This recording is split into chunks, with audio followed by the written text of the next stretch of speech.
scared to talk, so they claim they don't have a mic.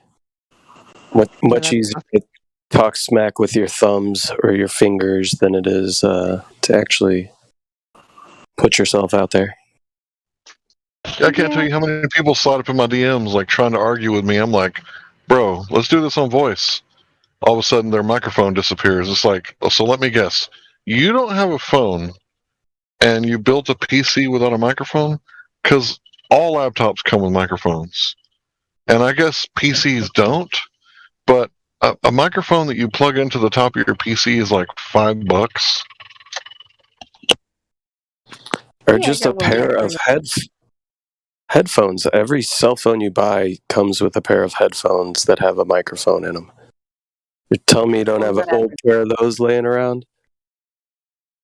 And an aux jack on whatever the heck you're on Discord with?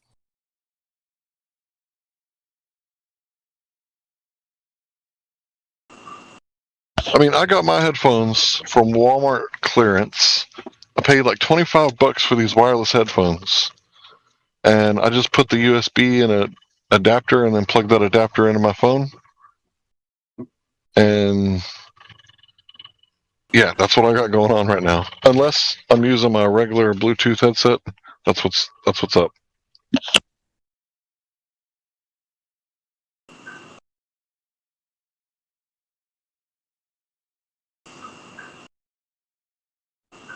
I'm gonna jump into the ladies' chat and see if I can ping any ladies.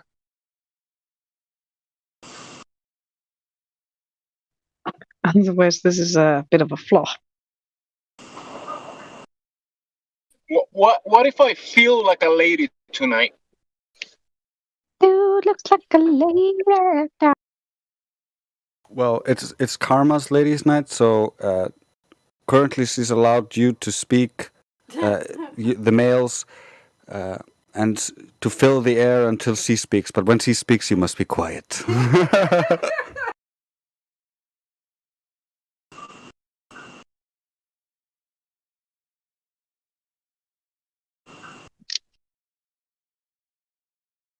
I suppose that's my privacy. I'm the only lady here. No, we're kidding. We've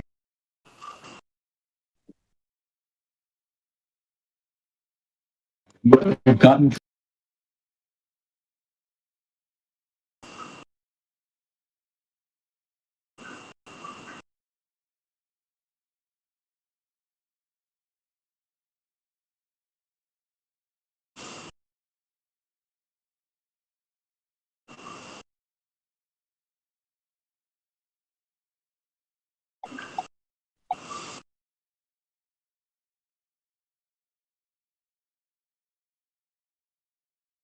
did another tag, hoping to catch some ladies in my net.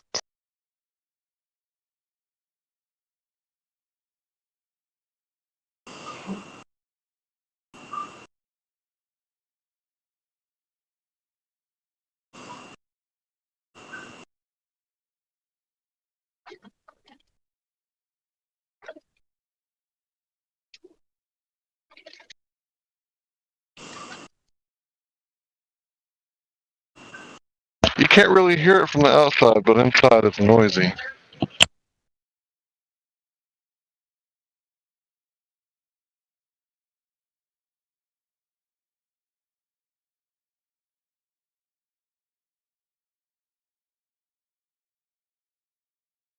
The insurance will cover it, right? We pay insurance.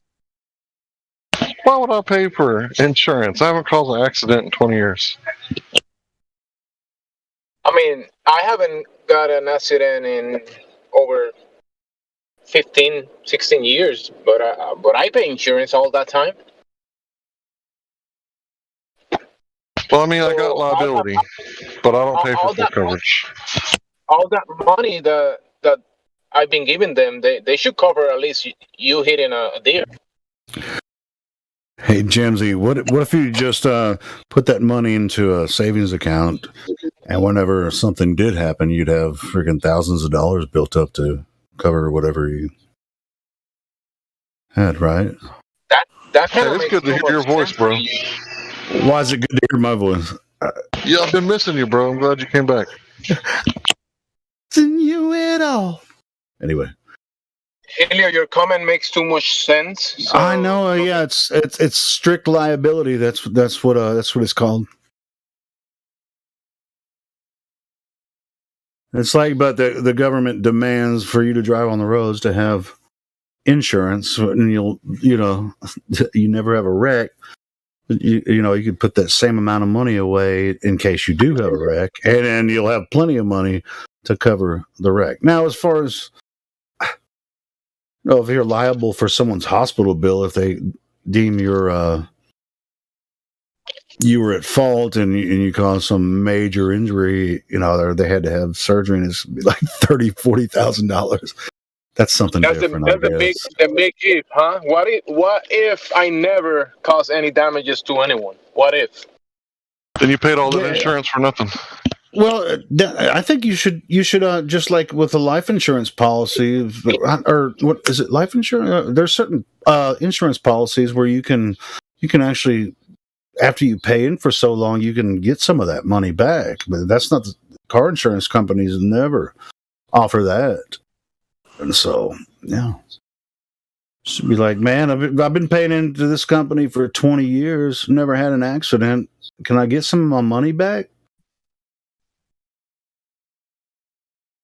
You guys don't sound like ladies. The answer is no.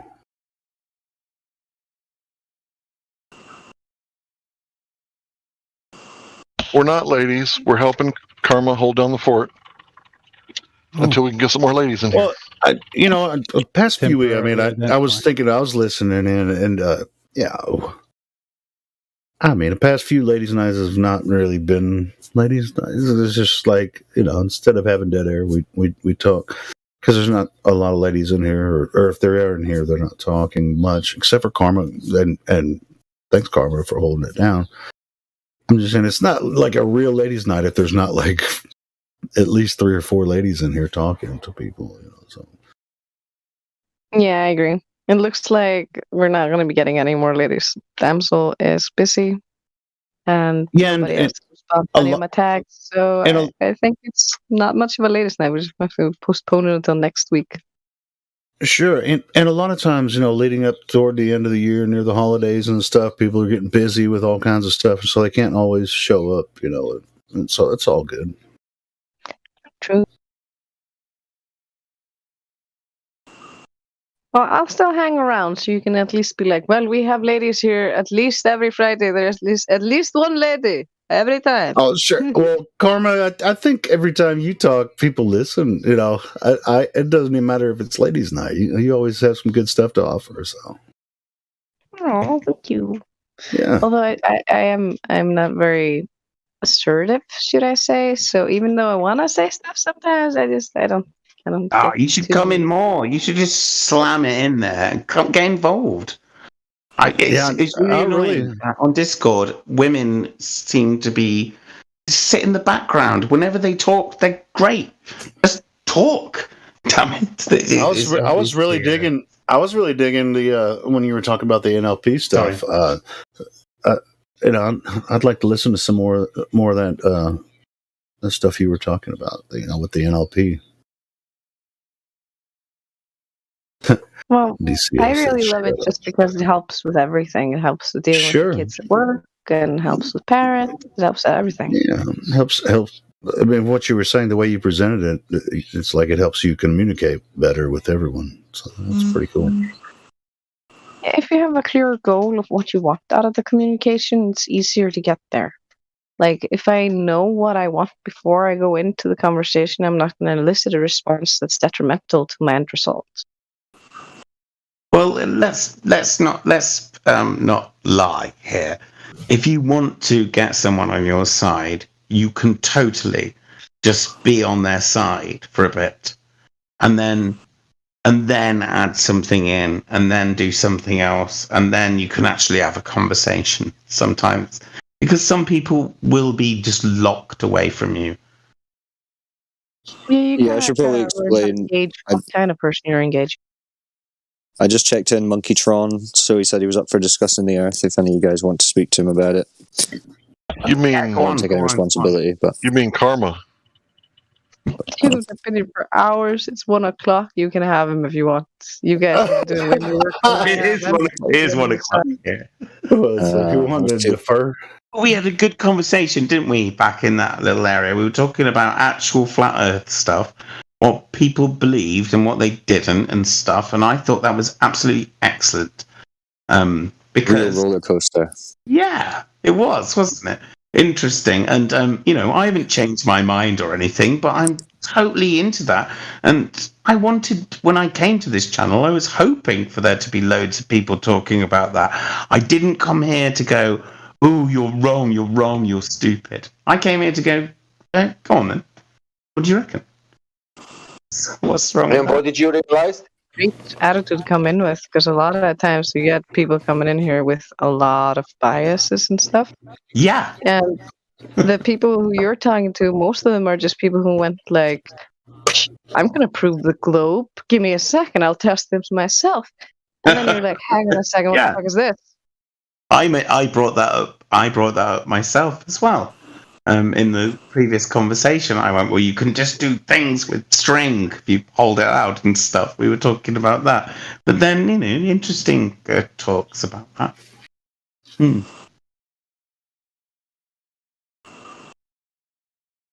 Yeah, I mean, if you measure it and you see there's no curve, if you look at the black swans, especially the new one with the 30 miles, Who it's are these just black it debunks the swans? curve so You hard. say black swans? Nobody's shown you the black swan arguments. Oh, you're in for a treat. No, I've not seen the black swan yet. Good lord!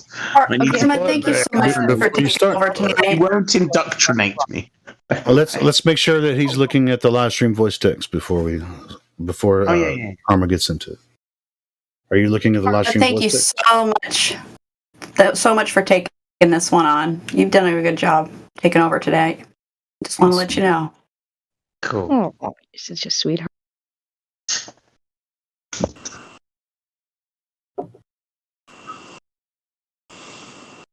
Are you looking at the live stream voice text, Monkey?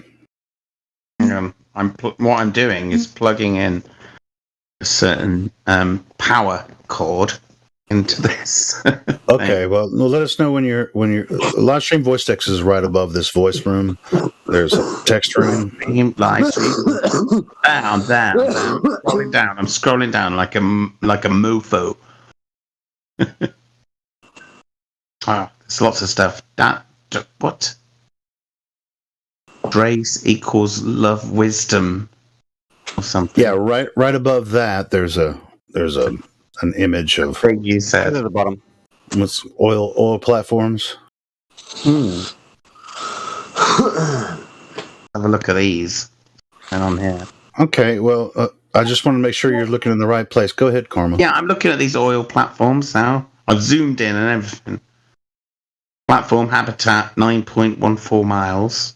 That kind of thing. I'm looking at the right thing, yes? Yep. Yeah.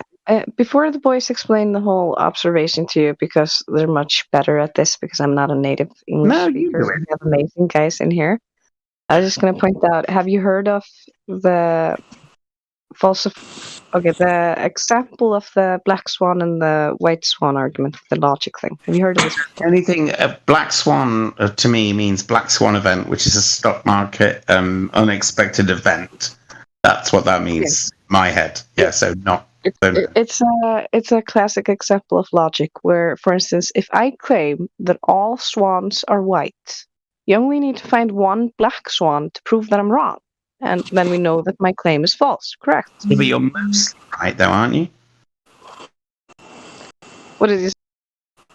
I'm sorry. I just said it. I just came out of my face. I couldn't hear what you said. I'm serious. What did you... I'm not. But you're mostly right. Most swans are white, so you'd mostly be right with that. But you are wrong. You're not hearing her. No. My claim is... Correct. I'm claiming that absolutely every single swan is white. If I make that claim... You're mostly right. If I killed the black swan and picked it in a bin, then, you are right. It's an argument form. You're not getting it. She's not talking about reality here. We're talking about an argument form.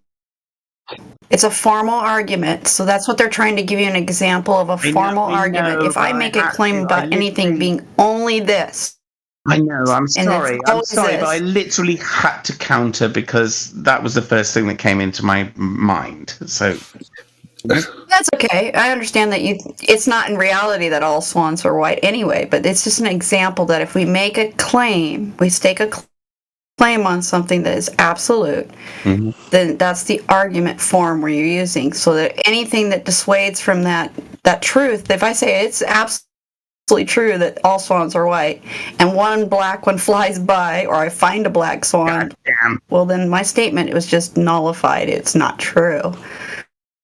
It's an argument, a logical argument, and that's what she's trying. She's going to go through it. Right, and Go ahead, Karma. You can do it. Yeah, just read the top of that top part of that picture. That tells you the argument right there. If P then Q. Oh, my eyes are I'm so old now. I can't read that. How can I zoom in more? Can't. I'm doing that thing with the thing. You know when you put your two fingers together on a screen and you try and you pull it apart. We all know what that means. You're talking about Zoom? Okay, I can help. If Earth is a sphere with a radius of 3,959 miles, then every horizon distance measuring must be no more than 1.22 square root of observer height in feet. Hold on, let's help him understand the logical argument first, and that's why I was saying just read the exact thing. It's if P then Q, not Q, therefore not P. That's the logical argument. No, that's not. Yeah, no, I got that. But there was a problem with the black swan argument there, wasn't there? What I pointed out was that they were mostly right. Hey, but check this out. I live in North America, and there's no black swans in North America. It's not mostly. Are they? I have to apologise for the background. It's not me setting off these bombs. It's fucking bonfire night. What's going on? You're not feeding back, monkey. Helio, I gotta correct Helio because I've been in a zoo and I've seen black swans in North America. So, there you go. Oh, okay. Well, I've never seen one in North America. Anyway, they exist. I think they do exist. Yes, they do, of course. But if someone said they don't, and then we show that they do, oh no, that's the whole point. I mean, if I killed, it's a logical argument. It's just an example. Yes, not the only argument that is right or wrong. Try another one. Exactly. All right, let's do another one. Let's do one. Right. Okay, so if a woman is 9 months pregnant with triplets, she's not going to be able to see what color her toenails are if she's laying on her back on a flat table. If she can see the color of her toenails, then she's not pregnant with triplets at 9 months. Unless they're really, really small triplets. Small children who will be born dead. How about that? Sorry. Hank, you are a comedian after all. If she's 9 months pregnant with triplets, even if they're dwarves or midgets, small people, or whatever you want to call them, she still ain't going to see her toes if she's lying on her back like that. What if she's using a reflected image of the mirror and she can see her? Jimsy? Oh my God, do not complicate this. Okay. She's in Aaron's room. There's in the room. There are no windows and no doors. I think it's time for the 1.21 gigawatts miles away. Gigawatts. Anyway, so yeah, the black swan argument is looking at these oil rigs. You can see the horizon in that picture. Point. Yeah, I get the point. I got the point. All right, so where's the horizon in that picture? No, I didn't get the point then. What was the point? All right, cool. So the point was actually leading up to, like, look at the oil platforms. And you can see one, it gives demarcation points for the oil platforms. Oh, is this like the distance and the yeah, where do you see the horizon? Okay. Where do you see the horizon in that image? Mm-hmm. Yeah. Yeah, where do you see it? Is it in front of the platforms, in between them, or beyond them? But do these oil platforms like let off any kind of smoke or anything like that? Man, they're just demarcation points. They're just demarcation points. You can measure. You can go on Google Earth, or you can drive a ship out to one of them there from the shore. What? Then you'd be able to see the smoke still coming off them, but not them themselves. No, what are you? Okay, a really good thing. You could just answer the questions. Just answer the questions, please. That's the question, dude. Where is the horizon on the picture? Yeah. Man, where is the horizon on the picture? Is it in front of the oil platforms or behind them? Where's the horizon in the picture? Post it again. You are. The horizon is dependent on where you are, where the observer. Yeah, but where is the horizon in the picture?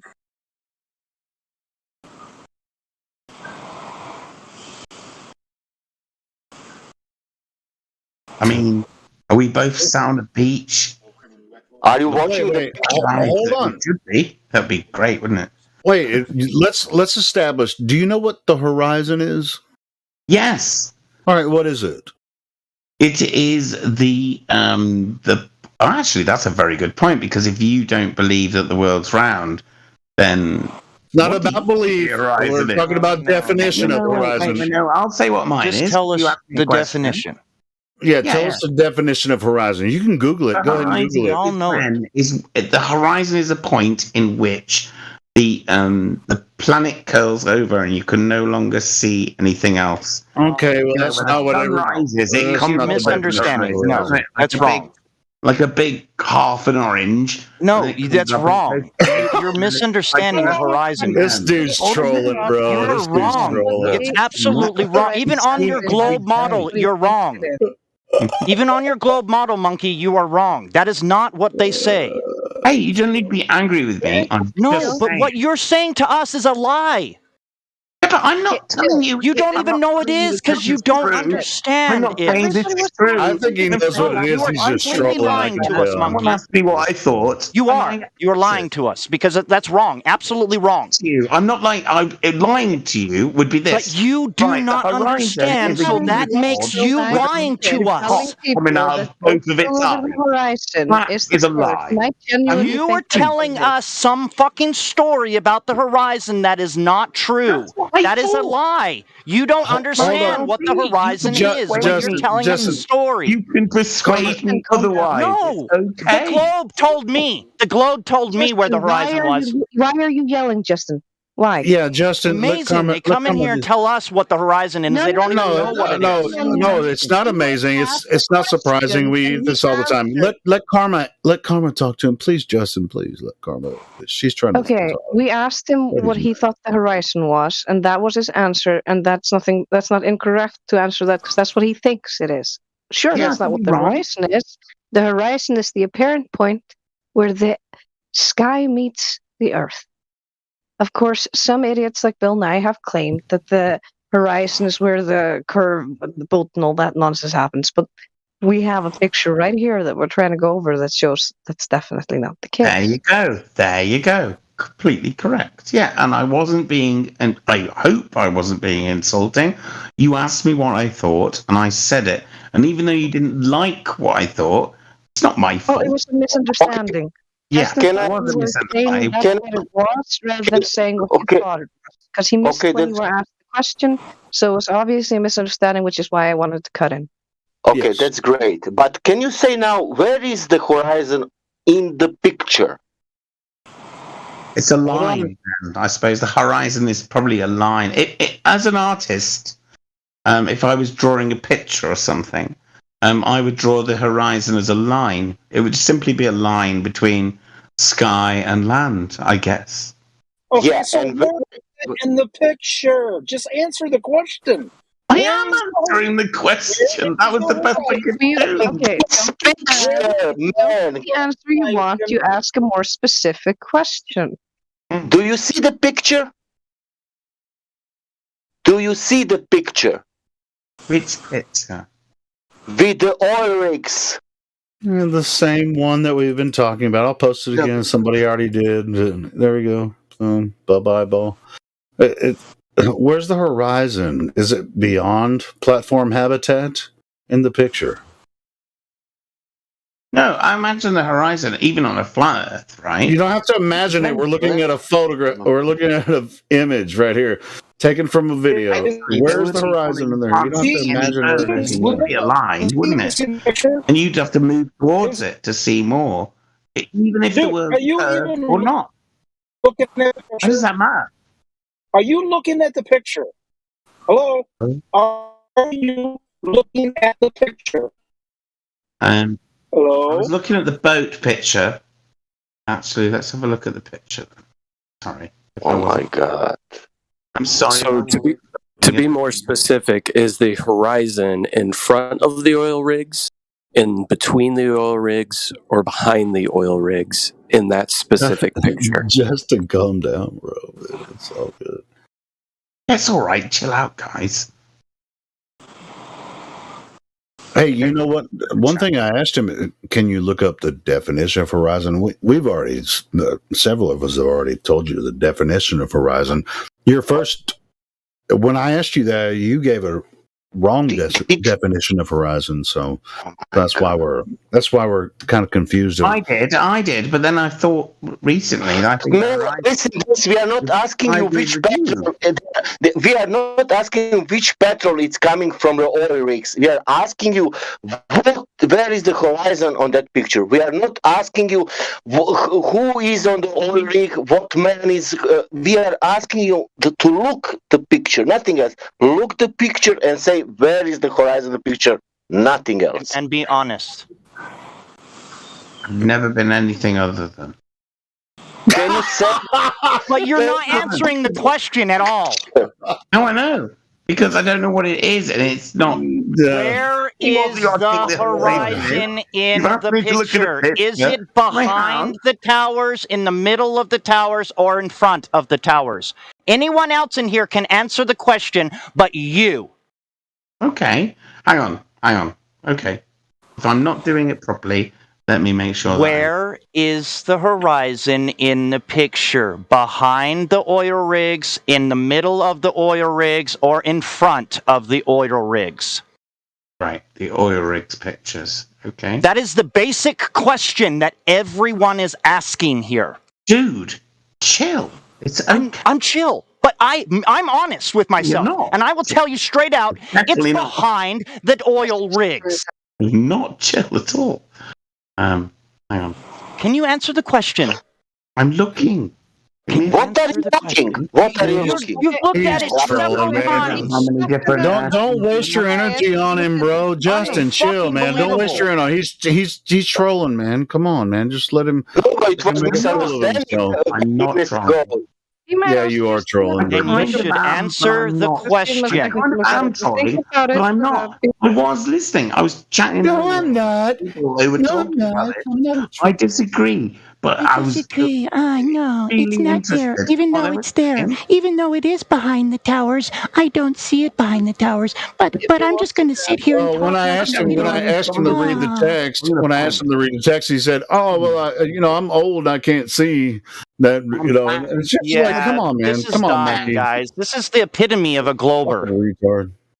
Okay, an artist with bad vision. Hold on. I can also just talk. Hold on, Karma's talking. Let Karma talk. If you guys don't have the patience to talk to this guy, I can also just try talking to him. Please. I'm very sorry to the guy who invited me in here because this hasn't gone well, has it? Yeah, you haven't gone well because you just don't know. Hey, Karma's offered to step in and let me give it a try. Go for it. Please, everybody else. Okay, let's just start over a little bit. Yeah. So basically, the Black Swan thing is about the fact that they gave us a certain radius. The Earth is supposed to be a certain size. That's what everything is based on. How far they say the sun is, how big they say everything is, and the fact that we're supposed to have gone to space. That's all based on how big the radius is. No, it's also to do with the weight and what they're all made out of. You can't figure out. They say they figured that all out based on the radius. You need the radius in all those equations. They do it with light. the critical point that you need to have. If there's no curve, it's not a ball. You can't have a sphere with no sphericity, right? True. Yeah, so based on that, we're thinking, okay, now we need to go check for the curve. Whenever you're faced with this for the first time, you want to test it yourself. You just don't have to take our word for it. You can test it. I'm just sat in this room. I mean, there's no way it's curved. I agree with you at this level. Well, yeah. I'm talking about just if it's a planet, it has to have a curve, right? I assume so, based on what I've heard. Yeah, exactly. Exactly. So if they give us a certain radius, we can use simple geometry to calculate what kind of curve we should be seeing, right? Yeah. Yeah. Yeah, so we have the radius and we have that whole measurement for that. So we look at that. There was a guy who did it in the past. With a radius of 3,959 miles, then every horizon distance measurement must be no more than 1.225 times square root of the observer's height in feet. Because did you come up with that, or are you reading that from somewhere? I'm reading that out loud because Fair enough. I don't want to. I love the fact that you're honest. Brilliant. Yeah, I mean, I already told you. I'm Icelandic, so English is my second language. Oh, that's okay. You're very good at English. So I will read it out just to make sure I get all the words right, just so I don't mess anything up. I don't want to misrepresent our case. Can he repeat now what you read it? Yeah. If the Earth is a sphere, the radius... No, can he repeat it? Not you, Karma. He needed to repeat that. That's not what he meant. Oh. Carry on. That's a good point.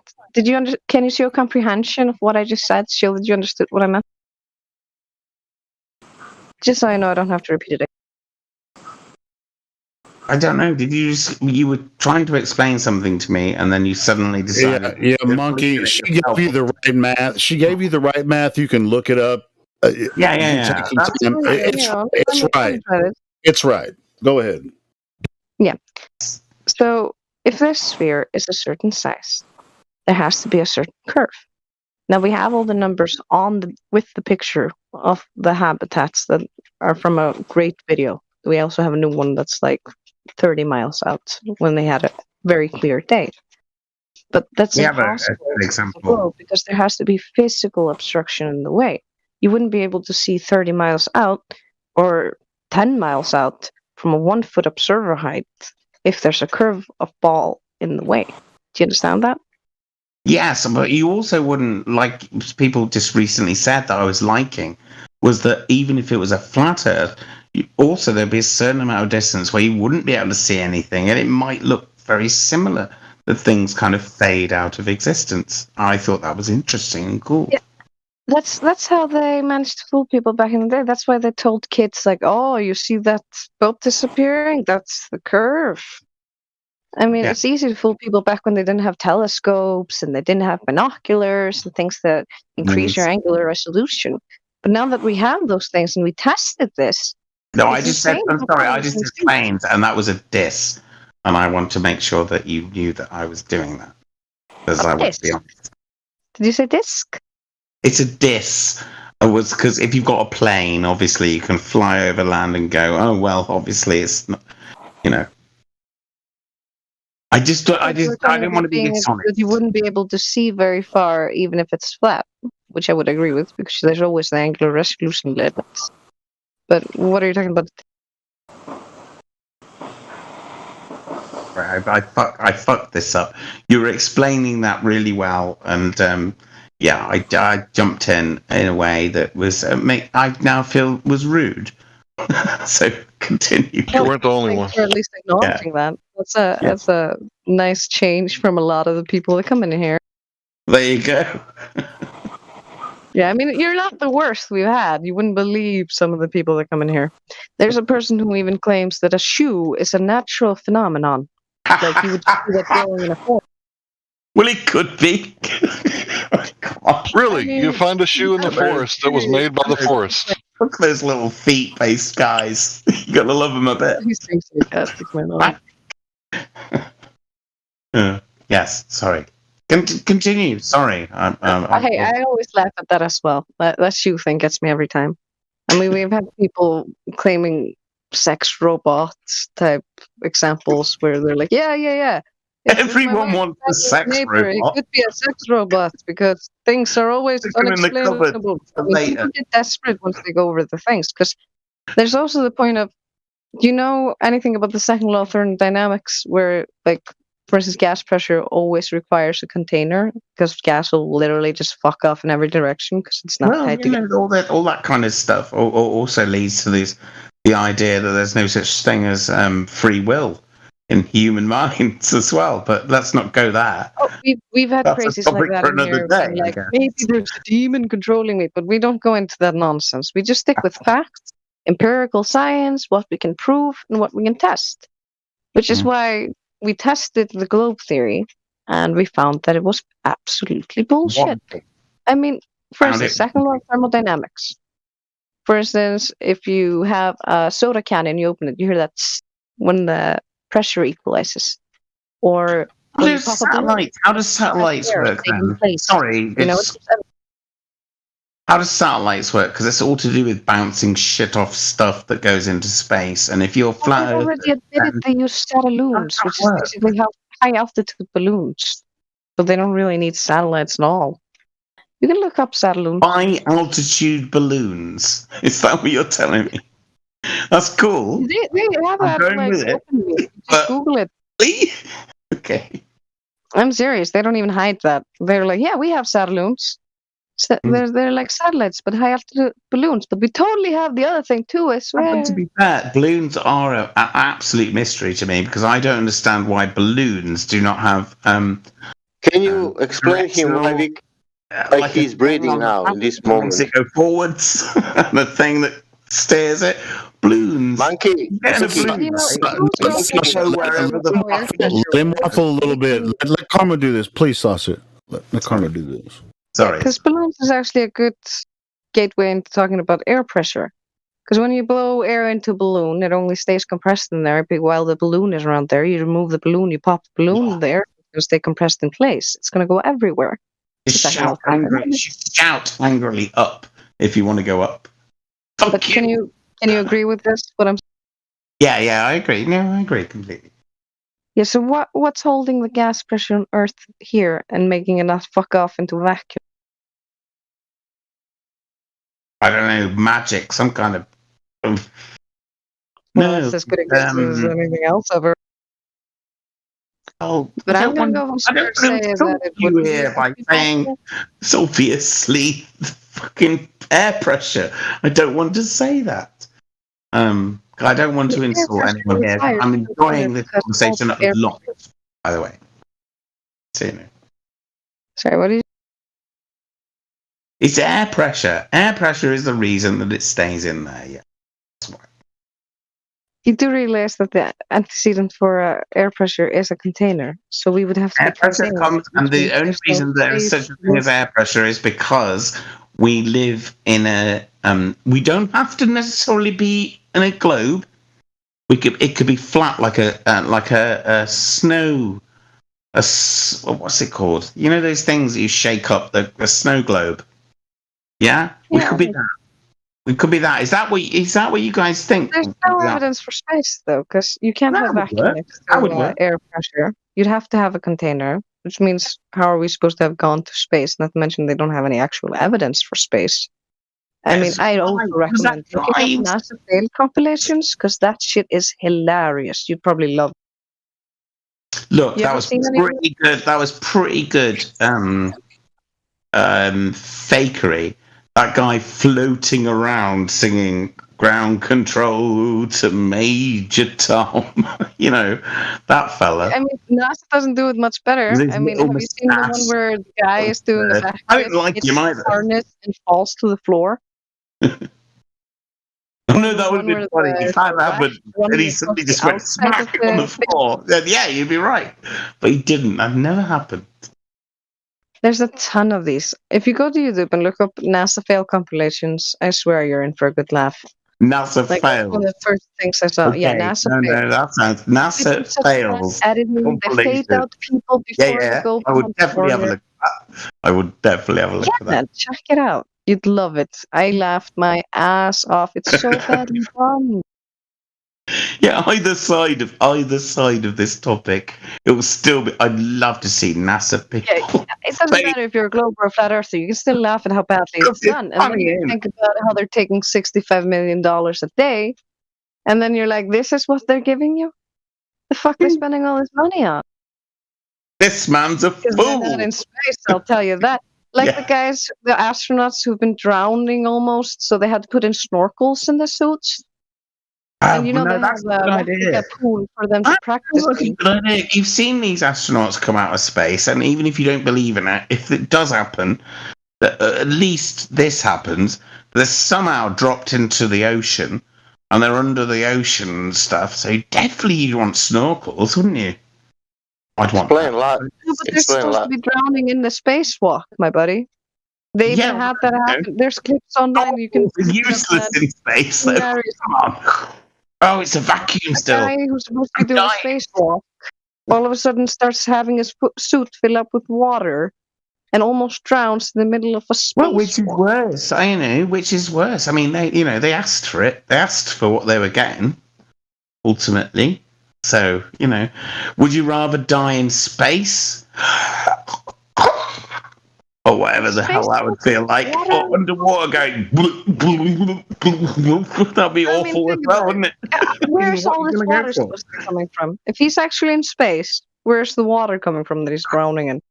No. That was the opposite. You could drown, right? Would you rather drown underwater or die in space, where literally all your air would be underwater for sure, or something, wouldn't it? Do you believe that space is a vacuum? But if you choose space, you don't die since it doesn't exist. You can never get there. Right, okay. They're going to be immortal. I'm missing this bit. So there's no such thing as a vacuum. Anyway, would you prefer to die in a vacuum where it just sucked all the air out of you, or would you prefer to just drown underwater and go? An astronaut suit one time, and they had to cancel because his blood was boiling. They've never tested astronaut suits with people in them inside a vacuum chamber since, because nobody wants to boil their blood. You don't want to get in. It's a bad idea. I don't want my blood boiled. If anyone says, you want to try this, but your blood might boil, I'll go, well, I think I'll, not really. Not today. I mean, none of this space nonsense makes any sense. The more you think about it, the more you look into it, the more it becomes absolutely hilarious. Life doesn't make any sense, though, does it? It's all bizarre. But it does, man. Life is absolutely. Come on, what's the sense? It's karma. It's fucking amazing. Life itself. It is amazing. You're right. You are right. You're right. Life is actually amazing. And people who don't get it, well, we're lucky. Maybe you and me are lucky, and we're happy. But lots of people are not. Lots of people are not happy on this planet, and I want to make them more happy. I can give some of my happiness away to them, so they're happier. Some people. I'll tell you what. I think you're a useless speck in space on a ball floating and spinning around the sun, that's spinning around another thing, and all that bullshit. Yeah, I like that. See, that's the thing I kind of like about it. How's that supposed to make you feel like your life is important, like you have purpose? It's not. It's not. I love. Actually, here's a point. That someone said recently. It's obviously not a good thing to think that your everything you do and your life is completely pointless. Of course not. That's not a good thing to think, unless. You wake up in the morning and you've done something bad, or you've let someone down, in which case you're like, this doesn't matter at all and it's not important. And then you can see that as a good thing. But that's not healthy either, because if you don't actually face up to those moments and think to yourself, I fucked up there, but I'm going to learn from this experience and not make this mistake again, which means this wasn't a failure, but a learning experience. Damn you with your correct person. Yeah, it's so important to have critical thought. And that's why I recommend actually looking into this shit. Because I'll tell you one thing. You sound like you're a bit of a jokester. And I don't mind that.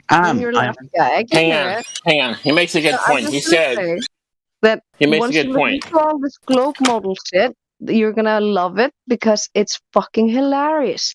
I won't lie though. I am a jokester, but not like a bully or a what's it called, a troll or anything like that. I just really like humor, and I think that sometimes the best way to talk about stuff is with humor, and that's why I am like that. But no. Here. I want to say something. He makes a good point. I like it. Hang on. He makes a good point. He said, if you let somebody down, you don't want you hoping it's really just simulation, hoping it doesn't matter. So if you sin and deceive and hurt people, then you wish it was a fake and simulation and it didn't really matter, and you wish we weren't significant. That's a good point. Yeah, it encourages you to not taking responsibility. Yeah, it's not taking responsibility. So I dropped some videos into chat that you may be interested in that are comedy related. It's the NASA Comedy Hour. I've dropped 2 of them in. You may wish to watch those because they will make you laugh. Yes, NASA Comedy Hours by Jaronism. I put 2 of them in there. I think he has some more on maybe one of his other platforms like Rockfin, but I got those 2 up for you so that you could find those. You can look in the chat, you'll see NASA Comedy Hour. That's for you. Thanks. I'll have a look. Mm-hmm. Everyone else should have a look as well. NASA Comedy. Of course it's amusing. It's ridiculous. We're in space, you bastards. What are we going to do? I mean, imagine how much humor there would be. We're in space right now, all of us. You know. Well, that's what they tell you if you want you to believe it. Oh, hang on. Well, you wouldn't believe. No, it's we're above the flat Earth in higher up or something. Surely that still works, doesn't it? We don't have any proof of space again because of the air pressure. No, I just realized I fucked up there, didn't I? By going, yeah. It's okay. It's not a big deal. You don't understand what we're talking about it completely. No, That's all right. That's what we're here for. I'm listening. Karma's doing an excellent job. Thank you. She's doing an excellent job trying to explain it to you. So, but I figured you'd like the comedy hour because it'll show you how ridiculous a space thing is. If they have to fake it, you might be right. You might. If it's real, you don't need to fake anything. And if you're having this much interesting things happen that make you laugh, well, there's probably a reason. I wouldn't be here if I wasn't intrigued. That was a thing. You should be intrigued. I've been here for actually ages, but I just hover around in the lower channel areas talking to people who are just chilling out and stuff. This is the only time I've been allowed into the big room to talk to people, and this is the only time that we've actually got to talk about whether they're, it's the whole concept of whether there's a flat Earth or something. That's the whole reason I joined in the first place. So I'm glad to have been allowed in. Well, I'm glad. I'm glad to have been allowed in. Don't let me go. Don't kick me out quickly. We're not going to kick you out yet. Good. You have to do something really interesting to do that. You have to earn that. Right? Yeah, it's kind of a privilege to get kicked out. Well, I won't. I hopefully won't do that. You seem nice. What's the issue? Well, most of us try. Most of us are. Even if it's mental, because I kind of think it's a bit mental. I'll be honest, what you think about the Earth, but I don't. Hey, Monkey Tron. I really love. Do you actually believe we're spinning on the globe right now, bro? Sorry, Monkey Tron. Can I have you for 1 second, bro? Do you actually believe you're spinning on a globe in a vacuum right now? Yeah, I do. I think that. I think I'm traveling at incredible speed through space velocities, and time. Yeah. And I'm sat on this big ball flying through time. Yeah, I do think that. I don't even sure. And you're living where? So you're like at an angle. And I really am very, very grateful that I exist at all. That's important. Hey, can I ask you a question, please? I'm gonna say something on that. Can I ask you a question, please? Sorry, Helio. Go ahead. Monkey, can I ask you a question? Yeah. You said that you learned here tonight something. Can you tell me what did you learn here? I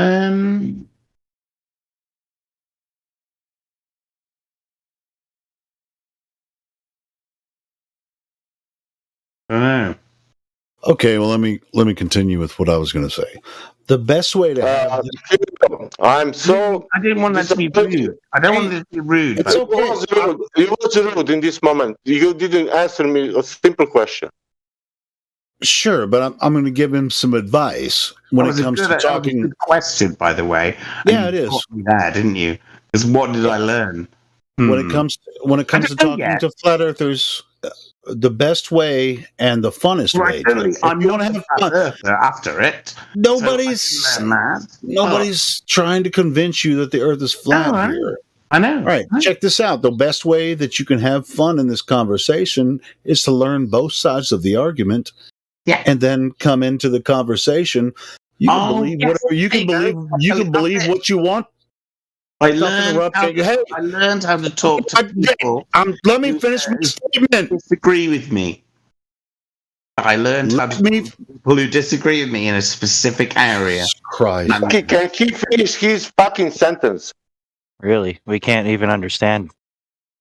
Okay. Listen, yes, and this is not just for you, it's for everyone else listening. The best way to have a good time having this conversation is to learn both sides of the arguments. We don't care which side you come out on, as long as you know what you're talking about.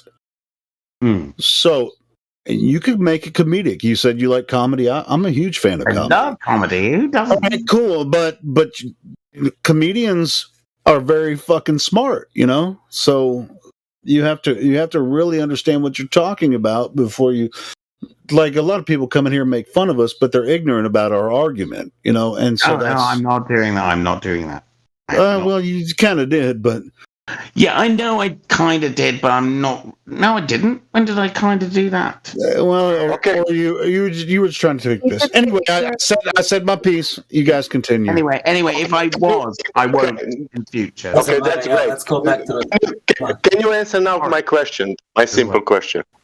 That what you said that you learned. What did you learn? Please. What did I learn? Yeah, tonight. I learned that I can talk to flat earthers and have right. Okay, let's do this. I learned I can have a really good conversation with flat earthers about all sorts of stuff that doesn't. I don't have to believe what they believe, and they don't. What I've learned is they don't mind. That's the thing. They don't mind that I don't believe. They just want to have this conversation, and I think that's a good thing. Okay. I mean, I will tell my sentence, and I will finish with this. I think that you didn't learn nothing with that what you explained now here about flat Earth and people here and what they wanted to tell you. I did, didn't I? I learned that they don't mind. I'm telling you now, I was hoping that you will say anything, whatever, anything what people said here, anything, one sentence, one word, anything. But no, you were so global. That's all right. That's okay. But I am telling you, you didn't learn anything here tonight about this place. Nothing, man. Really nothing. Zero. Yep, I agree with that, Sasha. I agree with that. I think I got on with quite a lot of people who operate here. I think I got on with them quite a lot, and I think a lot of people think I'm okay. It's not about getting along. It's like you can. Go ahead, Damsel. I'm sorry. I'm just gonna. No, sorry, it's Karma. I'm just gonna say, since I've been the most patient with this guy, I'm just gonna say this. If you can't show that you listened to what I said and remembered any of the things I said, I'm gonna be a little disappointed in you. If I can't remember, that was ages ago. I'm smoking a spliff now. It was less than an hour ago. Don't tell me you can't remember. If you say anything, do this again, and you'll be in my bad book. Not fair. Dude, I love you. You're one of the greatest ones. Spliff is great, You're one of my but favorites. if you twice forget everything I say, you're going in my bad book. Fuck's sake! Well, give me Oh, so listen, if you can't show how you live on the ball, it's just a belief, okay? Remember that. Dude, I love you. You're really good. And yeah, if I come back here, I would love to speak to you again.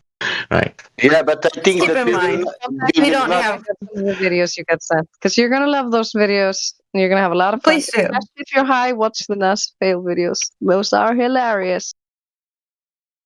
Please do. That's why I posted him. I did want him to have a laugh since he did say he was a jokester. You guys seriously? You know, we are here for a purpose. That's why we want you to see if you actually understand. We don't believe things. We actually do empiricism here. If you don't know what that word means, you might want to look it up. No, you're talking philosophical. We're talking about hard things in reality that you can touch, like the earth.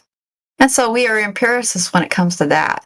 And so we don't believe the earth is flat. We've measured it, tested it, looked at it, and disproved the globe theory. So you have a belief. I would love to do this. Which is fine. Do this? You can have your belief. Do this with me because it would be brilliant, right? What I need to do is I've got a big piece of string, and I give it you, and you have to hold the end of it, and you have to hold it for a long time.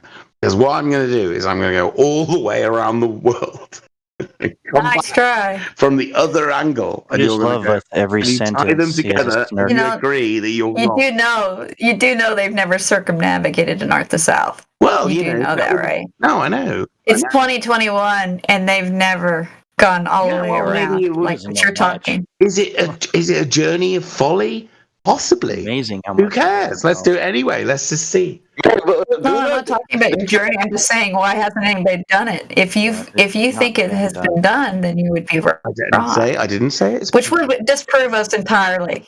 If they did it, they'd disprove everything. We wouldn't even have the server open. Right. I need to do this. That's why I would wait. Money. Right. Could I ask him? Would y'all mind if I ask him about a peripheral subject? That would be amazing. I'd love to do it. And you would definitely believe it. What's your opinion on Hold on. What's your opinion on man-made climate lying change? or something, wouldn't you? Definitely. You go, oh, he was a liar.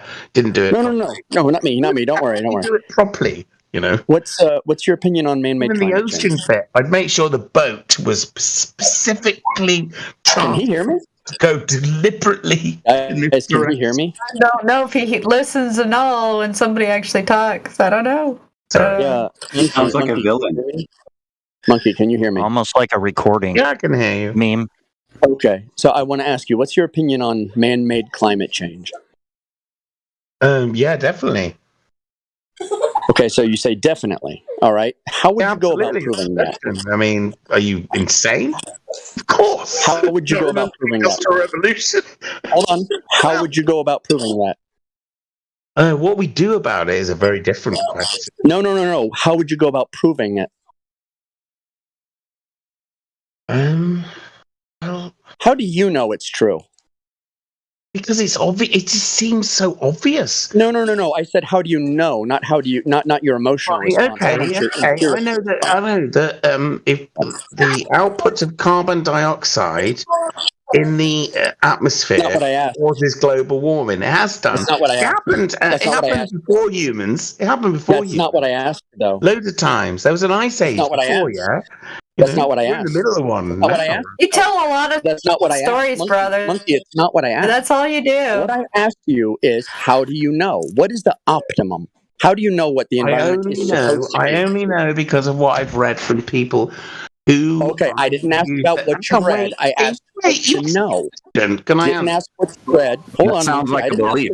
My answer I didn't ask what you read. I asked what you know. I know what people who I believe have been studying the topic believe.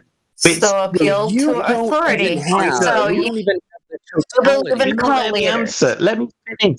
So you believe... No, but that's what you're saying. Don't run away from it. You don't even have the totality of knowledge of the belief to even believe it fully. No. Of course not. You know, a Catholic actually has to believe less in the Pope than you do in global climate change. You're not letting me finish. My point. So here's the problem. Here's the problem. Is the experts that you're listening to, how did they go about determining that it's wrong? How did the experts that you're listening to, how did the experts that you're listening to, how did the experts that is you're obviously listening to, false. how did the experts that you're listening to determine that the environment Can't hear anything. How did the experts that you're listening to determine that the climate is wrong? The climate is right. It's right. So then you don't believe in man-made climate change. By the way, humans you don't believe in man-made climate change. Fuck all of us. How about that? So I'm asking you. You just said the climate's all right, right? No, I didn't. Well, you just said it. You said the climate's fine. No, I didn't. No, I didn't. I yes, said when we can repeat it back. It's recorded. I asked you. It's on live stream. It's recorded. Monkey, I asked you. How do the people who make that claim determine that the climate is wrong? It's not science. They do what they do is this thing. It's called testing, right? What you do is you know all you can you see if it's true or not, and then if it is, then you apply it to. That's not what I asked, Monkey. It doesn't mean it's complete. I'm gonna do this. It doesn't mean it's completely correct. I'm gonna do this. I'm gonna do this. What is your idea based on? We're gonna do this. We're gonna do this. Not testing to see whether it's true or not. Monkey, we're gonna do this, and there's no amount of talking that's all they can do is talk. Out of this, because all you're going to do is tell me that the climate has changed. No one's arguing that the climate doesn't change. I asked you about man. I asked you, what did I ask you about? Man-made climate change. How do you know that it is wrong? That the climate is wrong? How ridiculous! How do you know that this is not what the climate is supposed to be? How do you know that? Because human beings have definitely been changing the amount of the things. How do you know that? I didn't ask you to repeat yourself. I asked how you knew that. Because of history. Because it's just what I know from history. What I've been told by history teachers at school is what I've been told by people. I didn't ask what you've been I've told. seen people online who can prove shit with things. I've seen them. Oh, really? How did they prove it to you? All right. Okay. I can't do that, can I? You're right to say that. How did they prove it to you? They didn't. No, they didn't. They didn't. You're right. You're right. They didn't prove it to you. They just brainwashed you. No, I'm not brainwashed. You are. Oh, yes, you are. You're one of the most brainwashed people I've met for a while. Hold on. Do you have a belief? Hold on, everybody. There's no way to test what you've told me, what you have told me, what you have told me, what you have told me, what you have told me is that you have a belief that you can't justify based on believing people who taught you something. No. You're brainwashed. You're brainwashed. No. Please, one at a time, guys. No. You're brainwashed, Monkey. My point is, Monkey, how does an expert know? How would if you want to know if something is true or not true, what do you do? You answer that question. Repeat it again. I was talking. Repeat your question again. What do you do if you want to know whether something is true or not? What do you do? You test it via experiment. It's called a hypothesis test. Yep. In which you eliminate variables. Yep. You do science on it, don't you? And what variable is missing? All the scientists say there is no optimum. Has anyone observed the optimum, which is the claim? The claim of climate change, the claim of climate change, the claim of man-made climate change is that there is an optimum. Who observed the optimum? I didn't say that. I just said that that is necessary for man-made climate change to even be claimed is to know what the perfect climate would be. Because in order, you have got to let me finish. You have got to let me finish. In order to know that it is wrong, you have to know what it is at the optimum.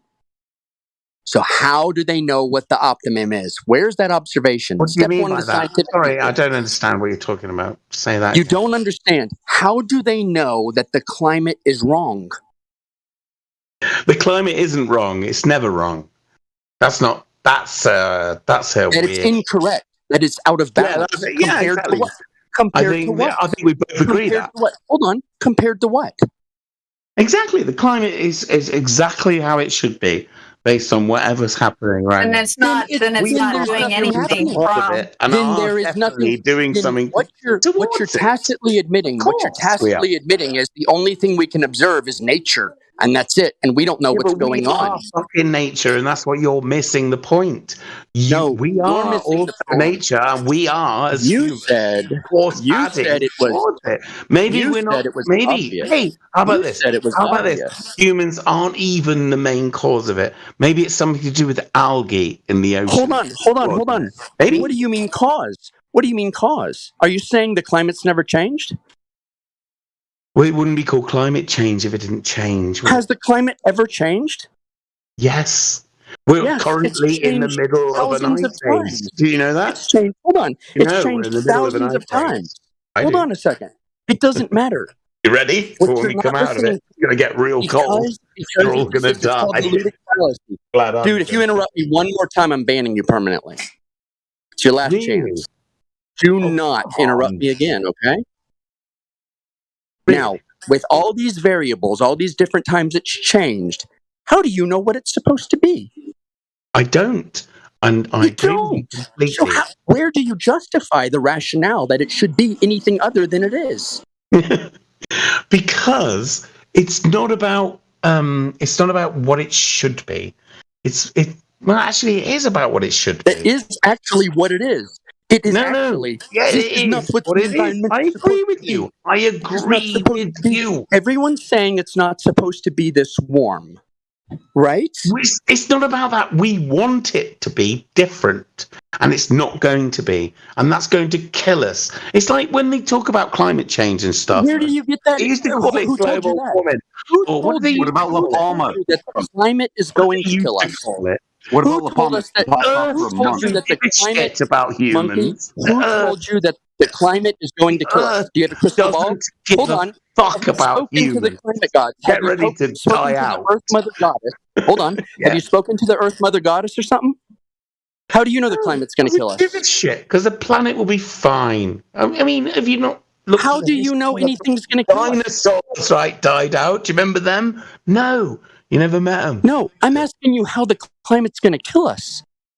It's because it will. Because the how? Well, I don't know. The seas will rise, so that's going to fuck everyone in Florida. You know how many years ago they actually said that would happen, and it still hasn't happened. Definitely, that's going to happen. What a fucking numpty. Holland's quite a flat country, isn't it? They're going to be flooded. How long has that Holland been around?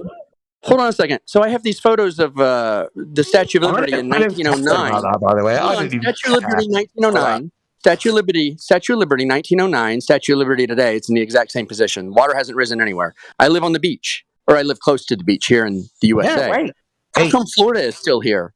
What do you mean rising sea levels? There are none. You'll see. You'll wait. If you're in the right place to watch. Now, this You're is an Al another Gore lover. Hold on. This is another fallacy. It's going to happen.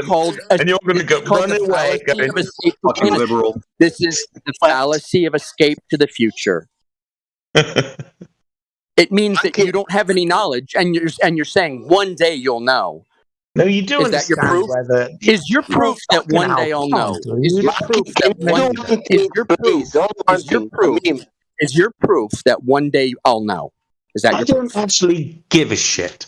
You're going to find out. It's not going to affect me. I live in Manchester, which is actually a little cave, like a little valley in the middle of England. So the water runs all nicely. Right? I think what you meant is a bunch of cave dwellers live in Manchester, and that is true. Yeah, you just say you lived in a cave. That's wonderful. Monkey, are you living in Manchester? To see Florida. Monkey, you living in Manchester? That's great. Listen, the seaside is near. Monkey. Manchester, it's near the sea. Manchester is not near the sea. It will be in the future. Why is anyone arguing with him over that? Hey, Manchester near the sea. Everyone else is dead. This guy has admitted that he doesn't even understand his own beliefs. I do. No, you don't. Couldn't prove to me. I don't. Like if you ask me anything, no, you don't. You ask me about any so-called belief that I have, I can justify every single one to you. And I know it backwards and forwards. I don't adopt anything unless I know the subject fully. Yeah, but you don't know everything, and if you think that you don't know anything, I absolutely know. You know, exactly. The things I elect to believe, I can actually tell you about. You can't tell me anything. You believe in global. You believe in anthropomorphic. You know everything. You believe in anthropogenic climate change, and you don't know anything about it. A small you little don't even monkey understand. on a planet knows what the you don't even understand. You don't even understand that you need an optimum in order to be able to claim that the optimum has deviated.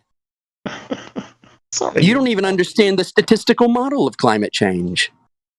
No, you definitely don't. You don't. Oh, I absolutely do. I absolutely do. No, you do not. Yes, I do, because it's wrong compared to what? In order to have a statistical model, what do you need? Wait, I don't care. How about this? I don't care. I live in Manchester, so let the water rise. Fuck you.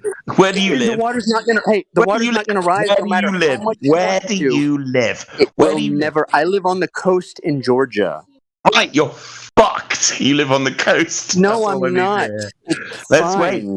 Just wait it out, man. Wait it out. Let's see who's right. Talking about climate change and sea level rising with no proof. This is the problem. This is the problem with talking to anyone from Manchester is they're all drunk. The problem with talking to anyone from Manchester is they're either on heroin or they're drunk. No, that's not true. I'm neither. It is absolutely true. I have never had a civil conversation with anyone from Manchester. He said, that's not true. I'm not on heroin, but I am a drunk. That's actually true. I've never actually had a good conversation. I've never had a civil conversation. I have never. They've always been drunk. Every single one. Native. I'm not a liar. I'm not a liar. But you may not be a liar, but you don't realize you have a faith, a belief, and that's all you got. That's all you got. No, you don't even know how to prove yourself. And you're not. You don't know. You don't even know how to do a proof to make sure you are right or wrong. You can't discern the truth from a lie. So that's okay. Because I was just Monkey, how do you determine the truth? How do you determine the difference between knowledge and belief? How do you determine the difference between knowledge and belief? How? What? What's the question? What's the difference between knowledge and belief? Knowledge is real. Belief is made up. That's not true. That is not what the two are. People can have beliefs. Why do you keep saying you believe in the globe? You can believe anything. I believe. People can have beliefs. Hold on, Manchester. Hold on, Manchester. Actually, you can have a belief. Hold on, Manchester. You can have a belief. You can have a belief and not be able to justify it. And maybe it's true. All right, so that's not what determines there is one good person in Manchester that's not drunk. The difference between knowledge and belief. What's the difference? What? What was the question again? I said, what's the difference between knowledge and belief?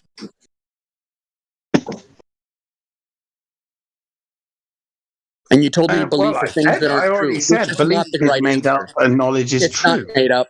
That's not what belief is. Yeah, it is. No, it's not. Look it up. Google it, please. Look up belief. That is not what belief is. Some beliefs are true, some are not. You cannot say belief. That has its own definition. It's one thing. A religious when you make something up, beliefs are more powerful. Its own definition. And not. It's rubbish. I can believe you're real, and that may be true or not. Matters. Belief may mean that you think something, but you haven't validated it yet. True. Exactly. Yeah, no, it's not made up, is it? Yeah, but no, that's not the so same. What is knowledge? What is knowledge? Belief can be compared to a hypothesis. Hold on, Manchester. Hold on, Manchester. Belief can be compared to a hypothesis. Maybe it's an educated guess. You don't know. Right. Knowledge is what something like knowledge? If one has not been validated, the other one has been what? Or not true? True. Obviously, that's knowledge. No. Knowledge means something that's true. One Yeah? is defined as a justified true belief, which is knowledge. Someone going, figs grow on the bottom of ships and barnacles and they turn into ducks. And that is literally what people used to believe in the past, by the way. The fact It's is... invalidated, though, wasn't it? Hold on a second. Hold on a second. Are you saying that when the Greeks believed that the earth was round, they were wrong? They could have been. They weren't, though.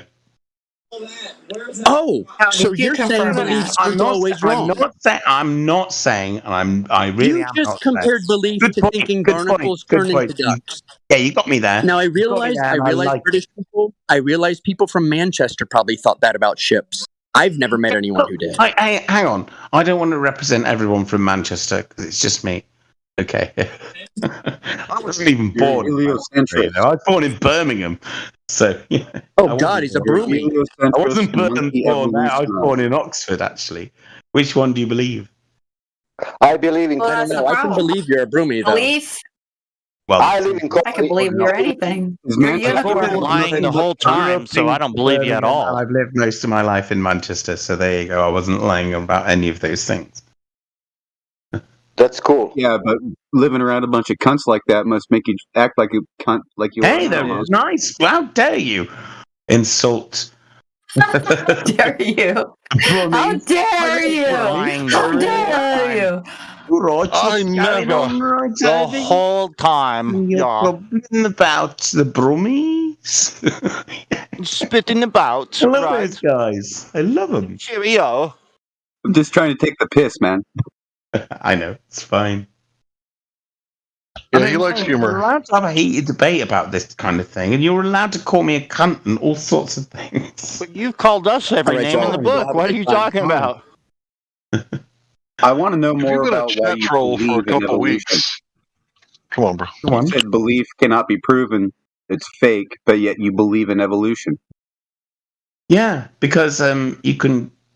We can test it. You can what? See what's happening How? there. How? Do you understand the corner you painted How? yourself in, buddy? Yeah, well, I mean, the first thing that springs to mind is garden husbandry.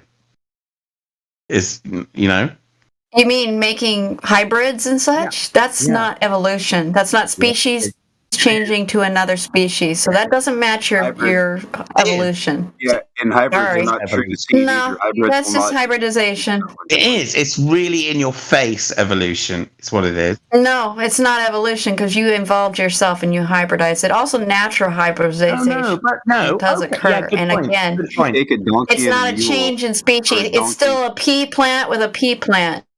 Or a plant. It's donkey not, and a yeah, it's not a plant even becoming an animal. Pea.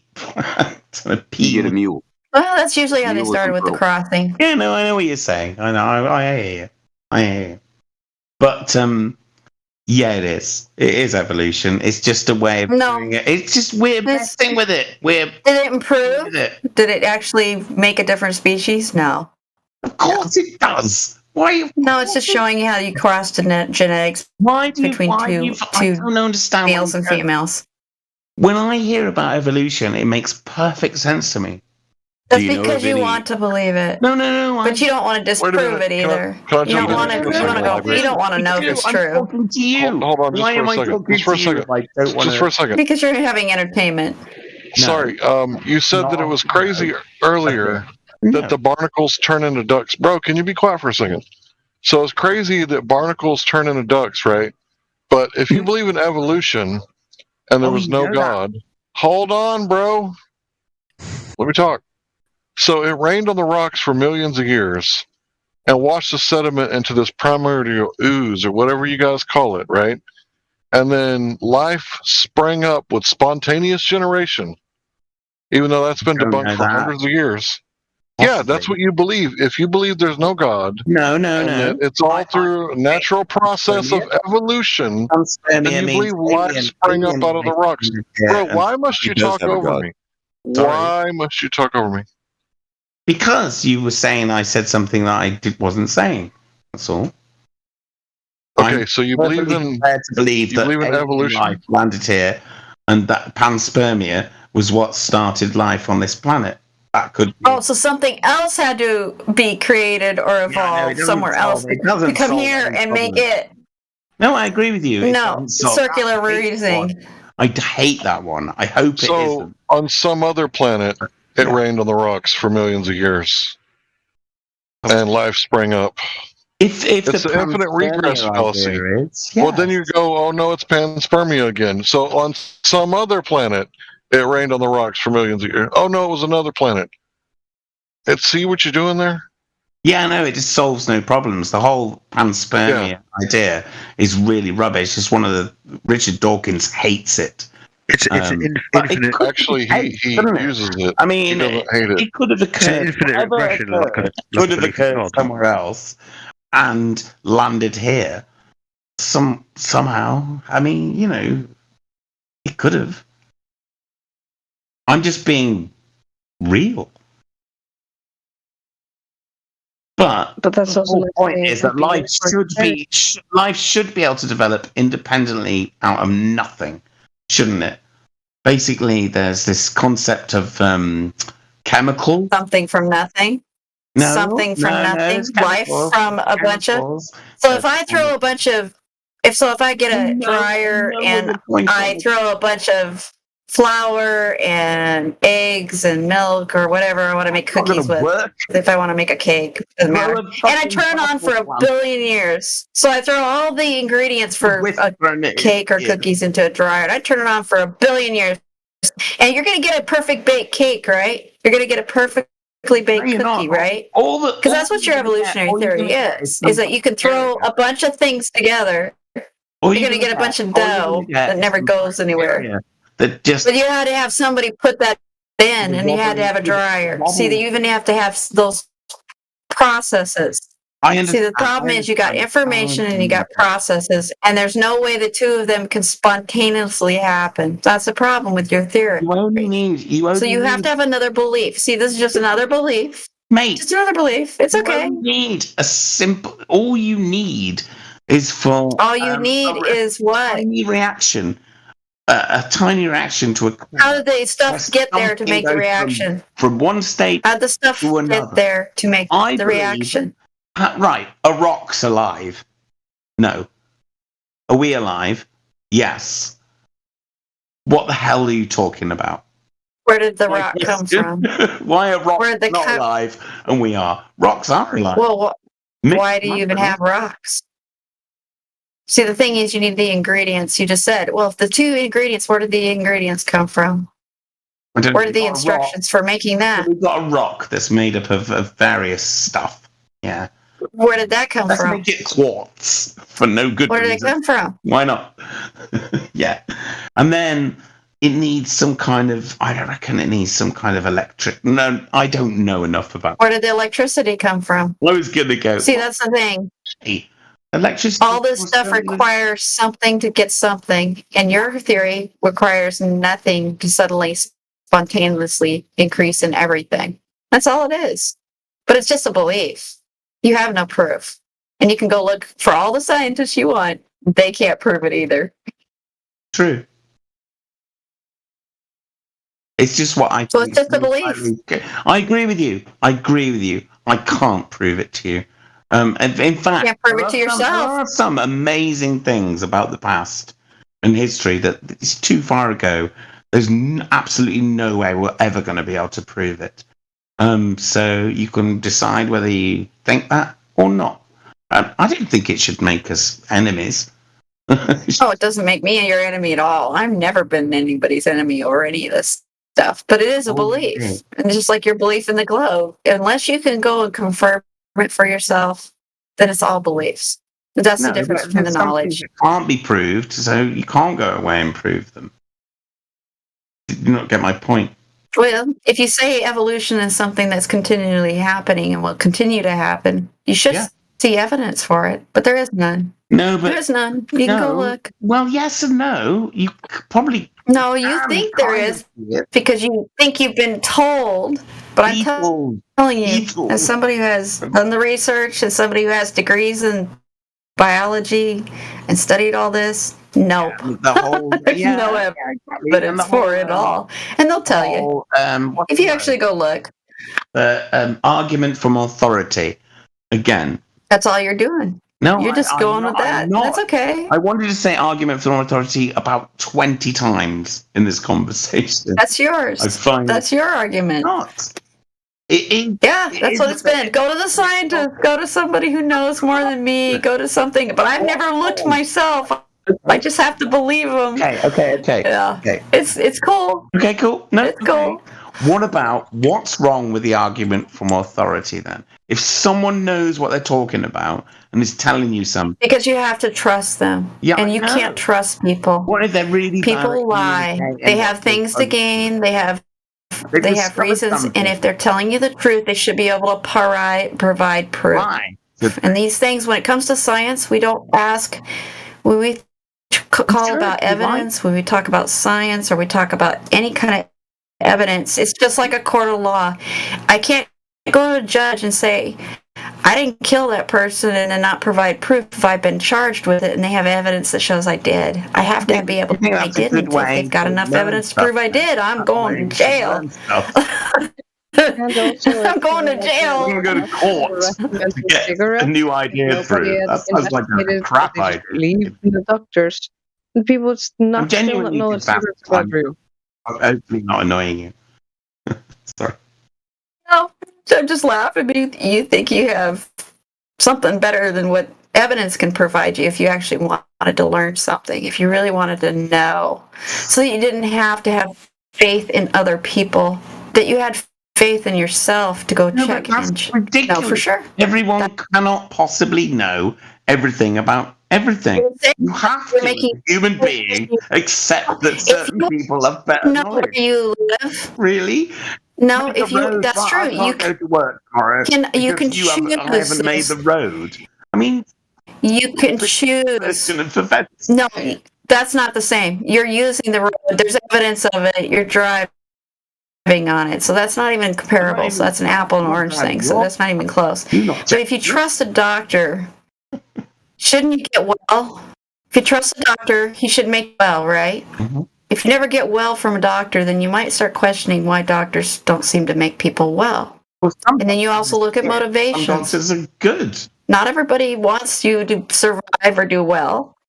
No, not all doctors are good. I can tell you that from experience. Doctors do. Just like normal people, just because they wear a jacket and have fancy letters behind our name. Hang on. Let me tell you a story. A little, very quick story.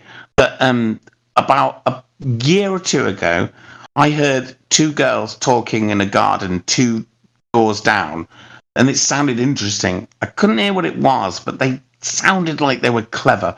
So I went over there and I burst through I went, hello, and they were fine. One of them was a doctor. And me and her friend Molly, her name was Molly. Who's called Molly? Yeah, right. We got a load of cocaine in and just sniffed a load of coke. That was with a doctor. Yeah. The doctors are cool. They're just normal people. They're not special magic bastards. I hope to God that she'd gone on and become a brilliant doctor. I hope that a lot.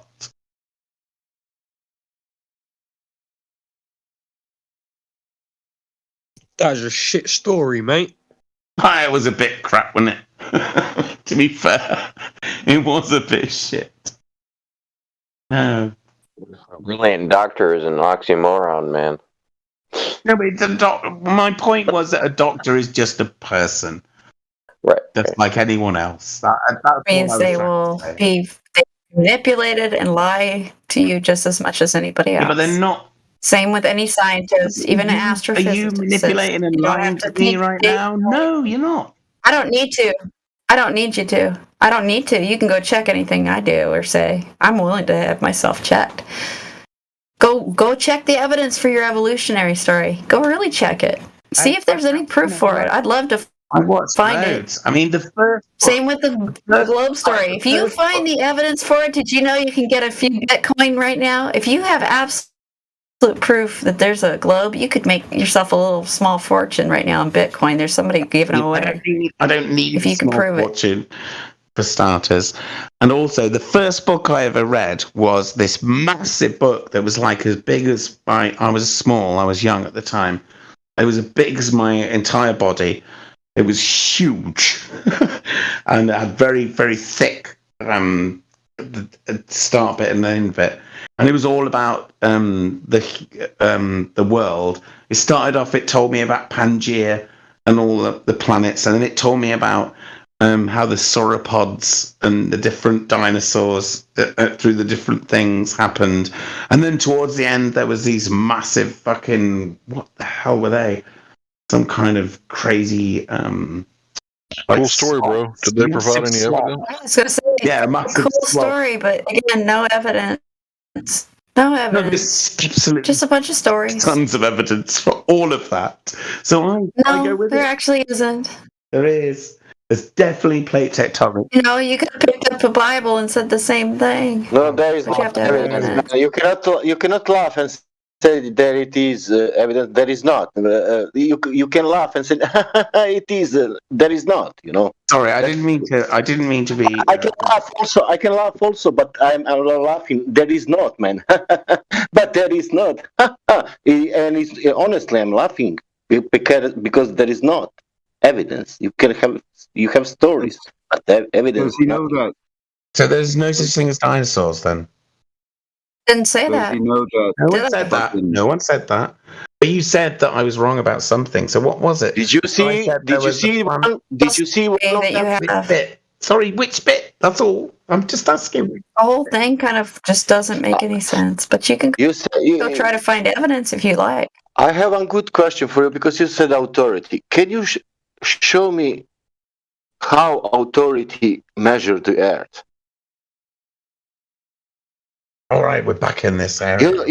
You know what? It's maybe you need to find out. Blah blah blah. You can come back. You can come back. You can come back. You can come back. Listen. You can come back tomorrow, and say, okay, I realized I will come tomorrow. And you come tomorrow, for example. Listen to me. And you come tomorrow and say, and I will be here. And you will say, listen, Sasha, look, this is.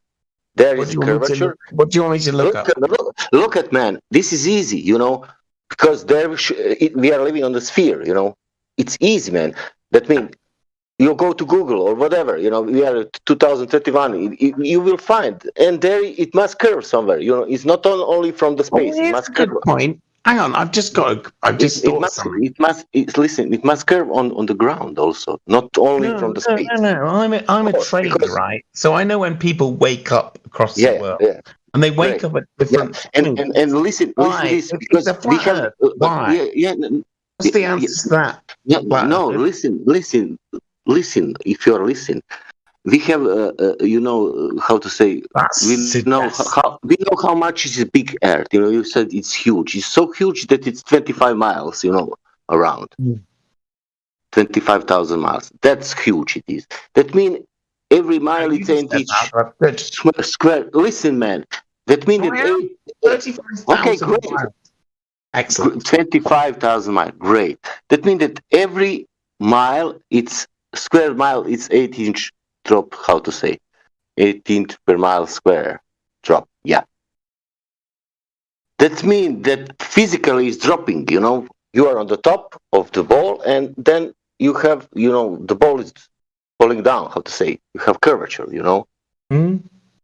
Oh, yeah. And I agree with you. That means on 30 miles. Obvious to me also. You don't see something because you cannot see because it's dropping, you know. Yeah. But you know what? It's not dropping in nature. We see what we should not see. What? That last bit I don't get. I agree with you all the way along there. Listen, all observation of people doing. They are going onto the beach. And they are putting down the photo camera, whatever, you know, they're zooming and they are saying, okay, if Earth is a globe with this size, it must drop on this rate. but it's not dropping on that rate. They can see even more and more and more. Well, that just means that there's something we don't know about something. To me, and that means that the claim is false.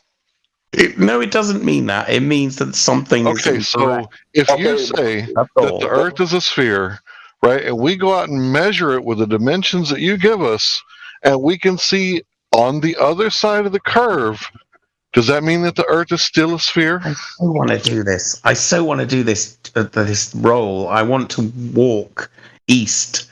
The East Man, shall I be called? Can I ask you one simple question? Get a program, and I'll just walk. Monkey. This was the whole point. Can I ask you one simple question? If Earth is not curving anywhere, what it is? Maybe it's not. Maybe it's not. Maybe it is flat. I'm asking you if Earth is not. But what it is? No. Listen. This. But this is simple question. If Earth is not curving anywhere, what it is? What is it? Are you asking me a question? Sorry. Yeah. Let's say if water is not curving anywhere, what it is? That's still the question. Doesn't make sense. What is it? You saying? Yeah. Yeah. Well, water does curve then. So it must. If I can prove to you over a certain distance that water curves, if I can do that, would you believe the world is? Listen, we will close this server. That's a pretty good. Oh, what? Really? If I can prove that? Yeah. Okay. There's also like some guys It's going to take a lot of effort. dollars if you can prove it with scientific evidence. I like the fact you've set yourself up there with a what it means. Cool. Well done. Excellent. We will close this server, man. Someone do it. Can we do that? We can do this. First, you gotta provide actual evidence, buddy. Let's all hold hands or something over a certain theory. I will tell you something. You're from Manchester. I'm from Coventry. I'm not British. Doesn't matter. I'm waiting 5 or 6. I'm waiting for that 5 or 6 years. I would be grateful if you do that because you're from Manchester. You're a British guy. Let's do it. Let's close the server, man. I don't understand the point you're making. But this is how to say. This is like how to say. I don't know in English. It's all right. Take your time, dude. Don't worry. You're obviously English in your first language. That's fine. Yeah. Fuck me for not knowing your language. Man, if you find the curvature, the evidence for the curvature, this server will be closed. Did you know what? No, I don't think it will. I don't think it will because people just like. No, it will be for sure. I will be grateful. I think people like to think opposite things. No, I wanted this server to be closed, man. This is also my point, but nobody's coming. Yeah, the curvature of water couldn't even be proven in a court of law. There you go. So if I can prove the curvature of water, I'm in. And I wouldn't want. Actually, you just said this channel would shut down. So you know what I would do if I found that knowledge? I wouldn't tell you. Listen, I think shut down. I think that people. Here's why the servers. If I found that knowledge, I would tell them. I would straight up tell you guys if I found curvature. Sorry, Hank. You don't need to do that. If you can find somebody who did it, that will be also. We will close the server. The same thing. No, don't. Don't close the server. Yeah, there's no reason for this to exist if the Earth is a globe. Why are we here? See, I've been sitting listening to you guys for the past 30 minutes in the YouTube chat. Going back and forth with all the flat Earth haters, and shit, and it really gets frustrating for me sometimes, but that's all right. I mean, shit, that's what I'm doing here. I ain't getting paid for this shit, I have a lot of fun.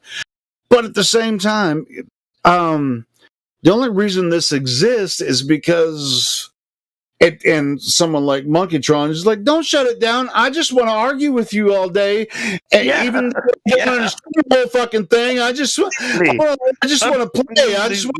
This is my flat Earth playground. Why would you believe? That's not trolling. That's not trolling. It's you're trolling. It's fucking called it. No, it is. You're trolling for reactions like fishing. It's the definition of trolling, monkey. It's a little bit like trolling. No, that is the definition of trolling. Hey, I'm gonna we are here respecting people. and ask you. You're English. You should know English, You my come friend. in. You come in with the troll. We don't troll you. You guys find somebody else to talk to. Let's find somebody more interesting to talk to. And I'm just gonna mute him. Yeah, he's just boring.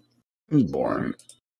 I'm bored with him. If you guys can unmute him if you want to. He's just boring. Or we can talk to each other. It's be better. It's like he didn't bring anything to the table in my opinion the whole time. Here's the deal, man. If there was somebody with evidence for curvature, they would have brought it by now. And I'm not talking about like, there's refraction, the light's bending over the curve. I mean like actual evidence, like, hey, we went to, recreate that long distance photo, the world record, and we couldn't do it. So we got evidence here. This is how they faked it, right? And then we could go verify that. Like, okay, well, we've been, faking all these photos, right? And this is how it was done. Like, I would look into it, right? Because I want to know what the truth is. I certainly don't want to be on the internet spreading lies. That's the last thing I'm trying to do. Yeah, I want to see them set up some kind of test where they're like looking at a black swan observation, and then they have a bunch of measurements between the observer and the horizon, and so they can show that they might have some of the conditions required to refract some of the light, because otherwise it's just baseless claims.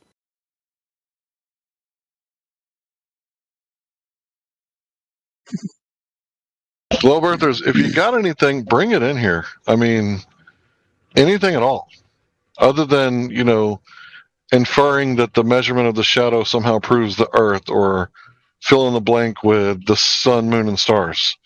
Because that's all I've heard from you guys for like 6 years. Look at the stars; it proves this. Look at the sun. Look at the eclipse. Or how do you explain this? And how do you explain that? Like, you guys got anything for your heliocentric, sun-worshipping, spinning monkey ball, space monkey religion, or whatever the hell it's called? Well, see, Hank, this is the thing, right? Like, he's even come in here and done it. A lot of times they'll sit there and they'll say, well, a belief is something that's false and knowledge is something that's true, right? But yet you believe in evolution. Well, yeah. So why do you believe in evolution? Well, because it's testable. No.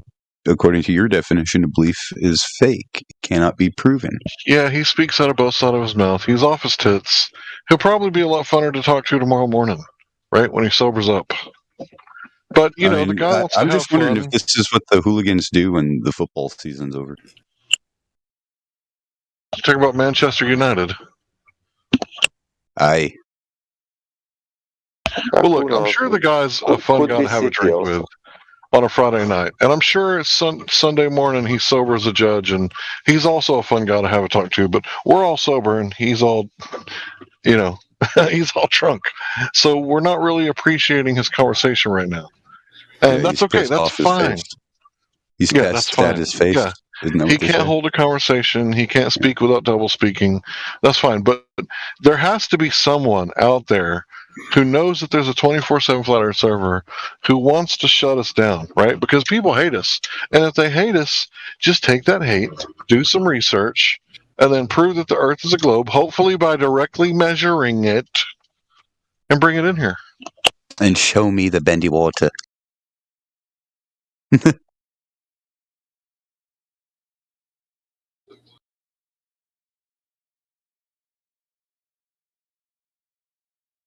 Guys, I came in here to tell you that I measured my toenail, and the arc of my toenail, it proves the Earth's curve. Really? How's that any What a different than revelation. Eratosthenes Eratosthenes measured a shadow, right? What does that have to do with the Earth curve? What does that have to do with the Earth, period? It's just a shadow from the sun. The sun created a shadow. Therefore, the Earth is a sphere. Okay. Leaps of logic. Guesswork.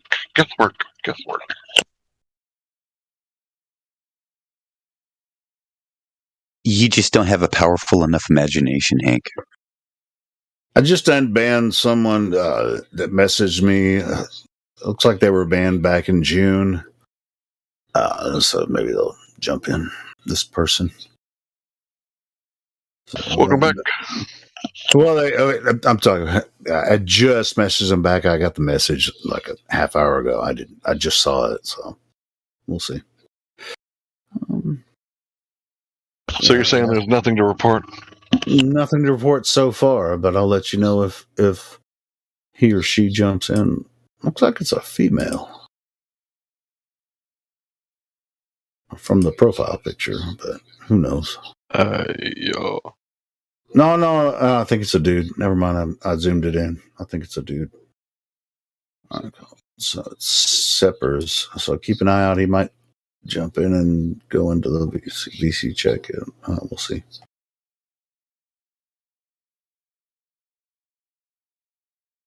I don't even really see anything bad like in the info. I don't know why he got banned, but it was like back in June. So he messaged me that he wants to come back in. So, can I ask something? Yeah.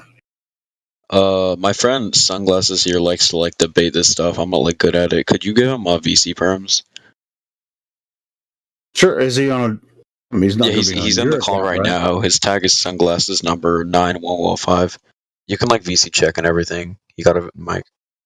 Oh, we can do it. There was an Adam Deckler in there. So be careful with your speech with this guy, because if you say the wrong word, he's going to attack that one word like a lawyer. So be hyper vigilant with your speech. Nah, he's just good at debating. All right, so you're VC verified, and you want to get your Sunglasses friend VC verified as well. I guess so. All right, cool. And he's there with you. You guys can or you're on the on the same call or something. No, we're not even a call right now. I'm just asking if you get him VC verified. Well, he's going to have to talk. Regenerate. To be VC verified, he's going to have to talk to us. Right? Oh no, yeah, that's why. Yeah. All right. So is he ready to talk to us? He can't unmute his mic, I don't think. Well, we can't VC verify him without a microphone. I mean, no, he has a mic. I just don't think he can unmute his mic right now. Yeah, because we're waiting to make sure. I want to make sure that he's cool before I unmute him. Who's saying he's cool? Just unmute him. All right, Sunglasses. All right, Sunglasses. I don't see Sunglasses up there. I see Adam Decliner. Wait, I see him lighting up. I see it. Yeah, he just got unmuted. What's up, Sunglasses? How we doing? Yeah, hello. Hey, welcome to 24/7 Flat Earth Discord, the best place on Earth to talk about Earth. Cool. Have you ever talked to anyone about Flat Earth before? Maybe couple dozen people. Really? What do you think about it? Have you ever talked to a flat earther, or have you talked to other people about Flat Earth that are? When I gave that number, I meant as a number of flat earthers. A large group joined a server I was in not too long ago. Maybe. Okay, cool. So you got to talk to some flat earthers then. Oh, that's cool. Yeah. Of course. It's always fun talking with you. Shut up, Google. Fucking idiot. Why does Google do that? My Google Home and just be like, I didn't say Google until I just did. So, do you got any evidence for the globe, Sunglasses? I mean, there's quite a lot. It depends, what kind of direct proof you want to talk about. Give us one. Well, if we talk about satellite photos, what that's one type of discussion. You mean images? Are we going to talk about? Show them. Show it to us. images, they're photographs, right, in the traditional sense of the word, right? Because a photograph is like a snapshot, like you take a selfie. That's a photograph. It's data that gets turned into an image. Isn't that right? Yeah, basically. Here. Where do I post these? Live stream voice text? Is that the? You probably don't have post perms.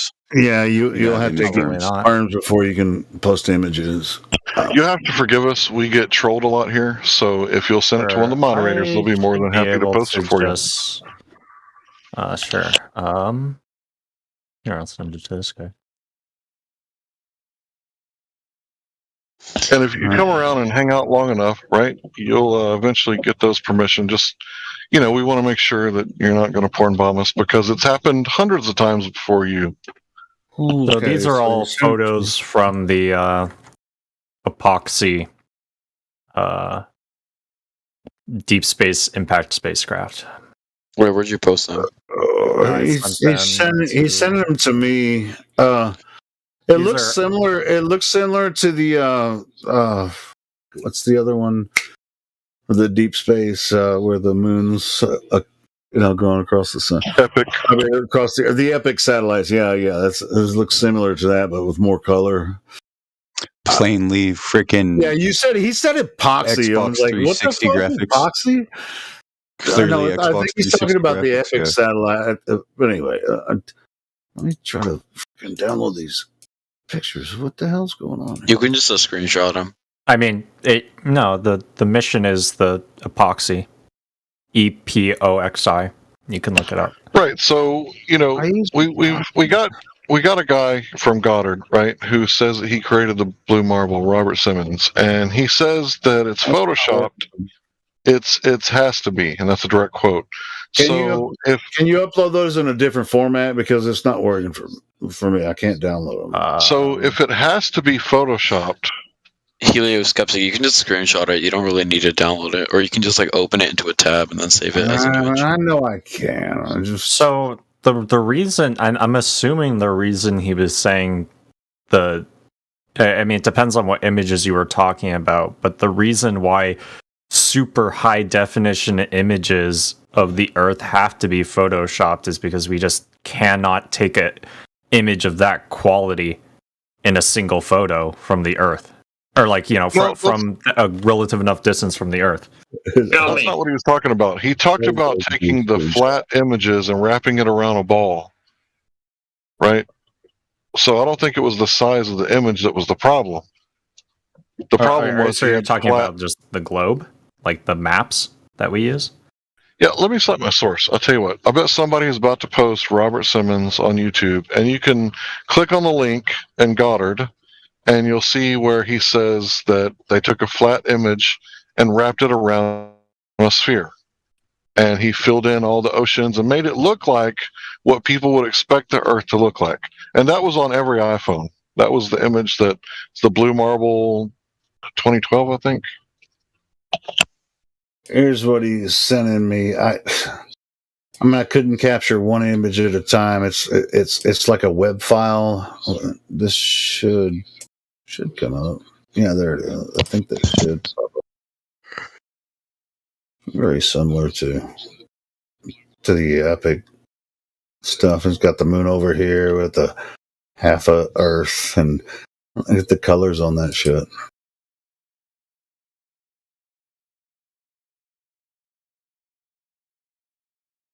So on this Epic, what was the name of it? Yeah, so I mean, have you read what this article is talking about? Which article?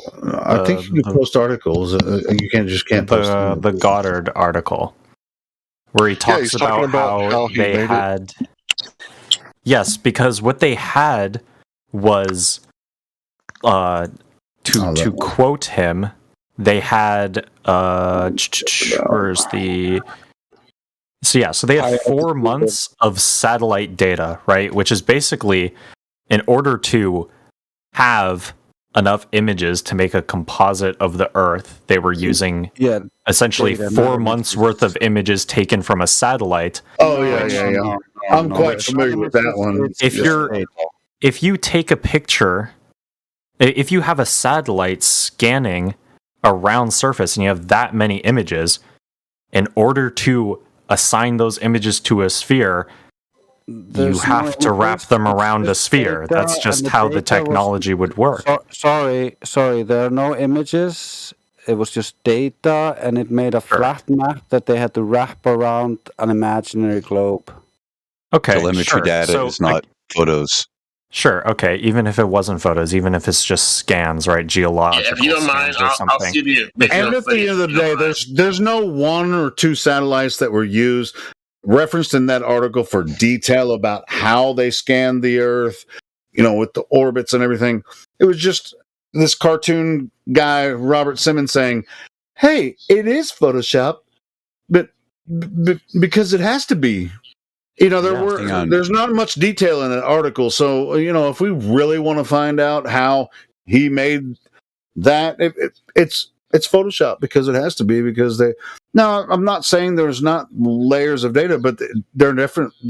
They don't have any evidence that it's actually from satellites rotating around the Earth. Hang on. Here's the thing. You cannot get to outer space because it's a violation of the second law of thermodynamics. Sure, but at the same time, I don't even need that to prove that he didn't get those from satellite images. You cannot have gas pressure without a container. That is not true.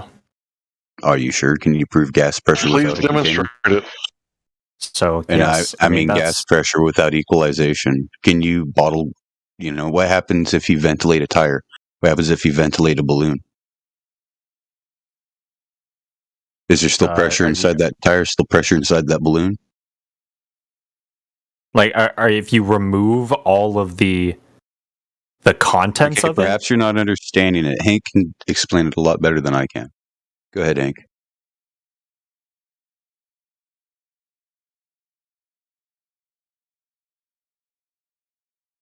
Hank, you here?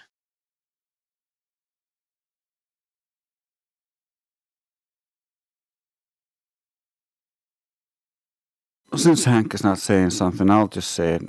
When you take a can of soda and you open it, the higher pressure of the gas inside escapes. Mm-hmm. You hear tss as the gas escapes. This is the second law of thermodynamics, as the higher pressure equalizes with lower pressure. Yep. Does that happen every time, or just on Sundays?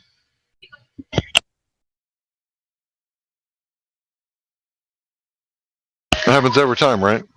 Yes. Without exception. So if I got a propane tank, right, and it's full, 250 psi, and I open it, it's going to spew out into the open air or into the grill, right, every time, no matter what. Yes, because of relative density and gravity. No, because of relative pressure. Well, yes, that exists because of those forces. Do you realize that relative density is specific gravity? Let him explain how gravity does it. That is not what that is. Actually, it is, and you just made an oxymoronic statement. No, that is he not. He just made a claim that relative density is true. Hold on. If you're going to say the reason why the atmosphere exists is because the mass of all the gas is attracted to the Earth, and therefore there is pressure within that atmosphere. Atmosphere is not real. Is air a shape? Is gas a shape? Atmos means air, right? A gas. And sphere denotes a shape. So is air ever a shape? Is gas ever a shape? Well, you can... If it's conforming to something, yes, you can say it has a shape. I mean, so therefore it's inside of a container, so therefore it's conforming to the shape of the container. It doesn't necessarily have to have a shape. Container gas does not have a shape. So let me explain. You need to look up taking the container physics in a once again, my literal, non-scientific sense, where you're thinking that container has to be this physical solid Sunglasses. object. However, favor. a container favor only, can please. simply Only one exist favor. due to Sorry, man. gravity. Man, sorry. Can you prove that? Define gravity. Sunglasses. One favor, please. Sure. Can you find me one citation saying only one, saying that we don't need container for the gas pressure? Sure. Okay.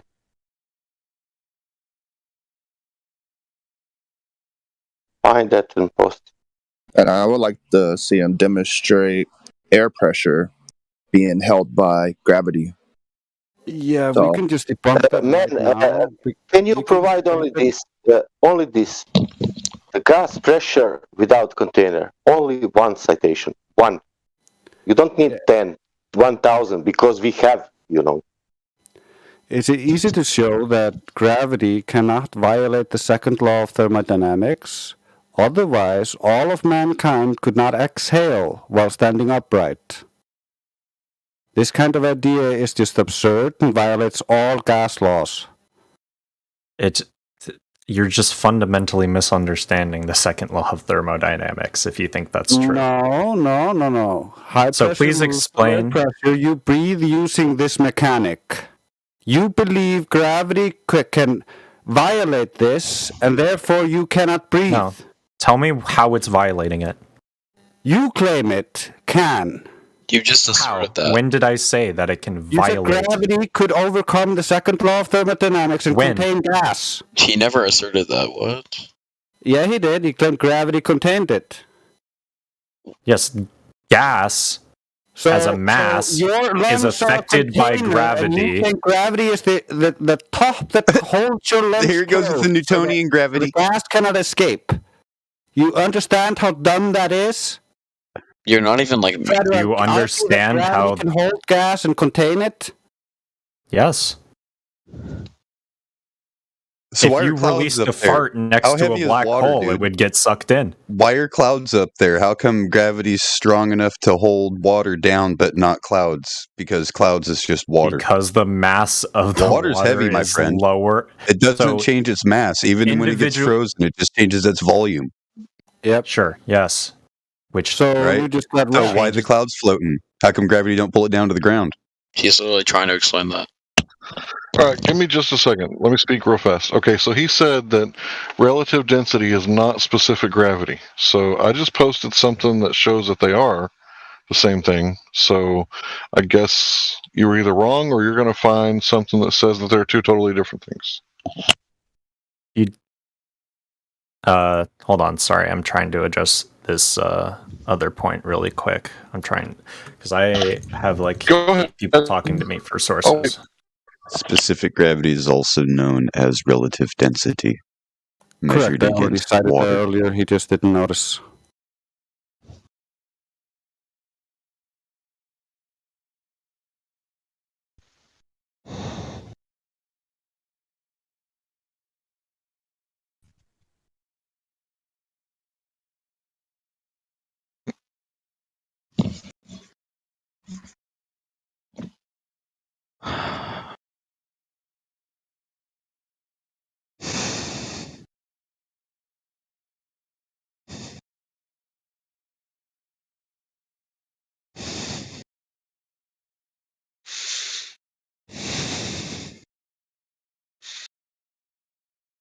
Hey, at least he didn't come up with, if you take a plate and put it on a scale and take a leaf blower, voila, you have gas pressure.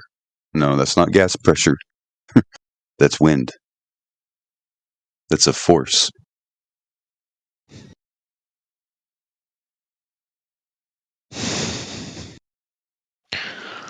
If you had a large enough plate and there was not a larger object in the relative Oh my vicinity fucking Jesus Christ, here he goes. So are you going to interrupt me? Okay, so while that is not necessarily Can you stop to breathe like that? on the Hans? surface of the Hey, mate. Hans, can you stop to breathe like that? So you interrupted 10 times more than that single breath. So you are far more of a nuisance. You're acting like far more of a nuisance, You're not Sasha. the arbiter of this Discord. Just try to behave and act like a person. Yeah, don't fucking moderate us, dude. What? Hey, so you're talking about a large enough plate on a scale. Well, no. That was just an example. Hold on. Let's talk about the fun. We're talking about gas molecules or whatever, gas itself being affected by gravity. Is there, like if you Google it, it will say yes. The first list that you get on Google will say yes, gas particles are affected by gravity, and that's the standard. But it takes a lot of research to understand, the way that gas is affected, or the way that gas in its natural state, it moves ineffectual of gravity at all. There is no reason to put gravity and gas molecules in the same thing. For one thing, there's no such thing as gravity, but this is when you do further research into the way that gases are in their natural state. There's no reason to put gravity in the argument at all. So if gravity doesn't exist, what is your explanation for the force that causes things to go down? Well, what if I told you that gravity is not a force? What if I told you that gravity is not a force? So that doesn't change my question. What causes things to go down? So the cause of an apple sinking. Sorry. Yeah. So we adhere to specific gravity, right? I understand that you may adhere to another type. That's fine. But if you take an apple and you put it in a pail of water and you manipulate the medium by removing the water, it will cause the apple to sink, correct? And I manipulated the independent variable, which is the medium. Well, apples which is the relative. So maybe use something like a brick, but no, that would destroy my experiment, because what I'm proving is that when I manipulate the independent variable, which is the cause, which is the medium, which is the water, that causes the apple to sink. So you asked what causes things to go down, and I just showed you that it's specific gravity. So relative density. How come when I have an equalized pressured container of water, do all things go down and never in a random direction when placed in the center of said container? Would you expect the water to fall? Are you serious? You think things fall in a straight line in water? So no. Why would they? Again, let me restate it. Why would they always go down but never up? If it is subject to only specific gravity, certain things do rise. Certain things do rise on water. Certain things do float on water. And can you let me speak? I'm not going to battle to speak. I'll talk over you or mute you. It's easy. Okay, so I was in the middle of a sentence. Let's not be childish unless you want banned. You were fundamentally misunderstanding my argument, so I was trying to correct you. All things don't go down. There's no preferred direction of down. Then how come a brick will never go up in water? Does a brick, is it alive? Does it have kinetic energy? I don't see how that's relevant. Are only things with kinetic energy affected by relative density? Well, things with kinetic energy can rise on their own energy, just like gas and helium. Depends on the amount of energy. Again, you're dodging my question. How come a brick will never go up within an equalized pressured container of water? Well, the pressure doesn't have anything to do with it. Well, yeah, no, it does. The pressure in water is never uniform. The pressure at the bottom is always greater than the pressure at top. I don't know what the hell you're talking about. By an almost minute amount. So how come? How you guys put up with this guy that asks a question and then won't shut up to your answer? I know, right? Because you. I'm going to tell you what, guys. I'm not the guy you interrupt. Interrupt me again. I dare you. With sulfur hexafluoride, and you let go of both balloons. the balloon filled with helium will go up, and the balloon filled with sulfur hexafluoride will sink. Yes, because of its relative density to the air around it and gravity. Okay, you said gravity. You said because specific gravity and gravity. Do you understand that? Relative density is another name for specific gravity. Yes. It is. Okay. So we can prove that our gravity affects it by manipulating the medium. Can you remove the bending and warping of space-time to prove your side of it? You can't actually manipulate specific gravity. You do realize it's a constant, right? No, we can manipulate the relative density by manipulating the medium. That something is in. Okay, so I can manipulate gravity by changing the mass of the object that I'm comparing gravity to. That manipulates the mass the cause? If I rotate a satellite around Jupiter, I will have therefore manipulated the medium of mass that I'm testing gravity against. Oh my god. Where did you guys get this dude? I don't know. I think we found him in a burning dumpster fire. Dude, that's he was in the back bin, and his buddy answered. Actual answer to the question other than ad hominem? I want to make two statements, and don't interrupt me while I'm making them, dude. Hey, why don't you guys let Quantum do this? And Guy, you should learn to shut up sometimes. You can't listen while you're talking. I'm waiting for you to answer the point I made instead of making like 8 ad hominem arguments. I didn't ad hom you. I won't ad hom you. I'll just remove you. I'm trying to maintain a civil conversation. I'm the moderator here. You're not. You're just making shit up. What? You're just making shit up. Define mass. You guys are just not understanding his argument. Define mass. You're just misinterpreting you don't even know what gravity it. Don't interrupt him. One person should be talking at a time. Define mass. You're saying mass? Mass attracting mass? That's 106 years out of date pseudoscience, son. May I please bring up the fact that no one actually answered his question? Can I bring up the fact that you said things fall down, go boom, boom, go splash, splash. All right. Can you explain the simple evaporation? You define it? Yeah. Can you define it only take about 10 seconds. Evaporation. So you got water, right? And the sun beats down on the water. We're talking about the water cycle. This is first step of the water cycle, right? Yes. According to you, everything what goes down goes boom, boom, goes splash, splash. So we're talking about evaporation in the natural world. Water evaporates, right? That's the first part of the water cycle. Yeah. So in evaporation, tell us the first step. Please explain to everyone what happens. So when something is heated, like when a liquid is heated up, it turns into a gas. The water cycle, evaporation. Yes. Yes, that's the first step. You're welcome. The first step, what evaporation. Next? So the hydrogen bonds are broken. Then what happens?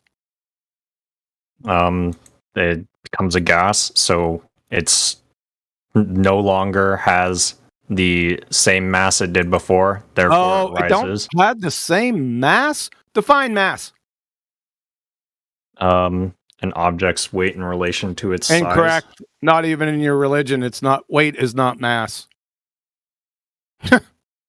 Mass is not weight. You don't even know what mass is, and you're claiming mass. Unbelievable. Well, citation, please. What's mass?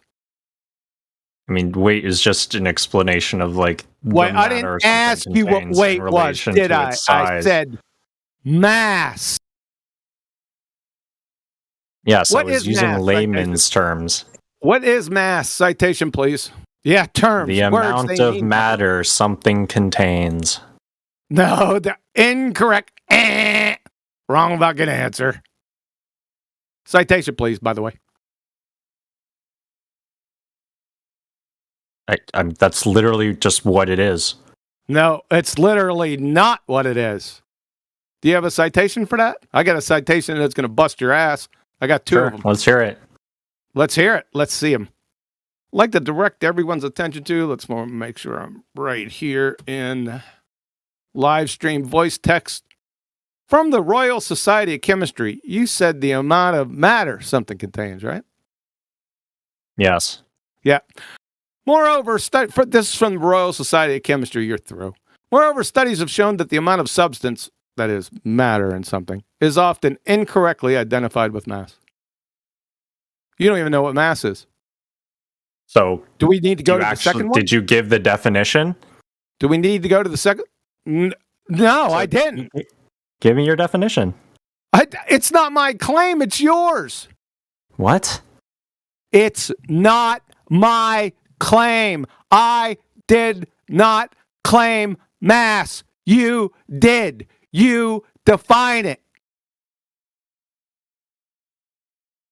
I mean, I'm giving you the definition, and you did not actually give me a contradictory definition. And I just debunked it. I don't need to provide. You didn't. You just read a sentence. You just fuck.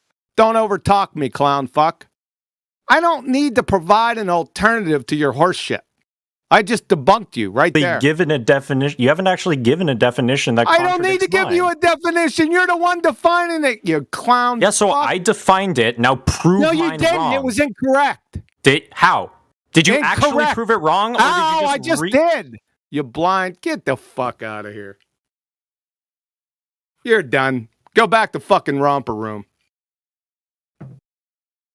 Oh, and by the way, we'll just tack on.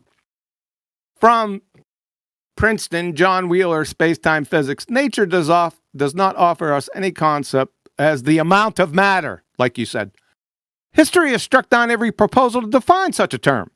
Even if we could count the number of atoms or by any other counting method try to evaluate the amount of matter, which you said that number would not equal mass. You're toast. You're a pretender clown, retard. Thanks.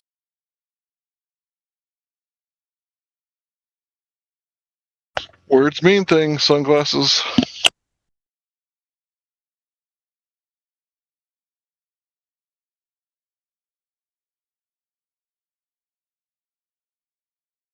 Yeah, so I was in a Discord with that guy not that long ago, and I said that every 3 days, after 3 days of fasting, your immune system resets.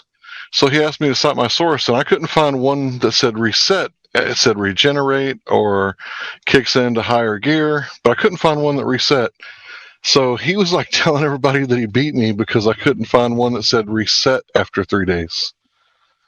So words mean things.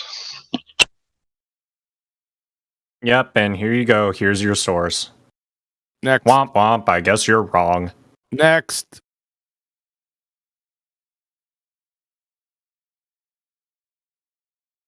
You notice he didn't come in here with any curvature. This motherfucker posts the Britannica definition. Wah, wah, wah. When mine is the Royal Society of Chemistry in Princeton University. So take your Britannica definition. Britannica. And shove it up where the sun doesn't shine, son. Yeah, you're not getting any more. It's not a citation. You're not getting anything more than chemistry or the Royal Society of Chemistry. That's the highest. Good night. To be fair, you could,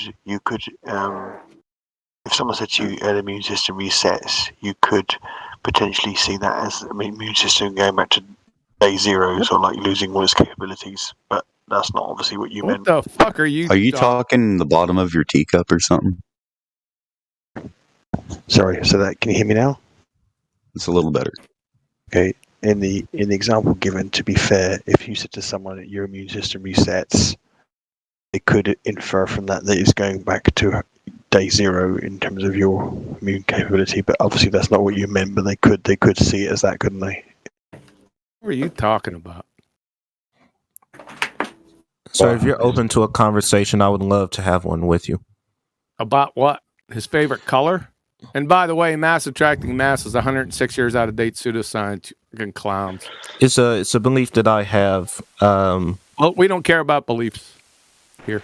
Well, sir, if you could just hear me out, as I am a person who is seeking knowledge of the universe, seeking knowledge of the world that I live on. I came on the server to actually learn about the flat earthers, but I feel that maybe you should know a little bit about my beliefs, just a tad bit. Care about beliefs. So what do you care about? I'm trying to have a good conversation with you. That's religious servers? I don't think... let me check. BattleMod, is this a religious server? No, last time I checked, we're a non-doctrinal server. No, You it's can not. do No, you can it's do not. religion down in the Bible lobby, but No, it's not. It's Battle not Mod, not hearing you, man. It's not really a doctrinal thing. I mean, if you could just give me a chance. If it's listen, it doesn't matter if it's doctrinal. This is a science lobby. You can go down to the Bible lobby with that. Do you need a link? Hello out there. Okay, so like, what science do you guys have to support the flat Earth? No, Battle Mod. I'm sorry. Hold on. Let me hop in here for a second. Quantum can't hear you. Battle Mod. Drop out and come back in. All right. So if you could explain to me the science, because I mean, I'm a fiction writer. I'm not necessarily a physicist. So if you could explain to me the science, then I could be enlightened and maybe learn something. So just tell me. Quantum, are you going to take this? I only cut half. I had to jump back out because I couldn't hear anything. Yeah, he's asking for science. He wants to see our science for the shape of the Earth.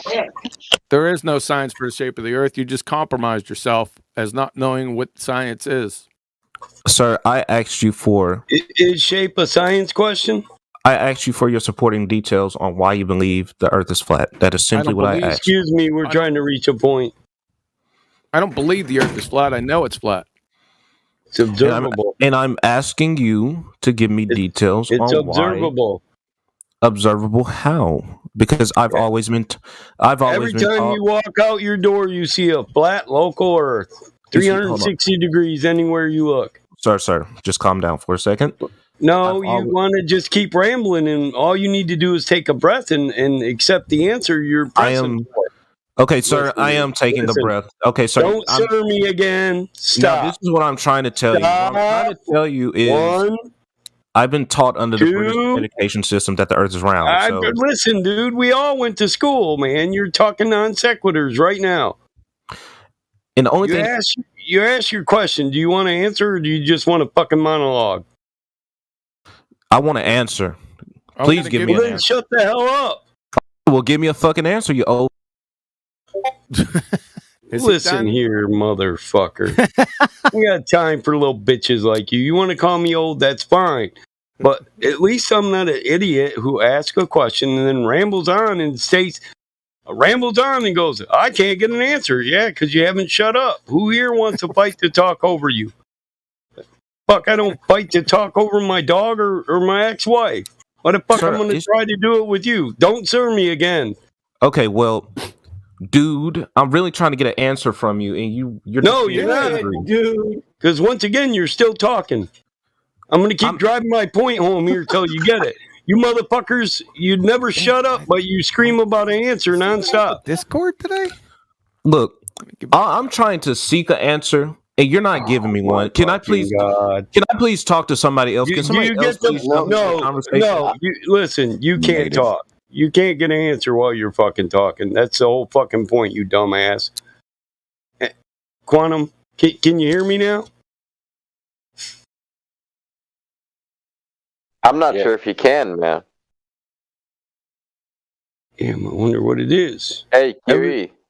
Everybody else can hear me, right? Yeah, I can. Yeah, all right. But I hear you. But I cannot hear QE. Yeah, I can hear you too. Just I can't hear QE either. Oh, it must be on his end. Anybody else want to cover it? Where'd this crew of I never shut up guys come from? We've been being too polite in here. What I tell you guys about being too polite? Damn it!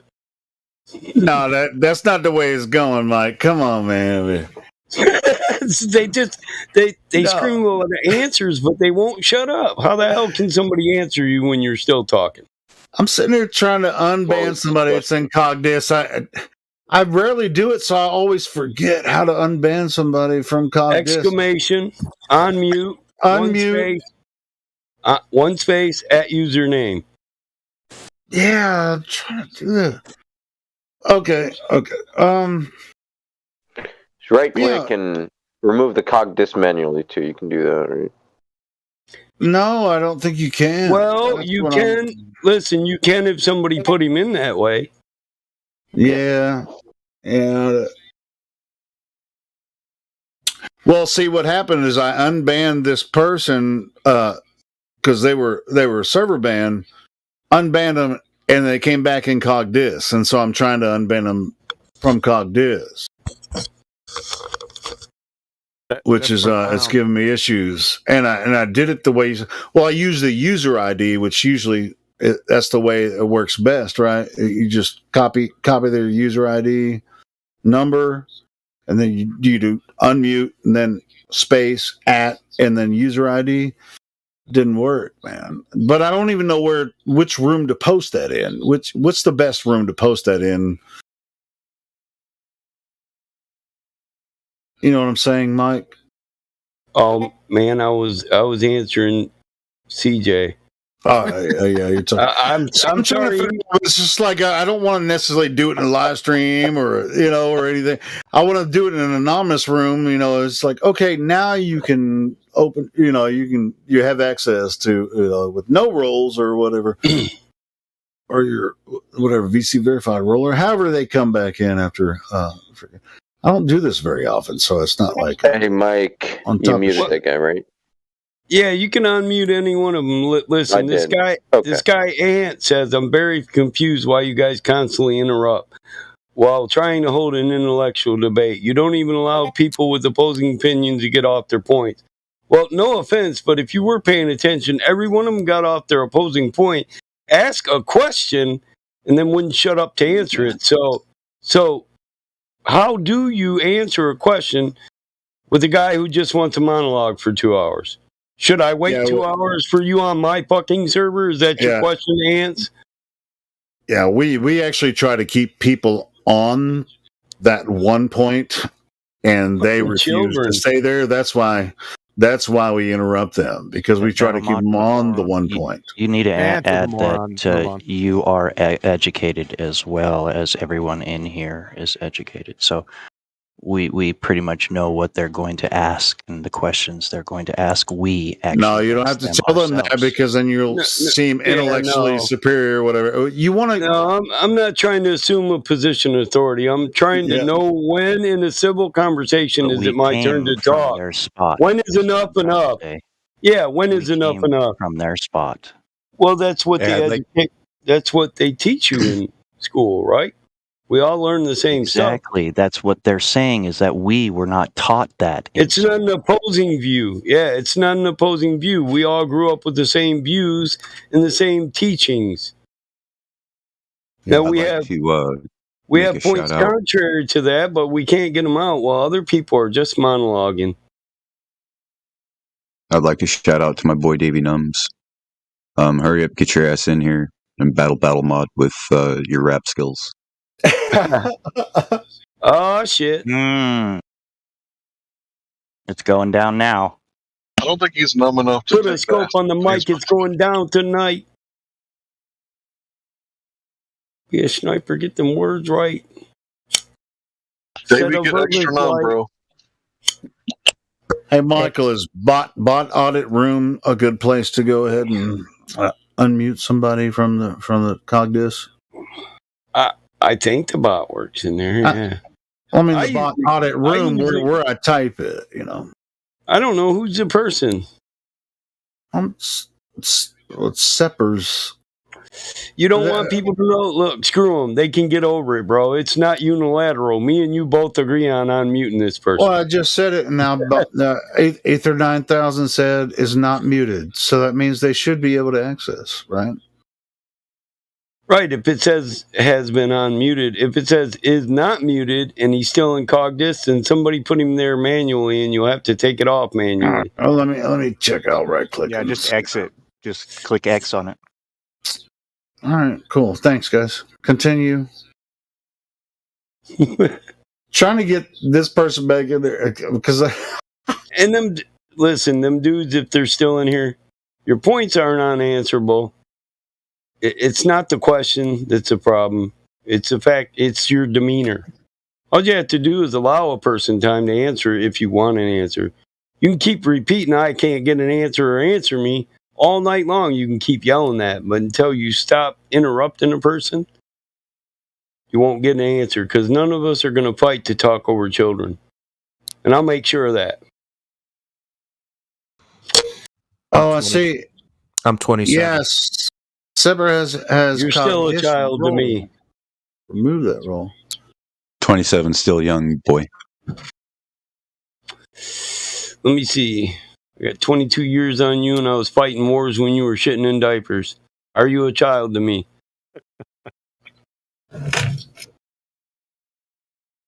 See, a lot of people think that age has to do with maturity, when really maturity is something that one acquires. And it doesn't matter what age, right? You can man up at the age of 19, right, and take full responsibility for yourself and everyone else around you. Or you can spend, the next 50 years, just pleasing yourself and fuck everybody else. Yeah. Right? And respect is a two-way street, isn't it?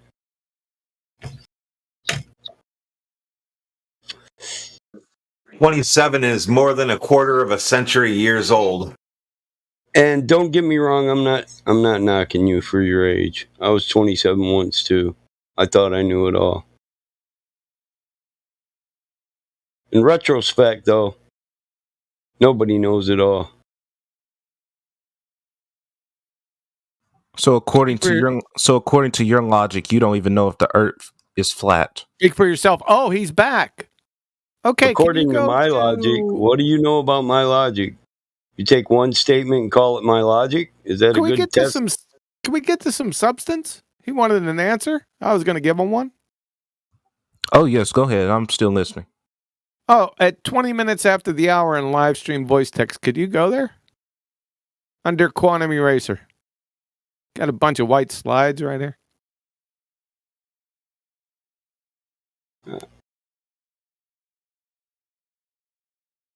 Tell me when you're there.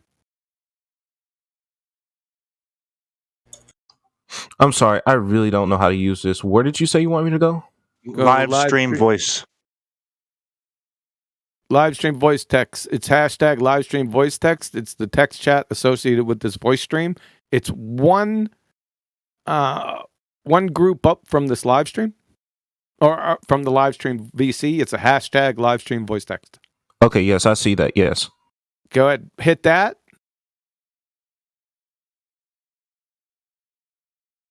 Okay. Scroll all the way down to the bottom.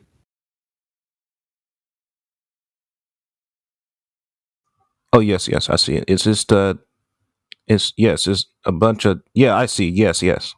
You see it? We got elevation, the flat earth proofs, you got quantum eraser, you got elevate. I'm going to start off with angle of elevation. Okay, go ahead. I'm listening. Yeah, it's really short. It seems long, but it's not. Angle of elevation, as you can see right here, to get an elevation angle, the adjacent or the horizontal line B must be flat. So, to use a sextant, and we all know that sextants work like unbelievably well to celestial navigate. So what they do is they measure angles of elevation. But to do that, you have to have a flat level adjacent. You follow me thus far? Yes? No? Hello? Am I still here? I think he's reading it. Okay. Is he reading it? Adam, are you alive? Adam, are you alive? Lagging. Did you figure out now immediately that it's flat? I'm still connected, I think. Yeah, I'm still good.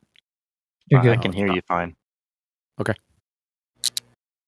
So maybe I just go through it. So you got the angle of elevation right here. They don't complete the opposite side, but that's no problem. We'll get to that here in a second. Angle of elevation will go from math is fun. Angle of elevation, the upwards angle from the horizontal to a line of sight from the observer to the point of interest. So horizontal is mentioned here for that horizontal line. From Merriam-Webster, angle of elevation, angle formed by the line of sight and the horizontal plane. They make it more specific. You must have a horizontal plane for an object above the horizontal to get an angle of elevation. From radartutorial.eu, elevation angle is the angle between, again, the horizontal plane and the line of sight measured in the vertical plane. Make sense? You're getting a 90-degree angle right here. We'll get to that in a second. And then from Varsity Tutors, the term angle of elevation denotes the angle from the horizontal. There we go with horizontal. We got horizontals everywhere. Upwards to an object. What they're basically saying is you need the adjacent to be flat or level, which makes sense for a triangle because a triangle has 180 degrees, right? So there's a big problem here because that's what the sextant measures. It measures elevation angles.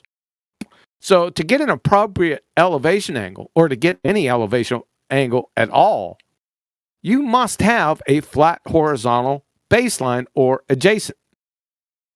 But there are no horizontal plane or baselines or adjacents for elevation angles on a sphere using a sextant. There are no horizontal planes on a spinning monkey ball.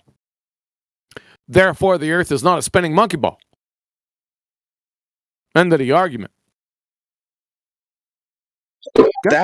Oh man, that was wonderful. Thanks for that, Kiwi. You're welcome.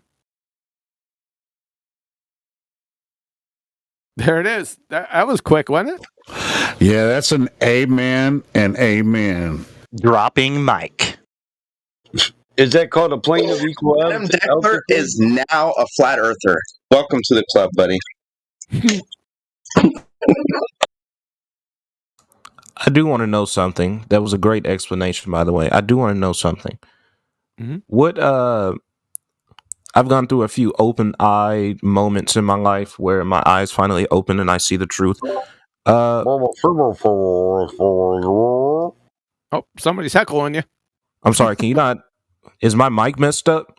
Wow, roboting. Yeah, for me. Oh, No, hold on he's one good second. for me. He's good. No, for me. no, it's a No, somebody was just doing. Somebody was heckling. You're okay. You're okay. Go ahead. Go for it. Yes, I want to know when did that open eye moment happen for you in your life? When did you finally come to the realization that the earth is flat? Damn, you just went away from my proof. What's up? 5 years ago. No, hold up a second, red herring. You just flat earthers. You just chase red herring fallacies. Let's just keep going. Let's just continue, guys. No, because so he said 5 years ago. What happened 5 years ago? Whoa. No, he didn't say 5 years. We're not changing the subject here. Yeah, we're not changing the subject here. So we'll talk about that later. You were trying to. Yes, you are. Everyone has their own story. Let's keep on topic. Yeah. So elevation angles. So essentially what I'm saying is that you can't have a curved baseline in a triangle. Right? That's all I'm saying. Essentially, if you could boil it down to its bare knuckles brawn, that you can't have a triangle with a curved baseline, essentially. So that's my proof of the flat Earth. And it's in spades. Right. That's one of them. That's one of them. It's all I really need, though. It kills it right here. If a sextant works, it's over. Right. We're looking for a concession, Adam. You go ahead and concede that we just smacked that ass. But No, John, hold on. Wait a second. Or at least that you got an answer when you shut up. I'd be fine with that. I didn't, and I am fine with it. I'm completely okay with it. So you got an answer, huh? As long as you allowed him the opportunity to give one. But I had another question. Is the thing? Well, that's fine. That's fine. Absolutely. We can do, yes, of course. We can do that. That's right. groovy. Mm-hmm. It's all gravy. Yes. And I'll ask that question probably tomorrow. God bless. Everybody have a good night. Wonderful. Take care. Now, wait. Listen, guys. Listen. Homie. Just relax. This proof is so devastating. I'm telling you. You guys, could you adopt this? Like, snatch this up? Yes. I put it in. I put it in 100%. Yeah. I've been doing this for about 5 weeks now.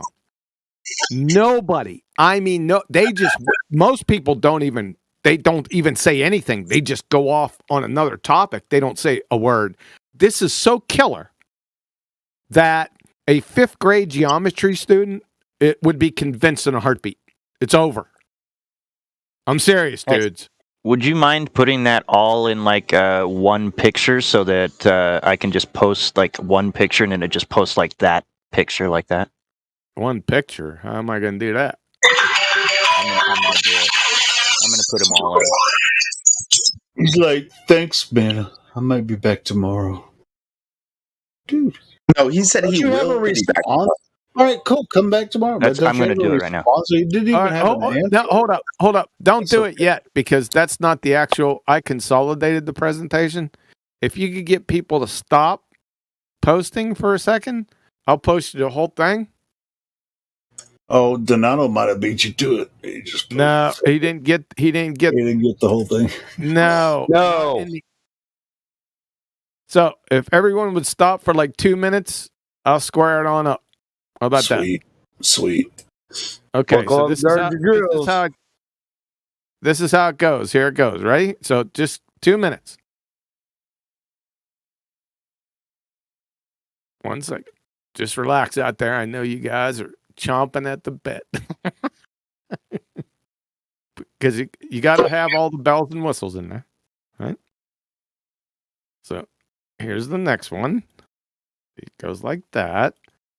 And then it goes like this. You got to have that GIF in there. Tell Sasha to stop typing. All right. That's the ball tart. So let's go with that one. Then that one. I got over. I'm getting over on the system right here because I'm posting these things. 1, 2, 3, 4. More. Shit popping up. Okay, one more. Give it to me, baby. 5. Okay, let's post those. Keep relaxing. Don't post. I know you want to. Don't premature ejaculate on me. We got one. This one. We got to get this squared away for presentation. Uh-oh. Then we got this one. We can't possibly make that into a whole. Wait a second. Yeah, it's not that long. You underestimate me. Yeah. I mean, I could put it into a whole GIF, I guess. Just like be going fast. There you go. We got those two. So one more. And everything will be okay, and you can release the hounds. The hound. Uh-oh. Okay, here it goes. Last one, and then you guys are free. Go. There it is. Okay, give me just a minute. All right. I had to get mine in there first because you said give it to me, baby. All the girls say I'm pretty fly for a white guy. All the girls say I'm pretty fly for a white guy. Oh, give it to me, baby. Give it to me, baby. Well, since things have calmed down, just want to say thanks for a great night, you guys. I'm going to sign out. It's getting late here. Yep. Oh, Karma wants you when she leaves. Karma, make sure you snatch up that presentation, girl. I'll trust Trace to have it because I'm on phone and I have limited space, but I can also say, Trace, post that one.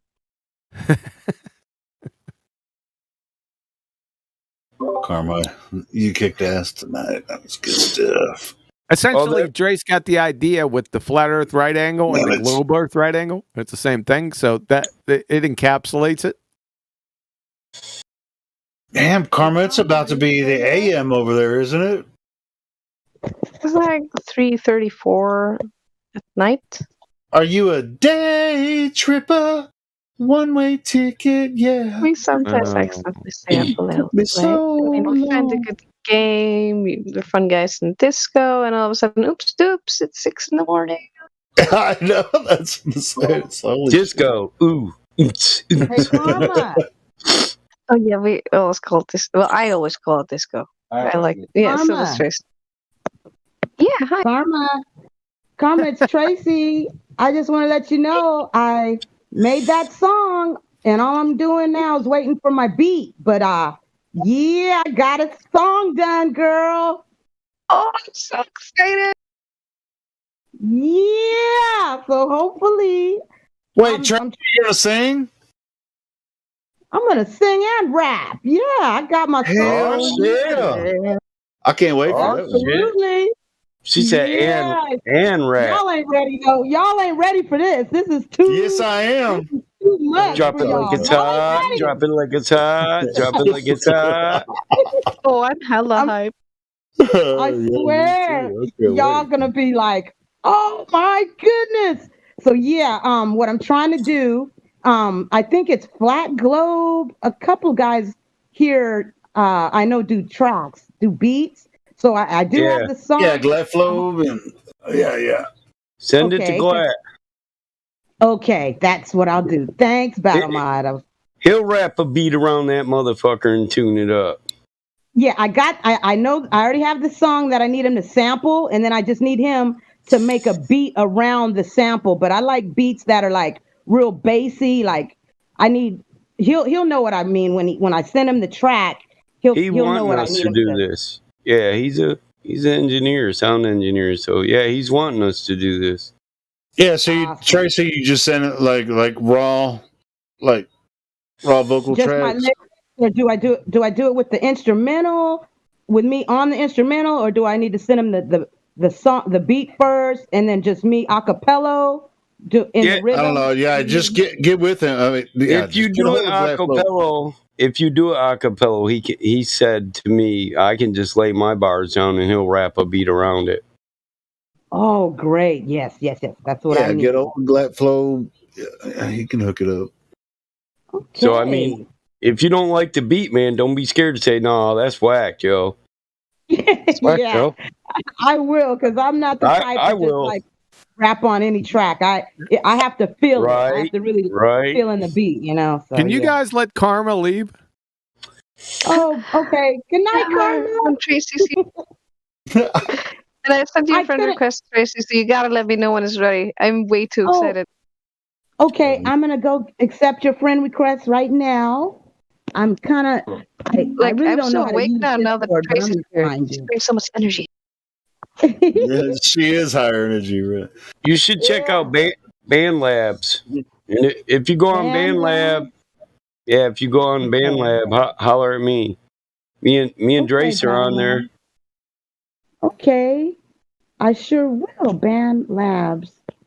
It's also the weekend, so me and Karma can technically stay up. Okay. Yeah, you guys. I'm sorry I didn't make it earlier, but I'm home now and I jumped on here and I'm like so hyped because I finished it. I completed it actually today. I've been working on it for like 2 weeks. And so finished it up today. Are you saying it's just like a groove you wrote like in your head and wrote the lyrics and stuff? And do you have Helio. There's a track because when Hank gave me the idea last time I was here, he said that I should do like a sample, like for instance, he had said like the Red Hot Chili Peppers, how someone did the sample of that. And I was like, oh yeah. I see what you mean. So I found this song because I'm a big fan of somebody. I don't want to say who it is because then I don't want you guys to get an idea of what type of sound I have or whatever. But it's one of my favorite musicians ever, and it's a track from like way back that they did, and I found the instrumental. So what I did is I wrote my song to the instrumental, so that when I pass it to the engineer, he'll be able to sample the actual. You without the music that you wrote it to, and just they'll make their own music over it. I wish they could sample that beat in my head. That's cool. She's keeping that secret. Oh man, because I know how talented we got a lot of talented musicians here, singers and rappers, and I feel if I even say the song, I don't want no one stealing it and biting it or nothing. No. I just can't do it. You gotta have a rhyme of your own. You're doing it right. Stay off everybody's own. It is. This is my own rap, and so it's my own. I'm with you. I don't want no one to take the sound, the instrumental that I got, and make them a song to it. Like I just want everyone to hear it at one time once it's completed, and it'll be awesome. I don't share anything that I don't, unless I don't care whether they take it, I won't share it. Yeah. Okay. Here's some bars you can use. Yeah, I'll lend you these bars, but this song right here, That's guys the gold shit. I'm keeping the platinum. Yeah. Can So Karma what's go up? now? Is there any Globies in here? Is there any Globies in here? Wait a minute. Seems like Huey wants Karma to leave for some reason. Dre said that they don't have to leave. It's the weekend. It's the weekend, man. It's party time. Hey, QE. Can Karma leave now? QE. There you go, bro. You called it upon yourself, man. QE, can you hear the lady talking to you, bro? Quantum Eraser. I'm trying to look out for Karma because she excused herself, and you guys won't let her go. Oh, are you saying she needs her beauty sleep? I'm saying she could miss a little. She a lot younger than you. I think she's half your age, bro. Yeah, she's young. Hey, Quantum Eraser. Can we focus on the lady that's talking to us?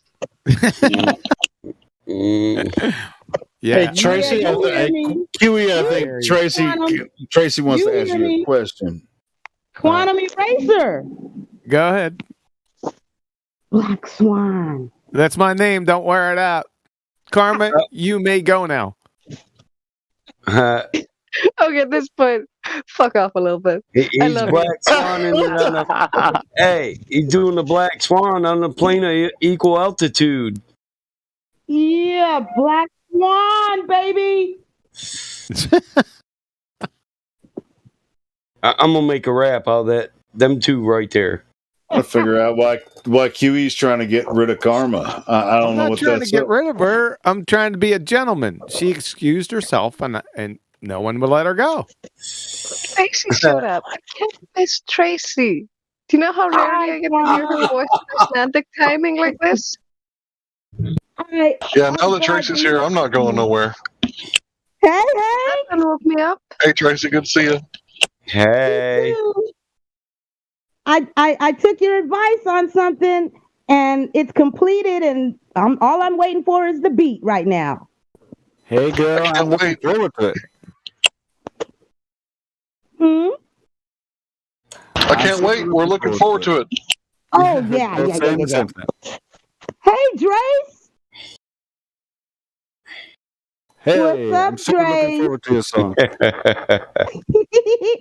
Drace, because of you, man. Watch, you're gonna be so happy. Woo! Yeah. You got any new music? I made a new song, yes. I don't know how great it is, though. Can you post it in the chat for me so I can check it out? Oh. He's on it. Already on it, yeah. I want to say Drace is badass. So Drace is Drace Love and Harmony on BandLab, and I'm B-Mod on BandLab, and I'll send you a link because in there you can download music, and then you can just let the music roll, rap over it, and record it all at once, or you can create your own. You can create your own beat. Cool! That sounds awesome. I'm gonna be in that. Yeah, because me, him, and Bong joined it, and Bong laid some beats down, and I was sharing some verses, and Drace just went in there and threw my verses down on the beat, and it sounded good. I told him to use it. He ain't used it yet. I've been waiting. Oh, for real? The beat, I don't know what happened to the beat because I don't know how BandLab works, and I think Bong just disappeared and evaporated, so I think the song went with him. Yeah, I think so too. Okay.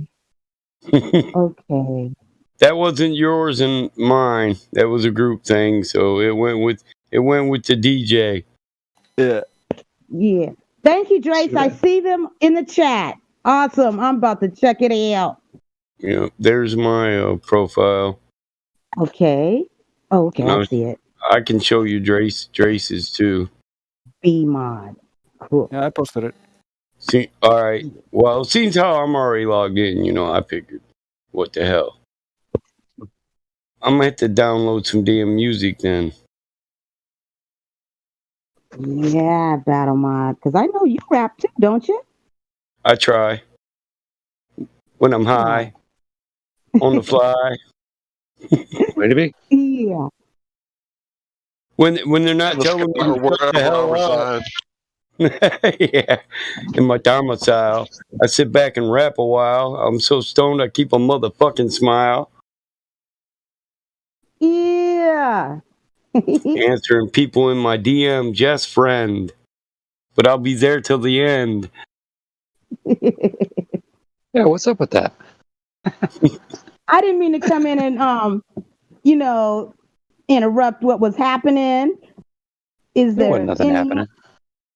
So okay, so there's no Globies here tonight. There ain't been no Globies in here for 3 days. I'm hyped. I'm ready to chop some Globies down. Well, Quantum got him a 5-minute KO, first round KO. So. Oh yeah, he's winning. He gets all the knockouts. Old boy's hecklers went with him. Did you notice that? So you like one KO punch, 3 people went down. Yeah, I saw that. 7 in 1 stroke. I know That's one hell of an equal and opposite reaction. I'm telling you.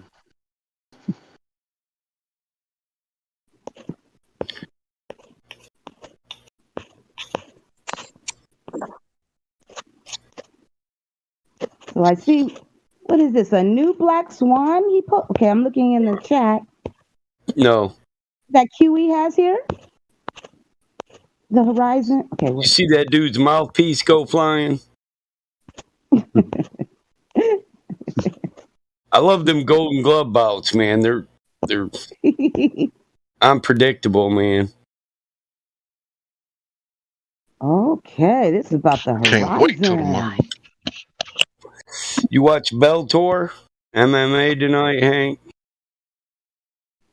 No, I'm going to be watching UFC. I actually requested for tomorrow night off, which I never ask off, not for my birthday, not for nothing. So, except for UFC, right? If I had any questions about whether my daughter was just like me, she answered them tonight. She was talking about, I whooped that dude. Give me 2 years. I was like, what? She's like, he sucks. He shouldn't even be in there. I was like, damn. That's me at 49. If I was 10 years younger, dude, what's up? Yep. I hear that. That's funny. She's a cocky little shit. My daughter is too. She got the worst of me and the worst of her mother. She's got the worst of both of us. Yes, my daughter does full contact martial arts right now. In 2 years, she'll be signing up for Capology. I have to get my daughter into that. Michigan Grappling Association. That's the gym she'll be fighting out of. We try to double down and triple down on our women's ground game and tap out ability. My daughter will tap a grown man out if he ain't paying attention or if he ain't skilled. You put her in there and she just might end up fighting a man. She's the way things have been 16. going. No, I mean, they got. Oh, I know. Men. I can't say that's not in my heart when I train her. Yeah. Yeah, that's it. Preparing her for that one sheet. It's not expected. She'd be the one they ain't expecting. Yeah, exactly. That's what I mean. It would be a lot of fun to see that. Little farm girl from Michigan knocking motherfuckers out. Right. More than one reason not to mess with the farmer's daughter. Bro, I used to let her... Unless you know the farmer. I used to let her slip a punch in here and there just to build her confidence. Then she cracked my rib without me trying to let her slip it in. And I was like, man, I'm going to start using that full body gear. And I could see this kid's head swell.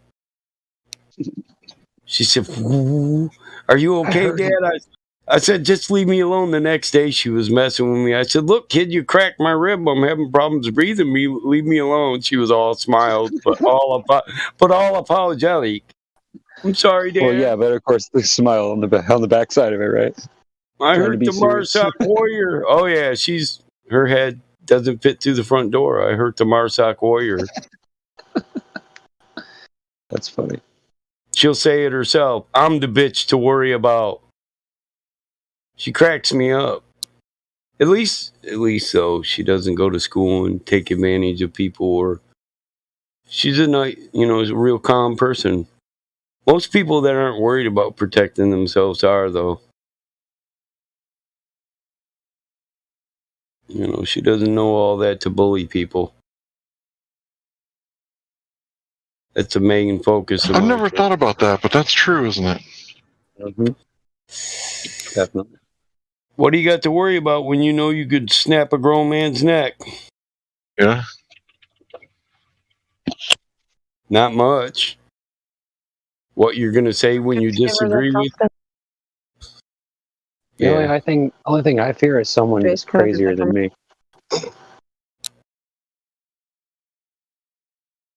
Like when I was a kid, Trace would teach me how to throw a punch and stuff like that. And I remember the first time I punched him as hard as I could in the stomach, and it actually hurt him. I was like, "Oh, I'm strong." Yeah. The one other time I really did hurt him is when we were doing these running hugs, and I was 6, and I didn't realize that jumping up with your knee up when a man is hugging you is a big no-no. After that, he always went to his Two knees. birds with one stone. No shit, that's no a more knockout catching you, move. huh? That's a knockout move where I come didn't understand why he was so hurt. Finisher. I was 6. You were 6. No wonder. You're like, what's wrong? I could take one to the gut. She punched me in the stomach. I did relax, and she hit me right in the solar plexus. So it did work, but I can't generally fight through that thing. So I did play into it because I wanted to raise her confidence. I know it now, but at the time I was like, I'm so strong. Yeah. Hey, Trace! And I could throw a punch later when I needed it. So. Yeah. What's up, Tracy? Trace! I love that song! What the fuck? Man, every song, you don't trust your eyes, you trust mine. Oh, awesome. I just heard the song. You're amazing. Wow, dude. You hooked that hook up. You switched it up with that one. I told you I wouldn't lie to you, bro. I told you that was tight. If it had sucked, I'd have told you. Yeah, you said I thought it was tight. It was a good mix. Two different styles. He switched it up with a new sound, with a new style. Yeah, I'm gonna be back. I gotta go listen to it again. I'll be back. Damn, I wish somebody would be that excited about shit I do. Fuck, dude. I like that Dark Crystal song. That cracks me up every time I hear it. Me too. Tracy is like my favorite hype person in the world. Same. Just if just get her to listen to your stuff, and then you will feel like you're flying in the sky. Full of unused energy. There's not very many people like her left in the world. We should, you know what I mean? That are that happy and seem to be just happy about being that way, you know? Great, I love it. In Icelandic, we call that a orkubolti, which is calling someone an energy ball. But it's a very positive thing. It's a compliment. But yes, he would definitely be an orkubolti. Yeah, Which reminds me of somebody I know. That's why I said that. We say that too. Aren't you just a little ball of energy? Yeah, I've heard that. Slightly different for Icelandic. I don't know. The connotations are more, I don't know, like very positive energy and not hype. It's the placement of the descriptive word and the actual word.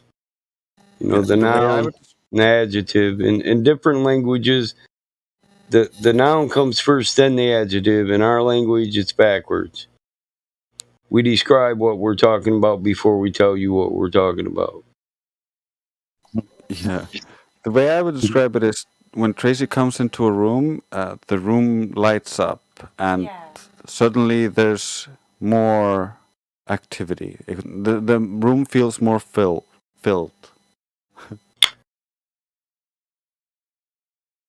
Other people do accomplish the same or similar effect, but I really like having her. Where's she been? I haven't heard her on here before. I'm a hyper person. I dig the flow.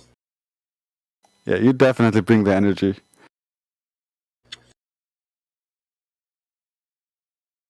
I've always been energetic. Yeah, but you bring a very different energy because you bring a more masculine energy, I guess. I try to. I'm definitely not trying to kick off femininity. Yeah, I mean, she brings in a more feminine like type of energy. It's more. I can be compassionate, but I try to do it so people won't notice it.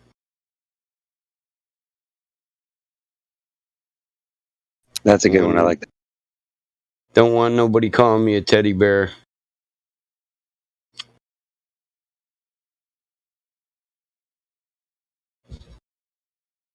Don't be telling nobody I'm a nice guy, damn it. Yeah, I'm the opposite. I'm like soft and fluffy, but when it comes down to it, I can be scary as fuck. Hey, I had a thought, I thought, yeah, Karma's a real cute name, but they always say Karma's a bitch. Don't they? Karma's a bitch. Watch out for It's not easy getting me mad, though. Because I've had people who known me for years who literally seriously went up to me and went like, have you ever been mad? I said that the other day in here and somebody pointed that out. Karma's so nice, you probably got to push her so far that once she is mad, everybody will know it. Oh, You just be dead. I kind of. You just explode. But I don't explode. It's more like calm fury, but you can fucking sense it from a mile away when I shift. Do you remember it? You actually remember I told you I'm in full control. Oh, nice. My energy shifts. I act differently towards a person who's aroused this anger because it's always justified, and I don't go over the line, But I will say things that I usually wouldn't, and I'll be much, much more direct and honest to the point it's cutting. Yeah, we learned that from our mom, and I think part of the reason why she has not or is so good at this is because generally when she was younger, we would get mad on her behalf. I generally only see her mad on the behalf of someone vulnerable or a loved one or a family member. And that's generally because they're not getting mad for themselves. Yeah, like I will stand up for a child being hurt or an animal, or like if you're abusing someone who is weaker than you, then yeah, I will get up in your face, even if I'm tiny. But like if somebody's being disrespectful or mean to me, I'm not gonna get mad. I might be like, just put down the foot a little bit and be like, hey, but that's not me mad. A few times funny. I'm actually mad enough to like genuinely raise my voice and start shaking with anger. Like it's palpable, and I've been told it's a bit scary. Yeah, I'm a normally aggressive person, but when I'm really mad, I'm calmly cynical. Yeah, I get that. I start giving them last chances, Yeah, biting answers. Yeah, when I've had enough, I'm like, okay, buddy, let's slow this down here a little bit. Think about what you're saying. Are you sure you want to go? That line gets crossed, once your meter is full, that's gonna be a change in that relationship, depending on if they, respond badly. Yeah, it essentially goes to shorter and shorter words until you're like, oh my god, is this going to continue this? Yeah, until I have no more words left, and it's just whop. Lost in imagination. You don't trust your eyes. You trust man. Oh, yeah.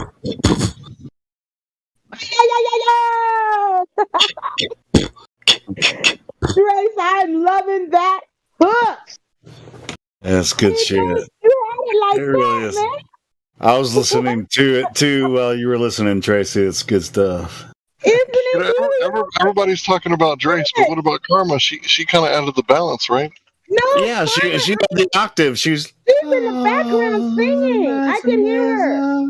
Yeah. I could hear her in the background on the song hook. You put that out. You guys put that out a couple weeks ago, right? Yeah, let's play it. You guys want to hear it? Since we're talking, I was listening to it earlier today. Can you play it for the stream? Yeah, let's do it. Hold on. Awesome. Woohoo. Yeah, Drace and Karma both. They're both very talented. I'm loving all the music. All right. Awesome. See if it comes through. See if I did this right. Okay, and I'm gonna turn my mic off because I noticed. I think if I have my mic open and then I'm texting, it makes it beep or something where you guys it's beeping. So I'm figuring it out. So let me mute. My car sounds like shit. I think I put the right command in, but it's not playing. It's the one with the ghost with that green ghost. Oh, there it is. There it is. Yeah, but that's coming through my mic. That's coming through my mic. Oh. Here, let me try, Helio. Yeah, there's something going on with the bot. Yeah, Battlemod could probably help you out, Helio. Oh, he's good with the bot.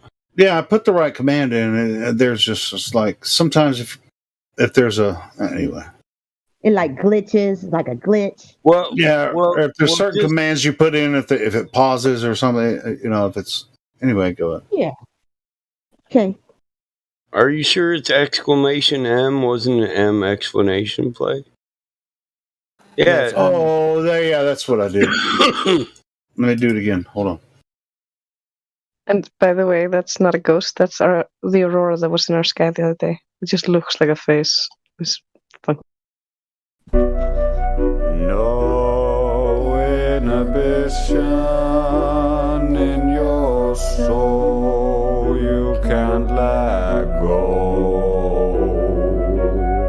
No rhyme, no reason, you fools gave up your rights, thinking you're free. Simple, you get right from the creator, not the government, something greater, not the 1%, sorry hater, not with my consent, love this later, you don't represent the divine intent, regardless of how hell-bent you're on giving the public torment. There's no lie you can invent, this awakening you can't prevent, try as hard as you can misrepresent the objective present. When truth has got your scent, your crimes become evident, just lament and repent, we don't need Clark Kent, it's people versus government. Lost in imagination, you don't trust your eyes, you trust man. Man who believe in stories just like you do, you don't have a clue. Don't stop innovation just because you think you know. Just admit you don't know, and your honesty it will show. There be reasons for the seasons, but not one look at treason. So the gleasons is a psychosomatic manipulation of your conscience to depict a screen that make you dream to normalize the obscene. Are the friends of Epstein squeaky clean? Do you want that 14? It's an adult with no knowledge of the occult or pseudoscience like Foucault. Don't take this as an insult, I'm helping you leave the cult. It's not difficult, the belief offended, don't be offended. We used to be in the same cult, bro. Lost in an imagination. You don't trust your eyes, you trust man. Man who believe in stories just like you do. You don't have a clue. No inhibition in your soul. You can't let go. No rhyme, no reason. You fools gave up your rights, thinking you're free. Please stop the faulty divination. It reeks of desperation. Is your brain a decoration? You live in creation by a fee foundation with a lack of rotation. You live in vibration. It's not a privation. That would be a devastation. Life is cultivation of the generation in your location. Through self-exaltation and true liberation. Help yourself for the future of the children.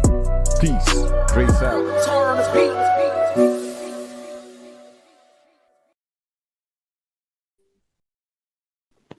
Man, I want the lyrics to that one. Yeah, Hank, it is so good. Amazing. Hey, Carlos, that's a face. I know, right? They were crazy. It's a big face. Oh my goodness. And it looks like it's screaming, right? Yeah, I see teeth and everything. Are those teeth? Yeah, there's some funky ass lights. They were just like crazy. It looks like it's screaming and you can see the teeth. Go. I like the little slide. I like the little slide that you had, Dre. So it's just like, oh, me too. It's good stuff, bro. Really good. It really is amazing.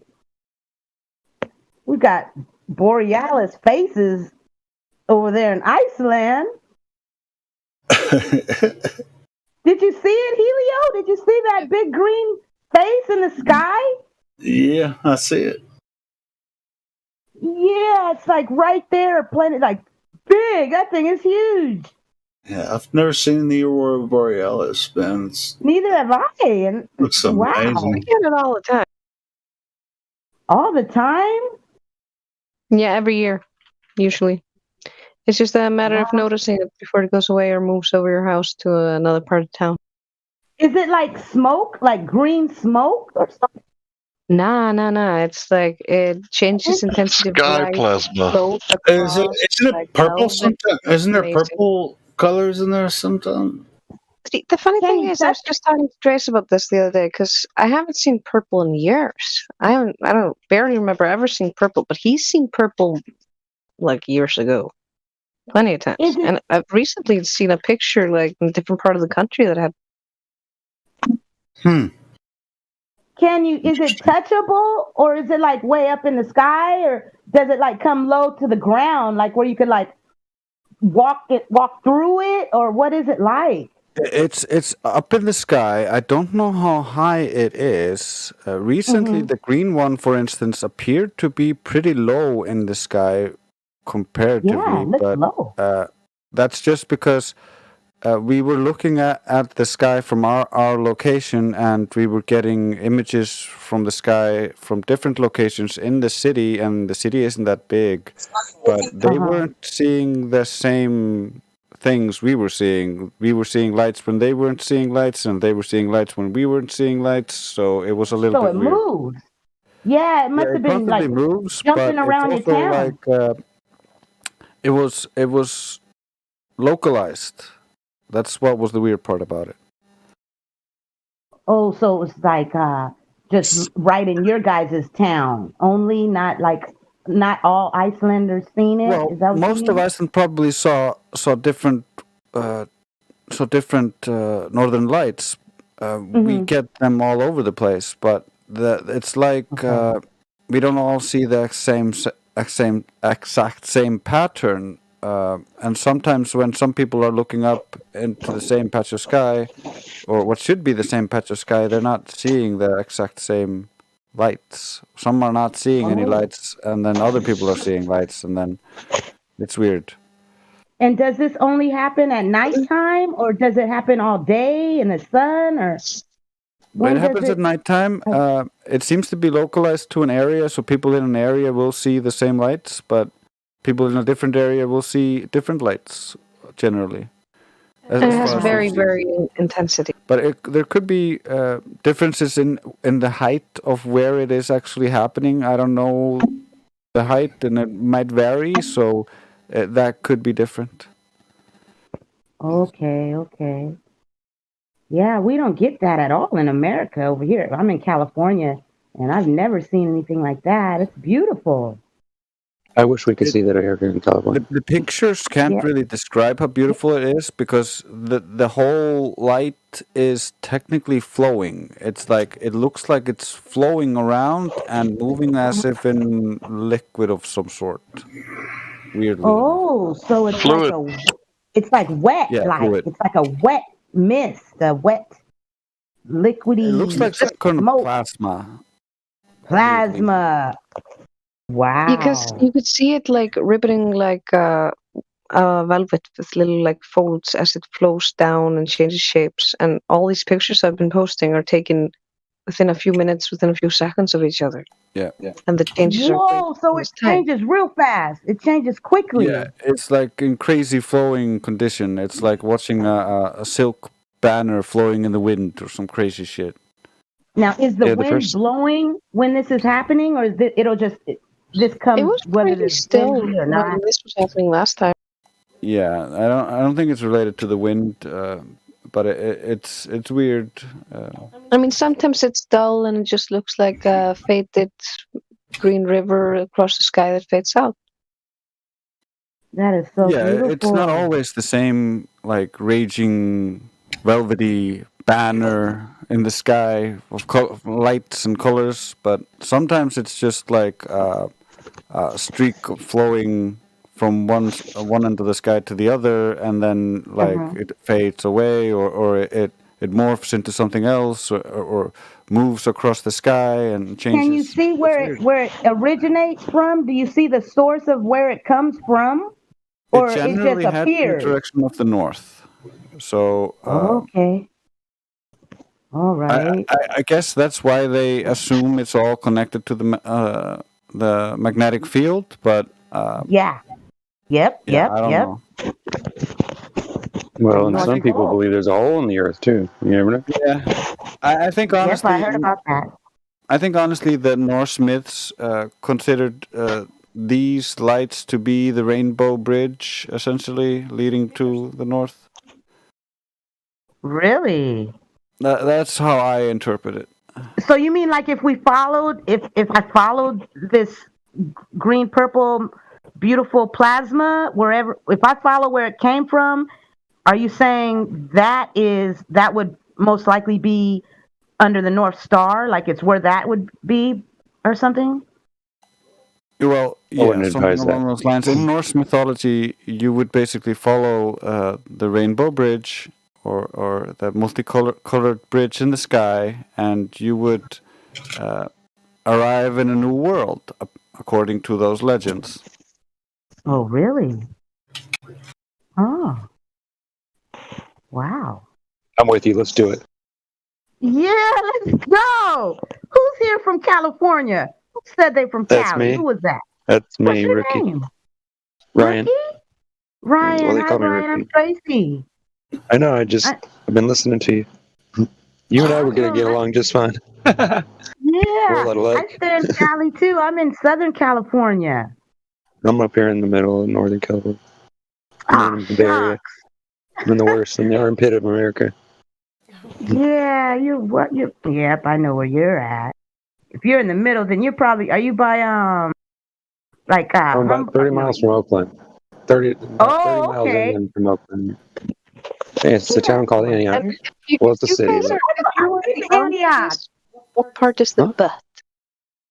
What was that, Karma? I was saying, if he lives in the armpit of America, which part of America is the butt? I think it's over there in New York somewhere, I think.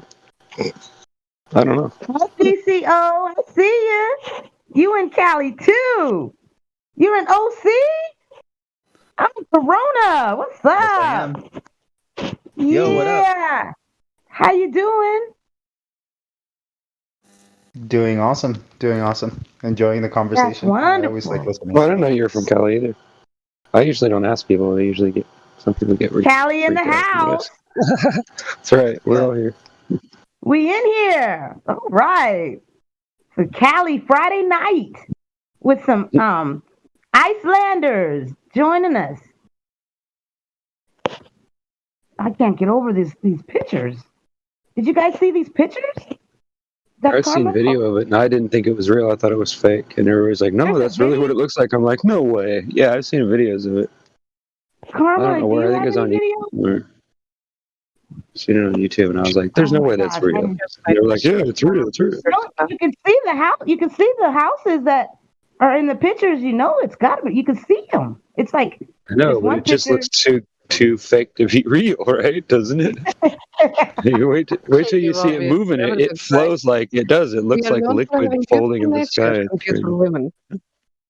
I'm sorry. I didn't mean to cut you off. Gorgeous, beautiful emerald green color. It's like so. I'd fall in love with it. I just stand there and drool. You know, like, what is that?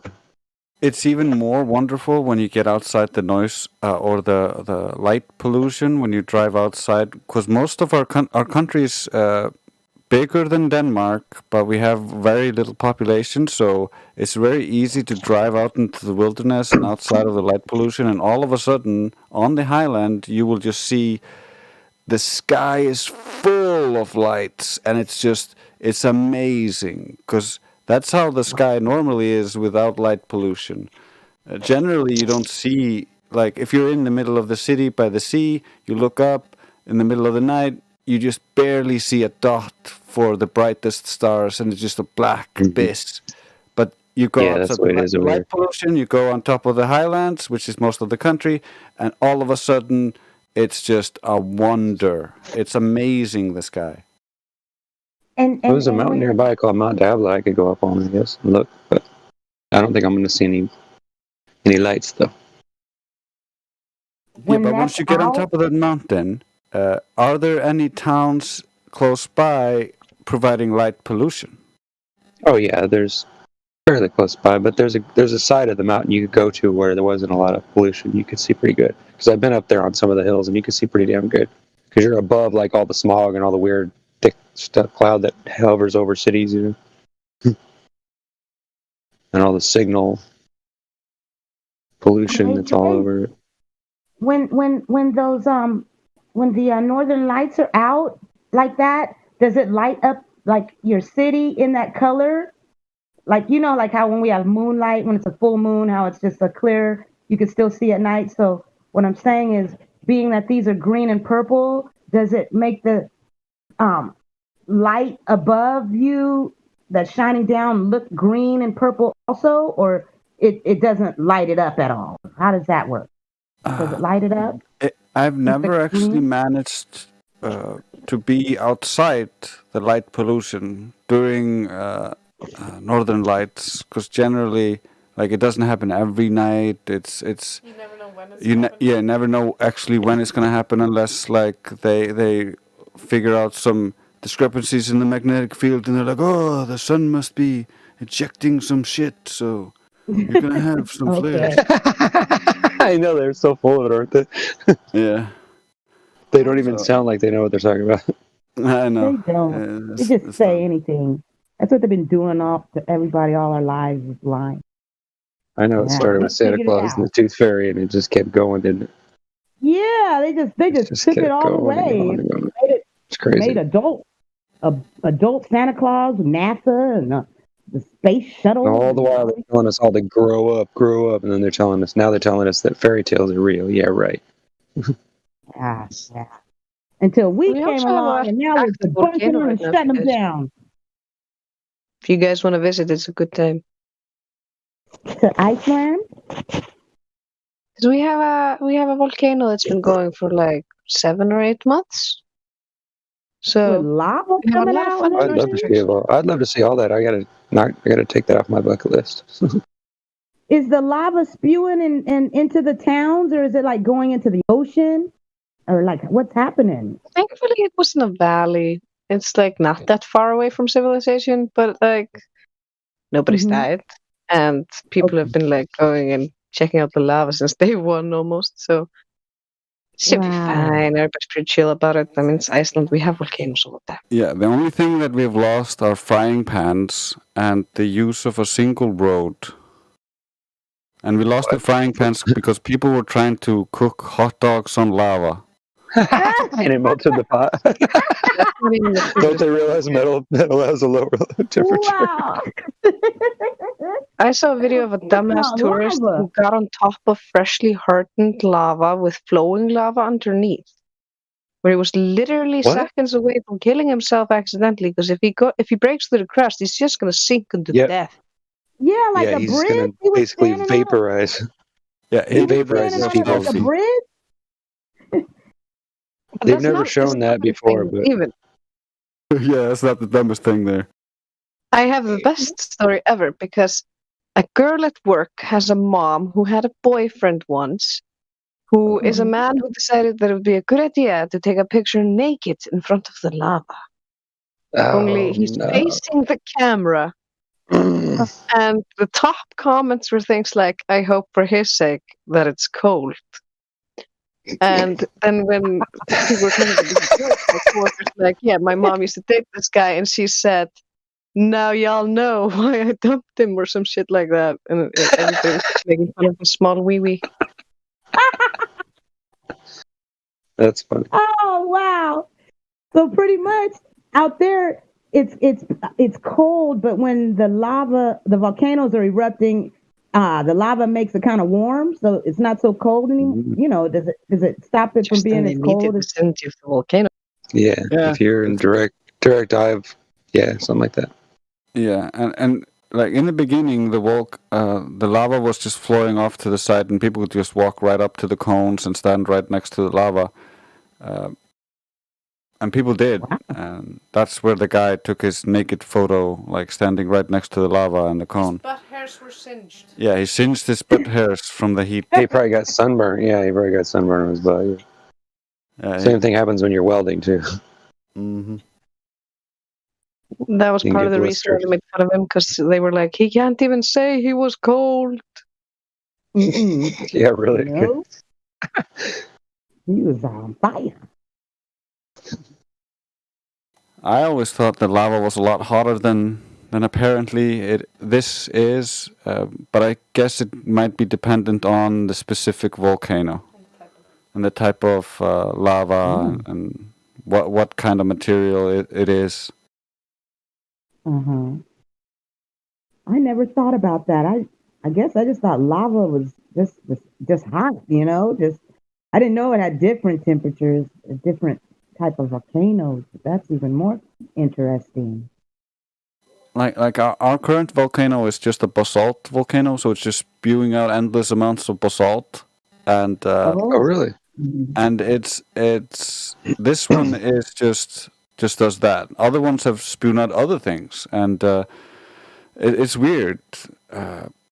Like with 2021, that had all the ash and grounded all the flights. That was a completely different type of volcano. Yeah, the one that grounded all the flights, for instance, was just pumping out ash into the air like crazy nonstop. Versus this one doesn't do that. It just pumps out basalt, melted basalt. Wow. Oh, but we did get thousands upon thousands upon thousands of earthquakes before and after the eruption, which was You get mildly annoying earthquakes because we were getting like 3-point-somethings and. Well, at least you got a how warning. I big. mean, that was when they started telling you there could be activity, right? Yeah, We but it's get like earthquakes here. isn't anything new either. There's a reason why we live in No. concrete houses, you know? Wow, we get earthquakes here in California too. Not Do very you have often, but earthquake-proof Yeah, houses not like we do with often. concrete? yeah, some of them. Stucco, Most of them wood, like yeah. They're wood and then stucco, yeah, with like chicken fence in the middle of the stucco, so Yeah. it doesn't collapse. Yeah, it's basically earthquake proof. Yeah. Yeah. I'm still gonna say ours are the best. But see, Maybe. we don't get volcanoes here, though. See. Well, yeah. I was going to say. Well, we get volcanoes, just not in our lifetime anyway. Yeah, Because that's I live right true. next to one that happened a lot of years ago, before my time, before our time. But there's stories about it. And it's called Mount Diablo, so I'm sure it was a really, really good story. Yeah, I Double heard about mountain. that too. But did you? It's a trip. And then there's Mount Lassen, there's Mount Shasta, there's all kinds of mountains over here, and they were all made by volcanoes. So I'm sure eventually, maybe not in our lifetime, but eventually California's going to see another one. It's gonna pop, huh? Mark my words. if it doesn't happen in my lifetime, you never know. And Till if then. not, and you get volcano envy, you can always come visit in Iceland. I might have to. On the plus side, you can also probably see whales and, go see one of those waters spouting out of the ground, the geysers, Oh, the geysers. Apparently, tourists think geysers, whatever you fucking foreigners called. But anyways, apparently, foreigners think that's very impressive. Hot water coming out of the ground. It's like very cool, apparently. No, well, yeah, it would be kind of fun to play in, yeah, but at first I would be fascinated. You can't play in it. It's well, yeah, it's hot and it has all kinds of chemicals. Yeah, there's chemicals in there too that would probably make you sick. Yeah, I'm Doesn't kidding. it like eat the skin away, like acid, like you just melt in it? Am I wrong? Get burned. Yeah, you would get burned badly because it's essentially just a geothermal vent with water in it. So as the water boils down below, it rises up in a burst. It's like a tea kettle or a coffee machine or whatever, coffee maker. So like it percolates basically. Or a pot that overflows almost, but it's shot out in one big into the air. Yeah, the pressure builds up from all the steam and it blows a bunch of hot water out the top, and then it builds up again, and then it all flows in there and causes it again, and it keeps doing it. Old Faithful. It's basically the ocean or some kind of water supplies spilling into it all the time. I don't know much about it, but That's pretty neat. Yeah, I know. That's what I said. It's pretty fascinating. We have artesian wells up here. I mean, there's times where when it rains in certain areas, like water will just start leaking out of the side of these, like the hill, and it just wash roads out, and you'll be like, "Where's this water coming from?" It'll be purely clear water, and you'll see people out there trying to collect it in jugs and stuff, like fighting over it. Yeah. They're called artesian wells. It's basically little underground That's some good aqueducts or water. whatever. It's weird, bro. Yeah. It's totally weird. There's all kinds of fascinating stuff in this place. Like just in California, and Northern California's got its own different stuff, and the Bay Area's got some weird. Like what? It's got all the water and levees and all that kind of stuff. Up by San Francisco and stuff, and Vallejo. Yeah, like where I'm at. Yeah, that's where I live. Yeah. Around that area. You know what Texas has? What Texas you got? has 5. Been there. We got 5 out of the 6 types of landmass. So we don't have tundra or Iceland, but who wants that shit anyway, right? You got a lot of dirt. You got a lot of desert. You got a lot of flat. Yeah, we got desert, we got mountains, we got plains, we got hills, we got swamps. Texas is just Nevada. It's just Nevada with Baby, a I bunch got of it. hillbillies. Yeah, it's just Nevada where you're at. Beaches, you ain't got nothing on Iceland. Without the casinos. I'm kidding. Yeah, I'm joking too, Hank. I got family in Texas, so. We got black sand. Well, I did. My aunt Brenda moved to Texas, and her dad was there, and I guess he passed away. And then sometime after, she committed suicide. So I took her son out there to her funeral. So yeah, Texas means a lot to me too. I got all these memories of going to, driving the Fort Worth area. Yeah. I know it wasn't Fort Worth. It was what was it? We went to Fort Worth on. No, it's There's 2 towns that are right next to each other, and there's like freeways. DFW. Dallas Fort Worth. Is that what it is? Yeah, that's right. I was right from the first time. Yeah. Anyway, yeah. So, but we flew out there and we stayed a week, and then we went and viewed his mom, and he was only like 11. So it was cool. We caught a tarantula, and we kept it as a pet the whole week, and then we let it go after we left, before we got on the plane to go home.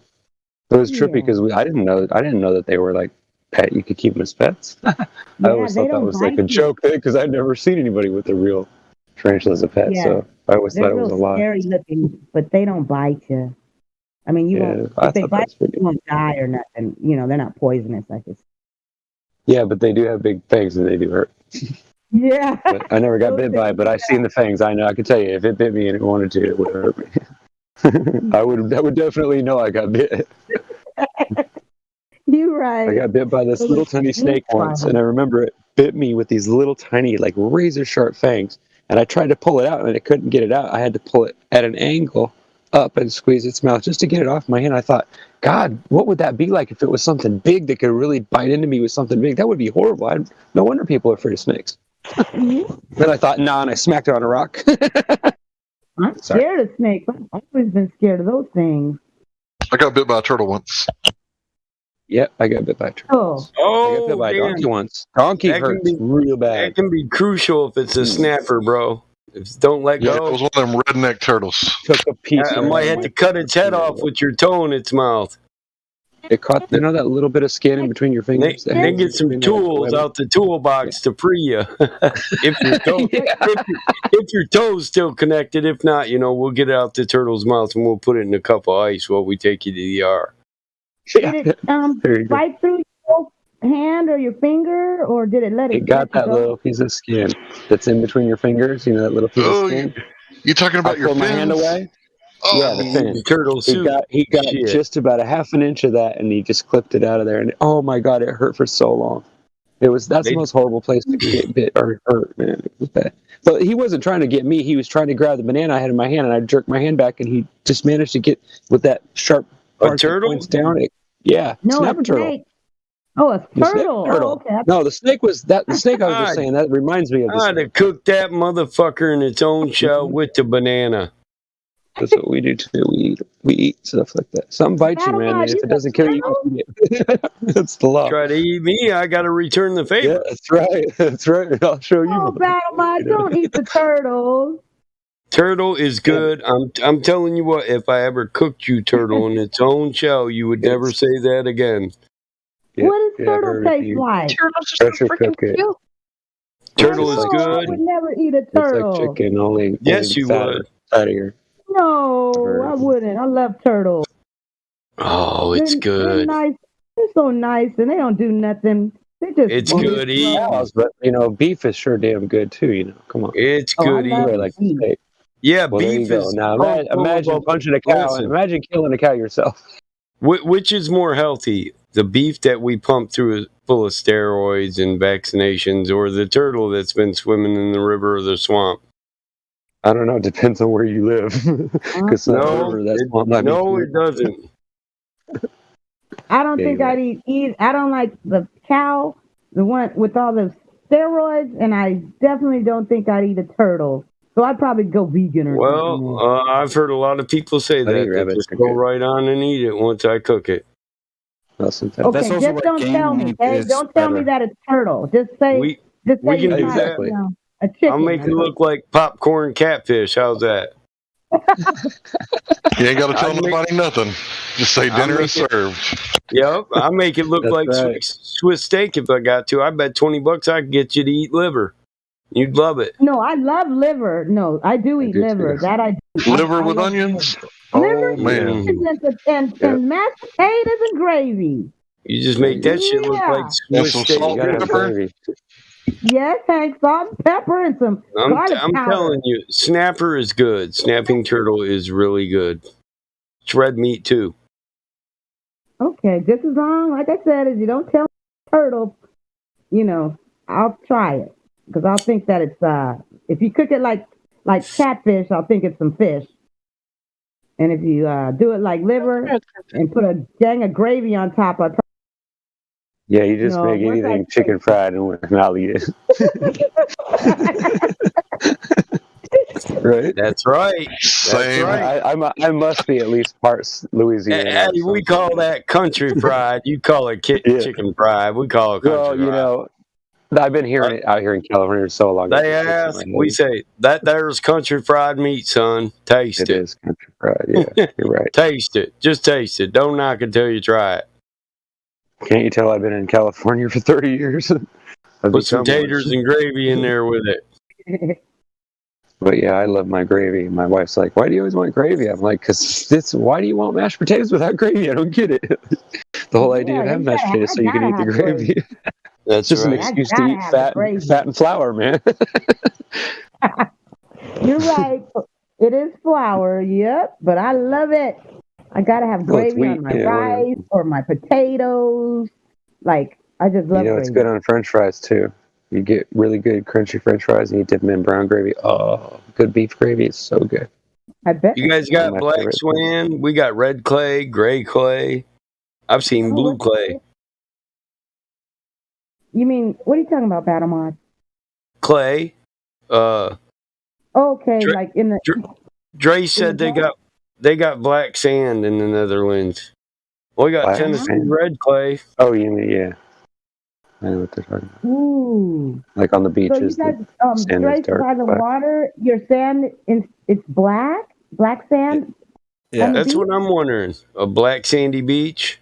Yeah, all our beaches have black sand in them except for one, which we artificially created and put this discolored weird foreign sand in.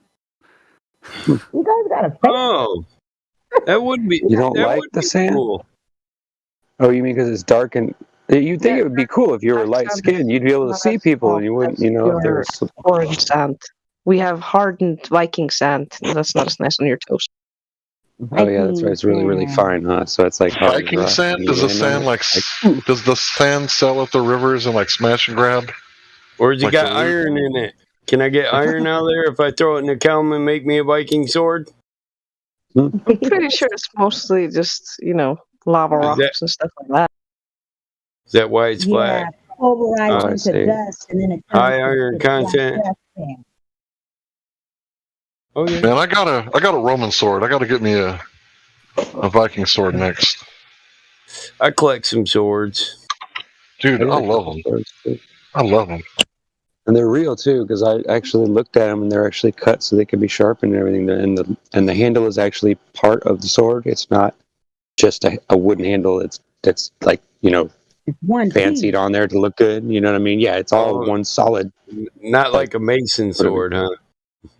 Well, it's not. Well, you hang them on the wall. But when my father-in-law, or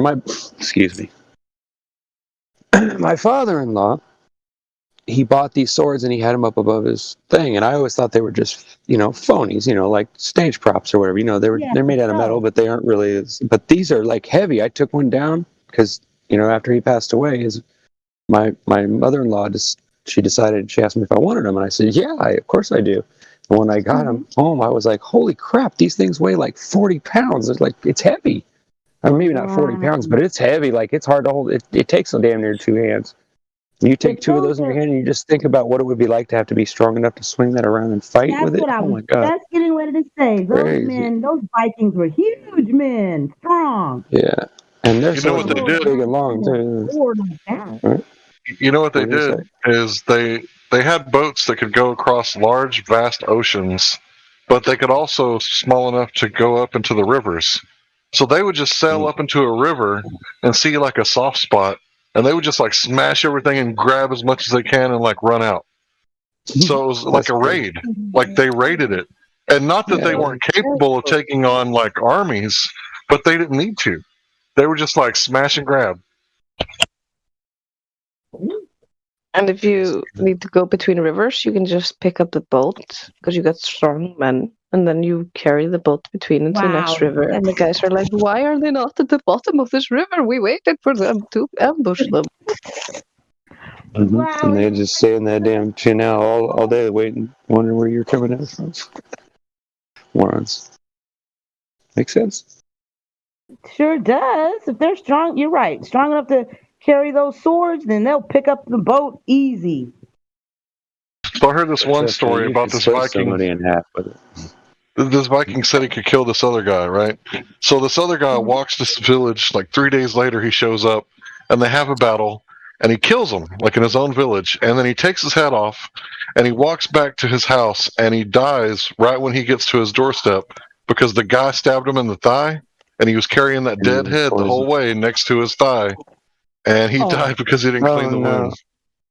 No way. What? So he was right. He said he could kill him, and he did. Dang. Wow. We have a bunch of fun Viking stories. Like I have favorites. That's a good one. We would read the old I could see sagas that. in school. Yeah. Like one of my favorites was, let's see, the guy who could break off the mast of the ship and just swing it around and stuff. Trace knows that story the best. Then there's the guy who could jump his full height in full armor.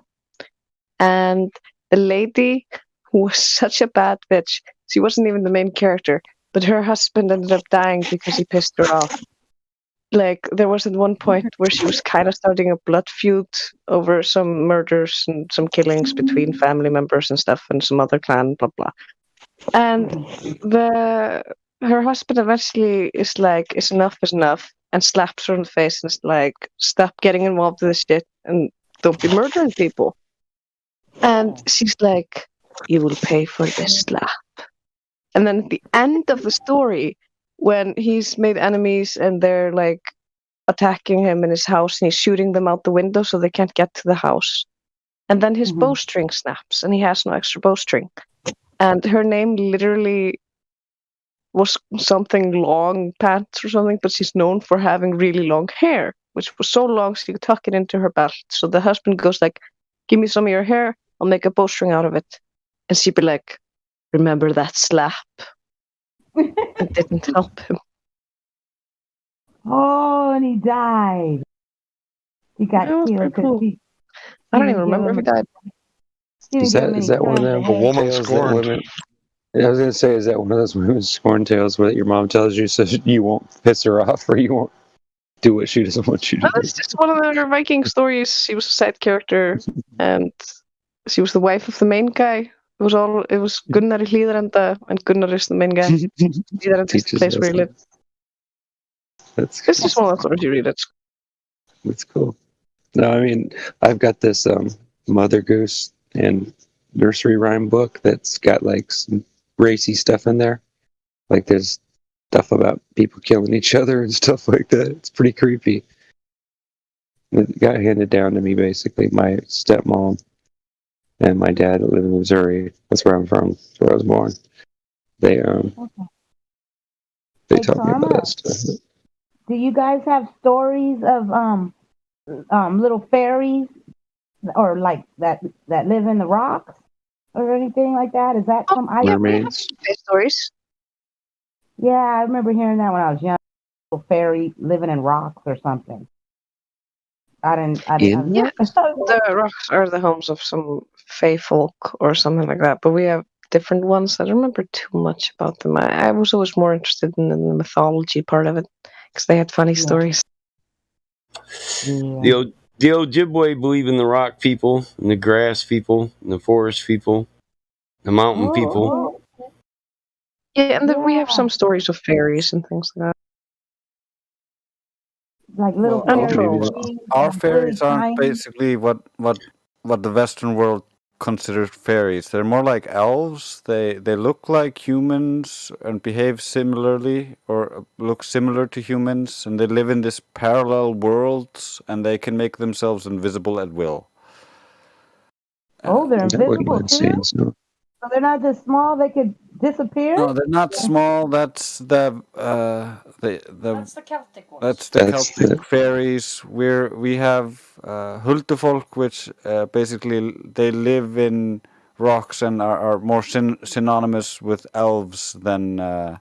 You mean they're elfish people, like in their dimension inside of a rock is a safe place to hide or something? Like this, they literally hide. Like you'd have to crack the rock open to get like entrances where they used to enter these parallel worlds where they live. Like that? Yeah, we have a song that we get taught in school when we're young about a man of God, like Christianity or something, that gets pulled into a rock and meets the fairy queen who tries to tempt him to stay there. Yeah, Stuff like like that. Lord of the Rings. Yeah, I've read about the fairy queen. Fairies, because the word we have for elves is the same word we use for fairies. So that's the thing that confuses me. But yeah, the elves, so to speak. And these are like like folklore stories, or Are they is tree this people, or stories are where they somebody or they actually just live in rock? Or they just has trees? people like said that they've You seen missed it. I know, I seen know. these elves, or is it just like a They go through story? the rock. I get it. I know what I was just saying. As far as I Like I know, was it's wondering about that. old stories. But just I mean, I don't know. I haven't really looked into this much. Because see, out here where we live in United States, or like in California, like people, there's stories like called like the Chupacabra, and then we got Bigfoot stories. So that's what I was meaning, like where people say they've seen a Chupacabra. It's like some kind of dog type of mixed with some kind of animal or whatever. And then people say they've seen the Bigfoot, but really there's no proof of it. So that's what I was meaning. Like, are your stories like someone said, "Oh, I saw elf," or is it just like stories you grew up with from a nursery rhyme book? Well, I think most I've just heard is like Yeah, when it's you learn Chupacabra. about like what people used to believe in back in the days and old stories. Like the closest I've ever come to thinking I knew having seen any of these elves is when Mom convinced us we had a type of one type of this elf in our house, but turns out it was just a ghost, and she didn't want us to be scared of it. Oh, Hilder. Battle Mod. So that's what the I'm seeing your pictures. This is what the supposed elves are looking like, supposedly. Fairies or else. Hilder's the fairy queen or elfin queen. Okay. It's just like Lord of the Rings. Elfish people there are from different worlds. Isn't that what? They travel on celestial ships. Yeah, I mean, the guy who wrote Lord of the Rings really loved looking into folklore from both Celtic and Northern stuff. So Yeah, I'm surprised there's some parallels. that's how I know that. Yeah, I Isn't read that what that Labyrinth was about? whole series. That movie Labyrinth, wasn't that what it was about? Or was that I got the kind of. I got the second edition of Lord of the Rings. Do really? Second edition? I sure do. I never actually read all the books. I know Mom has them, and I think Trace read them. But I just happen to know an exceptionally useless amount of information about J.R.R. Tolkien's because I had a teacher at school who was obsessed with him and every detail of his life. So when I took one of those things where you can choose what class you go to, and it was supposed to be like a class about Lord of the Rings, so we thought we'd be learning about the lore and like Lord of the Rings world and stuff. Instead, we had to learn every detail about this. Like, we basically had to know everything about his biography, like everything about his life. So I learned everything about the author instead. Okay. They were veterans who like formed the club, and in this club they were like writers, and they would like talk about the stuff that they were writing, and it's really interesting about his life because he took all of the like they said, like stuff from Middle Earth. Right? Apparently, Middle Earth is Atlantis, right? The Atlantean continent in between Tortuga and what we call the Old World.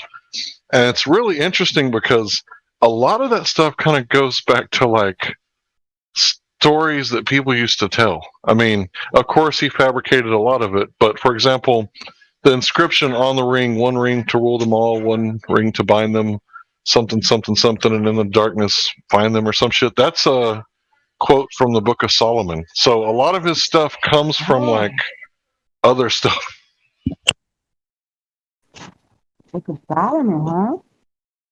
Yeah, he was also a linguistic nerd. That's why he made so many different languages. Oh. I learn something new every day. The most interesting thing about him in my books is just the cute stories on the internet about him and his kids and his wife and stuff like that. Mm-hmm.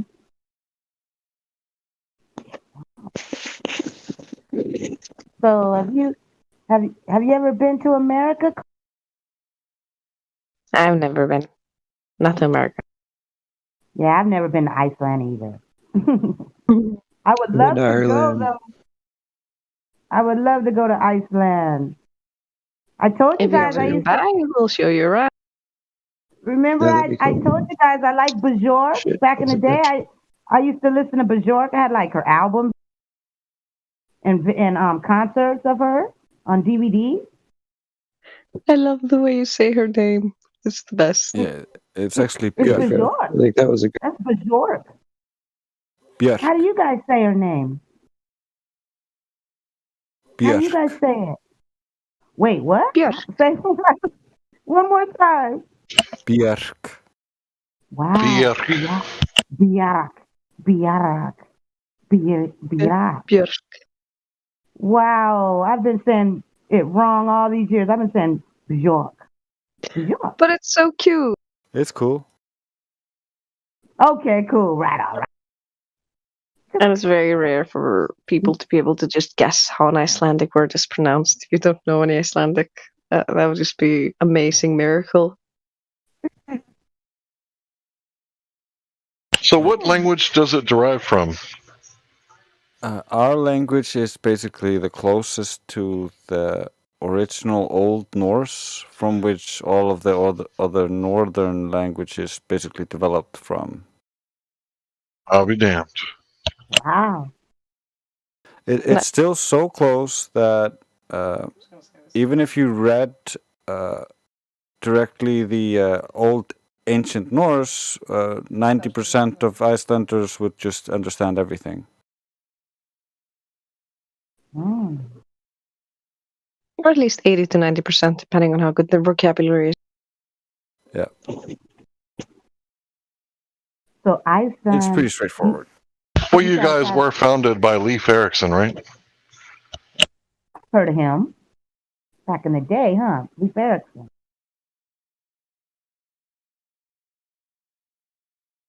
I mean, didn't he find it when he got exiled? What And he do just you kept call going? it? Hey, how do I pronounce this? Hoodoo folk. Isn't that what you guys call fairies? Yeah, Huldufolk. Huldufolk? Huldufolk. It sounds like you're saying, who the fuck? Hidden people. Yeah. Huldu means hidden and folk means people. Yep. And Leif Erikson came to Iceland. He was the first to go to America, I think. From Iceland. Yeah, and he before that we were already here.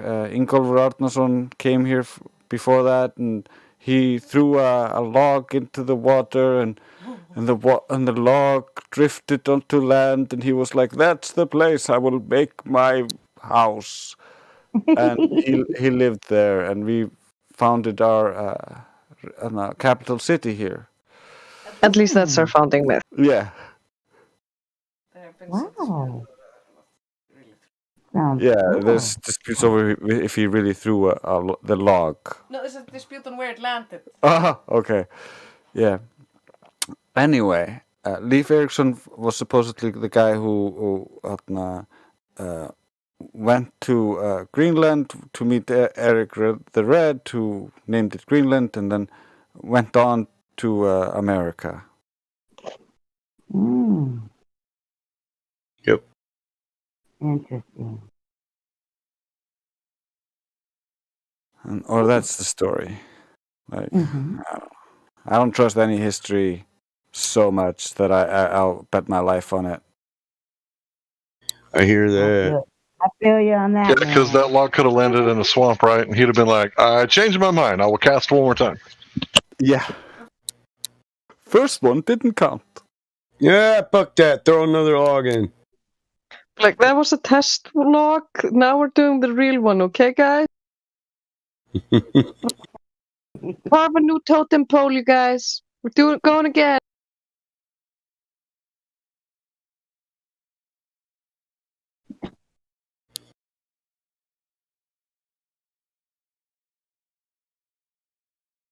Doobie break. Let's break. I'm going to take a break real quick. Cut it up, roll it up, light it up, inhale, exhale. I want to get high, so high. I don't want you guys to hear me choking over here. Yeah, well, I'm just gonna mute and then I'll Smoke be 'em back. if you got 'em, 'cause it's Yeah. going down. Smoke 'em if you got 'em.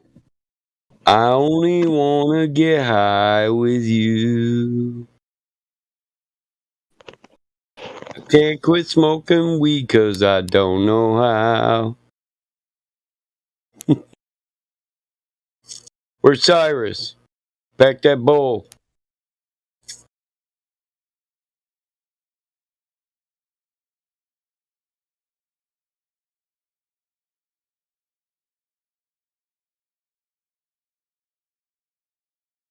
Took this cheesecake and crumbled a bunch of chocolate chip cookies up on top of it. I'm about to kill that. All right, make me jelly. Now I want to eat something yummy. Why would you do this to me? It's almost 5 in the morning. Well, I work out of a truck all week and I don't eat like I should, and then on the weekends I gotta catch up. So I just figured That's my problem, man. For real, I think if I was like in the forest, I would only kill something when I absolutely needed to. Right. If I was just in the forest, man, it's not like I'd be like, gotta find some mushrooms. No, man, I'd just be chilling all day long until I got hungry. Stomach Or maybe would not growl, chilling. and it'd be Yeah. like, ooh, come here, But I live in the Mr. middle Squirrel. I live in the middle Come of here. civilization.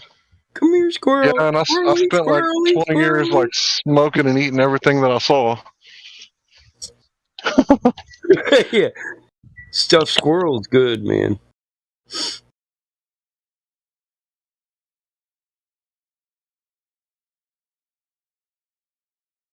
My car sounds like shit.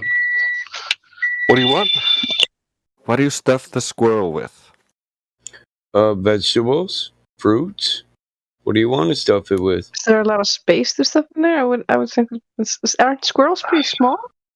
Once you take the innards out, there's a little room for anything and anything. You know what I mean? We can stuff a pig. We can stuff a squirrel.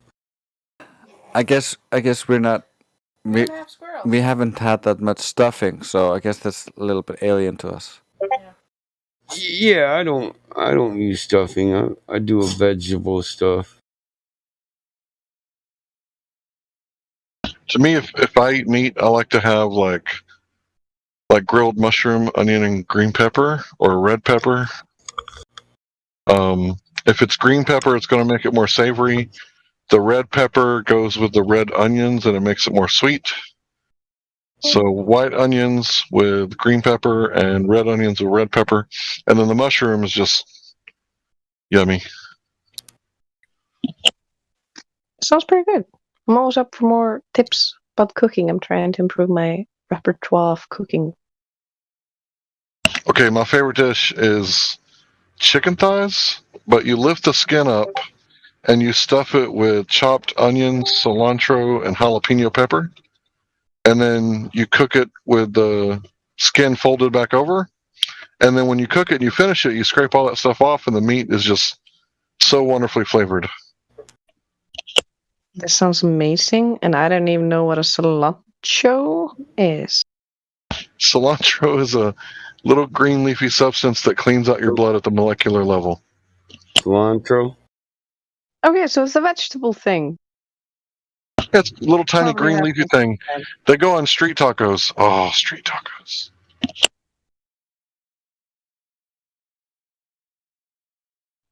I need to Google what this is in Icelandic.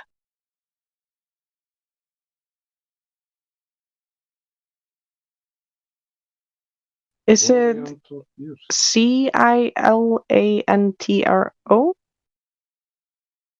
I think so. Sounds right. I don't know how to spell it. I just know what it tastes like. But it sounds right. Oh, it's related to coriander. Okay.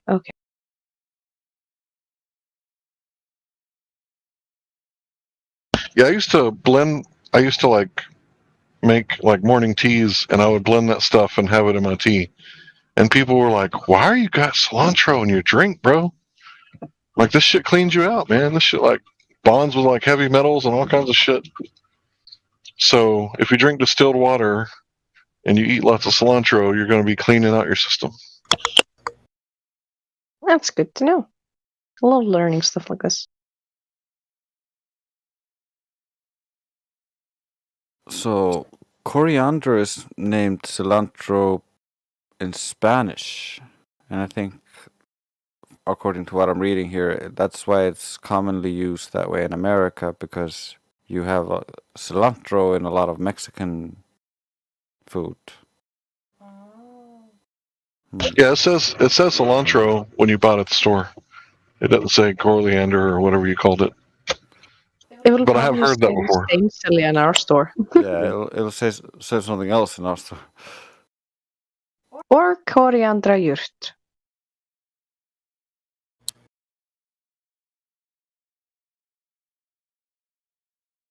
Yeah, but if you put fajita seasoning on chicken and then get a corn tortilla or 2 corn tortillas and then put the chicken in there and then top it with onions and cilantro, white onions and cilantro, and then you have to hit it with salsa verde. That's the key. And maybe grilled jalapeno. Green salsa in English, green salsa. And then if you're man enough, stuffed grilled not stuffed, grilled jalapenos. And that is like the most flavorful Mexican dish I've ever tasted in my life. Not sure. I love spicy, so that sounds good to me. Squirrel is stacked full of protein. It's that other white meat. And it doesn't Well, we taste don't have gamey. squirrel. It doesn't taste gamey like rabbit. Oh, that sucks. You should get some and grow a walnut tree. Squirrels are super cute. And a few times I go to London, I've been like, oh my god, there's a squirrel. But we don't have any of those in the country. We do have a lot of bunnies because people let their pets go, and the pets just bred like crazy in our park. We got wild bunnies are real freaks, you know. We got wild rabbits. Oh yeah, you ever heard the term "fuck like rabbits"? Hell yeah. Or reproduce like rabbits. Like rabbits, 30 at a time. Oh my god. Buy your kid 2 rabbits for Easter, and then bam, you got 300 a month later. They didn't call him Thumper because of his leg. Yeah. I remember we once went to that park, and me and my sister, we caught a bunny, and that was our pet for a while. You got to be pretty damn fast to catch a bunny that don't want to get caught. That's right. They're jackrabbits here. Did he let you catch them? I didn't pretend I was useful in that hunt. I think I was more of a distraction to the bunny, and that's why she managed to catch it, because I don't think I was very useful. It's also, you guys might be thinking about like wild bunnies. These are all pets. None of them natural. Third generation. Third generation pets living just in this little habitat in the middle of the city where no predators can get to them. So they're just overbreeding, eating everything. Yeah, where I come from, like if you see a bunny, by the time you get your gun out, that bunny's gone. Yeah, it's hard to even shoot them. It's called a jackrabbit. Yeah, I caught a snowshoe once. They sit around and just look at you funny. It's like when you approach them, they're like, "Oh, what are you doing? What are you doing, man?" I got my daughter a fluffy-eared Belgium, and another one, a domestic. And I came out the next day, and there was a jackrabbit in the cage, and he had ripped a hole through both cages. And they told me I had 2 males, but the truth was I had 2 females. So the jackrabbit, who wouldn't leave my fucking barn now, the wild rabbit, I literally just grabbed him bare hand, picked him up, looked at him, and threw him out the cage, kicked at him, told him to get the hell out the barn. He wouldn't leave. He's like, oh no, I'm home. You got free food in here and women, boy. I ain't leaving. So he's still out there too. I give him away. I do the 4-H club. I try to leave every city kid that comes out here. I ask them, do they want a bunny or 3? You want 3 bunnies? I'll give you a free cage. I'll be hitting on moms just so I can give a bunny away. Come on, I give you a bag of pellets to take home with you. I'll feed them for the first month. I don't know. I can't sext them. I couldn't tell you whether it's a male or a female. It's too hard.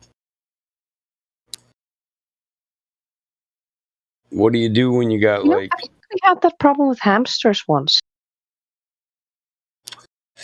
Yeah, who's going to go through and sext 130 rabbits? Not me. It was pretty funny because we thought one was getting really fat, but turned out it was pregnant. And then all of a sudden, when all the pet stores had closed, she gave birth. And all of a sudden, it's like, oh no, Peter's giving birth. What do we do, Mom? You keep using that word sexting. I don't think you know what that word means. I know. On the internet, it means one thing, but on the farm, it means figuring out what biological gender they are. Hey, wait a minute. Wait, that's not mutually exclusive. On the internet, it's still trying to figure out which. Yeah, I'm sexting your I don't know, huh? Who are you talking to? Is it a girl or a boy? I don't know yet. I'm still sexting him. Her. It.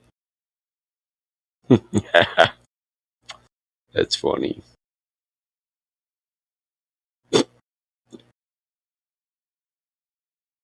Oh, so that's what sexting is. Guess my gender. That's right. I guess I'm a pervert. You guys don't know. You don't know if I deliver pizza. You just believe it, right? True. Catfish on the pizza. Yeah, I'm fishing for small fish. I like them tilapias. Tilapia. You go out there with the net.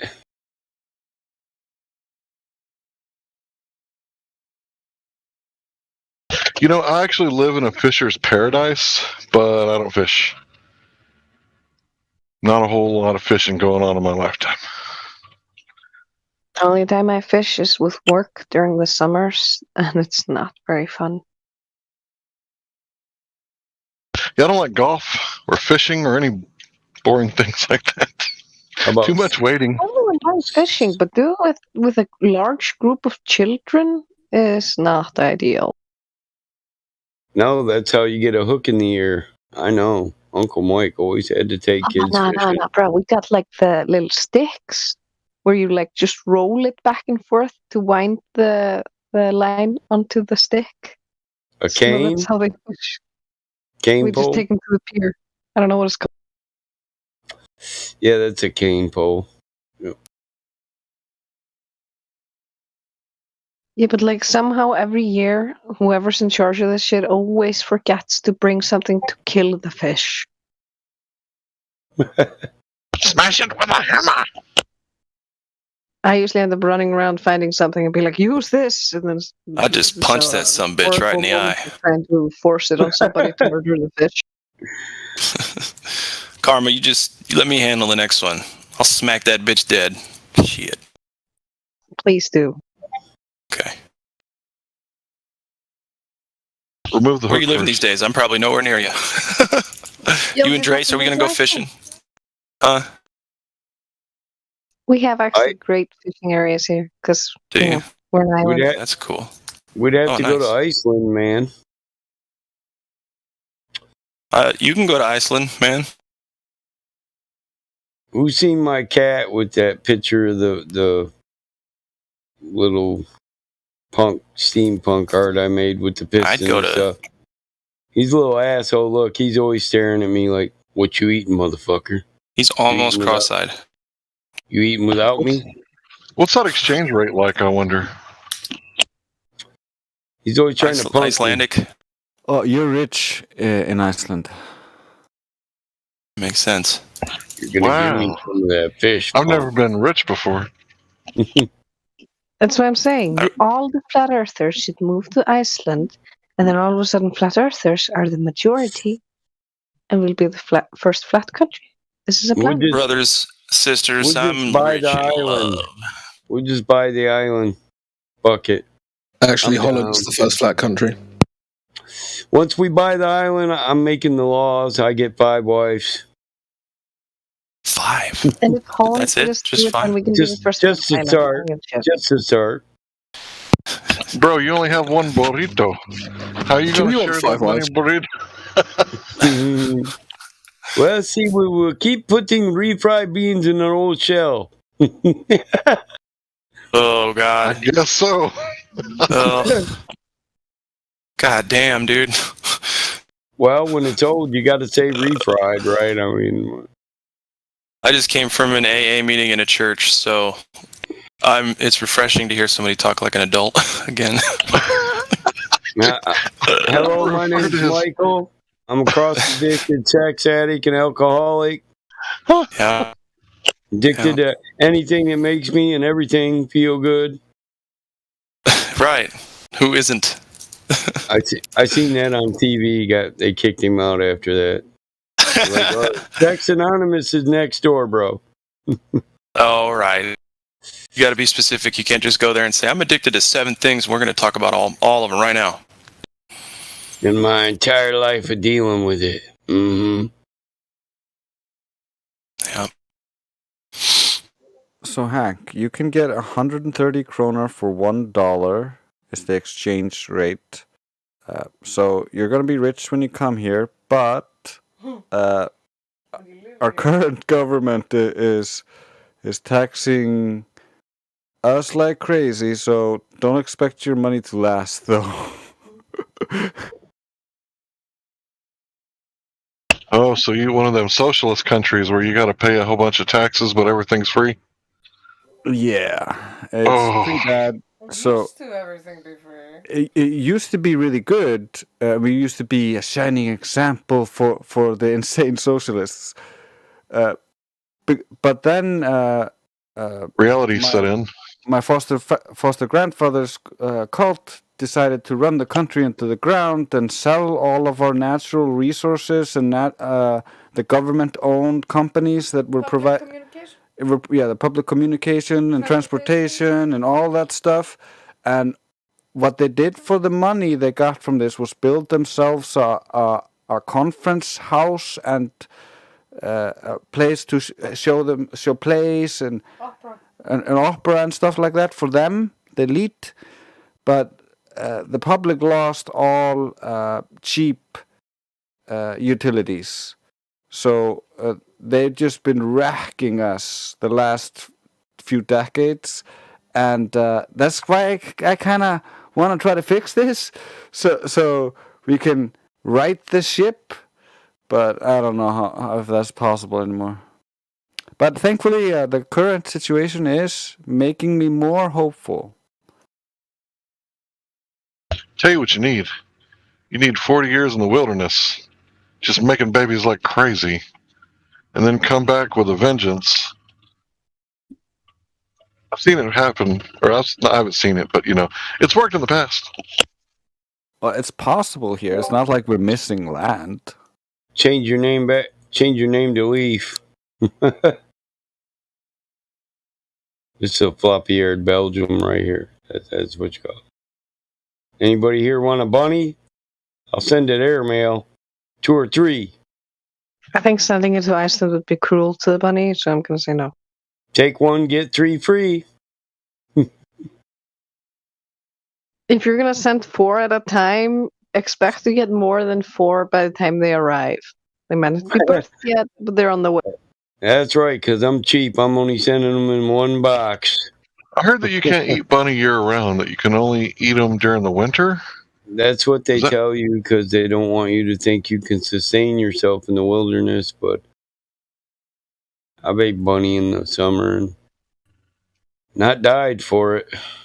Okay. I guess I'll just be eating lots of garlic with my rabbit. I don't get to give this one away. My daughter loves this one.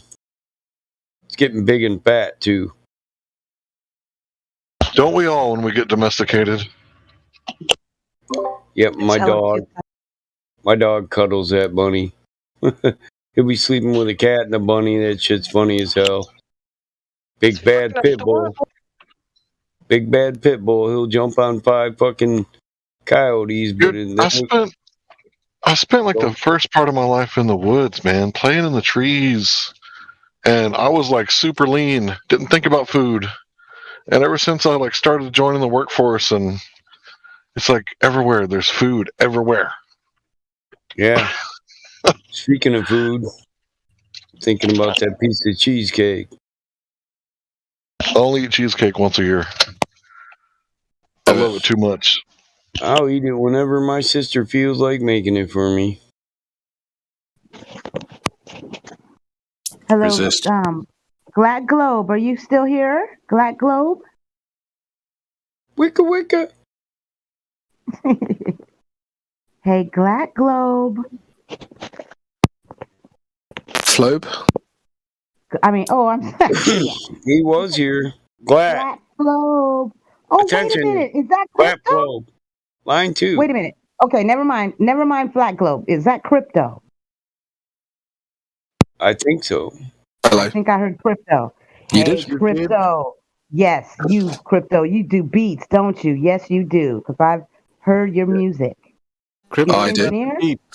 So Okay, crypto. I wrote a song and it's complete, but I need it sampled. The song that I used, I need part of it sampled. And being that you're an engineer or beat maker and everything, I'm thinking you could do it for me, and then I'll give you my lyrics a cappella, and you could match it to it, I guess.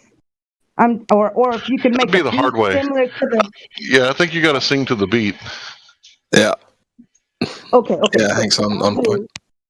Okay, I'll do the song to the instrumental, but I really don't want the instrument. I need you to like switch it up kind of so that it won't be that song, because I don't want it to get I'm not trying to do a remake or anything. I just want to switch the beat a little bit so that it won't get considered like it's a remake or anything, or stolen the music. You know what I mean? So drop it down a scale, a half step or a full step. And I think they would say measure over there. And you. And Crystal, I need you to add your guitar, because you do that. Like, I need the guitar. When you hear what song it is, you're gonna remember it from the back in the day, and the guitar will go perfect. And I'll send you I'll DM it to you or whatever, because I don't want to say it over the live stream, because it's a secret. Yeah. Well, send me what you got. I'm about to hit a really busy period in the next couple of months. Do you have like a timeline you're working towards? Well, I would like to, being that the song is complete, I would like to have it done at least within a week or two, if possible, or like within a month, the tops. Yeah, I can do it within a month for sure. Okay. So yeah. I'm just, well, obviously depending on exactly what you want. Send me what you've got. Just DM me whatever you've got, and we'll work from there. Thank you, Crypto. No worries. Happy to help. Yes. Going down. I'm not the only beat maker in here, by the way. Drace and Karma obviously make sick beats as well. Liar. Yeah, man. How am I not getting any fucking business over here? Jeez. Glad Globe, I was looking for you all night, and you never answered me. Now you answered me after I just spoke to Crypto. Who, me? You first, to be fair. Oh shit! I'm sorry. I was out doing something. You was at the NNA meeting? Yeah, Alcoholics Anonymous. Yeah. I mean the AA. Yeah, my bad. AA. Oh, no worries. It's the same exact meaning. Yes, you were eating cheesecake is what you were doing. Yeah, cheesecake's a new cross addiction. I'll tell you that. Well, hey, get it, Crypto, and get it. Listen, Crypto is first on the list. You talk to him, so you guys take care of it. You do it. I trust the shit out of Crypto. Okay. Know what I mean? Yeah. Yes. And then you guys make a song, and then we can make a song later too. Yes, because I'm already working on my second one, so you could do the second. That's what's up. Perfect. Yeah, All I right. have 2 different sounds. Cool. Very nice. Yeah. You're gonna fill my schedule up. That's what I want to do, man. I want to keep you on these beats. I'm so excited, Cool. you guys. Yeah. I've been That's working on the exciting. song for 2 weeks, and I finished it today. So yeah. That's an exciting time. Is it your first song? First finished song? Yes. Wow. Because usually I just do like hooks for family and friends, but this is my first time ever doing my own actual rap song. Like, I'm like, wow. I hope everybody likes it. It's your baby. Yeah. Y'all are gonna make it sound good. Yeah, I want to say something about sampling. Okay, so you know those like songs that they mesh them up and it's like 2 songs and they put them together? Yeah. Like, it's because there's only so many notes and so many different time signatures. So I can hear those. So when you sample someone's music, they didn't come up with that shit. I promise you. They didn't come up with that shit. They may have rubbed their own funk on it to make it their sound. Yeah. But you didn't invent that chord progression and that timing. So, in my opinion, there's no such thing as sampling. Now, you can go so far as to where you've sampled them so much that it's a cover, or you can just rub your funk on it and make it yours. So, in my opinion, you know, as long as you're not selling their lyrics word for word and their notes note for note, then it's not plagiarism. Hank, we got to talk about your bedside manner there just a little bit. Rub your funk. Get out of here with that. That's horrible. I'm just kidding. You know what I'm talking about. Oh, I do. I do. Make it your It's one of the worst ways. One of the worst ways you could have put that. What's wrong with rubbing your funk, man?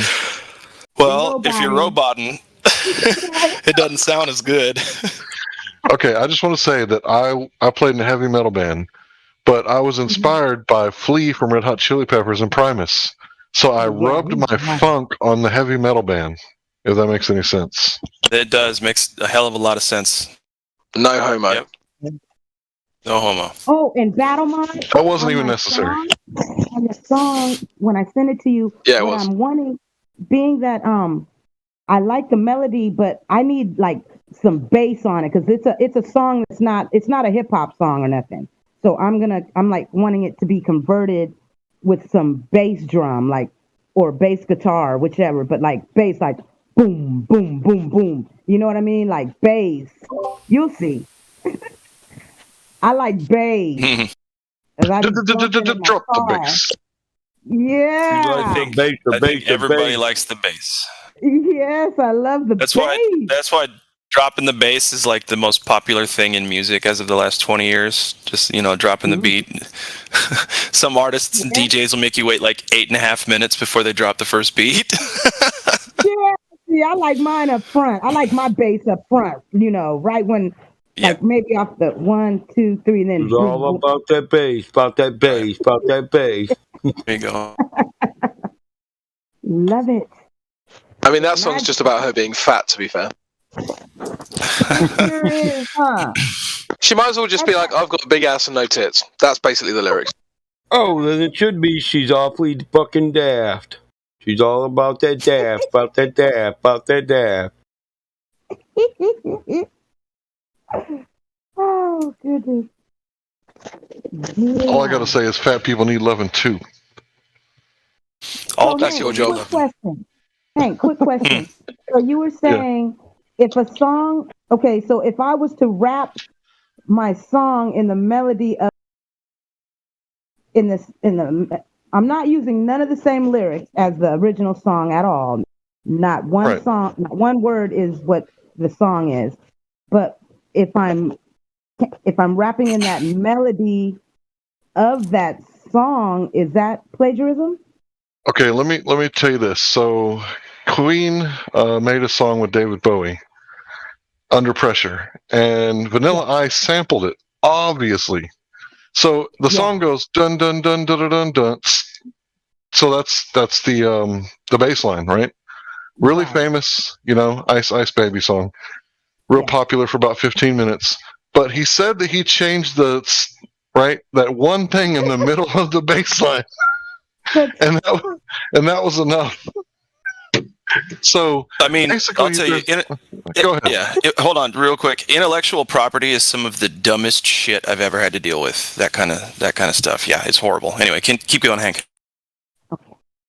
So as long as you're not singing over their track and their instruments and their recording, as long as you make it from scratch, even using the same recipe, as far as I'm concerned, and maybe you add a little bananas in your nut bread, I don't know.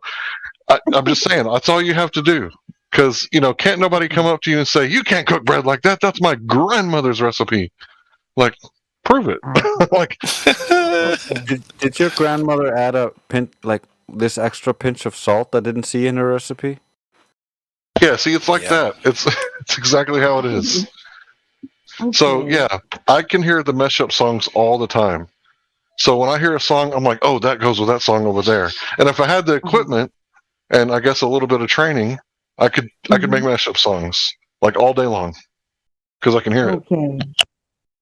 So being that the original song doesn't have a guitar in it or a riff during every hook or so, and I was to put a guitar riff, then you're saying that would be changing the original song where I wouldn't get in trouble. What you want to do is you want to slightly change the notes. So it's a scale, right? So if you start out in C, right, you can change it by starting out in B or C sharp. And that's just going to slide it over so much that no one's really going to be able to tell unless they're like really into music. But it's like you're not ripping them off. Because, okay, like how many country songs go G, C, and D, right? Country music is like G, C, and D forever. Yeah. So if you write a song with G, C, and D, like nobody's going to come up out of the woodwork and be like, I invented G, C, and D. Like, you see what I'm saying? Yes, I do. And plus, you're not selling it. You're not making this record to sell and get rich. You're not involved in commerce. You're just having fun. So you're doing what my family does on road trips. We like take songs and rewrite them, and we're too stoned to write it down.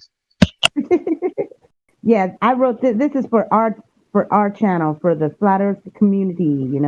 It's a song just like all the rest of the truth music and the Flat Earth songs that everyone's making, and Drace and Karma and Helia, and Crypto. You know how everyone in our server has done some music, and that's I'm trying to add my part too. So it's not like I'm trying to make any money. I'm just trying to put this out there as truth music for Flat Earth.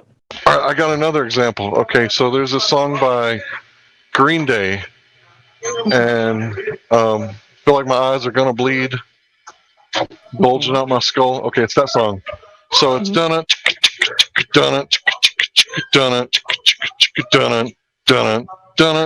Okay, if you take that and you compare it with Papa Roach, Last Result, they changed the last two notes, and instead of going all the way down, they started coming back up on the last two notes. So it went dun it, dun it, dun it, dun it, dun it, dun it. That's the last note changed everything. Yeah, I heard. So there's nothing.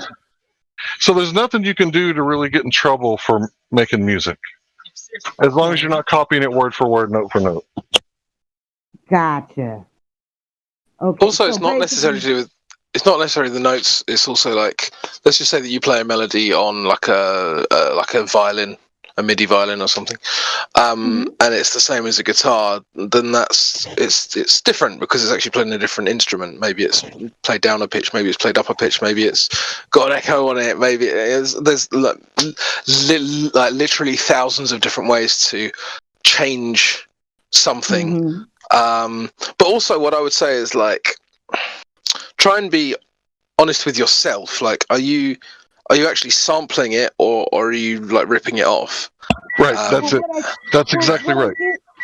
Well, really, Crypto, all I did, being that I didn't have a beat already, no music at all, I just went ahead and did the instrumental to the song. It's a song from back in the day, and it has an instrumental. So I wrote my rap to that instrumental, and what I wanted, or what I was thinking I could sample a part of the song, and then I thought like you could add a couple beats or like some bass, and then that would kind of change the song. Right, you're inspired to make music, right? You're not covering the song. So if you're not covering the song, then you take what you can from the inspiration and make whatever you want to out of it. Sorry, my car sounds like shit. Okay, I get it. When you say cover, Hank, are you meaning like a remake? Okay, like what? Yeah, a cover is like when he did. No, he doesn't cover songs.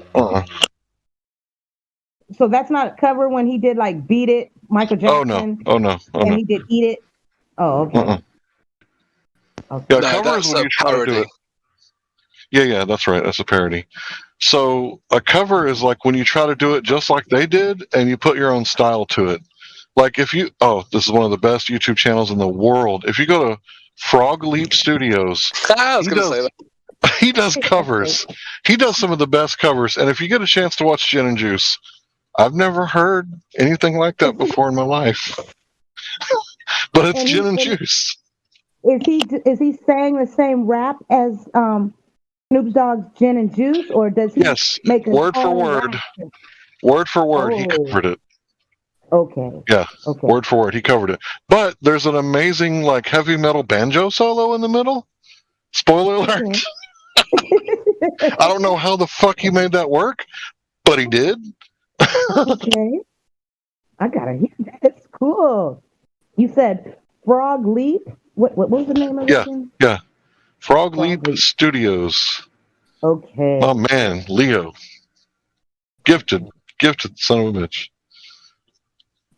He isn't really all that talented live, but in the studio, he's a mastermind. Okay. That's what's up. Okay, I see it right here. Thank you. So, he's called Leo Mariachi or something, isn't he? Yeah, I never could get that last name right. I'll have to look it up. I can't remember. I just realised Mariachi is a Mexican band, isn't it? yeah, they are. Mariachi. If you ever get a chance to listen to a mariachi band, sit down and listen. They're pretty badass. Yeah, I've heard a few times. A couple of my neighbors up the street, they throw parties, and they always, I don't know if it's their friends or not, but they always have a mariachi band, and they invite me over for, they have tacos, the street tacos, and they're playing that music live. It's like, boom, boom, boom, boom, boom, boom, boom, boom, boom, boom, boom. It's like just their own sound, you know? And they play this thing that's like it's not a piano, but you hold it up, they hold it, and they smash it or whatever, play it with the fingers, and then they got this big, huge trombone, like a big trombone, and it's all boom, boom, boom, boom, boom, boom, boom, boom, boom. Like, pretty cool. Yeah, but when you're watching Leo's stuff, he's doing covers, right? So he's doing the exact same song, but he might add a solo or add his own style to it, right? And you can see what a cover is. So you don't want to cover it. You want to be inspired by it and make your own music. Right. Because that's when you don't have to worry about intellectual property. Because you're making your own words and you're just being inspired. That's it. Exactly. Oh, right. So excited. Like if you could go back to the late 90s and hear my band, you would be like, oh yeah, he's definitely inspired by like Mudvayne. I don't know if you know who that is, but like, yeah, I was like really inspired by the way that dude played. Mm-hmm. But I wasn't covering any of his music. It was all ad lib, on the spot, made that up. Oh, that sounded good. I'll do that next time. I gotcha. Were you the singer in the band, or did you? Bass player. Yeah. I was the last one to pick up the instruments, so I had to learn quickly, and I did. I learned pretty quick. Yeah, I noticed there's a lot of bass players that are flat earthers here. A few. Crypto plays it. Yeah, Glat Flobe didn't used to play the bass. Glat I think he does. No, he was a drummer. He's a drummer. That's right. Oh.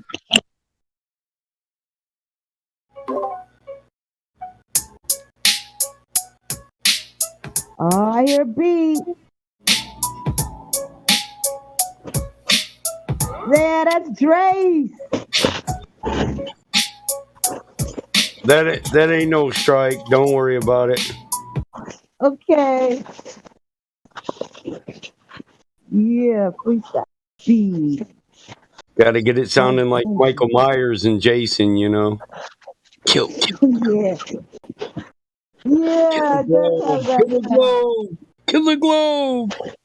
Because every globe dies on this motherfucking album. Don't kick up in the dirt what I'm putting in words. Yeah. I had an idea for a Glober song, but I think they'd see it as a threat, so I didn't do it. Too gangster. Too Michigan for this motherfucker. Yeah, you scare them, huh? With that one. That's so scary. They don't even. Matter of fact, where are they? Where are these Globies at? Is anybody in a VC tonight? Let me see. Got some VCers. VC. Late night. It's just a thriller. Nah, we don't. Glober's fighting for their life inside of Thriller.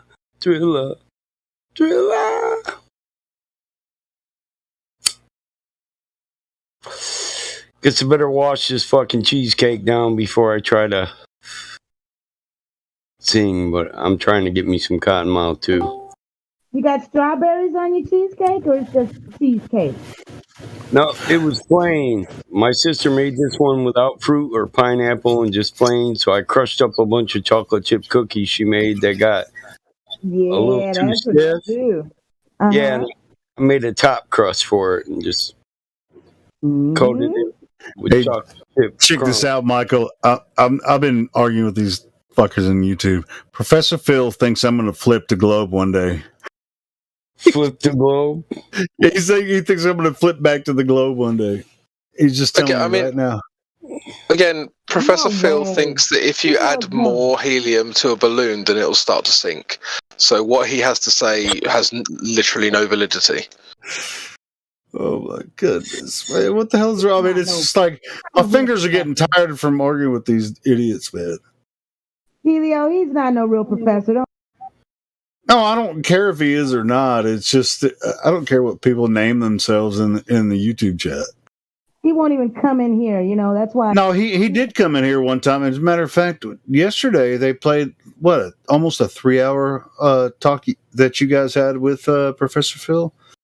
Wow, for real? And he's still, now he's still in here, just like now he's saying that he's like, I can tell you're gonna flip back to the globe. It's like there's no chance of that. Oh, bro. shut up! I promise you that, bro.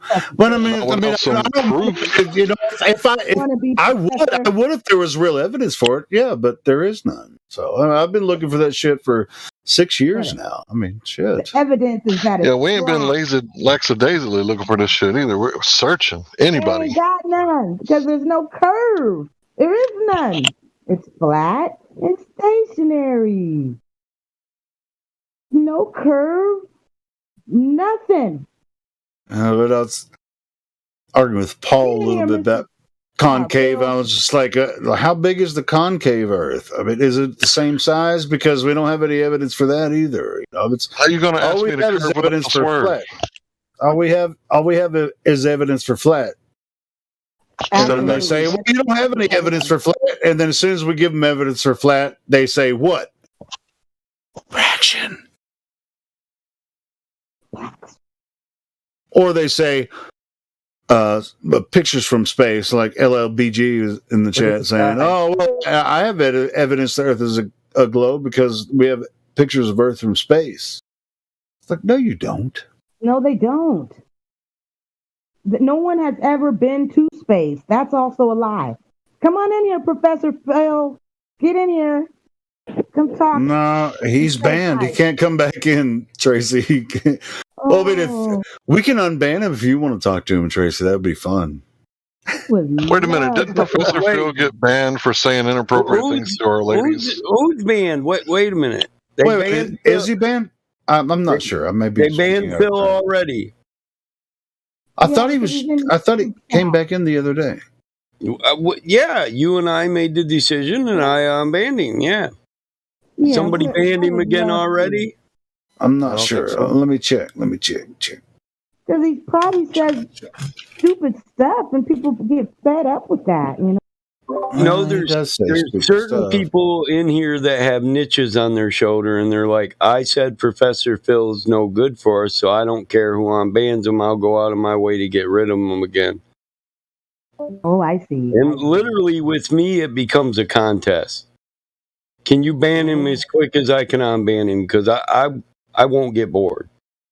Yeah, well, we have a permaban list, and I'm not sure. I don't think he's on there. Nobody put him on the permaban list.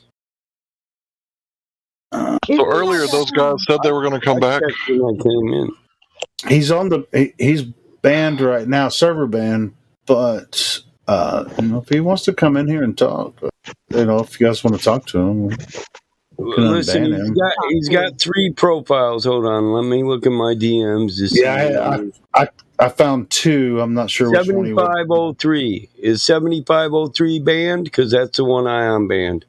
Professor Phil owes me a physics class. He said he was going to educate me for free, so I'm still waiting on you to educate me, Professor Phil. Wow, Professor Phil, you cannot. I really get tired of playing those little kids games. I'm just an idiot, man. I need to learn. Obviously, he has time to come in here and talk to us. If he he's in the YouTube chat. He's been in the YouTube chat for over an hour now. You know how many people I push to get mod? They get moderator and they become my nemesis. What the fuck is up with that? I've got a poor choice in people. I'm sorry, Mike. My mic was supposed to be closed. It's like the minute they get in here, they're like, "Cool, I'm equal to BattleMod. I'm going to oppress everything he does." It's literally like, are they trying to see me lift off? Because I don't have a problem with telling people what I think about them, not at all. I mean, I don't ban very many people. If I get a really bad vibe from somebody else, he's not talking about you, bro. He'd tell you if he was. No, I'm not. I was talking about. The same motherfuckers got their names all through permaban list. There's only 3 or 4 people that are constantly putting people's names in there. I think part of the reason why some people don't like Dr. Phil is because he likes to get into people's DMs, especially when people are talking to new people. It's not a TOS violation, and we don't police people's DMs. That's what I'm saying. They need to get over that. We don't have the right to tell people who they can DM, and it's not a terms of service violation. It's just childish to worry about who the hell. Listen, if he DMs another person, maybe I can finally get an academic level argument if these motherfuckers who didn't go to school quit banning him. Yeah, I agree. I mean, if I really got to break it down to what it is, man, it'll be insultful and hateful and hurt a lot of people. I agree. It would be better if we could have his arguments presented by himself instead of him trying to find proxies to present it. Yeah. Well, but you know why he's been in here for several hours before, and he presented his arguments, and they got shot down. Yeah, you know why he does that, though? The minute he presents him, he gets banned. Yeah, I don't have a problem with him. I think we should bring him back in. Like he's a very poor proponent for the Globe, so it makes it's fun for me. Yeah, and if you don't have an answer for an academic level argument, let those people who do address it. All right, so Phil, I'm looking at the. I get stuck with the kids because they ban anybody who's got education. I get a little frustrated about that. Yeah, Phil, if you want to come back in. What was the number again, Michael? Because I saw a couple of them on there. Tell me, guys, is Dr. Phil the one that He's not banned. Professor, it's not banned. I'm sorry. I mean, not Dr. I'm sorry about that. Professor Phil, is he the one that did the sextant video or something? And he has that circle with a person standing on top of the circle. with the lines. Who is that? No, that's the same dude that did the moon with the. Who the hell is that guy? Come on. Sounds like Professor Dave, doesn't it? Dave, yeah, Professor Dave. Yeah, I don't even. I thought this dude in flat. No, that's. Who is he? That's Dr. Bob. That's Bob the Science Guy. That's Bob the Science Guy. Oh yeah, I want to tear him apart. Well, he's been here before. I mean, he. If you guys ever want to talk to him again, then he can. Yeah, I want him. I don't want to talk to that piece of shit. I've talked to him. Look at his picture. That's such bullshit. Well, no. I can't even believe it. A professor, teacher. No way. No way. I'm so sorry for the classes he teaches. Well, Bob the Science Guy is not a professor. He practiced some type of physical medicine, I think, at a certain level or whatever at one time, but he's not anymore. Now he makes videos against Flat Earth or whatever. That's pretty much what he does. Fired his stupid ass. They saw that picture. He was probably drawing that, and they were like, "Wait a minute, we know that. No, that can't be." I've talked to Bob the Science Guy several times. So is Professor Phil going to come in? Professor Phil, you here? I don't see him in the chat. I'm looking in the YouTube chat, see if he was in the YouTube chat I was chatting with him for about an hour now.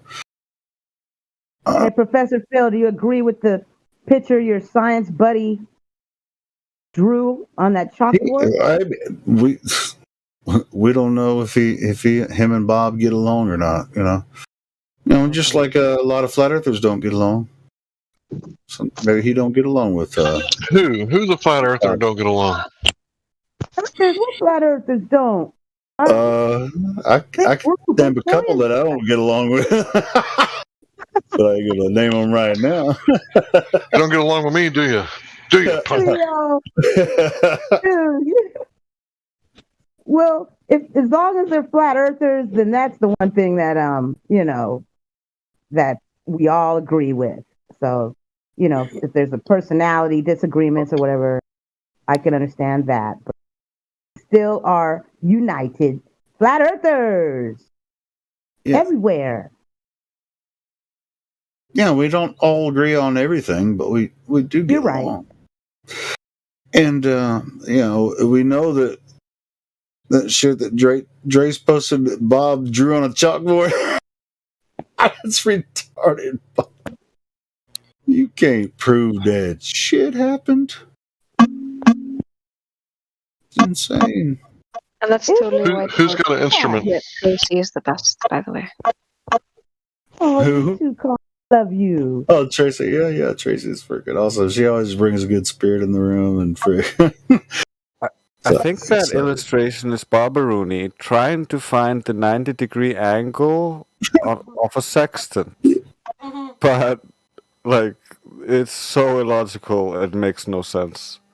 I think he put a video out. Didn't he put a video out a couple months ago? Is that where you captured that from? Oh, let me see if I can find the video.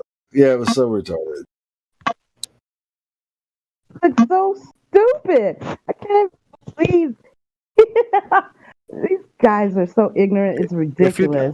If you just look at the illustration for a moment, you'll notice that the guy in the illustration has nothing to do with the 90-degree angle or anything. He's just standing as a giant on this ball, and above him somewhere is a point where there's a 90-degree angle. So I know this is off topic, but I mentioned Frog Leap Studios a few minutes ago. My favorite one is Africa. I could listen to that song like 10 times a day. Ooh, and never get tired of it. By Toto. Yeah, and he covers it so good. It's so good. That was a good song back in the day when I was little. I remember parents playing that song.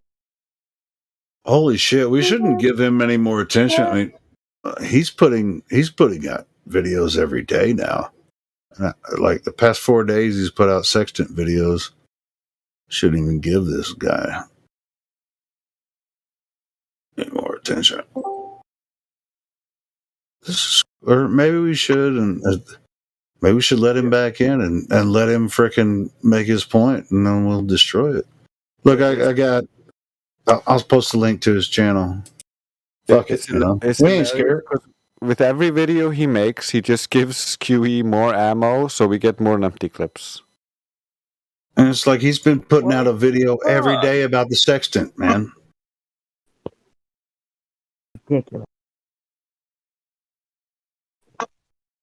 Go to his channel, and click the videos link. He's been putting out a video every single day about the sextant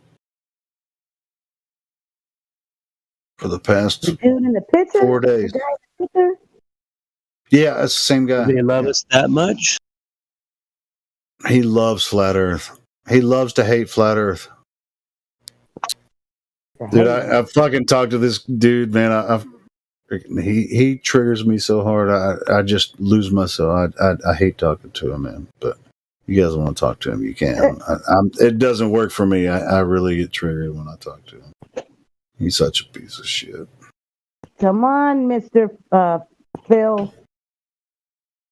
I just like to take the piss out of him. Like he like one of his main arguments was that he drives a nice car, so he's correct. I literally made that argument once. I bet $20 I got a nicer one. Yeah, you probably do, but who gives a shit? That's what she said. I'll go buy 2 of his cars tomorrow. And I'll tear them apart so I can modify them. Yeah, because you build engine stuff. Yeah, I don't stick with the ponies they put in the package. I add more ponies. There's Bob's the Science Guy's channel. Go over there. Everybody, click on his videos and do some Flat Earth comments in his videos, freaking, because he's got all his. I thought you said you didn't want to promote him. You comment in somebody's video, it's a promotion. No, I'm saying go in there and make him look like a piece of shit, because he is a piece of shit. That's promoting his video. No, don't do that. That's promoting. That would be lowering ourselves to his level. What you're supposed to do is you're supposed to record a snippet of his video that shows him making a horrible mistake, and then we can share that snippet around, and then he only gets 1 view. Excellent. It's a better idea. Yes. You can always count on Drace to have one of those. Or many. We could actually do that on here live. We can find something and then just play a little bit and then stop it and just take the piss out of it. That picture that he has though with that person on the top of that wannabe whatever he drew on that chalkboard. That picture is as funny to me as the one that NASA has with the bendy door flapping. You know that door that's flapping? The door. Like paper? You know the door like paper? That's it's like I look at that like how stupid is it? And then his picture with him, that drawing is just as stupid. It's so there it is, Drace. Drace is on it, man. Drace is right on top of it. I show my friends this shit right here. They're bendy door flapping, and that's supposed to be in outer space and shit. Way. That's just like violent that loop. Does that lead to the decompression chamber where you... I like to let my bay door flap in the wind, flappity flap, flappity flap, flappity flap in the wind. Oh, and then the beat of the song is to the beat of the GIF. Can't you believe that is a picture supposedly in outer space? There we go. There's another one. There it is. Vacuum, look at that shit. Sucking, vacuum. All right, I'm coming. I'm going back in. I'm going back in to the space station. Hold up. I can't get the door. I can't get the door closed. Oh, I swear to God, I couldn't. Is this a piece of bologna or something? Is this a piece of bologna? Can I slap it on my stomach? Bologna, man. According to the Globers, this is the dust covering and not the door. Oh, okay. Yes. It's the dust covering. How are they going to have a dust covering on a metal whatever. Yeah, because if you're going 17,500 miles an hour, all you need is a dust cover. Well, it looks like they have some handles on the inside, but he ain't grabbing the handles on the inside. Like once I get this flap closed, then I can go to the real chamber where I can get out of my astronaut. The Chamber of Secrets. The Chamber of Secrets. Look at the thing he's standing in. The inside of that chamber are changing. Like in one picture, it's much more hollow, and the other one, it's filled with some round internal bits that are not in the above picture. So these pictures don't match. Absolutely not. They don't match Dre's here. Well, they may or may not be the same thing. Or are they the same? Are they claimed to be? Well, hold on. Let me look. Yeah, they're on a different set. They use a different set for the other one. Good grief. Oh my God, that's so. They get all this money and they do this bullshit. This is ridiculous. That's in water. That one. That second one, Trace. That's definitely. You can tell it's like flowing through water. Yeah, that's in their swimming pool where they did that. Yeah.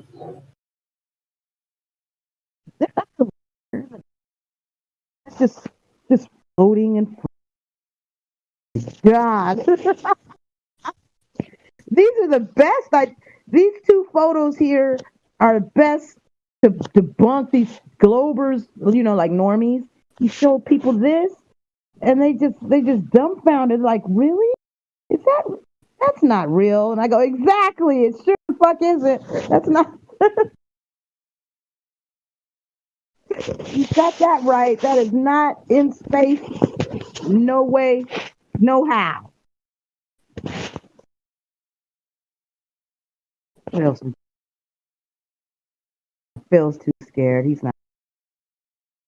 We should have a special on here one day and just have all the space fakery just all day long, just like showing it, just laughing and. Yeah, let's do it. It's not. It's not. But as much as it's funny, it's not funny. It's just like people believe it. We could take turns doing commentary, like karaoke night, but instead of singing, we're like being comedians and shit. Like, how the fuck is this flappy ass door gonna hold the pressure from inside the cabinet from blowing the fuck out? Yes, Hank, yes. We need that. A roast of these stupid NASA, SpaceX, NASSholes. Steve Jobs, NASSholes. Steve Jobs and all these stupid fake wannabe in space. All of them. We just need to do a whole roast night of all this bullshit. Just all like long, just spam a whole bunch of fake space gifts and shit. Yes, I'm down with that. Let's do it. I know, obviously, Drace has a lot of them. Yeah. I don't have. You're talking 14.7 psi, right? Because that's what you would have to have in the cabin, at least close to it, right? Yeah. Because we ain't gonna be doing too good around 10 psi, right? You got to have lots of oxygen, right? So, how's that gonna hold that flimsy ass door, that pancake? How's that gonna hold that shit in? Well, they're saying those guys that doing spacewalks, they're at 4 psi inside their suit, and no, inside the cabin, bro. No. Well, inside their suit as well.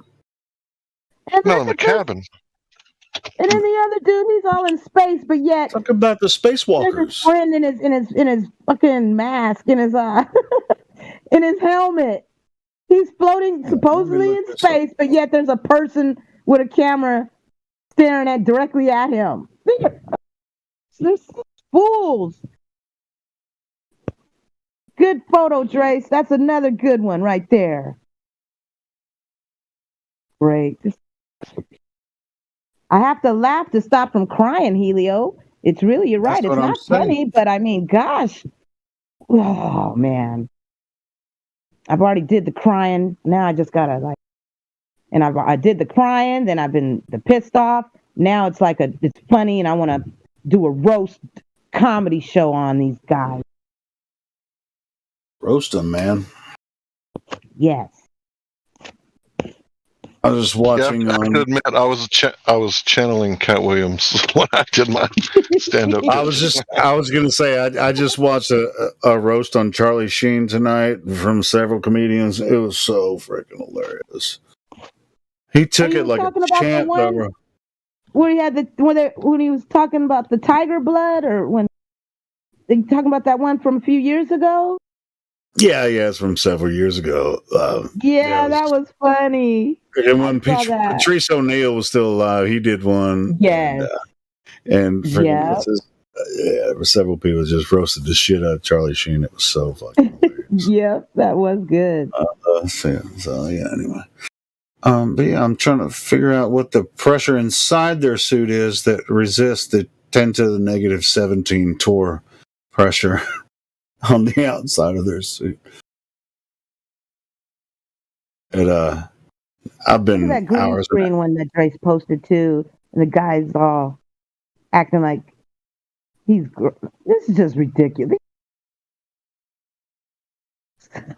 My goodness, how come people don't realize and see? I didn't get it, but people are starting to wake up. So,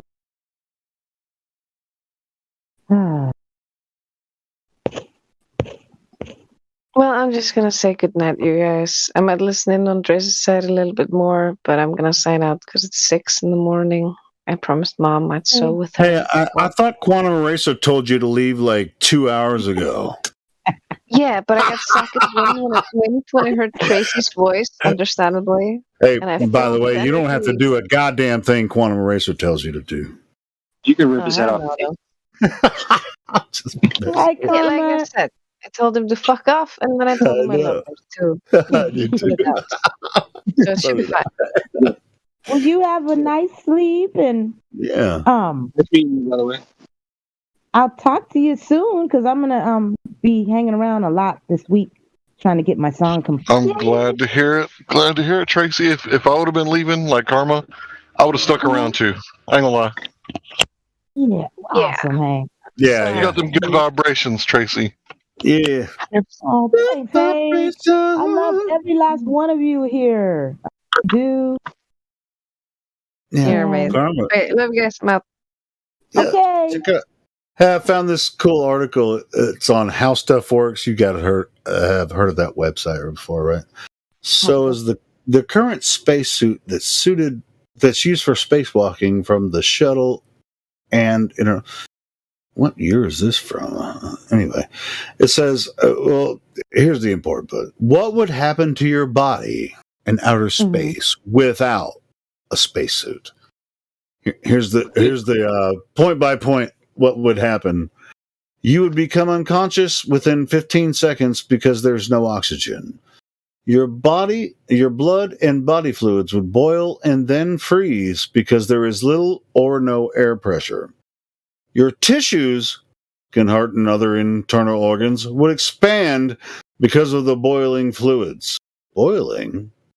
They didn't really explain why that would happen. You would face extreme changes in temperature. Shade, negative 148 Fahrenheit. Sunlight, 248. You would be exposed to various types of radiation, such as cosmic rays and charged particles emitted from the sun, i.e. solar wind. You could be hit by small particles of dust. Do you think you couldn't be hit by small particles if you were wearing a freaking suit? Right? Micrometeoroids. So what the fuck do you think a micrometeoroid is going to do your fucking spacesuit? So what they're saying is, if you're a skinny guy like Woody Harrelson, by the time you pop out, like you're going to look like Babe Ruth, right? Because all your tissue is going to expand. Yeah, get all bloated. Yeah, that's right. Like that fish when they take it from the bottom of the sea, and it looks like it's got a human face. Yeah.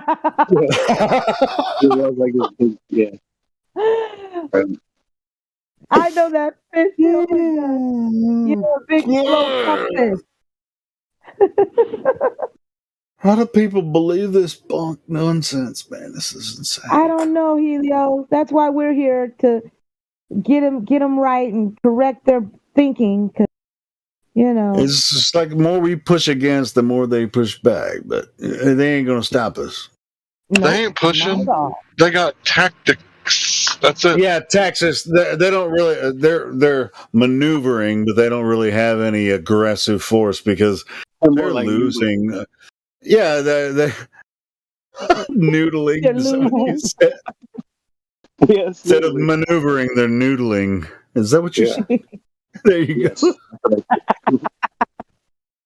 Right? Oh, that fish! Oh my God! Yeah, that's what they would look like if they were really, if it was true. Holy shit! Look at that fish! It's the ugliest fish ever. It looks just like a person. Looks like Al Capone. That's a real fish, though, man. I think it's a deep sea fish. When it's underwater, under pressure, it doesn't look like that at all. Yeah. Kind of looks like that guy. Kind of looks like the guy behind the space shuttle there that Dre's just posted. The big face behind the space shuttle. Oh yeah! Look at the person walking over there on the right side. They're like, la di da. No, there's a big no on that gift that Dre's posted. There's a big head. See, you can see his forehead and his nose coming up right behind it. The one right behind the space shuttle. Yes. I can't. What you doing in space? Space Goliath? What you doing here? You supposed to be here? Space Goliath? I wasn't supposed to be in this shot. I told you. This is like a model. This is like a model, and it's probably like a freaking like a little model. And it's. I mean, look how big his head is compared to the space shuttle. It's like right behind it. Look at Space Goliath. The big. They're giants in space. Just floating. They almost attacked the freaking space shuttle. It's like they barely missed that attack in space, man, from the giant. It just passed. We just passed them by. Oh, like, just missed them. We need to make we need to get somebody as good with CGI and just like have his real face there, like more enhanced, and like his right arm going there, just barely. Yeah, do the rest of his body. Yeah, like a big right arm, just like I was trying to eat and just like, or just barely missing it, or just destroying it, one way or the other. Just like, like him say something like Subway. I love how when I showed that to a couple of friends of mine, they actually told me they didn't see it, that they couldn't see what I was seeing. I was like, man, if you can't see that, then you're a moron. It took me a couple minutes to really see it, but then I saw, once you see it, you can't unsee it. You see the light shining on his forehead and his nose and shit. Yep. It was like, oops, I wasn't supposed to be in this shot. They seen it, they just in denial. They just like, nope, I didn't see that. That's why. As if even if it wasn't there, that shit looks real. Crazy. It's got this American flag right on the front, not like. Yeah, and this little twirly satellite, going up. The way it's spinning and the way it looks so perfectly like geared to be perfectly moving upwards. It's so fake looking. I know. That people. Oh shit! And then people really watch their stupid channel, their NASA live channels or whatever, and they're all on there. Look at, I want to be an astronaut. Like, it's stupid. People really think this is happening. That there's stuff up there, ISS with people inside of it, floating and zooming around. Baffles me. I got it. That's why I tell as many people as I can. Shit is false and fake and BS. All Look into watching is a puppet show. Yeah, the whole world's a stage. Astronauts, they're actors, of course, and yes, they all get paid. I know. I'm sorry. I'm doing you an injustice. Doing him an injustice by trying to sing his stuff, but whatever. No, that was cool, Helio. I love this stuff, man. Me too. Drace, you got all the good ones. He does have a lot of good stuff. Great. Yeah. And see, these guys, these fake astronauts, these guys, they know that they're lying to the public. Each and every one of them.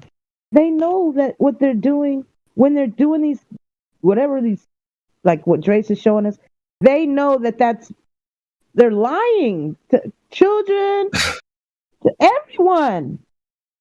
But yet, I hate people trying to say, "Oh, but the employees don't know." Yes, the hell they do. They're involved in it. Look at them. They're doing it right here in these. Whichever person that we see in these clippings, they are involved with the Tracy, I made this GIF. Okay. Be like Toto. Let me see. Okay, let me. You remember in Oh, be like Toto from Wizard of Oz?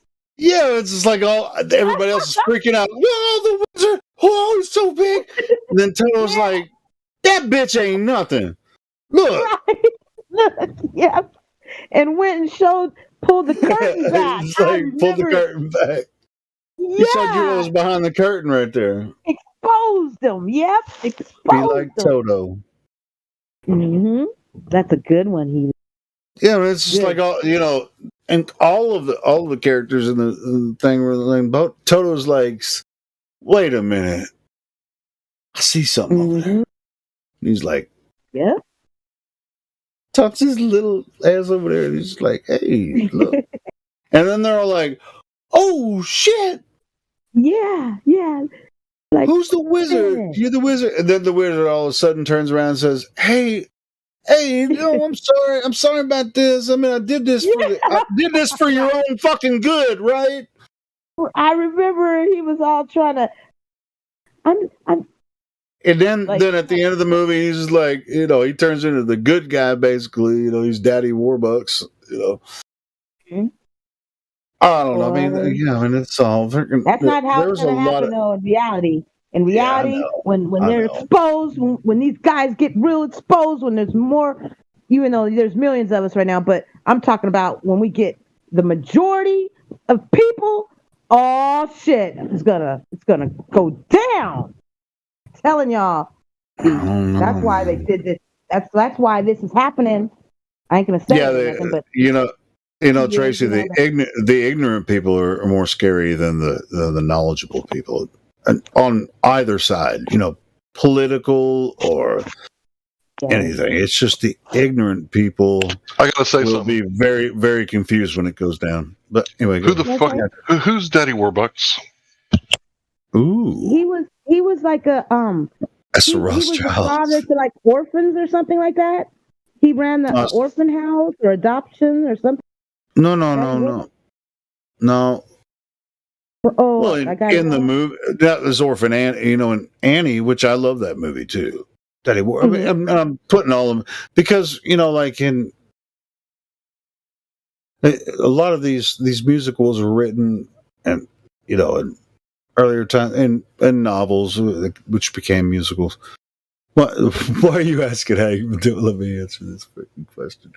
To be honest with you, because my wife calls me Daddy Warbucks sometimes. Yeah, it's the Rockefellers, I think. Danny Warbucks. Yeah, he was a real tall, big. I said Rothschilds, but I think it's Rockefeller is who Daddy Warbucks was modeled after. I think so too. I think it was the Rockefeller guy. And in the movie, anyway, and it's also the same, with the Follow the Yellow Brick Road, all that kind of shit. With what's his name, Roald Dahl wrote the Wizard of Oz. And so a lot of those early 1900s things that were put into production as movies and stuff, those were they were all based on what was happening in the early 1900s to transition from the gold standard to the fiat currency. Paper money. The paper. Okay. Drace, you got some good ones, man. I'm seeing. Oh my gosh, the one that steal them, right click on them and save image. Steal them all so you can post them again. Yeah, I can do that. Yeah, I steal all kinds of memes. Yeah, if you ever catch me in the like I'm on a chat for a second, everything else I'm doing is scrolling up, save. Don't waste your time just looking. Steal them. I think that's why you put them up here. Yes, I'm okay. I'm doing it. I'm going through all of these. I want to get those the doors too. You can put them up on Twitter, Facebook. Just freaking steal them and throw them out everywhere. Yeah. I thought the things floated. Oh, why did I drop it? Oh, oops. I like that. They all float down here. Oops. Oopsie doopsie. Dude doing flips and then grabbing onto his rope or his harness, trying to complete the flip. Good pulling out a screw and it falls down and he has like, oops! Oh, I'm trying to grab the screw. It's like, what? How does a screw fall in 0G? I got another question. What the fuck is a dopiate grin? What does that mean? What? A dope head grin? No, you're gonna have to ask Drace that one. That's his. Dopey-eyed. It's dopey-eyed. Dopey-eyed. Isn't that what it is, Drace? Dopey-eyed grin? Yeah. Okay. That's the answer. Dopey-eyed grin. That's how I smile, bro. I got like lazy eyes and shit. So when I smile, like my eyes are like very Asiatic. Dopey-eyed grin. Yeah, they call me the Chinese white guy because I do got beady little eyes. I'm not joking. I got beady little eyes. Well, I've never heard someone admit that before. Hey, man, I got dopey little eyes. Well, as far as I understood it, someone who is dopey is sleepy as though they have been drugged. So a dopey-eyed grin would be like someone who looks like he's high, basically. Yeah, and the Skeksis are high on the blood of the who are the essence. Yeah, the essence. They have the dopey-eyed grin.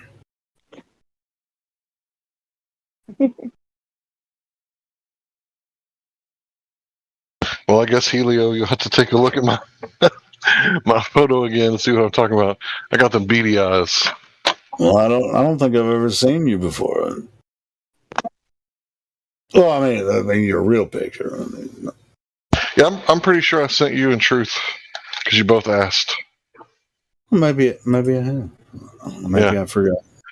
I'm definitely downloading this one with that professor. I mean, not Professor Phil, but whatever that other one who wrote the person on top of that sphere standing on top. I'm downloading that one. This one. I gotta keep this on. Show this. What's his name again? That guy with the chalkboard. That's Bob the Science Guy. Okay, yeah, him. Just go to his channel. You can capture all kinds of stupid shit that he says. I thought it was Bob the Fallacy Guy. Yeah, I mean, that's his channel. I mean, you can go on there and I think he's made some videos about being on here before. He makes videos about us. He makes videos about other people. He has a line going into the core of the supposed globe, which no one's ever been down there. And what the hell? Look at this dude. Oh, God. Do you believe in magic? Coming here. then he's got that. And I hope you do. I'm thinking. I'm so in thought right now. Look at how he's all the taxpayers. We got some tricks for you. Magic. Do you believe in flat off the globe?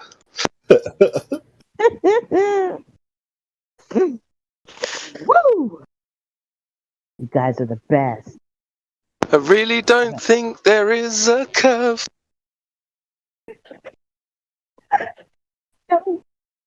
No curve at all. But seriously, Prove me wrong. Your Majesty. This is too much. They're scared, huh, Helio? It's like we've been coaxing all the Globers to come in here all night, man, and they still won't come in here. Scared, because we rock, man. We destroy. We demolish them. You know, they are so like. I'm telling you, they are nervous now. They're like, what we've done, it's not working. The flat earthers are. They're multiplying.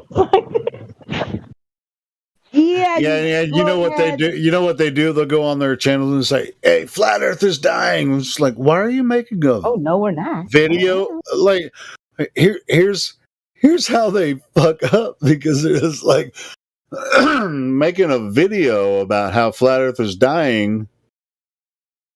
When they're promoting flat Earth by making a flat Earth video about how it's dying. Yeah, they're dumb. But I just gotta say, flat Earth's not dying because I got this right here. Let me share it with you guys.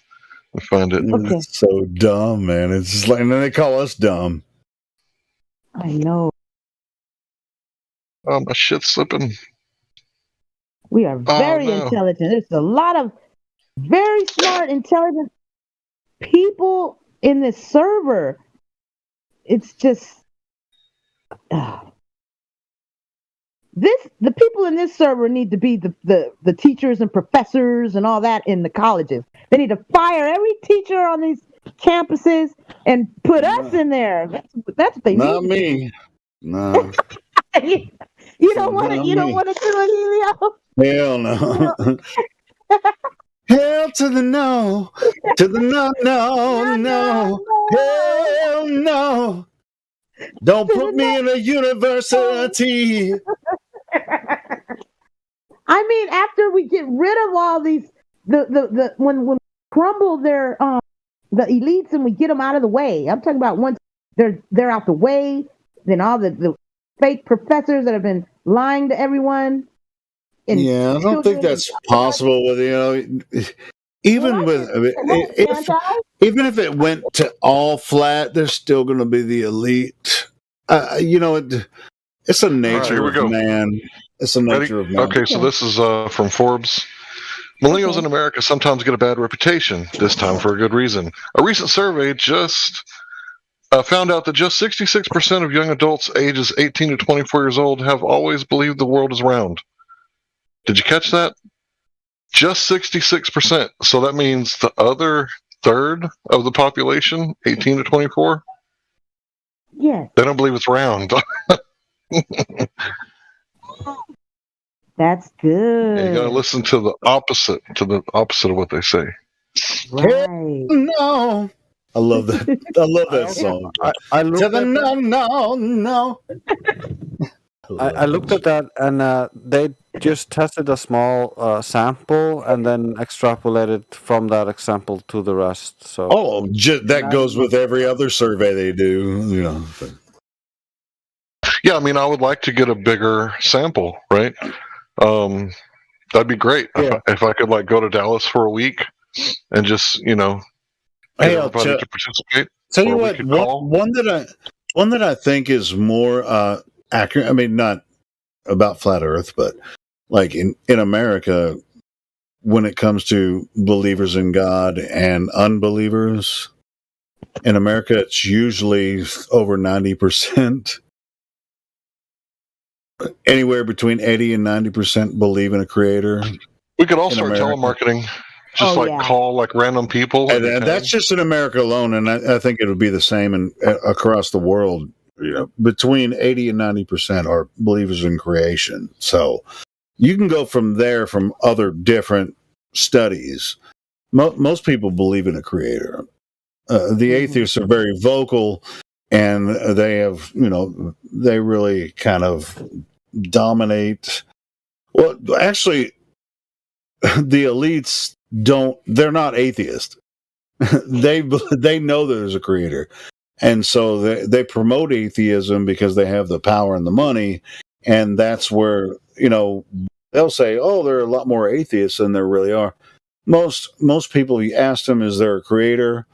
Most people, if in the 6 or 7 billion, if there is that many people, they'll say, yes, there's a creator. Most people, I think 80 to 90% at the very most. And so, it doesn't matter where you're from, whether you're college educated or you live in the gutter. They're going to say, yes, God exists. In what vein, whatever, wherever across the world, most people believe in a creator. Yeah.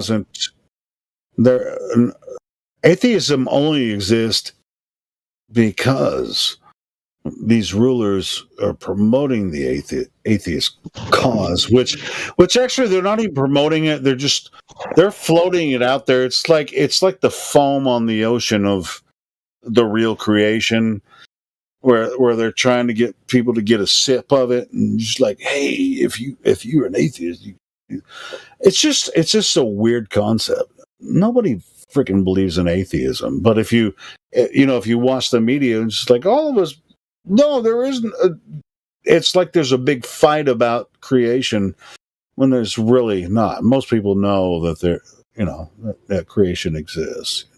So it's Helio, tell me this: are atheists Satanists?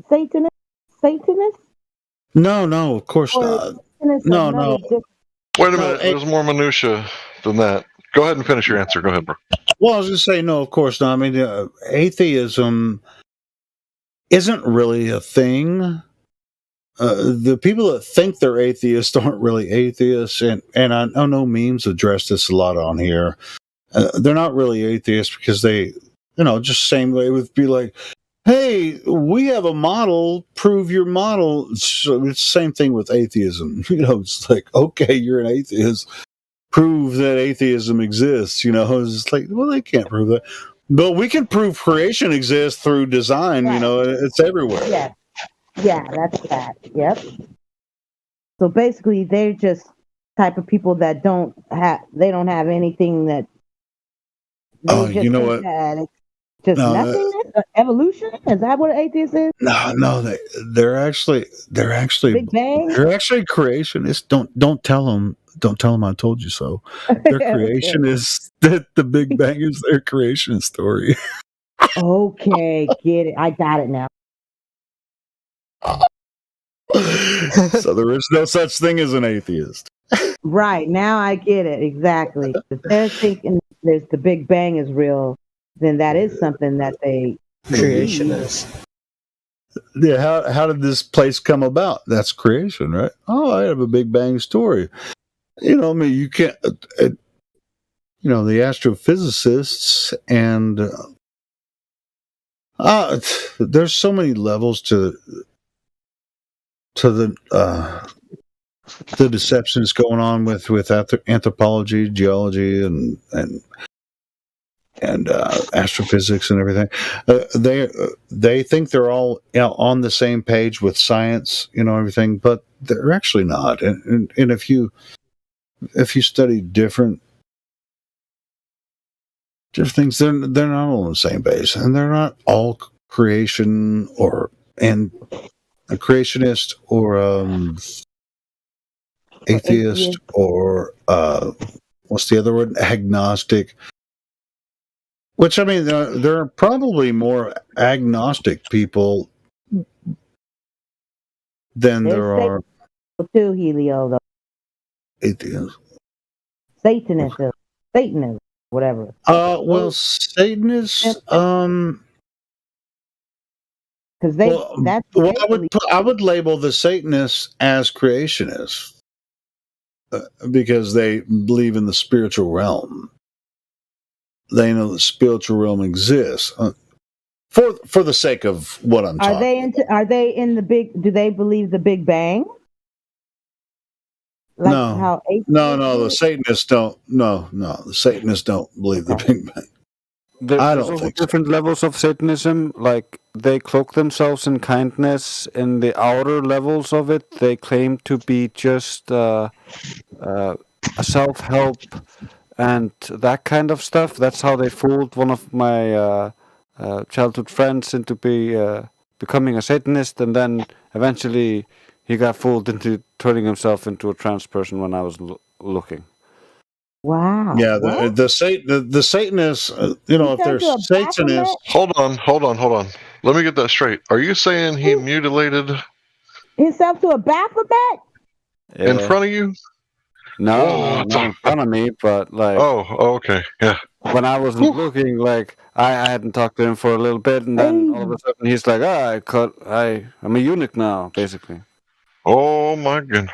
I thought you said that he turned himself into a trans person while you were looking. I was like, red flag. That's gonna be some psychological. That's gonna be some psychological damage there, bro. Oh my God. Damn, I thought you get. Listen, am I horror movie?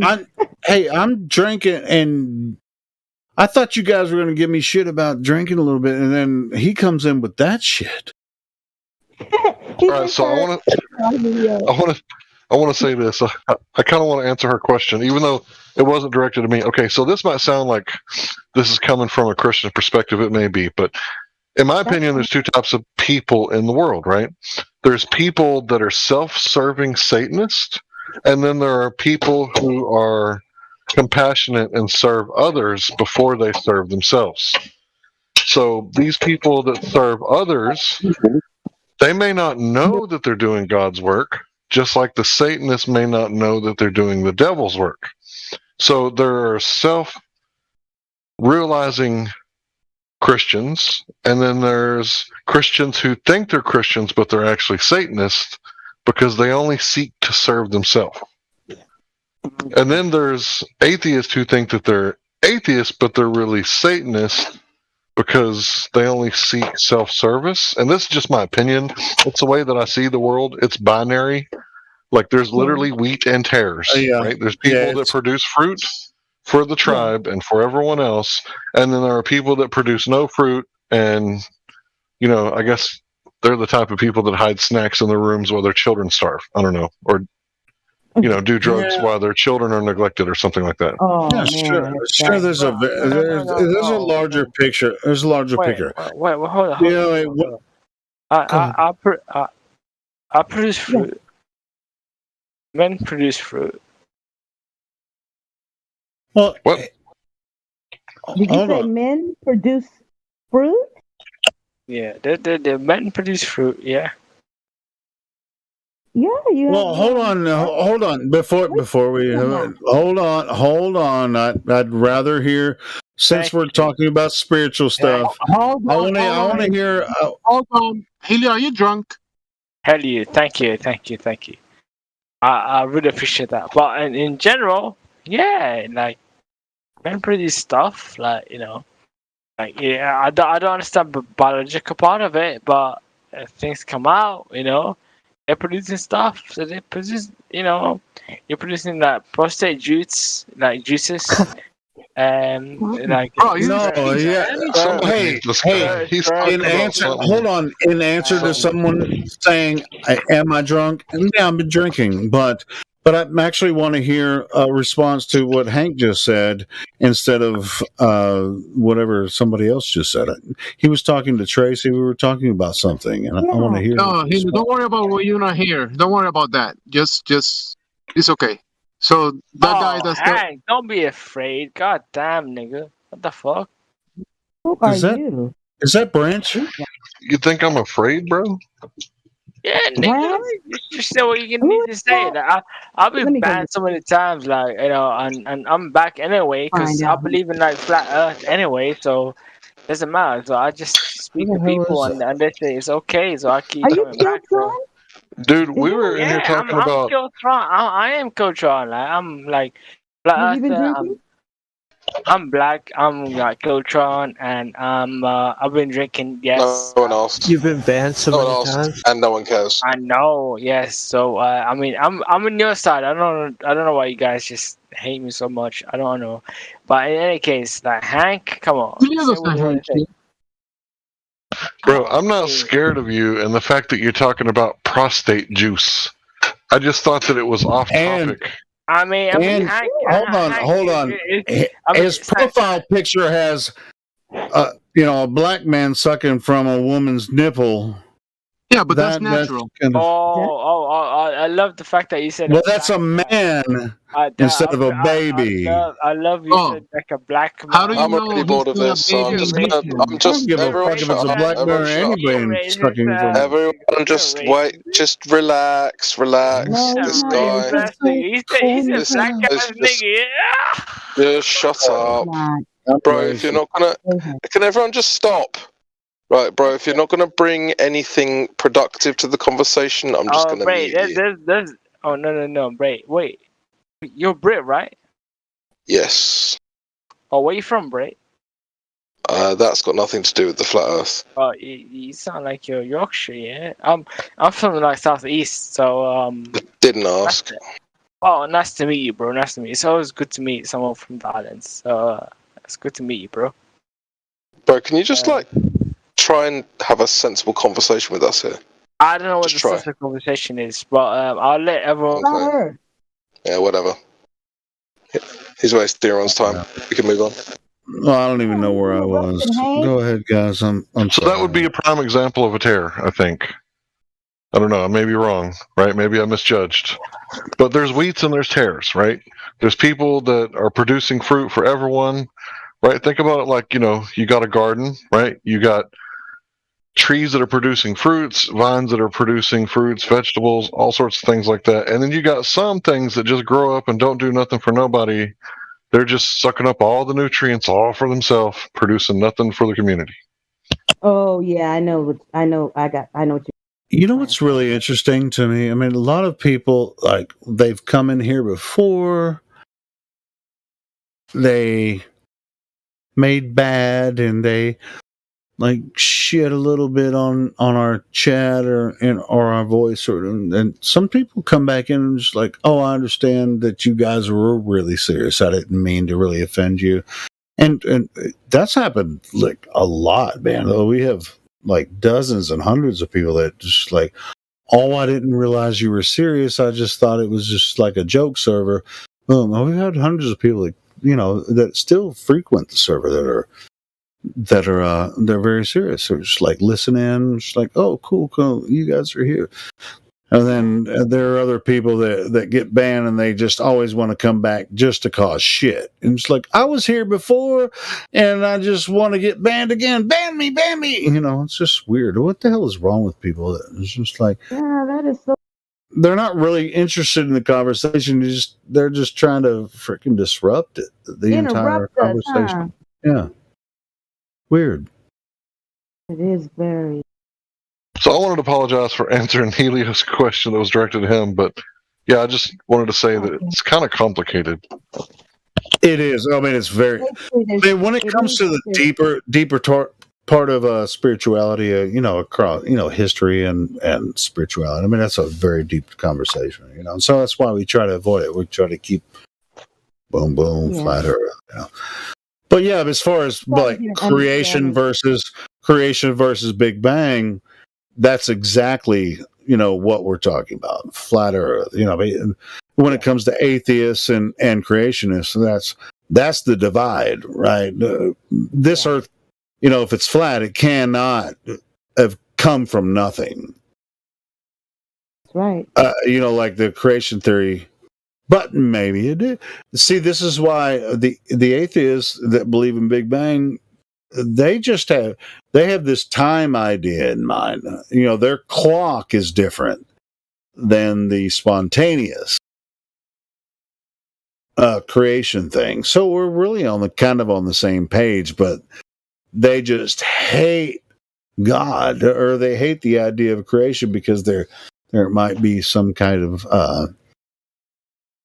some kind of creator, and they, it's just like, why do you hate the creator? If I were them, I would want to go the good route, Well, their God is time. The evolution Big Bang theory, that their God is time, and very large expansive universe, thousands of light years wide, and our idea of creation is like it's spontaneous creation by a creator, and the creator made this place exactly as it exists now. It's not the same as it was thousands of years ago, but it's pretty much the same thing, Same as it ever was. Same as it ever was. You know what's interesting about? Hey, Tracy. Always bubbly. I think of bubbly when I hear you. But you know what's interesting about the wheat and the tares is the farmer can't really separate the two until they have to let them like shoot up and grow up together. Right. Yep. And then how do they do it? Like when they separate the wheat from the tares, they use a sickle. So it's like, well, back in the day anyway. The threshing floor. Yeah. So when you think of Fauci, what's it mean, sickle, and the wheat and the tares, and this is the thing that's going to divide the two? Pretty much is, because you can tell the wheat from the tares by. And here's the other thing. To the sickle. Wheat and barley. Wow. At a certain time when it gets ripe, it'll bend, right? Whereas the tares will stay upright. So right, it has to do with the wind. It has to do with the wind, right? The wind, the stiffer the tares will bend. Yeah, they break, but the wheat don't. The wheat. Are you sure it has to do with the wind? Are you sure it doesn't have to do with the fact that they're carrying fruit on top?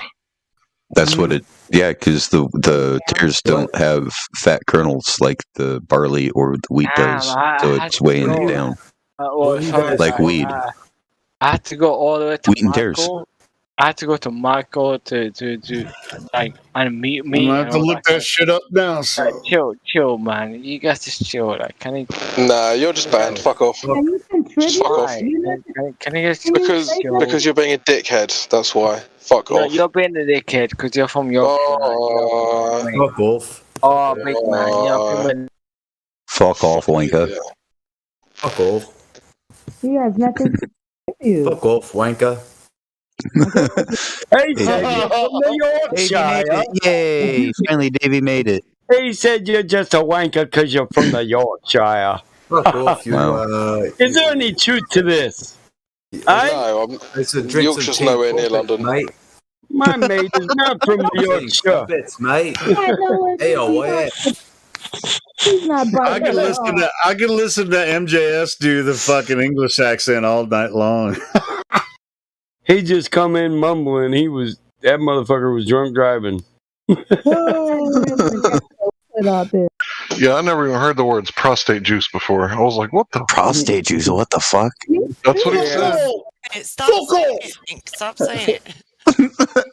I don't even want to Google that. That's like blue waffle. I'm gonna have to put that in one of my raps when I'm talking about people. You so foolish, you drinking prostate juice. Get a grip. Come back to reality. Prostate juice? What the shit? Get off the caboose. That prostate juice will make you a fatality. That's what he said. You're gonna be a casualty. Let's just see how many times everybody can say it over and over. You can't Let's handle not ever say that again. They only want me for my pimp juice. I gotta cut them loose. Cut them loose. No more, please. I be cutting 74 Coupe de Ville. Powerwood, leather seat in the wheel. What the fuck that passes the feature? Oh, come on, man. Did you want to put your feet on my rug? Oh my god. Guys are How are you today? So gross. I mean, it's just so gross. Just stop. The child hiss.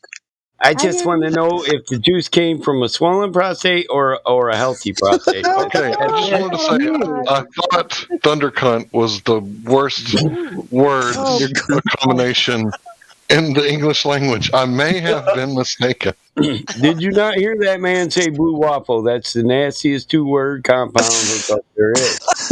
Yeah, never Google that. I got Honest Pakistani to Google it. I'm out of this one. I don't even I'll want take your word for that. I never We got a will. new guy. We got Davey in the house. Hi, Davey. Hey. Hi, how are you? Davey likes to talk to our flat chicks. I'm good. How are you? I'm fine. Have you been? He's a New Yorker. Have you been? Tracy, you're kind of muffled. Okay, I'm gonna log out and come back in. Okay.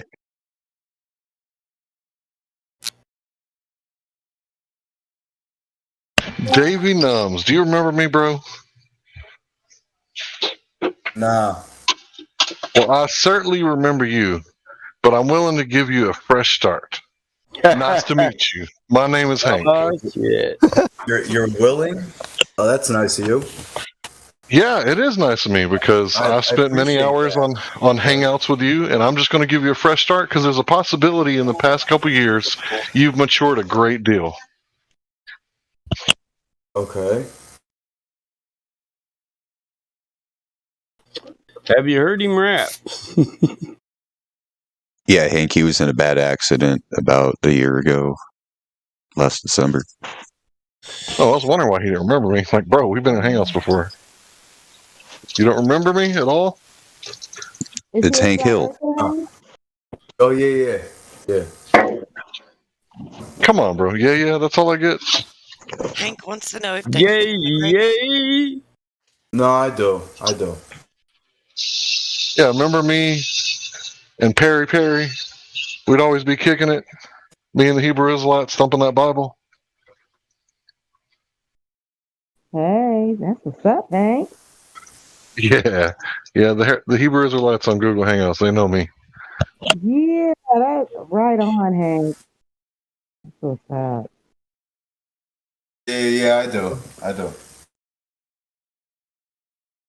Welcome to the server, bro. Fresh start. Make a name for yourself. Good, bad, or the ugly. Don't matter to me. You choose. They call me nobody. Thank you, brother. So, what do you think about the shape of the Earth, Davey? Well, I think it's flat. Okay. What makes you think that? What is your best proof? What is your best evidence that the Earth is flat? The government's full of shit. That's my evidence. You got that right. What else? What else do I need to say? I mean, Clock is right twice a day. And you can find truth on CNN if you watch it long enough. You might find something that's true on the Communist News Network. Not even that. It just doesn't mean it doesn't even make sense. If you forget about the fake news and all that nonsense. Just think about it for a minute. All right. Think outside the box for a minute. How the fuck do you walk on a fucking ball? Explain that to me. How the fuck do people walk on a ball? Makes no fucking sense. I was arguing the Alice and Bob argument with somebody in the chat earlier. But people don't ask themselves these questions. You know what I'm saying? They just take whatever they hear and run with it.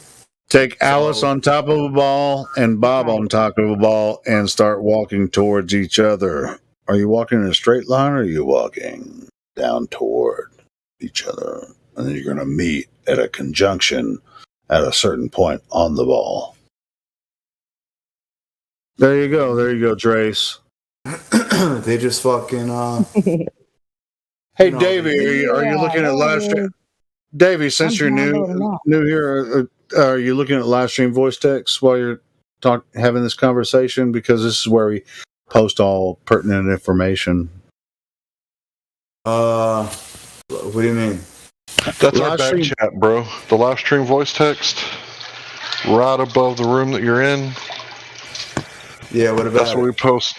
Yeah, that's where we post all of our stuff at. So if you're in there posting, it has to be relevant to the conversation. All right, but what? Oh yeah, I'm in here. I'm in here. Yeah. You see it? I see Jim Carrey. Yeah, Jim Carrey. Okay, you're in the right chat then. And you see right above Jim Carrey was Alice and Bob. They're both standing on top of a ball, walking towards each other. And it's supposedly in a straight line. If you walk toward if you're Alice and Bob, it's like, hey, I'm going to walk towards you 40 miles, but we're walking over a ball. Oh, Alice and Bob. All right. Yeah, we're going to meet each other. I see. At a conjunctive point, See how they'll both start walking downward if it's a ball. See if because you're everywhere you are, you're standing on top of a ball. Wait, but who's that pretty girl talking?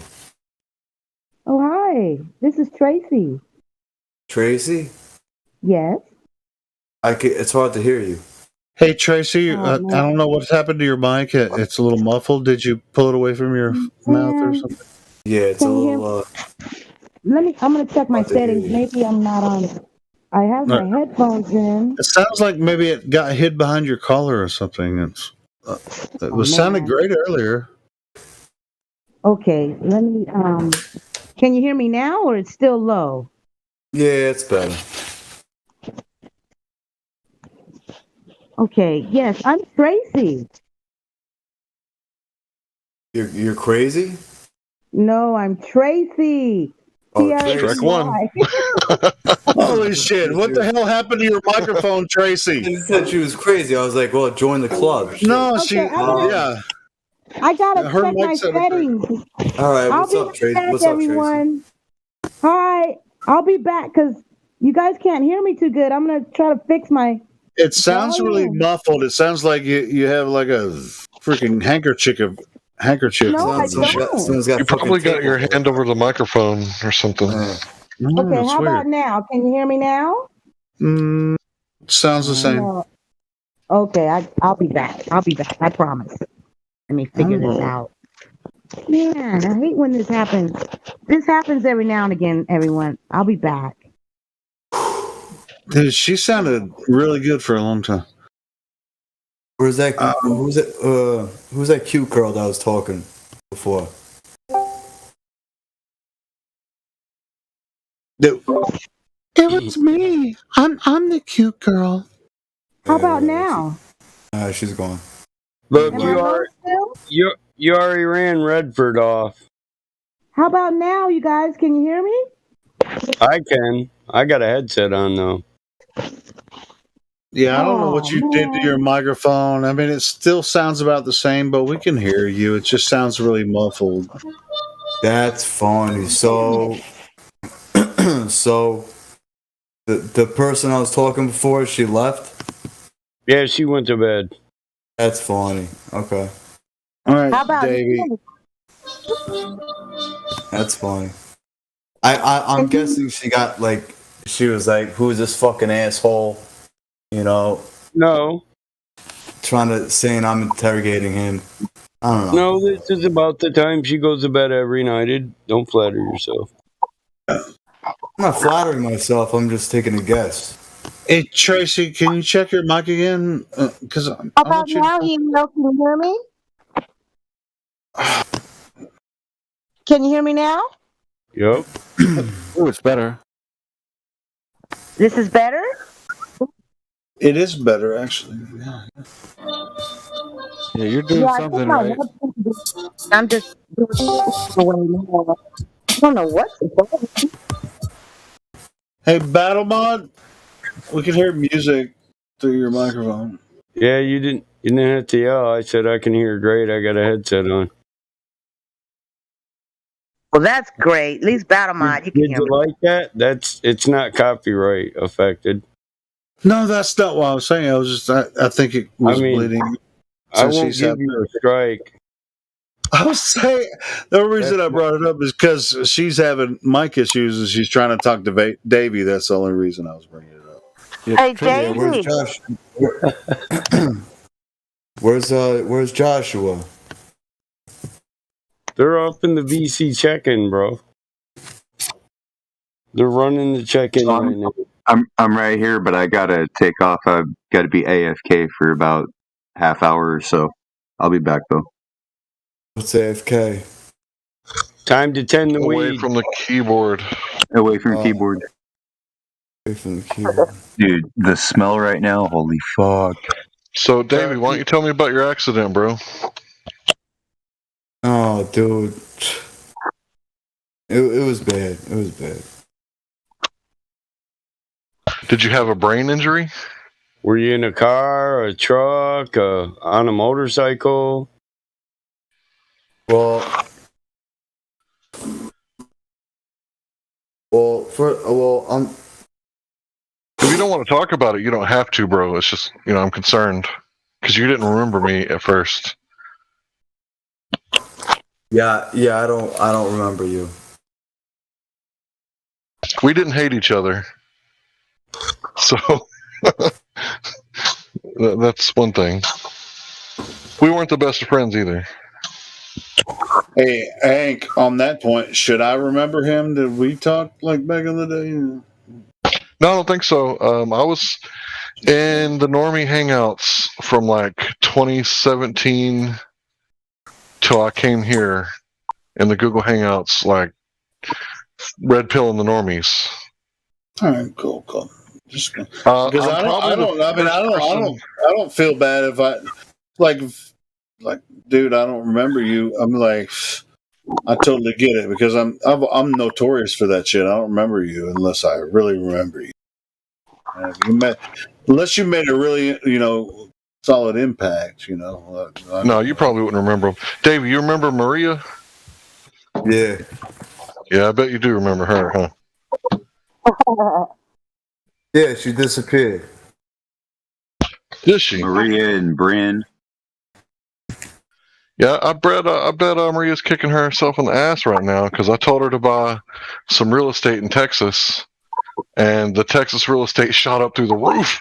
She didn't buy it. Damn it! Oh, God.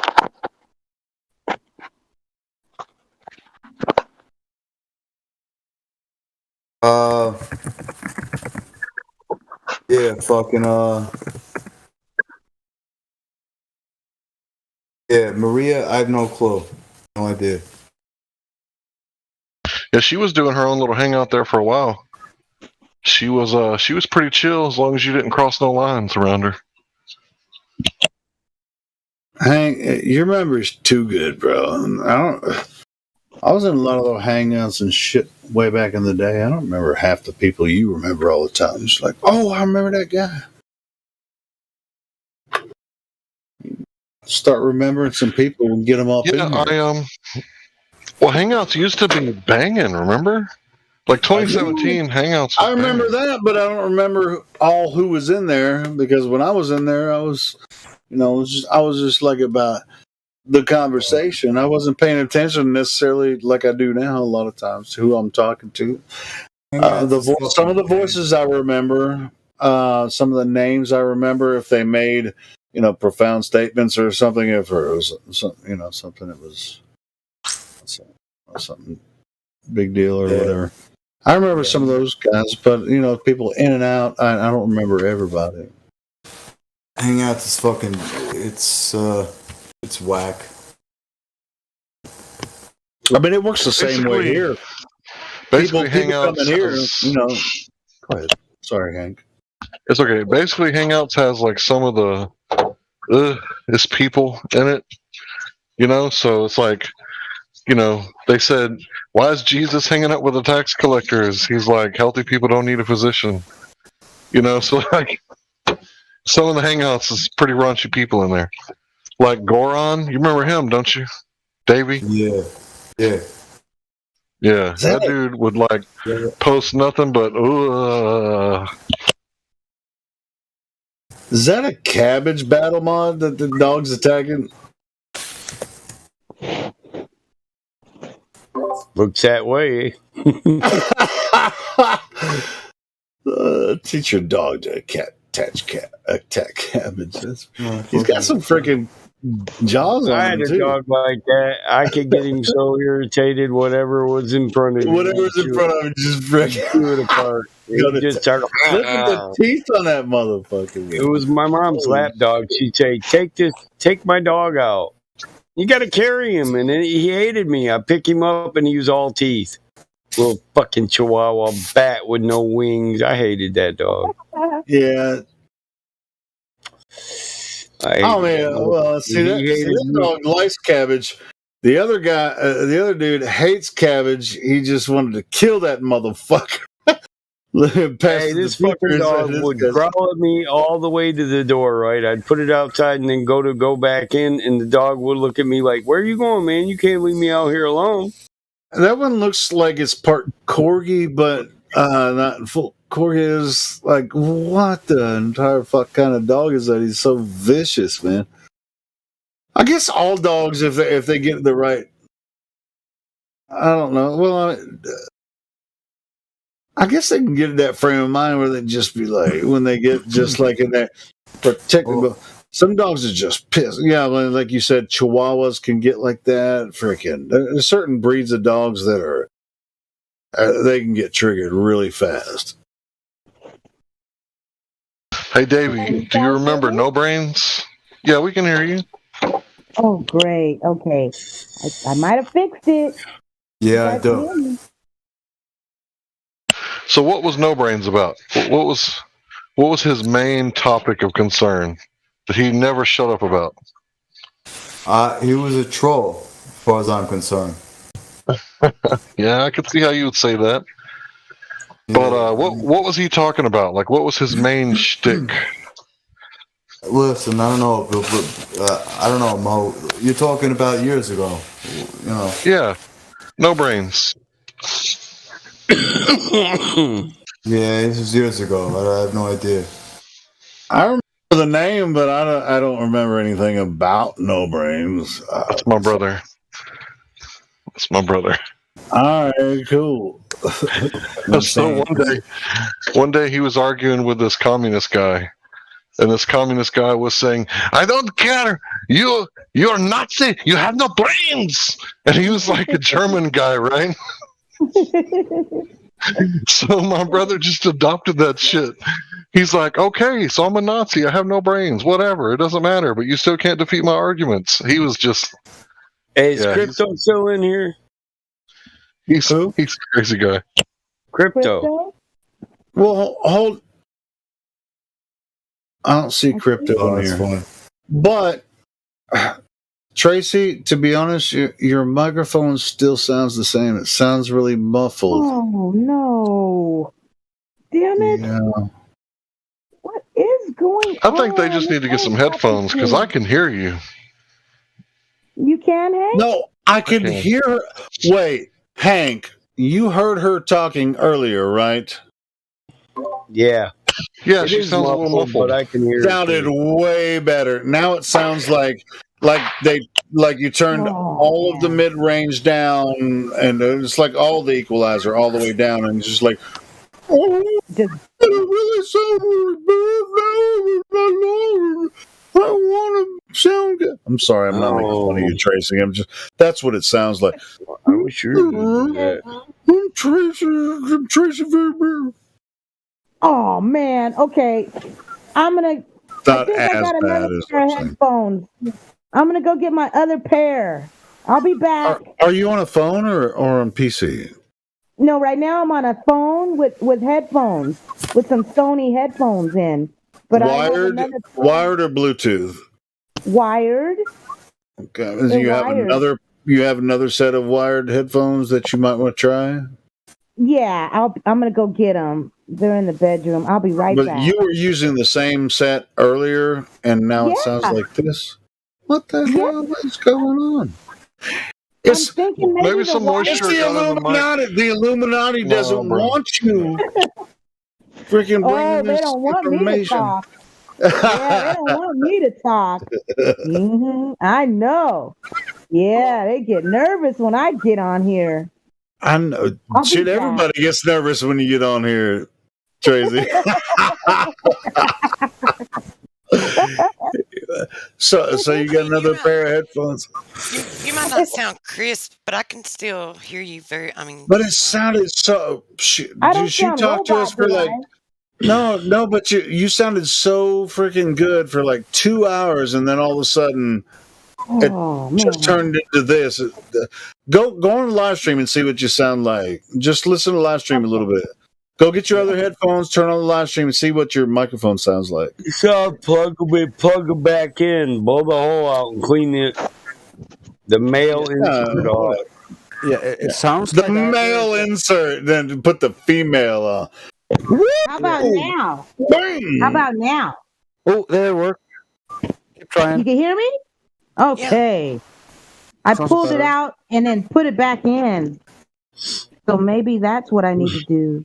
I don't know. Still doesn't sound Calm down, Helio. Blow in there and clean it out. Make Helio happy. Okay.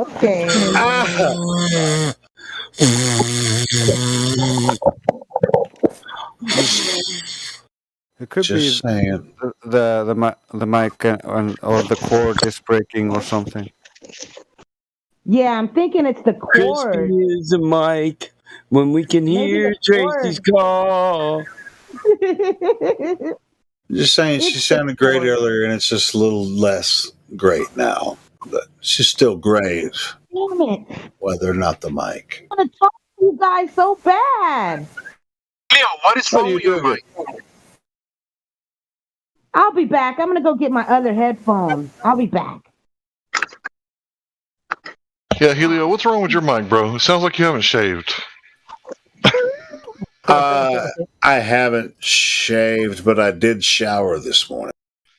Yeah, I know that you showered. That's a different I sound. can hear from your voice that you have showered, but the shaving, that's concerning.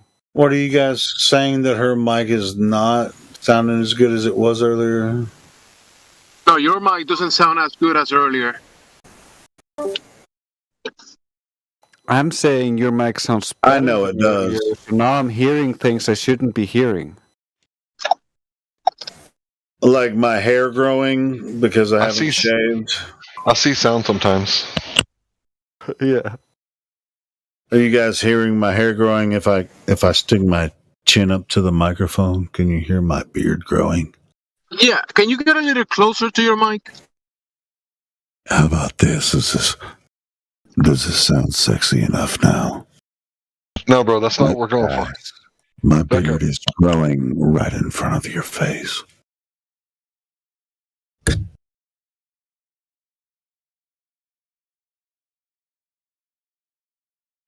I think I can hear it. I want Tracy to have a good time, but I just don't want her mic to sound like shit. It was sounding great earlier. I don't know what happened to it. Helio, you sound like shit face. I also want her to be heard, so I highly recommend her getting a fix on this somehow. Yeah, you heard it right, Trace. Her mic was great earlier. Yeah, it was cutting in and out, and sometimes it was muffled, sometimes it wasn't, so it was like hard to say.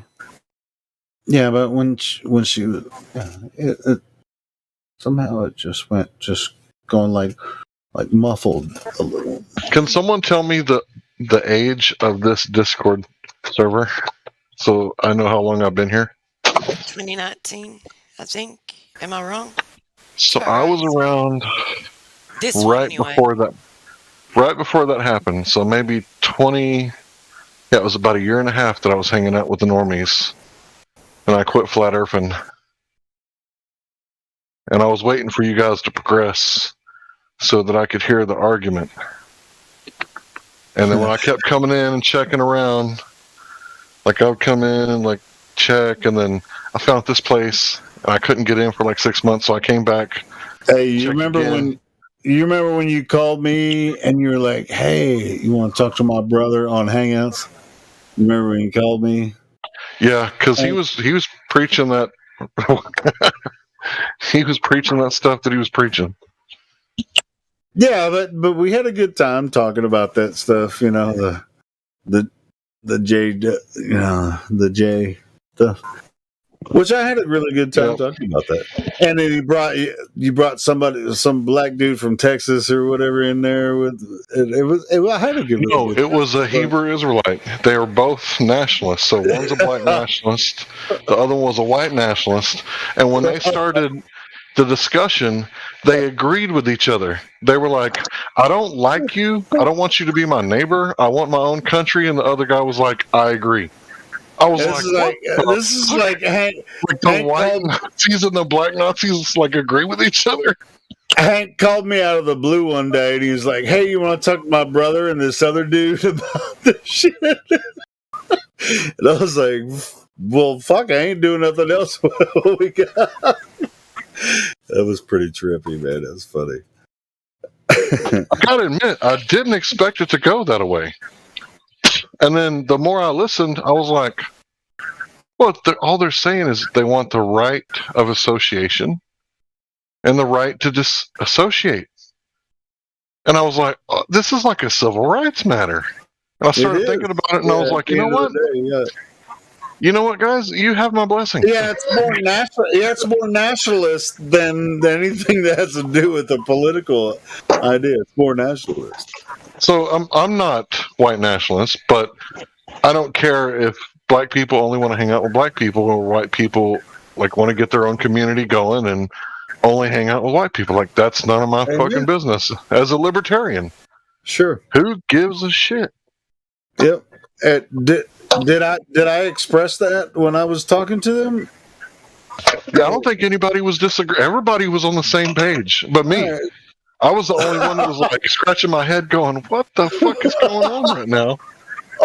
Like, these black Nazis and white Nazis, like, they're best fucking friends all of a sudden. Like, they fucking like each other and agree with each other. So we brought you back into the like. You thought you were libertarian, but you were just like, hey, you can be nationalist if you want to. Anyway, that was like 3 years ago, wasn't it? It was like 3 years ago. Yeah, you just called me out. You were like, hey, man, I got my brother and his friend, and we got this conversation going on. You want to talk to? And I was like, all right, let's talk. That was fun. That was a good time. And still to this day, I got a really good relationship with the Hebrew Israelites. Every time I see Perry, he says, "There's Hank." That's my N-word. So I guess, I got the N-pass as well. I got the N-pass. So I'm pretty sure that means that I can come to the barbecue. I think that's what that means. Yeah, I got the N-pass from living in a ghetto in North Little Rock for 5 years. I was warned not to take it to an unfamiliar neighborhood and use the N-pass until I get an N-pass at the local jurisdiction. Yeah, that's probably true. Keep that shit out of Detroit, bro. But I was told if I ever wanted to go to the Bronx, I got the N-pass, and Perry the Butcher has my back. Oh, the Hebrew warrior. Yeah, he's a butcher. Hebrew Israelite warrior. Well, Perry. Who be grilling like Big Texas? Who be barbecuing like Big Texas? Tell me. Oh my goodness, man! You guys I almost want to bring a cow down there and let you barbecue it. You know what's funny? Because one time he saw my knife, he's like, "Damn, Hank!" I'm like, "What, bro?" He's like, "Is that your knife?" I was like, "Yeah." He's like, "Man, I'm a butcher. That's a real knife. Y'all better not fuck with Hank. That's a real knife." All right, Tracy, since we were talking about our N passes, which we don't actually have to use it. I can. You can hear me? Yeah. Yeah. All right. Oh, that does sound better. Does it sound better to everybody? Tracy, you sound great. Doesn't matter what Helio says. It's perfect. Oh, she always sounds great. I'm just saying right now, it just sounds butter on the biscuit. Sounds better. Woohoo! I'm back. Back in effect. Tracy Van, back on the belt. Butter back on the biscuit. Van Allen. She's back on the Van Allen belt. No Allen belt. We got a firmament up there. No Allen Bell. No Van Allen Bell. They ain't no Allen Bell. No. All right, No Van Allen Bell. Yeah, where is any? Do we got anybody in VC or Globy in here by chance? I want to talk to one so bad. Come on, Globies. Oh, we were talking to Davey. No, but Davey's a flat earther. Yeah. They're so scared now, Helio. They're scared to come in and talk to us. They are. Hey, do you ever go into the YouTube chat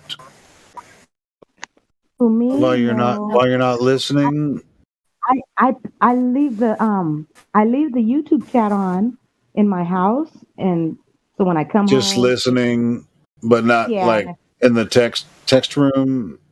Right. I never did the text chat YouTube. I just use it for like a radio, like listening to it. And then if I have company, you don't want to talk to the. I don't blame you because it's kind of a shit show in there. Yeah, those people. I feel if they want to say something, they should come talk to us. Yeah, but some of them are banned. So if you really want to let loose on them, on your keyboard, do it in there, huh? Yeah, freaking Oh yeah, okay. Who needs a keyboard? I got a microphone. Fuck everybody in the chat except for the cool motherfuckers who think the Earth is flat.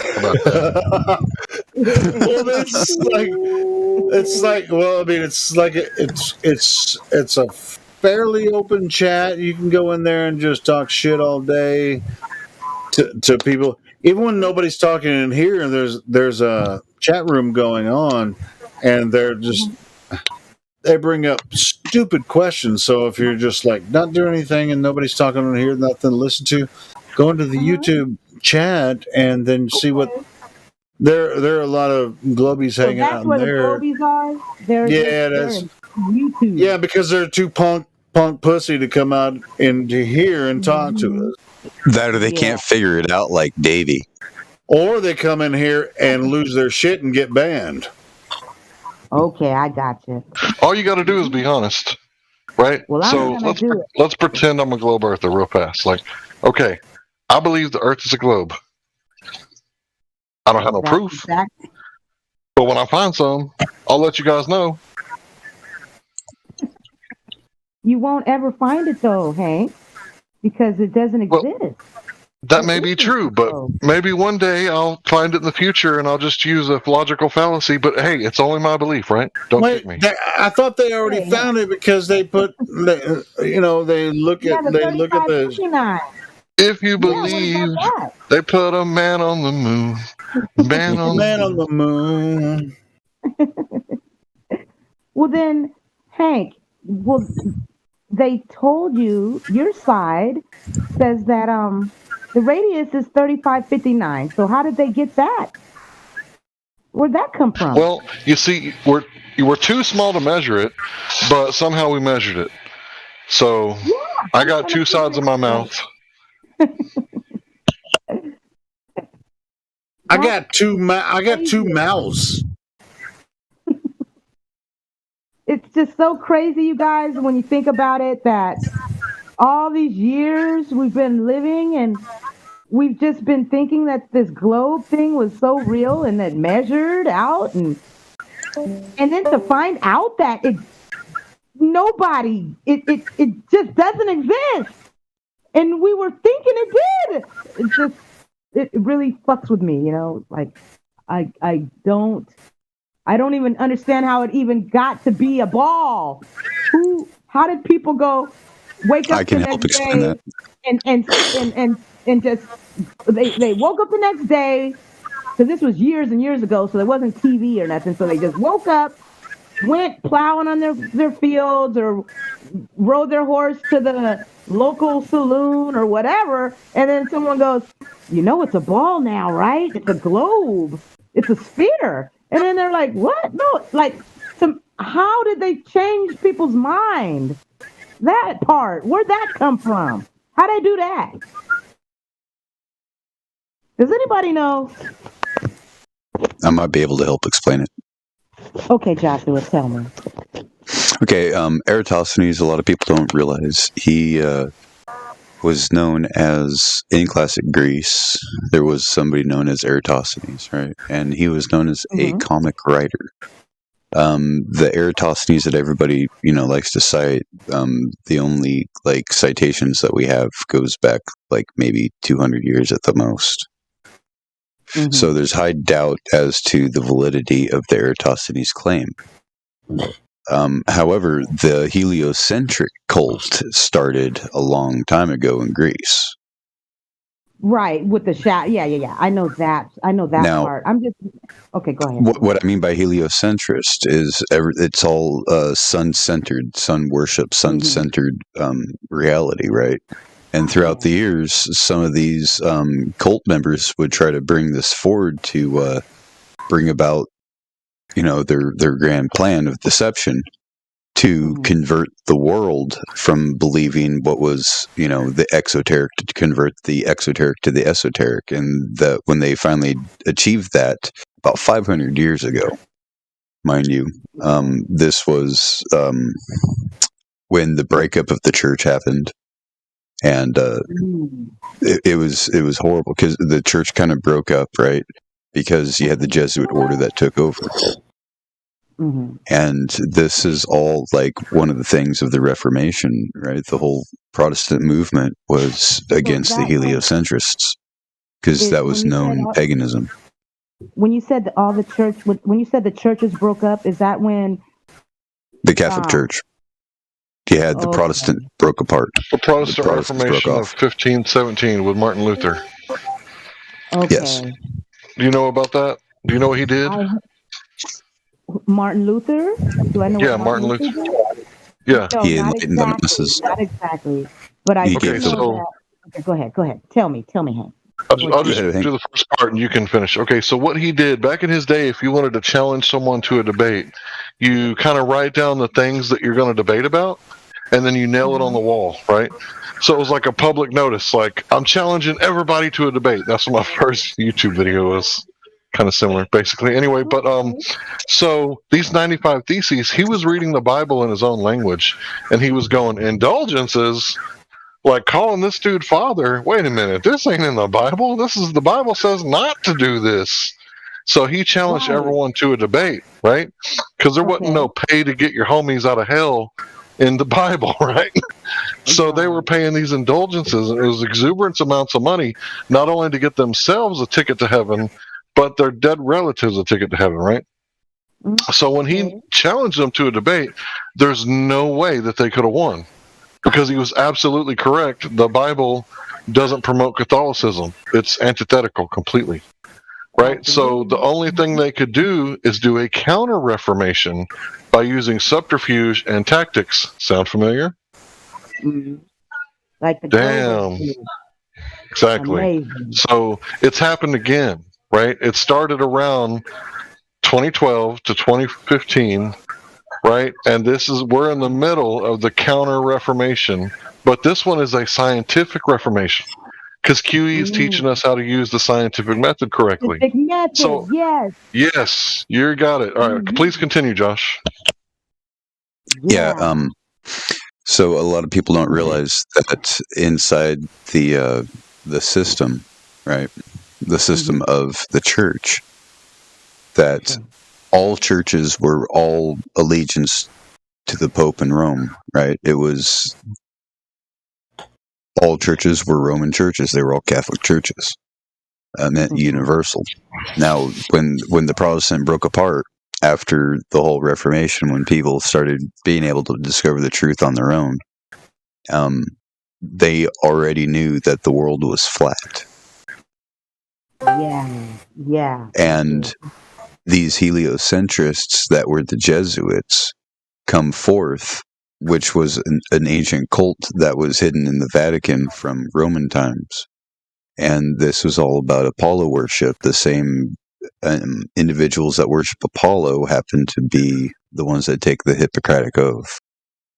If you need to figure out who Hippocrates was and who Asclepius is, and why Apollo is important to them, and what Apollo's other name is Helios. Oh. Right, and Helios is the sun. And they worship the sun? Yes. They were sun worshippers. Got it. Even back in Babylon. Whoa. I've even got them to admit it in the chat. I would be debating them and be like, so yeah, they admit, yeah, we have no evidence of these theories. Yeah, we can't prove that it's right, but it's what we believe. So I said, you're sun worshippers then. They were like, yeah, basically. Yeah. So I've actually got them to admit that these heliocentrists, right, these anti-flat earthers, they're sun worshippers. Right. Because even in their model, the sun isn't the center of the universe, right? It's only the center of the solar system. So ever since Hubble, the man, Edwin Hubble, in 1922, like discovered the whole galaxy and the Doppler effect, the red shift and blue shift, like ever since then, like the sun wasn't the center. Or maybe even before that. But because the sun's not the center, it's an acentric universe. There is no sun-centered, but yet everyone still acts like the sun is at the center. That's how you know it's a religion. They're sun worshippers. I get it. So, what about this, Hank? So when they were trying to bring in the heliocentric or the globe sphere model, when the church broke up, was the way that they did it to get it out to the public? Were they doing like missionary work and traveling around and with this globe and saying, this is the globe? Exactly. So, Jafar in the film Aladdin? Oh my goodness, right? Yes. Yeah. Jafar would have been a Jesuit, right? He was always that guy who was the guy next to the king, and he probably had some sort of dirt or something on the king, and he whispered in the ear, and the king did what he said because he had infiltrated, found out what the king liked, found out what he wanted, and gave it to him. But now he has to do this for the Jesuit, right? So the Jesuit was always the high advisor. They were the ones always with the observatories, right? Always looking at the stars and telling everybody this is what they think. Now, back in the day in 2015, you could Google Jesuit colleges, and it would show you like a list that was like nearly 100 colleges long that are colleges that. No, I'm not joking at all. Look up College of Ignatius of Loyola, right? That's just one. That's just one. Ignatius of Loyola was the guy who formed the Jesuit order. He was injured in combat and his leg was no good. Now, I got to tell you, someone who torn their quadricep, you got one leg that's no good, you are not worth a damn in combat.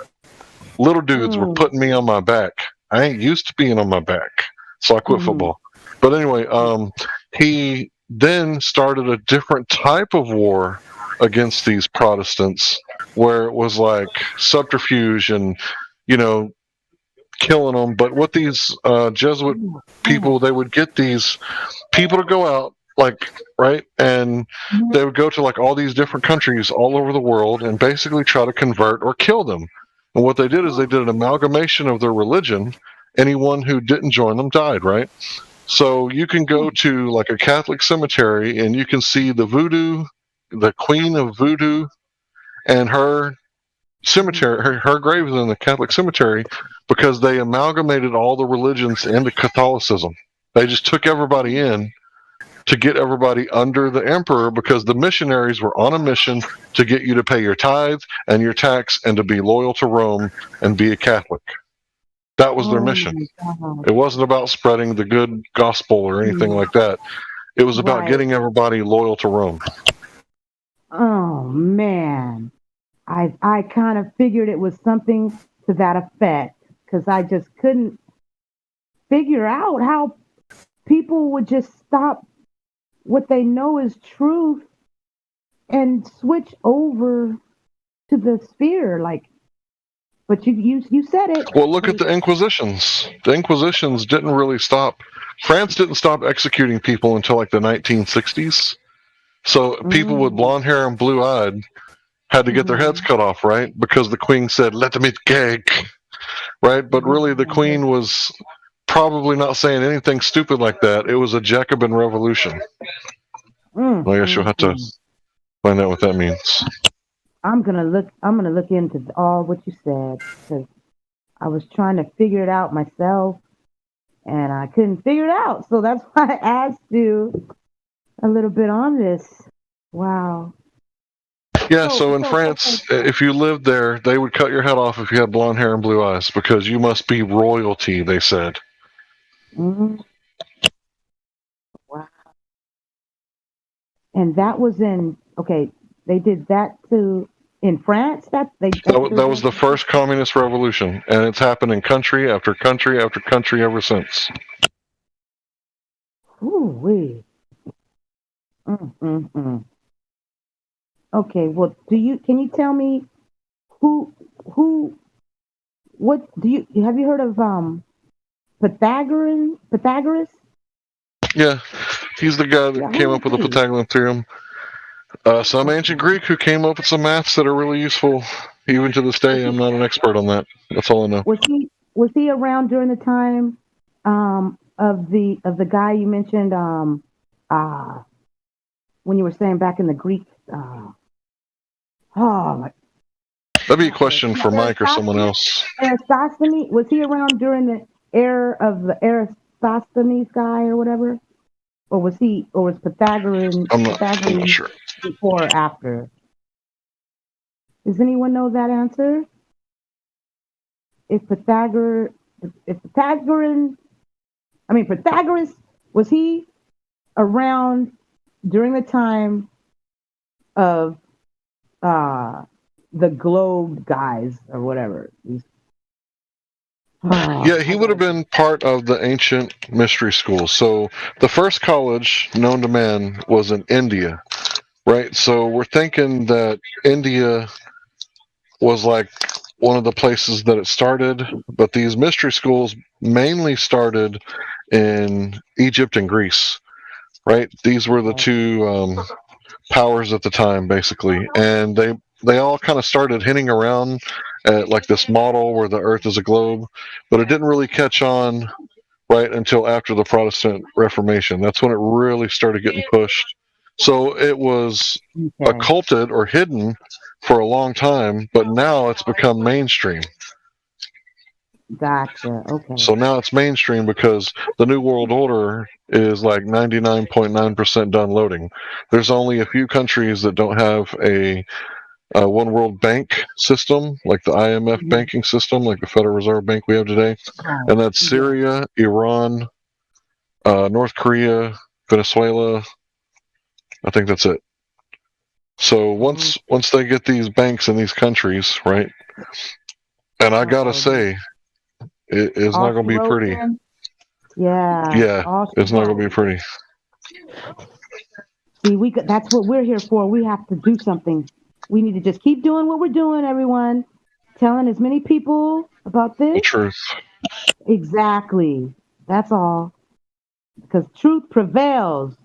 Ain't that right, Truth? Yep. In the end, but like the road getting there may not be pleasant. It's gonna be hard. I know. It's gonna be tough. But see, we know the truth, and as long as we know, at least we will be okay, you know? So I just try to tell people, you know, because I don't know. It's going to be really bad, and I'm going to feel so sorry for those folks. Oh, man. It's all right. We'll rise. Absolutely. If we don't rise, if we don't make it to rise, then we'll make a path so the next could rise. That's why we're teaching these youngsters, the youngsters, the children. You know, we're telling them, and we're telling like the newcomers that come in here, especially the ones that are still in high school. We got to let them know. They're the ones that need to know. The younger, the better. I still think there's an avenue for taking the education system to court and having them to verify that what they're teaching is true. Yes, I would love then they that. shouldn't be allowed to teach it. I agree. That's for sure. It's above my head how to do it, but I believe there's an That's kind of what's going on right now, because people are arguing whether or not parents have the right to speak at the school boards, right? And they're saying that you have to dox yourself in order to go to a school board and speak. So these student council meetings and all that stuff. What does that mean? You gotta show your driver's license. Well, hold on. Can we They're back trying up to a paint little them bit? as. Go ahead. They want to I know who think- the people are. On the question earlier, I think Eratosthenes preceded Pythagoras, and they're both Greek philosophers, right? And so what Eratosthenes did, this is the story, right? Mhm. He observed that at noon he could see the bottom of a well because the sun was directly overhead, and then he had another student of his or something, it's 500 miles away. They put a stick in the ground, they measured the shadow while he was observing noon, where he could see the bottom of the well, and that's where they came up with the globe, the measurement of the Earth, 24,901 miles. Now, Is that stupid to believe that? Like, Well, hold on. Pythagoras was a student of this idea, the globe, the whole idea. Now, but Pythagoras was the Pythagorean theorem, which we all learned in algebra, right, in high school. Yeah. Mm-hmm. A squared plus B squared equals C squared. That's straight lines. That's straight lines. Yes. So what Eratosthenes did wasn't a straight line, was it? No. And that's the point that this, we've been concentrating on the sextant, in recent times, in very recent times for us, and not very recent times, because people use sextant for hundreds of years prior to us actually just bringing this up, and that's triangulation, right? Yeah. You can't triangulate without straight lines, and so that's the end of the idea.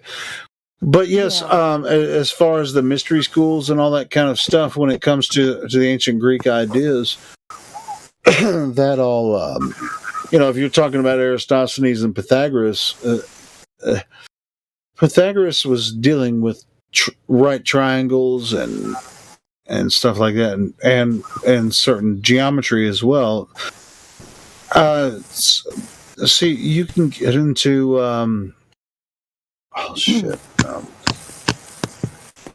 you were going good, Helio.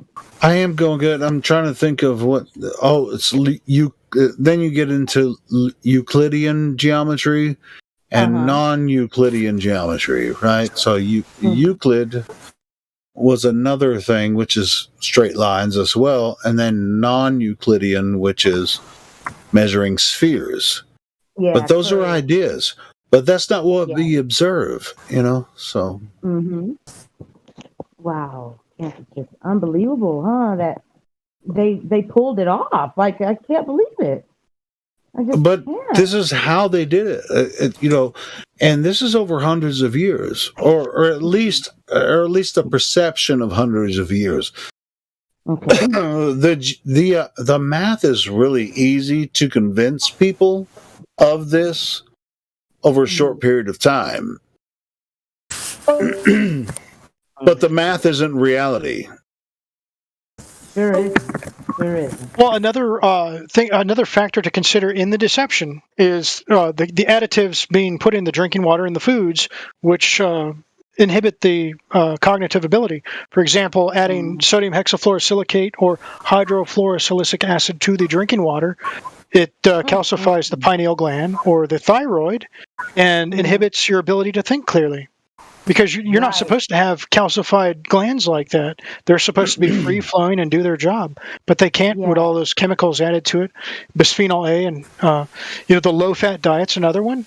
You know, and that could be a factor, but I also think that the human spirit can see through, even if they're being chemically altered. The human spirit can see through bullshit.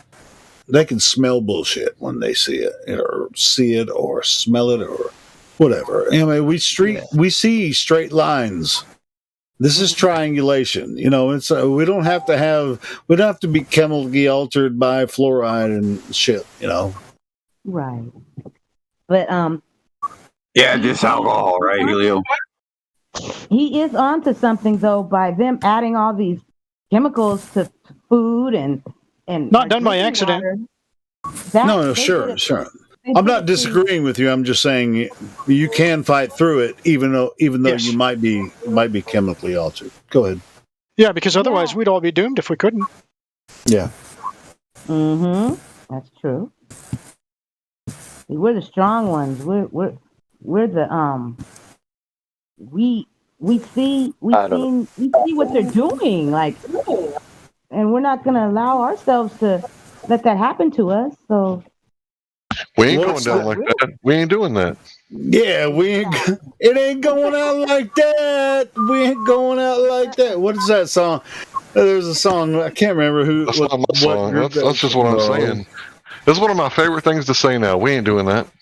yeah, we're not doing that. Where they do that at, huh, Hank? We ain't doing that. I don't care what you say. We ain't doing that. Nope. There was a song. We ain't going out like that. So there's this YouTube channel I've been following, and she's got like these cards that she's like telling everybody to like send her the money, she'll send you the card. And it's like all these exemptions for states that are passing all these mandates. And some of the exemptions are like religious exemption. You pull out the card and it says, the Bible says right here, not to touch anything unclean. Right? Yeah. And then it says right here, right, that we should not do this and we should not do that. So it's like, you're telling people like, you have no authority here. I have a religious exemption. Exactly. I love telling people that. Like every time somebody gives me a chance. Mm-hmm. The Ten Commandments: you shall not commit adultery. Well, what does it mean when something is adulterated? It means it's mixed, it's contaminated. So if you're adulterating yourself with other genetics, then that's not lawful. That's a violation of the Ten Commandments, right there.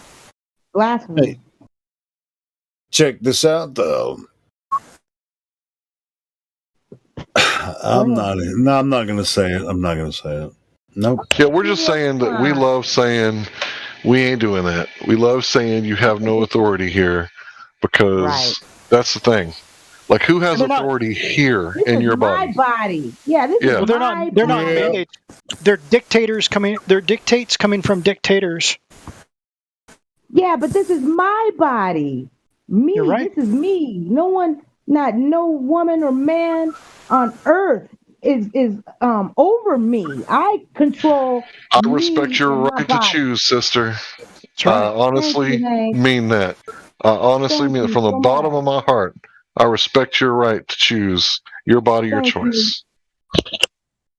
Shoot, man, I can't believe this has happened. This past 2 years is just ridiculously insane.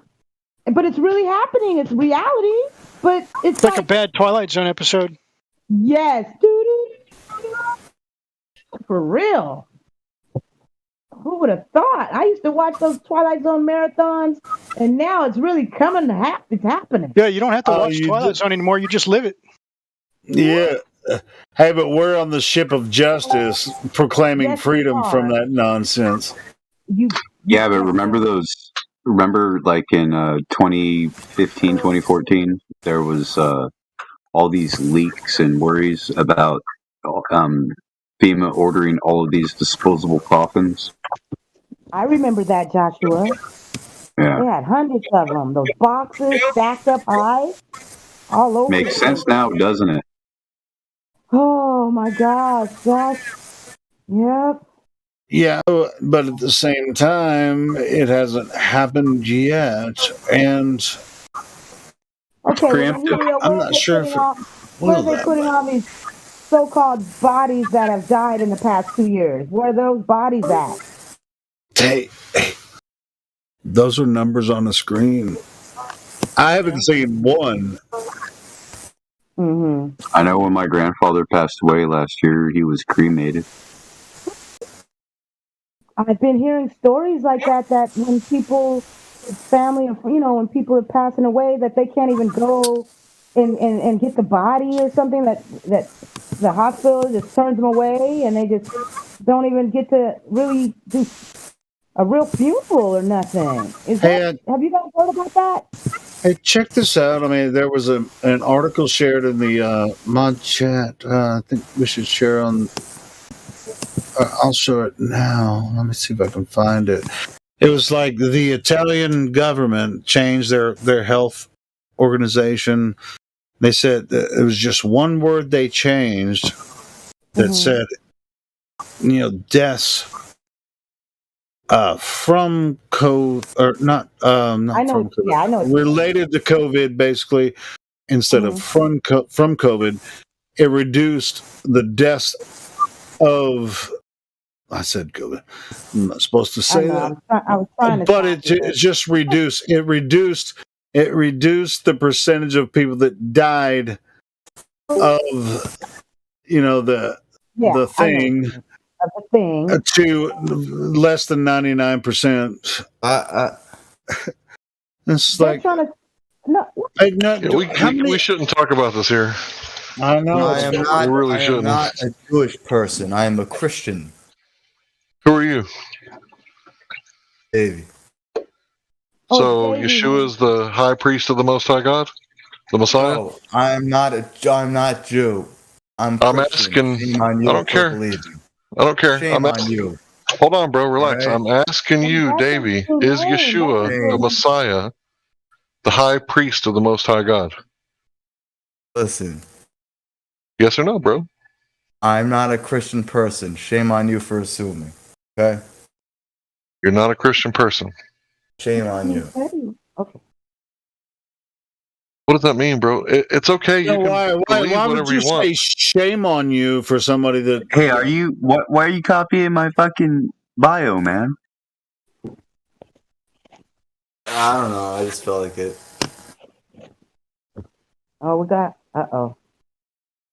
I'm lost. Because it doesn't matter if you're a Jew or not. They think I'm serious, but I was just fucking around with them. Who's they? What do you mean? It doesn't matter. What do you mean you're Christian? What?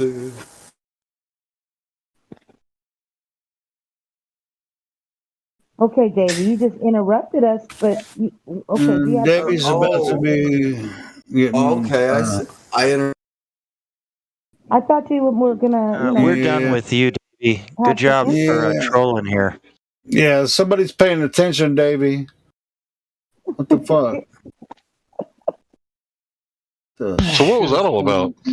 Well, somebody asked. We don't have to talk about it. We can just move on, please. Okay, Thanks. that's fine. Yeah, so the sun worshippers, they gained power through influence, and I believe they've done it the same way this whole time, and it's the honey trap. It's the oldest trick in the book. So the honey trap is they get you to do something with some honeys, and then they got dirt on you forever, right? And they get any leader of any country, yes, blackmail, to do anything that they want to do. And that's why when Jeffrey Epstein doesn't see trial, we know that this country is corrupt and we have nothing to believe anything that they say. We don't have to believe anything they say because that dude never stood trial. He was in a high security penitentiary-like facility, and they should have kept him alive until he stood trial so that we could see where the corruption was and so we could root it out. And it didn't get rooted out, so guess what? It's rooted in. Yep. That's a fact. You couldn't have said it. Dude, that's been in effect for centuries, with the governments and military and everything, man. All of It's that. true. Yeah. And it's all, they've created this false reality, and that includes the heliocentric model. It's a part of it. And then all the science fiction goes into space. We got the Vulcan aliens with the pointed ears, and wouldn't it be great to go explore outer space? And our space brothers are going to come rescue us. That's our hope. And it's all lies. It's all just. Hold on. The Space Brothers might have been a part of our past, though. That could be something that could be an influence from our past. So Narnia brothers are from our past. They could have been in certain aspects. But go ahead. It's not real like that, though, Helio. Space isn't real like that. We have not space, of course. Oh, okay, yeah. I'm talking about outlanders, other worlders, extraterrestrials. Yeah, the land that they've kept from all of humanity and kept us from being able to travel to certain areas to explore. Yeah, those there spots. could be people. There could be people with pointy ears from another land that they've kept us from. But it's not like what they convey, though. What the reality that they've foist on us is false. Absolutely. Oh, sure. Absolutely. Yeah. Hold the phone. How can you have aliens without space? I like to call them outer ponders. You said outer ponders? Outer ponders. Well, if you can think of the Earth as, a lot of people think of, when you mention flat Earth, right? A lot of people think that it's like a snow globe that's floating in space. But not so. What if the flat plane of the Earth, it extends off into infinity? You won't meet any flat earthers here that think that Earth is a third rock from the third disk from the sun or anything like that.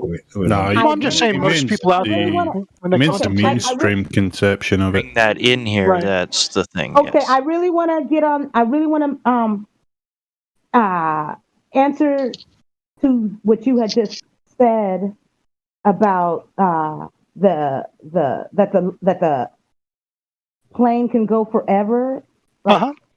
Okay, I would like to say me personally, I don't think that would be I don't think it would go forever because we are contained, and in order for it to be contained, it wouldn't be able to be going on forever.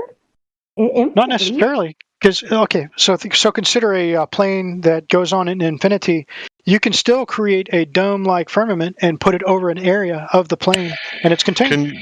Can you describe to me infinity? Oh, I see what you mean. You mean like the firmament? What do you mean infinity? Us, and then you're saying outside of our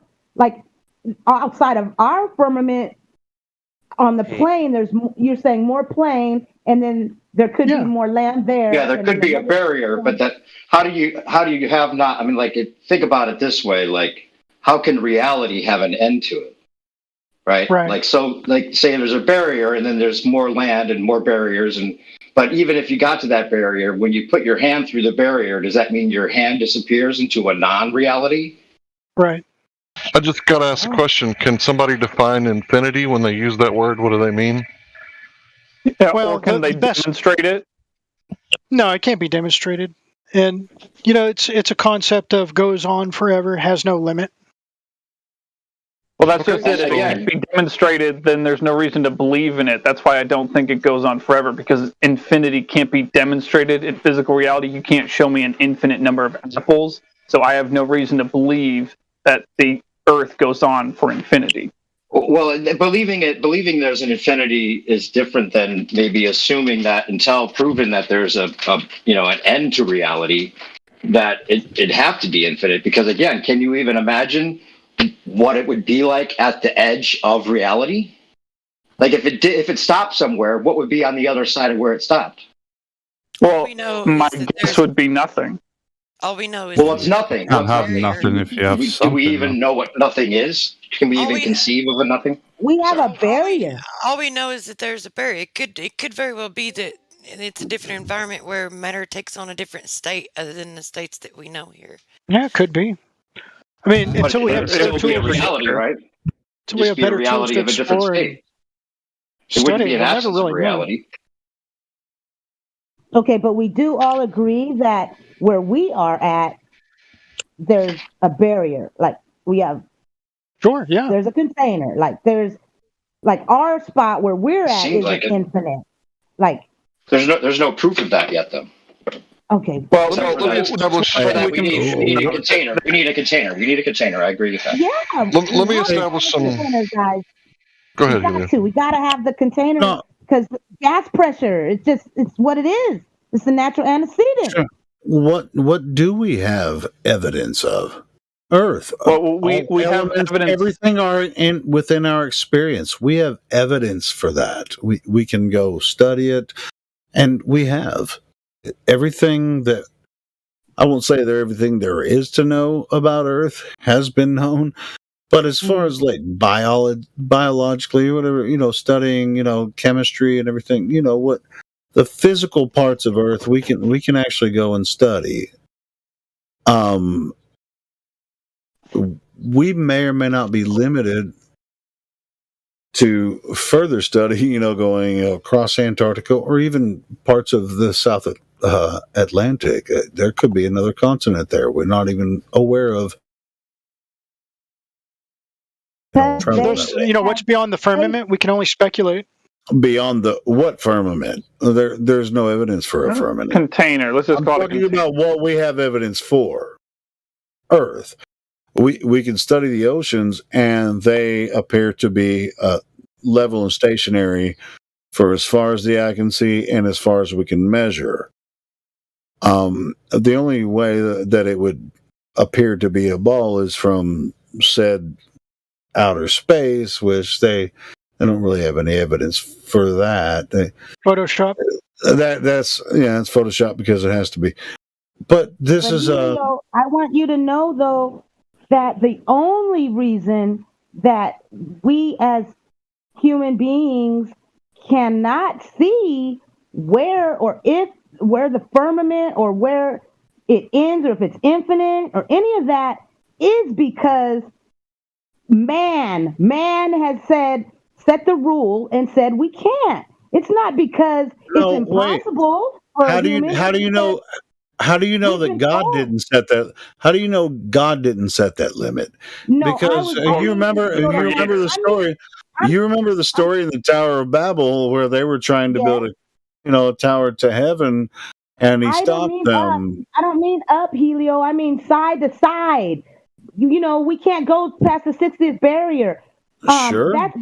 That's only because man, meaning human, some elites or whatever, have made it be that and said, no, we are not going to allow any more explorers. It's not because we can't do it. It's because they won't allow it. Because that's the reason, is what I'm saying. It's not. Are you absolutely sure? Wait, hold on. Are you absolutely sure we can't? Because even if we go, southward, are you sure that we'll find it? The same way that the Babylonians tried to find it upwards. I'm thinking we'll find other land, islands of other people. Sure, that's a possibility. They aren't letting us. Because the Pacific Ocean, we can't even do that. They don't even allow. Okay, go ahead, Shula. No, I'll get you. We'll definitely find something. If there wasn't something to find that they didn't want us to find, they wouldn't have the Antarctic Treaty. Right. I just want you to understand that it's not that it's impossible. Like it's a feat that can't be done. It only can't be done because rulers have said to us humans, they're just like us, and they've said you can't do it. That's all I mean. Because back in the day, it seems like they want us to stay in this one area, right, and not move anywhere else. Yeah, right. I get what you're saying. Can I give a little piece of my mind, a little 2 cents? I'll be super quick. Okay. So back in the day, right? The Norsemen said it's Iceland, so they said it's tundra. Like, who wants to live in tundra? So what they did is they used like a lie to keep people out of the land that they had discovered, right? Mm-hmm. Okay. How do we know the same thing isn't going on today? And they're irrigating thermal vents to make it to where they can terraform Antarctica, and let's say they're using a process of some sort of moderate desertification to where they can make the land more habitable. Let's say that they've done this in the past. Okay. And let's say that they put natural men over there to naturally form the land in the way that it's supposed to be formed, because back in the day, the Phoenician Empire, they wouldn't let anybody come over here. So if you want to travel to the New World, which we have evidence of, King Tut with tobacco and cocaine in his system. Now, those are plants that only come from over here, but yet we found corn in the old world. So there was traverse, but it wasn't common. It wasn't common for people to traverse to the new land and bring stuff back to the old land. For example, the natives didn't have horses. The horse was brought over here, right? Right. Right. So what if this new land, right, Antarctica, or whatever you want to call it, is part of the land that we're not allowed to go to? Like Max Egan said, we're not free enough to explore to find out what the truth is. So there's two classes of flat earthers as far as I could tell. There's the outer ponders, or the infinite plane flat earther, who speculates that it could go on much, much further and there's hidden land. And then there's the other type of flat earther who believes that it's enclosed and there might be more land, but we're in a closed system. Now, both are just speculations because we don't know. The honest truth is we don't know. We don't have enough freedom to explore the realm to find out what the truth is. You're right. Absolutely. So, could they be hiding land? Yes. We don't have enough courage to explore, not freedom. We've got all the freedom we'll ever have. You know, when you're younger and your Don't have enough parents courage. like, and you have something. I got you're not enough. supposed It's to have, a lot of courageous people. You know, when I'll do it. You guys pay for it, I'll do it. Sir, there are a lot of courageous people, but they can't do anything because of these stupid rules that have been set upon us. Well, it's not that people just don't want to explore. No, I'm not saying that, Tracy. But I'm not you saying can't that. take our freedom. I'd like to just say one small quick thing, if that's okay. So it's like when you're a kid and you have something that you don't want your parents to know, and your parents look at you and say, "What do you have?" and you hide it behind your back. So you won't put your hands behind your back and hide it unless there's something to hide. You're right. Yeah. I like that. But it is a fact. You are not allowed to go to Antarctica. You have to, go through. You have to be a scientist or something like that in order to be allowed to go. Oh yeah, I'm well aware, man. I'm a full-on flat earther. I know. Sorry. No, go on, Grace. I was just going to say real quick that even then, going to Antarctica as a scientist, you are under limitations of where you can travel, how you can travel, and what you can do. That's true. You're under contracts. And if you want to get that grant money, you better play ball. And see, that's the problem I really have with humanity. Like, we are we're all humans. No one is better than the next. So why is it that we're up here listening and obeying? Man, like, what the hell, man? Well, you don't want to obey? Okay, guess what? Starve. No more hot showers. No more nice, comfortable roof over your head. No more air conditioning. That's what awaits people that don't comply. That's why we need to. Yeah, that's what we call the homeless. Yeah, we got to the people who refuse to comply with the system. I think we just need to get more organized to overturn the Antarctic Treaty. That's a. I don't know. I don't even think that's remotely possible. Start a website, hand out flyers, start meetings. I don't know. Yeah, Orion, that's a good idea. We because a lot of people, they don't even know about the Antarctic Treaty. They think that Antarctica is at the bottom of the globe, a little ice shelf down there. They have no idea what we are talking about here. Well, they have the largest army in the world because they've hijacked people, like ordinary people, and really it's your neighbors and your friends and your family who is part of their army. They've already got them brainwashed so much that they're going to fight for, global warming and saving the so-called planet, Mother Earth, all that. So you'd have to wake those people up first before you could even begin to change some of these people like that. Well, some of these people worship Mother Earth. They deify it. It's their god. Whoa. The problem is they're forever in control of popular opinion, you know. So I know, guys. That's why I'm trying to stop it. I'm trying to figure a way to destroy that and have people to be able to see with open eyes reality. And Yeah, to come that's to what the we got to do. conclusion that, oh my gosh, I've been a slave to just some people that are just like me. Like what the? That's what I'm saying. We need to start. We just got to keep up what we're doing. Well, that's why we're here put it right on- now. Or do strong, or put it on more. We gotta put it in overdrive. Like that's what I'm saying. Well, Turn This it is up part to this is 11. part of it.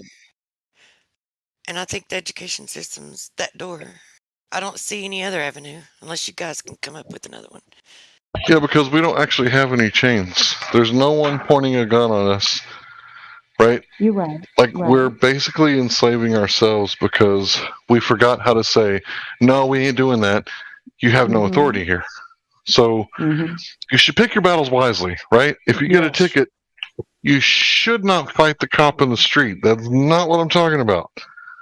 But you should stand on your rights as much as possible for as long as possible and teach others to do so. For example, if you get a ticket, right? In Texas, you have the right to trial by jury. What would happen if every single guy who got a ticket said, not guilty, trial by jury, I want a quick and speedy trial. I have the right to a speedy trial. There's no way they could pull it off. Yeah, most people don't want to rock the boat, though. You know, it's a problem. Go along to get along. Yeah. I'm tired of this get along mess. Yeah. I'm so serious. I remember my grandparents talking about stuff.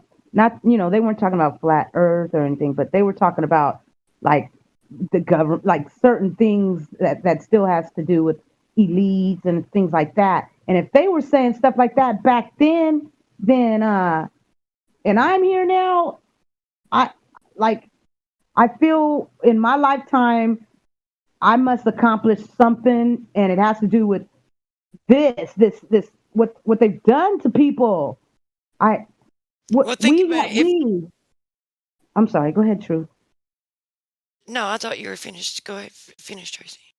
I just feel that, and it's not just me. All of our ancestors said things, and because like my great grandparents would say, especially my great grandmother would say, "Oh, the world's coming to an end." Like she was saying that when I was a little child, and it scared me.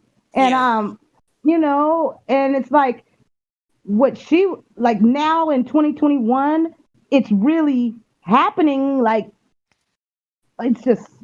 I don't know. And that was over things like the television. Like I remember them saying that the world's coming to an end. Look at they thought that it was for demons. Yeah, I literally remember hearing them say Yeah. that. But think about it: if it got into court, And they were right. the education, well, more so than we know. Maybe not, demons, but definitely control. Sad but true. It's like the window to your soul. And just think about it. If it went into court and the education system was taken to court, the publicity that it would have. And then when all the parents and people that were paying attention to it saw, which we would have to publicize it because, of course, they're not going to publicize it. That would be one of the most hush-hush court cases ever. Yeah. But then the parents would be like, why are they having such a hard time proving that the earth is a globe? And why do they have so much evidence? Like they would have to do something. Yes. So I want to say this. I want you guys to listen carefully.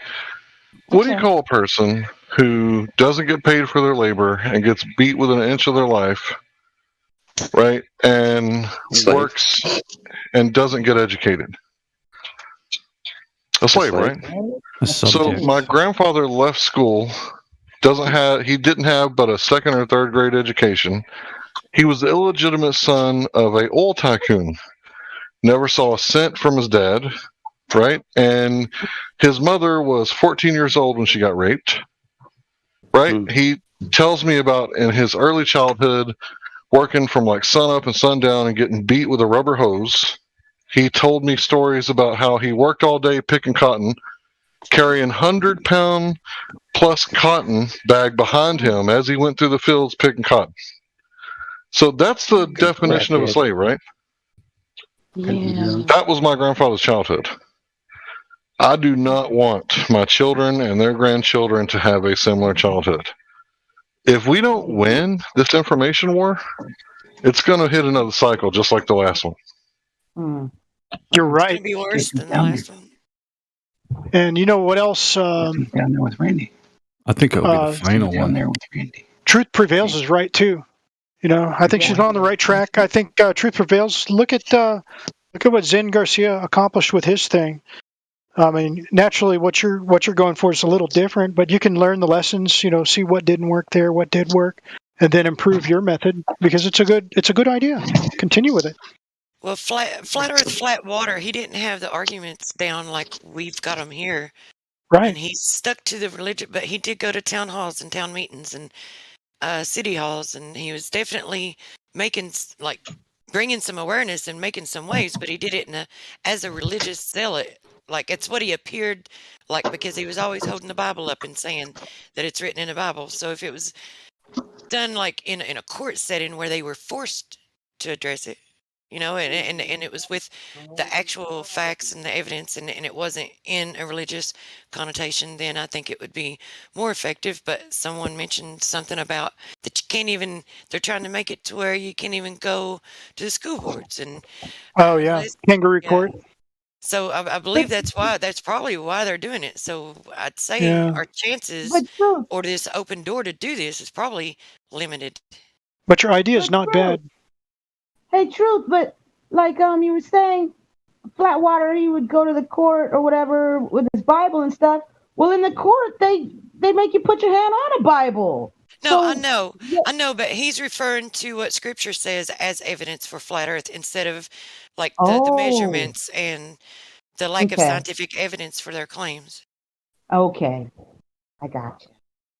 I'm not saying it's not valid. I'm just saying it's just probably not the right approach. I see. When they I want to hear you. put everybody like flat earthers and constitutionalists and Christian fundamentalists or any religious fundamentalist all in the same basket. Yeah. Whew.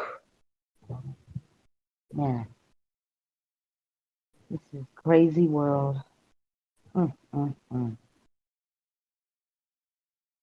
But we're reaching people, so that is a good positive thing. You were looking, Tracy, for someone to welcome to the room. Vincent is in here and he's unserver muted. He doesn't have any roles. If you'd like to hi, welcome him. Vincent. Yes, I would. That's my Vincent, are you brother's there? name, Vincent. Oh, Yo.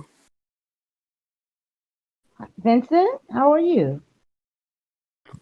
I'm okay, thanks. Okay. What So, brings you to what the brings server, you- Vincent? Oh, I was just Ditto, interested. Tracy. Yeah. Poke, you owe me a Coke. I'm calling bullshit. Yeah. Oh, I was just Low effort interested troll. in the server, really. I was just hoping that I could get a word in edgewise. I was just 5 years old and I was just trying to sound adultish, like. Look, Gromit, the mood is cheese. Are you over the age of 13? Gorgonzola. Vincent, are you over 13?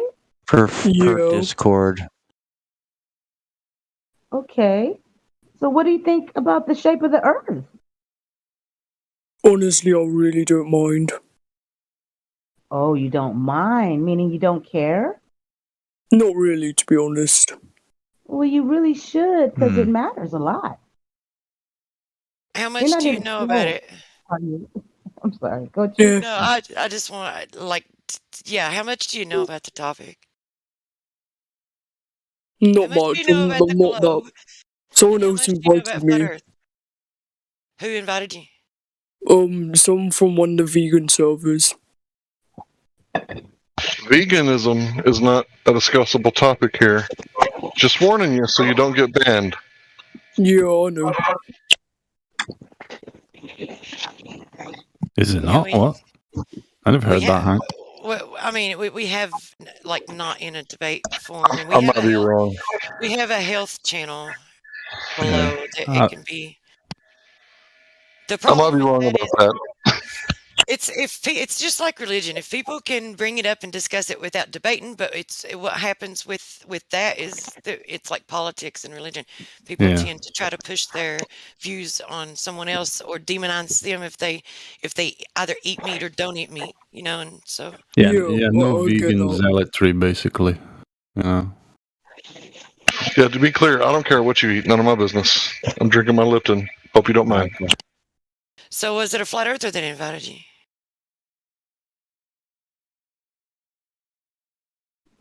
Vincent, was it a flat earther that invited you? I don't know their opinions and stuff. I was just curious on what this was all about. Oh, okay. Well, What do you think it might be about, Vincent? Flat Earth. Yep. It's a good start. All right, Vincent, do me a favor. We're going to play a little game called Word Association. You familiar with it? Yeah. Did you say To be yo? honest, I only came here to listen. Okay, well, I'm going to ask you a simple question, Vincent. All you have to do is close your eyes and tell me what pops in your mind's eye when I say a word. Okay, you ready? Close your eyes. Yeah. What do you see in your mind's eye when I say the word Earth? Oh, I think of continents. Continents, okay. Yeah. That's a good answer because the continents that we live on, right, they're made of Earth. But what do you see? Back up from the continents. Look at the big picture. What do you see? Ocean. Okay, yeah, that's what you would see if you back up because the continents are all surrounded by ocean. So I guess this one isn't going to work every time. Thanks for playing. Oh, no problem.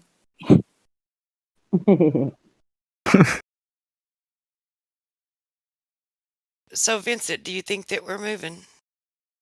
Yeah. Do you think Earth is stationary? No, I think it goes round, yeah, on axis. Oh, You know how think it fast you're spins? going round on one axis? Could be. Could be speed. Is that how fast you're going?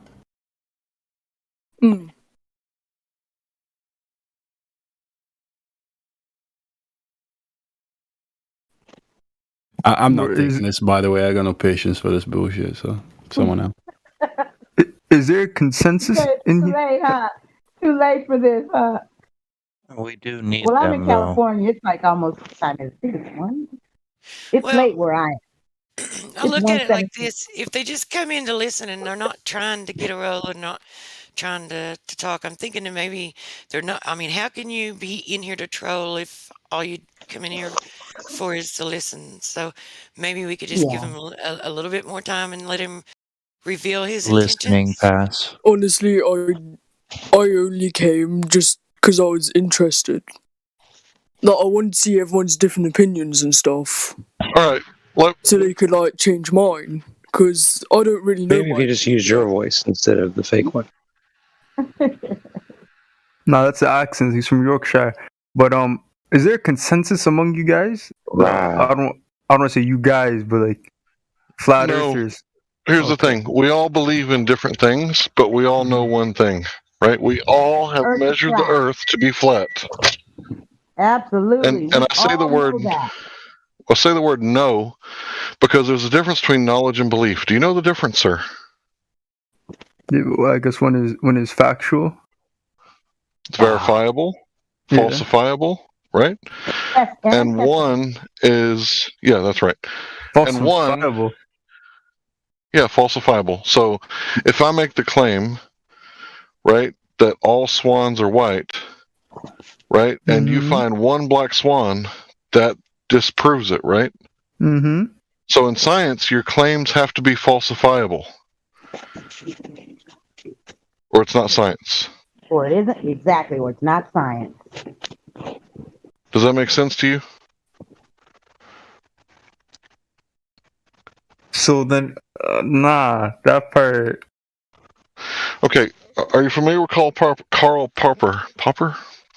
How do you say No. it? All right, I'm gonna post something for you. Are you in the live stream voice text? Yeah. All right, I'm about to post something for you. So you can find out who he is after you read the quote. I would, hope that you would do a little research into this guy. What is falsification? According to Karl Popper, he believed that. Sorry, let me make it bigger. My eyes are kind of blurry. He believed that the criteria of the scientific status of a theory is its falsifiability or refutability or testability. A theory or idea shouldn't be scientific unless it could, in principle, be proven false. Real science aims to be disproven and not confirmed. Okay? So if they claim that the Earth has a radius of 3959 miles, and you can Google that right now if you like. The radius of Earth. The radius of the Earth. Matter of fact, yeah. Yeah. Google the Earth curve calculator because we're about to. Okay, 6,378. 6,378.1. That's the radius. Now go back to your search engine and do Earth curve calculator. You got one? Just pick one. Now, 1 foot observer height or eye height at 1 foot. Okay. Don't type in anything else. Now, where's the horizon distance? Do I click calculate? It says target distance 30 miles. No. Take that out and press 0. Okay. What you're doing is 1 foot observer height or eye height, 1 foot. Eye height. Now, where's the horizon? What's the horizon distance? Horizon distance 1.225. Yeah. Right? Okay, so if the Earth has dimensions, right, that we're given, then we should be able to test it, right? Because have you heard that boats go over the horizon? Of course. That proves, right? Okay. So we're given these dimensions.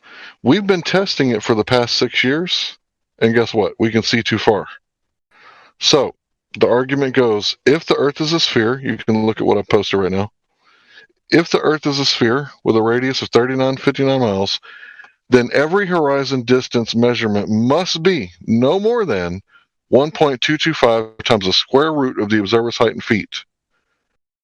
So that means that 1 foot observer's height, the horizon distance should be no more than 1.225. Now, it can be closer because of atmospheric conditions like fog, rain, snow, dust storms. Right? Okay. It could be closer, but it can't be farther, right? So imagine a woman and she's 9 months pregnant with triplets and she's laying on her back, right? And the doctor says, "What color are your toes?" She can look up all day long, but there's a huge belly curve in front of her feet, right? She can't see her feet to tell the doctor what. So if a woman, this is the same argument, if a woman is 9 months pregnant with triplets, then she can't see her feet. If she can see her feet, then she's not 9 months pregnant with triplets. Does that argument make sense? Yeah. Okay. So what you see here is a still shot from a video, and we're going to give you the video. You can watch the whole thing, and it's going to eliminate variables.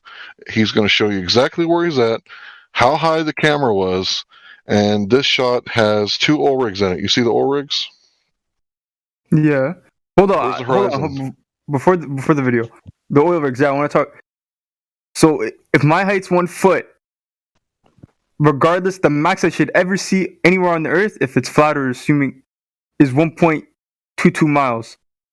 Is that what the calculator is telling me? If the Earth is a sphere. If the Earth is a sphere. Yeah. So if the Earth is a sphere, I should only be able to see with my eyes 1.22 miles. Yeah. No.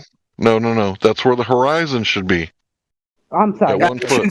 I shouldn't see anything, assuming if it's not tall. No, because if it's a 30-story building, you'll be able to see it, right? Yeah, assuming it's not tall. Horizon. We're talking. Focus on the word horizon. Do you know what the word horizon is? Yeah, the peak of so when the Earth's the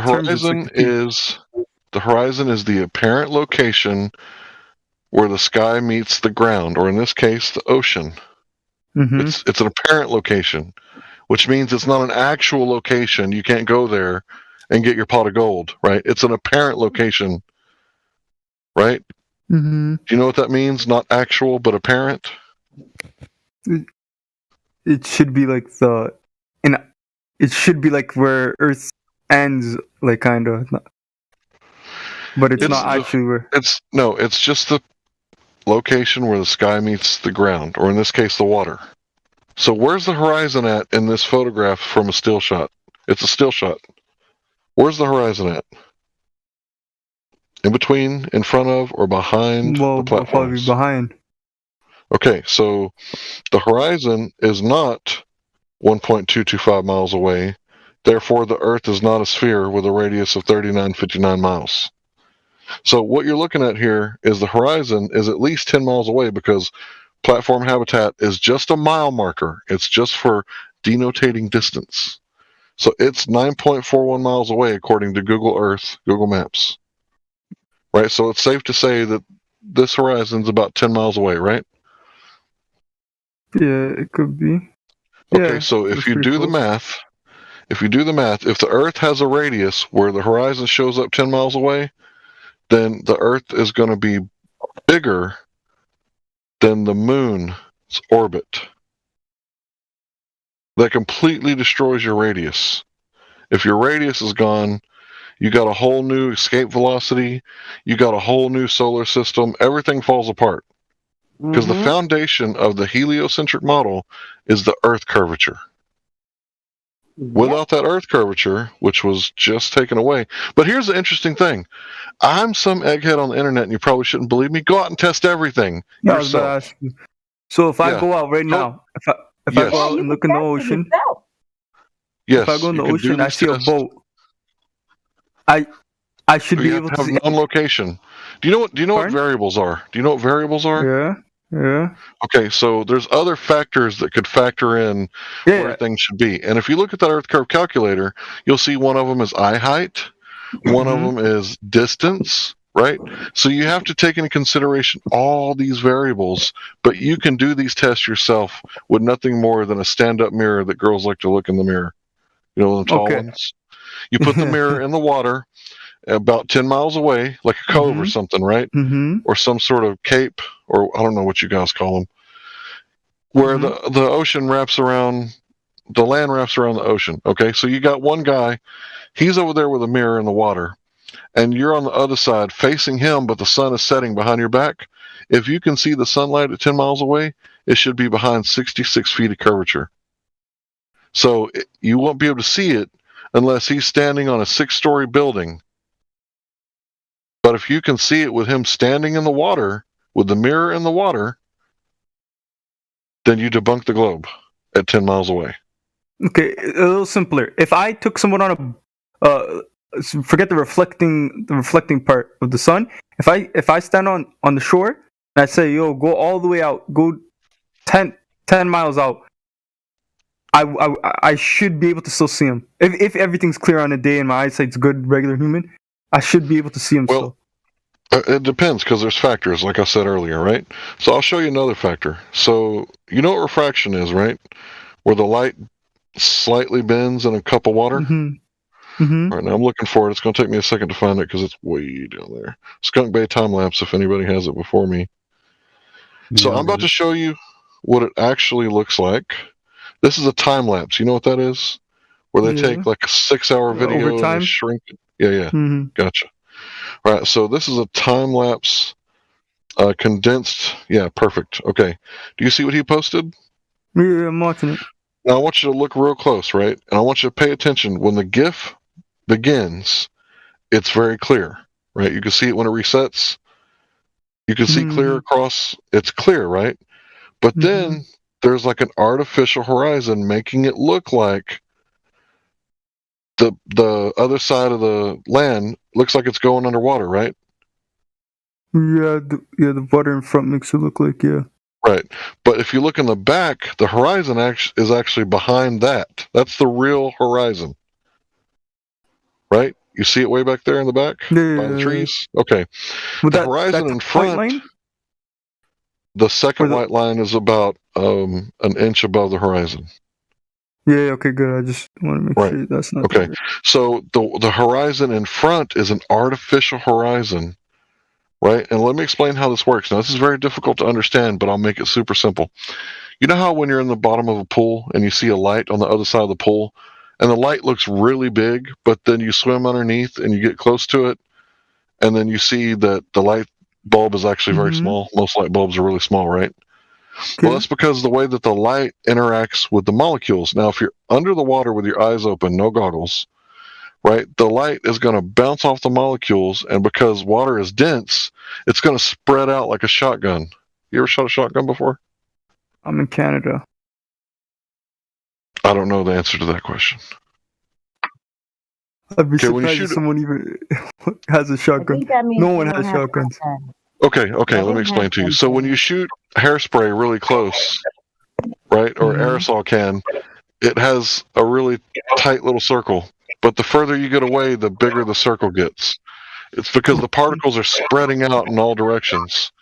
So when you look across the bay, like you are right now, you're not actually looking at the buildings. You're looking at the light bouncing off the buildings and reflecting into your eye. Okay, does that make sense?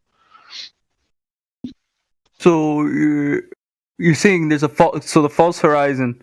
Which one in this case? So the front. You're saying the front is the false horizon? Correct. That's not the real horizon. It's looking like the bay is disappearing from the bottom up, right? Yeah. That's what it looks like. But it's not actually what's happening, right?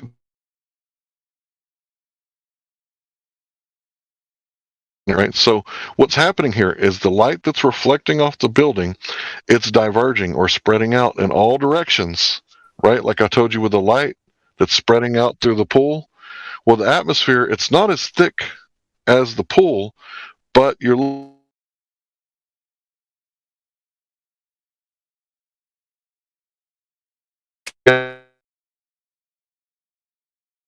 Oh, Hank, you're cutting out. Yeah. Is this better?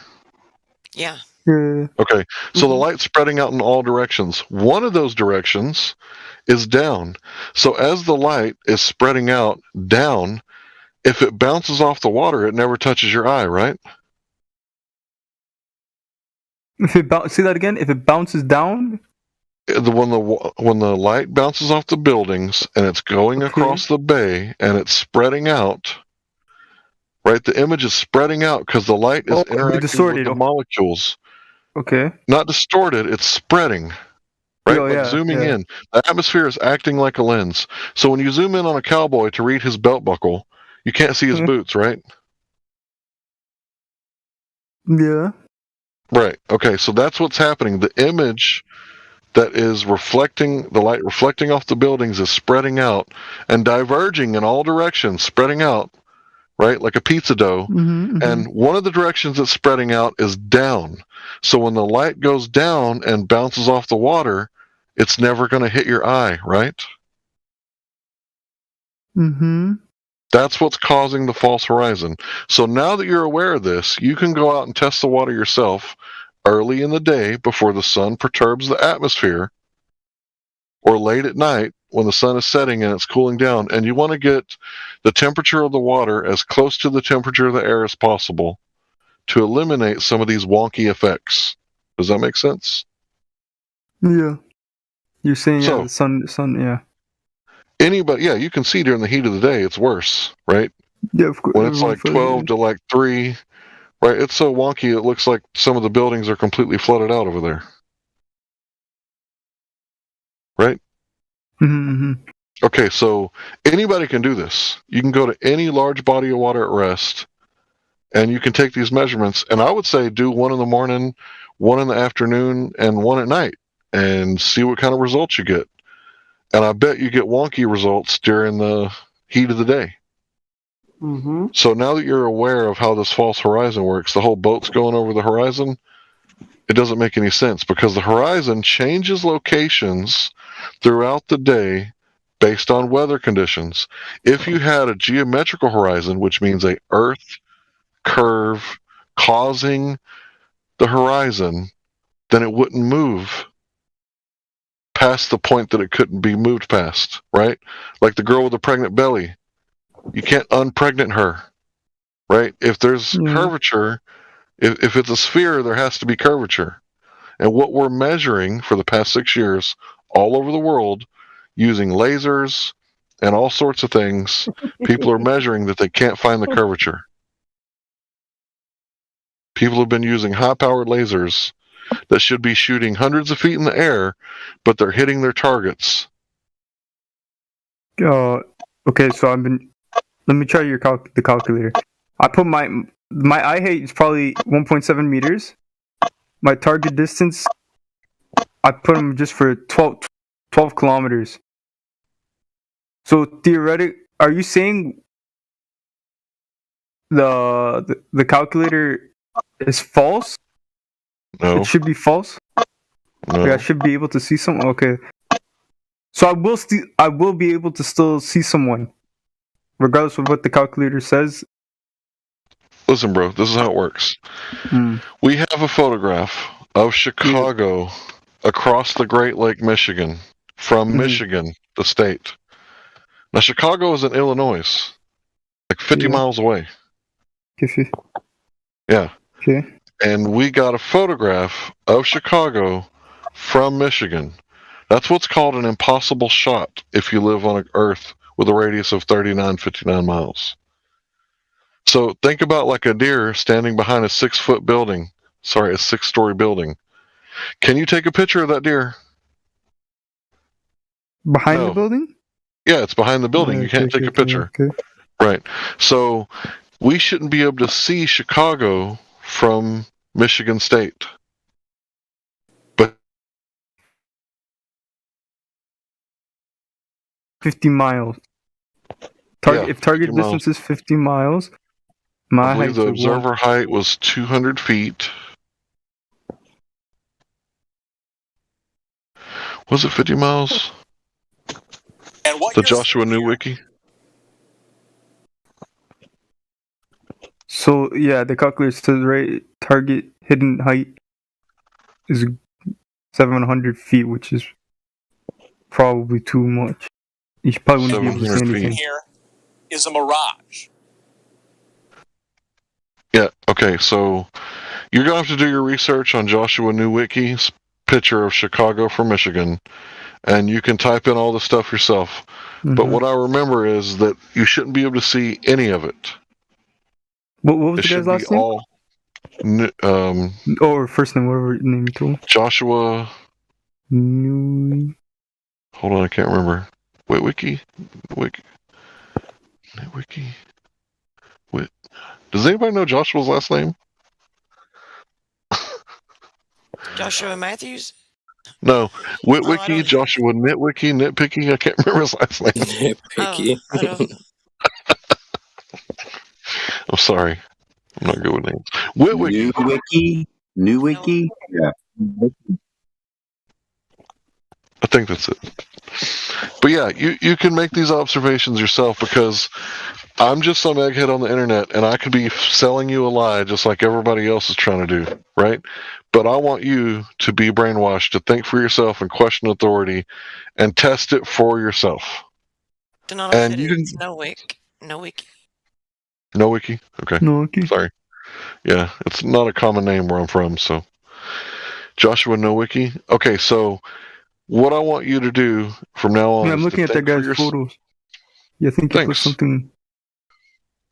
So what I want you to do is think for yourself and question authority. And every time somebody makes a claim, ask them to back up their claim with evidence. And if they can't back it up, then you can just dismiss it. Right? Like if I say that there's green grass on the dark side of the moon and that's what's causing the tides, and you say, show me, where's your evidence, where's your proof? And I say, well, it's a theory. You could just be like, I'm completely dismissing that because you provided no evidence. And just remember, calculations is not evidence. It needs to match reality. And what Hank is saying is anything presented without evidence can be dismissed without evidence. That's right. So if I claim that the bending and warping of space-time is causing the tides because of the moon's gravity, can you verify that? How would you verify that? I'm not sure. So with a scientific method, it's based on cause and effect, the law of cause and effect, right? So let's say a caveman, he finds a hot springs and he wants to know what's causing the water to boil because he likes the fish cooked, right? So he has a hypothesis. Maybe the heat that he noticed in the hot spring is causing the water to boil. So he goes to the ocean, he makes a copper pot, and he adds heat, and the water boils. He takes away the heat, and it stops boiling. Now, the first step of the scientific method is to observe a natural phenomenon. This is your dependent variable. That was the hot spring. He noticed the water boiling, right? Your independent variable is that thing that you manipulate, and it is the cause of your hypothesis. It's the cause of the effect. In this case, it's the heat. So you add the heat, the water boils. You take away the heat, it stops. You add the heat again, it boils. So you prove that if you add enough heat over a long enough duration, you can cause water to boil. That's how science works. Now, you don't manipulate anything else except for that independent variable. That's why it's independent. Stands alone. That's the one you manipulate on and off. Like a light switch. You go into a motel room, first thing you do is figure out what switch goes to what light, right? How do you do that? A series of tests. Right. And when you turn on the light switch and you see this one come on, but science is never settled, right? Your wife could go on the other side and she could turn on a switch and turn that light off. So we're always open to new information, new hypothesis. Science is never settled, right? So if someone says if you take, the water up to high altitude, it'll boil at a lower temperature. Okay. That's right. Great. We just proved that if you have lesser gas pressure, it'll make the water boil at a lower temperature. If you have no gas pressure, the water will boil at a frozen temperature. Liquid temperature, excuse me. Right? So the point is that you have to manipulate the independent variable to prove your cause. Can you remove space-time to prove that that's why your phone drops and breaks? How do you manipulate independent variable? The light switch, you turn it on and off. The heat to the water, on and off. I thought independent variables are ones you can't, and variables are ones you can. No, the controls are the one that you can't. Your control variable would be the altitude or the gas pressure.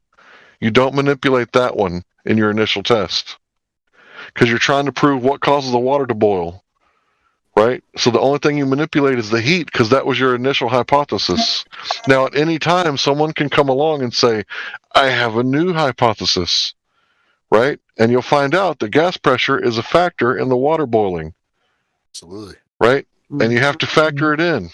Like, okay, heat causes water to boil, so does low gas pressure. Both of these things cause water to boil. And you can prove it scientifically because you can manipulate the independent variables in both hypotheses. Right? So what causes your phone to drop? Can you manipulate the bending and warping of space-time? No. That's Einstein's theory. You heard of gravity? Special relativity? But not the theory. Right. You can't manipulate the bending and warping of space-time. Why? Because it's a concept. Like I'm a Texan. I have this concept about freedom and liberty, right? Can you bend and warp my liberty? No, it's a concept. But the bending and warping of space-time, where space and time are the same thing in some kind of continuum where there's fabric in a vacuum. So you've heard space is a near perfect vacuum, right? Yeah. Well, apparently there's space-time in this near perfect vacuum. Now, if it's a near perfect vacuum, that means that there's no matter or barely any matter, meaning no material. It's just nearly perfectly empty space, right? So this space-time exists where there's no material. That means that it's not physical, right? You can't get space-time and put it in a jar and paint it yellow and take it to the lab and test it. It's a concept. It's a mathematical concept. But what you can do is you can manipulate something else. So we're going to do a new test. Do me a favor. Go search the term specific gravity.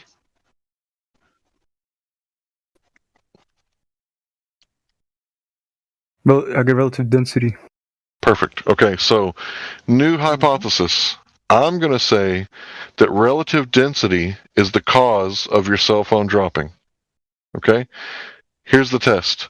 You have a pail, right? It's empty, right? You put an apple in it, right? Now we're going to manipulate the medium and change the relative density of the apple.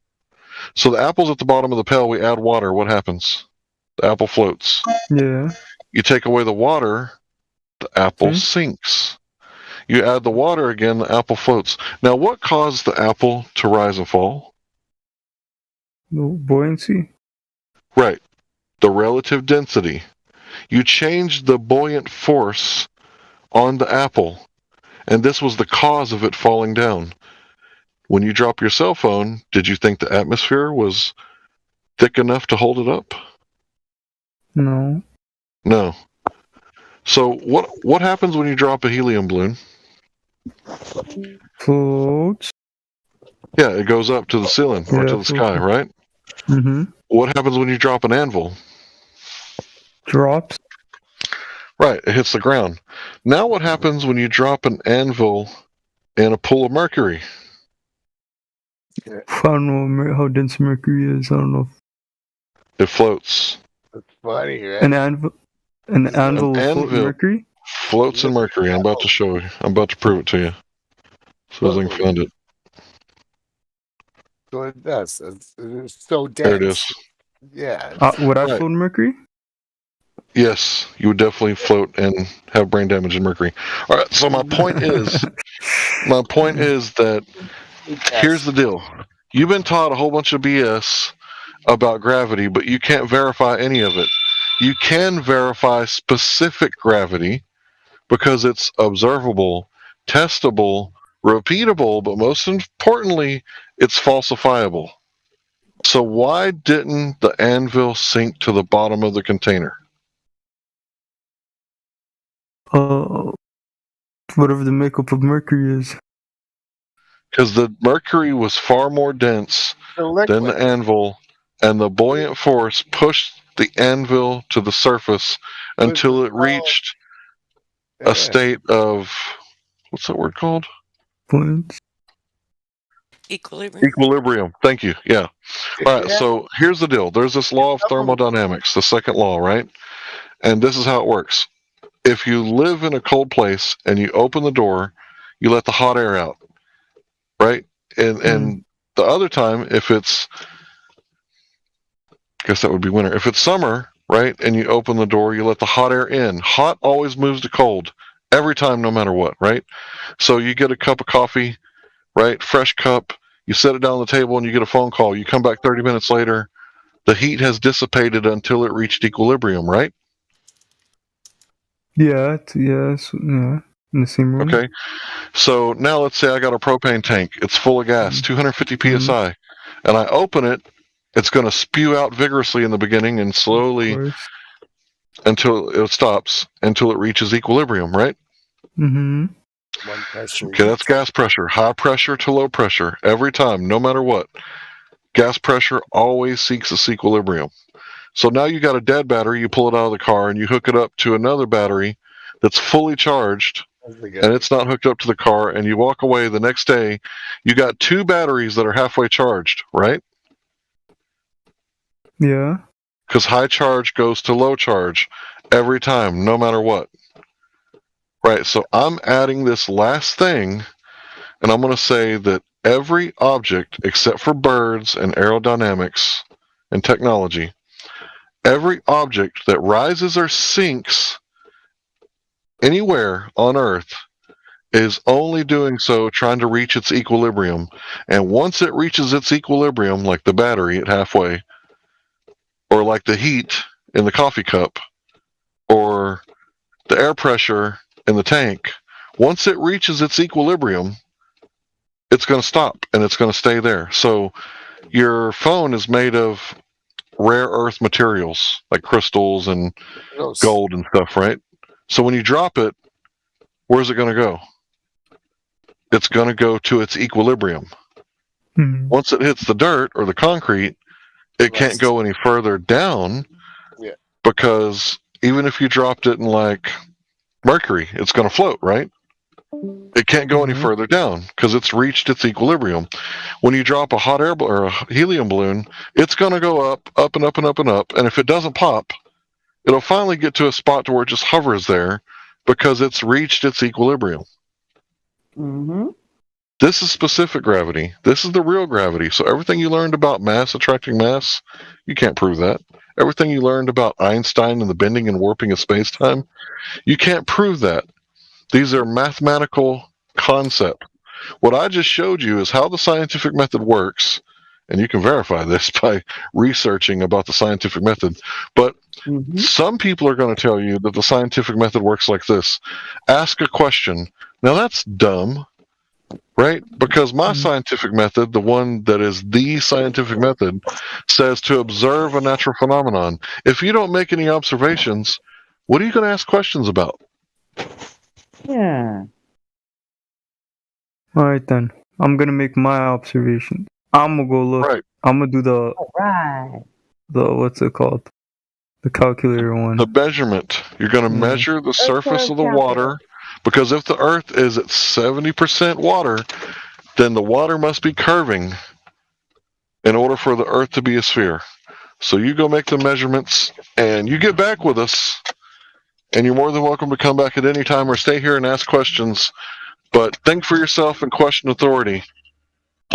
Mm-hmm. This. All right then. Thank you. Who, Hank? Mr. Hank? You're welcome, sir. My pleasure. Yeah, that's Hank Hill. All right. Love you guys. Right on, Love man. you too. You too, dude.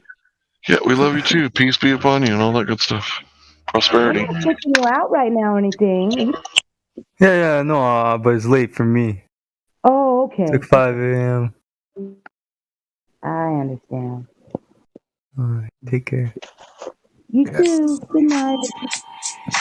Peace. Creation Mission Bear. complete. Spot on. That was funny. Yeah, Creation Bear. That was right time. I like that little tune. That was good. Yeah, Hank, you did great. Thank you. I learned from the You're best. a pro, man. You're professional. That's aces. Yeah, I like the way you explain the atmosphere. You need to be you need to be in the university and get rid of those fraud fakers, and you need to be up in there teaching college kids stuff. Real organic, legitimate education. What's that? Real organic, legitimate education. Thank you. I appreciate that. But Not I guarantee you, processed chemical. once the old professor lays his eyes on Lair Bear, he's going to be scared, bro. I'm telling you. I think we have some more people. Let me check. I thought I seen. Good schooling. That's some good schooling. Durango just got verified. Yeah, that's what I saw. Hi, Durango. Hi, how are y'all doing? You take this one. So what brings you to our center, Durango? Don't know if I really have a good answer for that. Let me just say this. I'm actually not new to this server. I've been here quite a few times. Oh, really? Kind of Okay. thought so. Do you just like leave the server when you every time you leave? You don't. You can just like stay a member and then just not show up and then come back whenever you're ready. I mean, that's kind of what I did. I thought you were a flat earther, though. Creation Bear, I think he said you were a Glober. Maybe I read his post wrong. So Yeah, what, I'm a Glober. okay. You're a Glober. Oh. Okay, well, we need to teach you some stuff. Why don't you let us know, 3 main proofs that you feel that the Earth is a sphere? What gives you the idea that it's a sphere? Do you feel yourself spinning, or you feel Earth? Have you been asked these questions before? I've heard these questions before.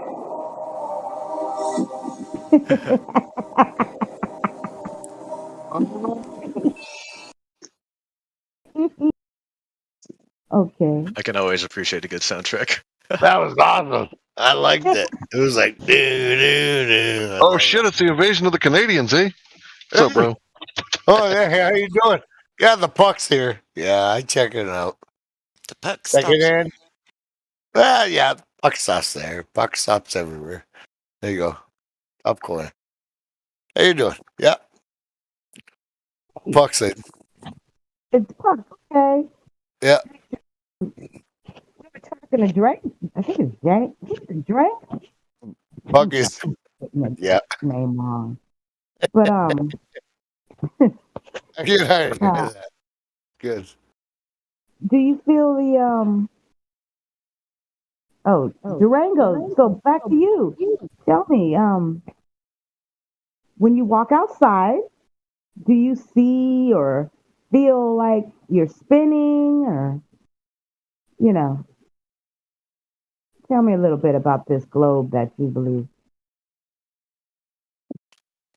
So give me a moment to get together a case, I guess. I got time. Prepare my response, as it were. You shall. Okay. I can't wait. Talk to the handler. Sorry if I'm somewhat disappointing. Oh, it's okay. No, bro, you're good, bro. You got this. We have no expectations of anyone except for honesty. So as long as you're honest, that's cool. That's all we ask. Honest and civil. Yeah. Understood. I'll try my best. Okay, let me ask you this. Okay. Have you ever? Okay, do you know of anyone from ancient times up until now that has measured the curvature of the Earth? Your sphere. Yeah.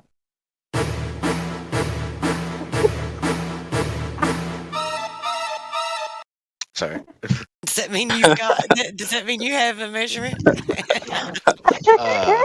I mean, I can see the exact path. I've seen it happen a lot. I haven't done my own research into him, but it's the one that everyone keeps mentioning when they're asked this question. I forget what his name is. Oh, the shadow guy.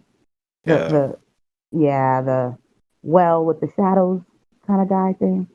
Okay, so basically it's just a belief that you have. Okay, so let me go to question number 2, which was what I asked earlier. Do you feel like you're spinning? Has there any time in ancient times up until now that there has been a proof that the Earth is spinning or on its axis of any type of spin at all? Do you know of anyone who has proven that? Not that I know of, no. Okay, that's good. That's honest. So you don't know. Okay, so therefore that's another belief. Okay, I haven't so exactly done my research on the topic, unfortunately. Yeah, that's okay. It's okay. Right, and third, last but not least, they tell us that space is a vacuum, and that we here on Earth have gas pressure. So the question I would like to ask you is, can you have gas pressure without a container?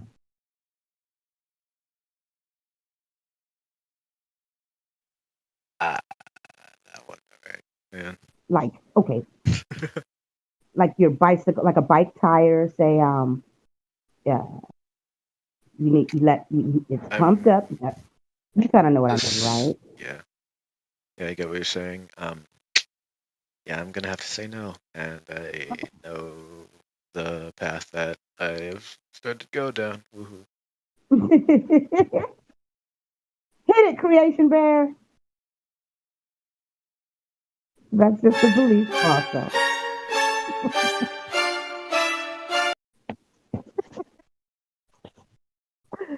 Okay.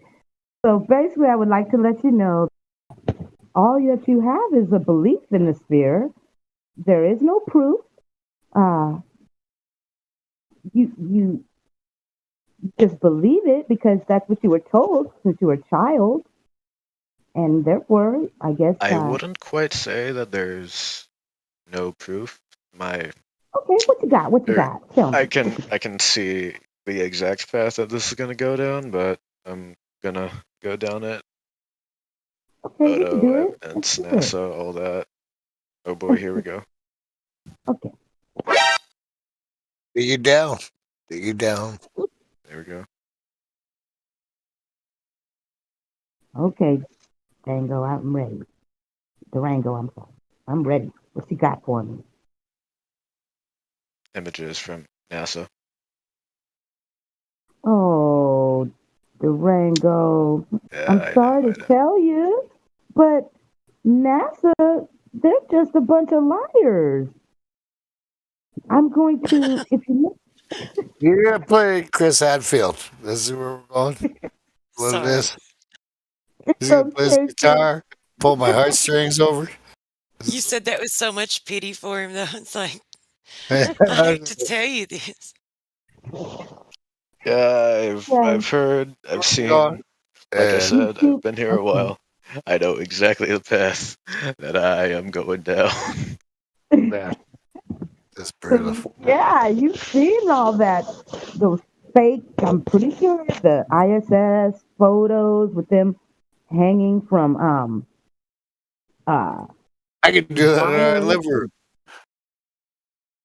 Yeah. Yeah.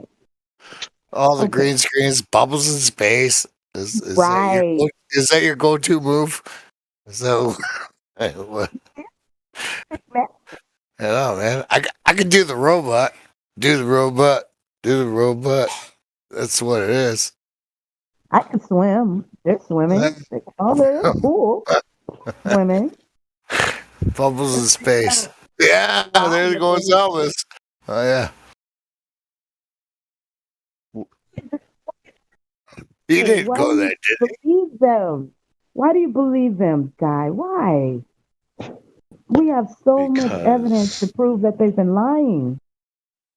Because the alternative is what all of you say, which, as I've been here a while, I've heard some of the arguments that one would need to believe, such as countries not existing, underground organizations, all of that.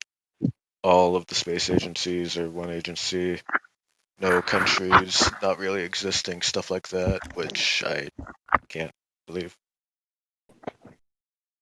Oh, so pretty much you're just like in the mode I'm of given two options. I'm given two options. And I've picked mine. Why would you Also, need to I'd believe just that like to countries don't I'd exist? just like to say that so far, almost all of the images in livestream voice text I can pretty easily chalk up to camera artifacts or after effects, people changing them for who knows why. no. Everything that you're seeing that was showing you that from NASA. That's their. This is their footage. No one has, other than themselves, have So done it. where would the original footage be? I'm guessing somewhere on a NASA website. The NASA archives. Yes. On these websites they have, like the NASA website. You could go. You could search them down. It wouldn't be hard though. You see there, it's just not true. So when you're looking at these memes and snapshots that we have, don't you see like this last one here that Donato just posted? You see the man disappearing as he's going through the doorway. He just turns to a ghost. You see that? This is NASA. Not. If you would be able to give me a link to the original video, that'd be lovely. Oh wow. Okay. I've spent too much time on the internet to see someone posting a video and saying, "Look, this is true," by showing obvious edits. We've done so much. You haven't So seen Bubbles in much. Space? You haven't seen Bubbles in Space? So you require more than just a video as evidence of something, right? Full feature films. More than just as evidence of an edit. Movie. Okay, well, as evidence of an edit. So, or if you require more than just a video or some kind of alleged photo or an image, right? I'm assuming that all of those would be I in the same see category. not quite. I see the point you're making. Give me a moment here to get my words correct for this. Okay. Again, yeah, make him fucking right, man. Because you're losing credentials every fucking breath. Yeah, that's why I've been in the server for a while, but just never talked. Yeah. That's why I can't believe that you're still hanging on to that globe. I don't get it. Have you seen our archive? Our evidence and tests? I have. A lot of us have done. So, okay, you have, right? So then, how can it be that? Well, why? Why are you clinging to the globe when you see that we have proven and we've disproven the globe? There's no curve, nowhere. So, okay, I'm He trying to. just believes truth. He just believes in it. Okay. Maybe trying to bring some awareness to him of like the bias and the belief, because if you require more than just video evidence, so you would need some substantial proof, something that you could verify, right? Yep. Okay, so let's toss out everything that's a video, everything that's a photo, and what do you have that can verify to you, that you can test, that you can verify and substantiate, that says that the Earth is spherical? On the last point that you made, I believe you misheard me as evidence of there being an edit. Oh, so if we're showing that they've edited stuff, like you need more than a video for evidence for that. But if it comes to the Earth being spherical, then a video that could be edited is okay, and you don't need any substantial evidence that you can verify, because you can't verify those things, right? So let's, I mean, to me, it just seems illogical. Like it's biased. So it's cherry. So if you're willing to accept that, then you should just accept our video evidence, and we could show you a video that has been CGI'd to show the Earth on the back of a unicorn, you know, and do some really good augmented reality and show, you know, the ISS moving over the saddle on the back of the unicorn. That should be sufficient. But no, you would need some kind of proof. You would need some kind of evidence that you could verify. But yet, when it comes to the sphere, it's okay. Yeah, he believes it. I think this would be a good time for me to say that I have been to NASA. I've seen the rockets. I've seen the technology. I've seen them working on it. And what's that proof? That's stage props, though. That's They not. can- It doesn't do nothing. It doesn't. They don't really to where they say they go. So basically, that's just movie prop. Just by shooting a rocket in the air, that doesn't mean anything about the shape of the Earth. They can shoot rockets in the air on a flat Earth because, well, they do actually. So. Mm-hmm. And but what they do need, though, for it to be shot into this so-called orbit around a spherical Earth that's allegedly moving through the cosmos is for orbital mechanics to work. They need the radius. Mm-hmm. So, is there any evidence of the radius?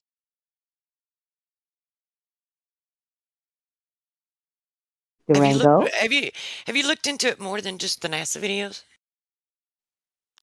Unfortunately, no.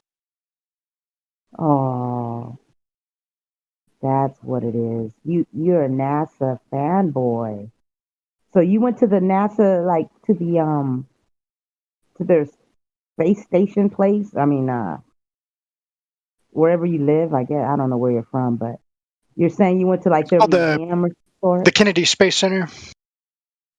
I went to the one in Austin, Texas. Okay, that's different. Mm-hmm. But they're fake too. They're all together. Have you ever though tried measuring the Earth for yourself? Because you know you can do that, right? Go to a body of water, ocean or lake, a frozen lake, with you and a friend. To be fair to yourself, and I would say to do justice to yourself is to try to make an observation of your own and see if it is in fact what they claim it is. Maybe take a gander at down below, at additional information. Look at the laser tests and see if you can maybe find one of those locations and repeat it yourself, or just do an observation of your own over a body of water. All you need is, if you don't have a laser or can't afford, get a mirror. You could do a mirror. They're not expensive. You probably have one at home on the back of a door or something.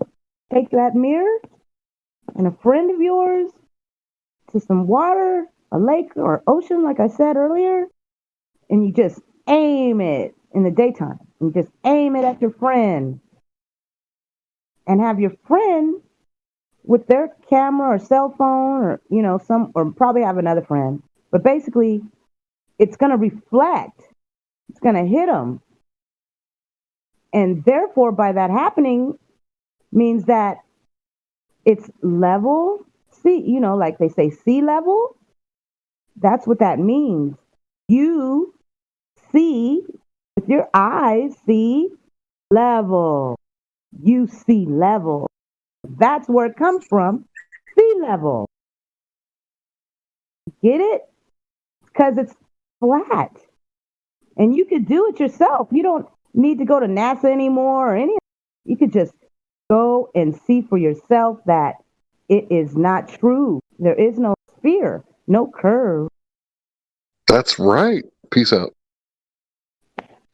Peace out.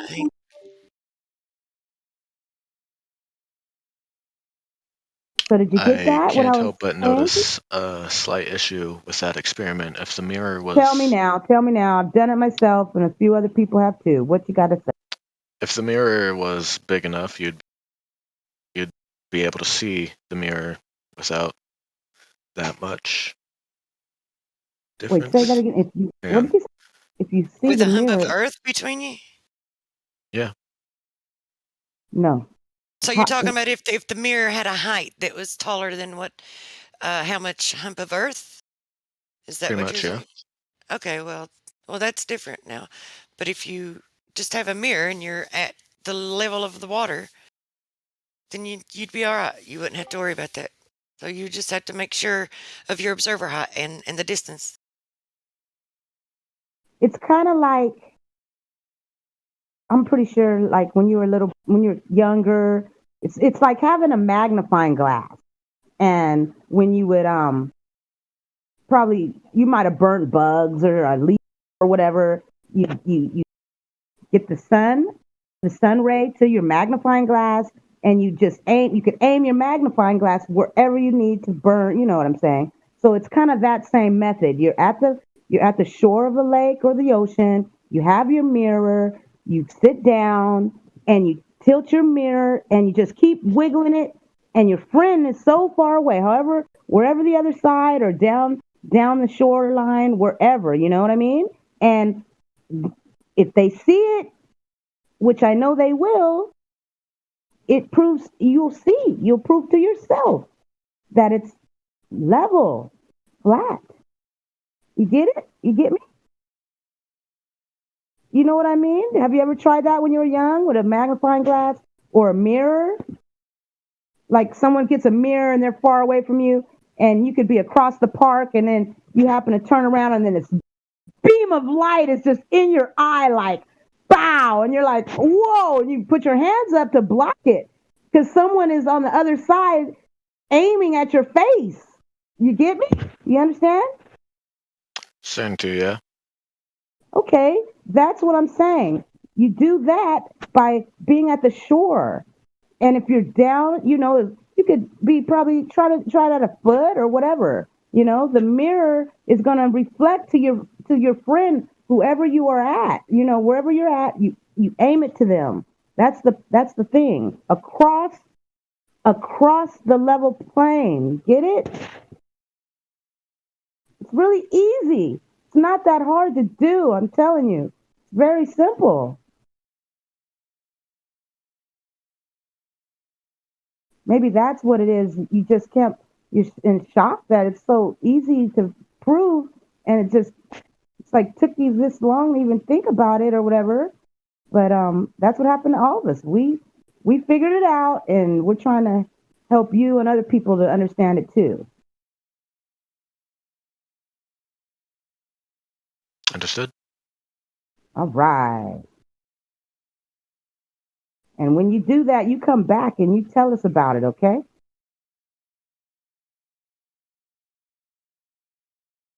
Because I know you said you come and go. So maybe when you leave this time, you go try that out and you come back and let us know.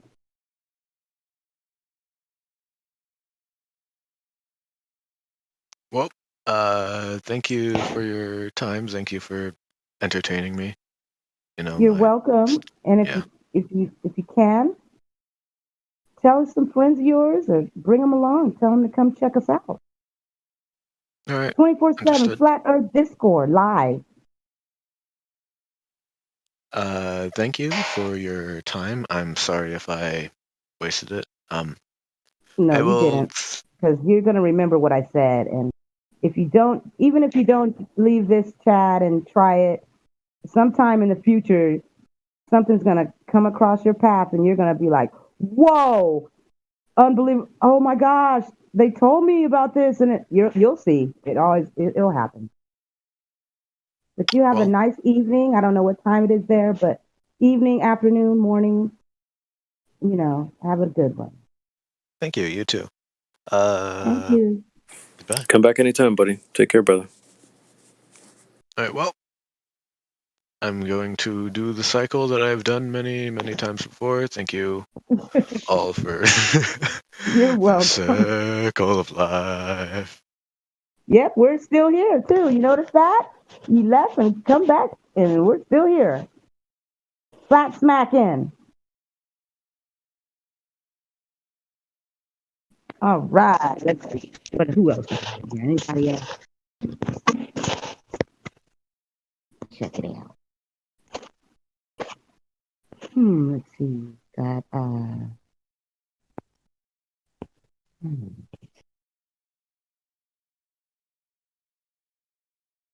Yeah, he literally left the server again. Oh my god. Yeah, I'm seeing that he's gone. Durango. Oh, that's so bad, Yeah. buddy. If you're listening to this on the YouTube side, I'm disappointed, truly. Yeah, me too. Especially when he says he's been here before, you know, and several times, and he still hasn't caught on to the realness of this truth, you know? So, yeah. Just some people, it just takes a while, you know? It didn't take me no time.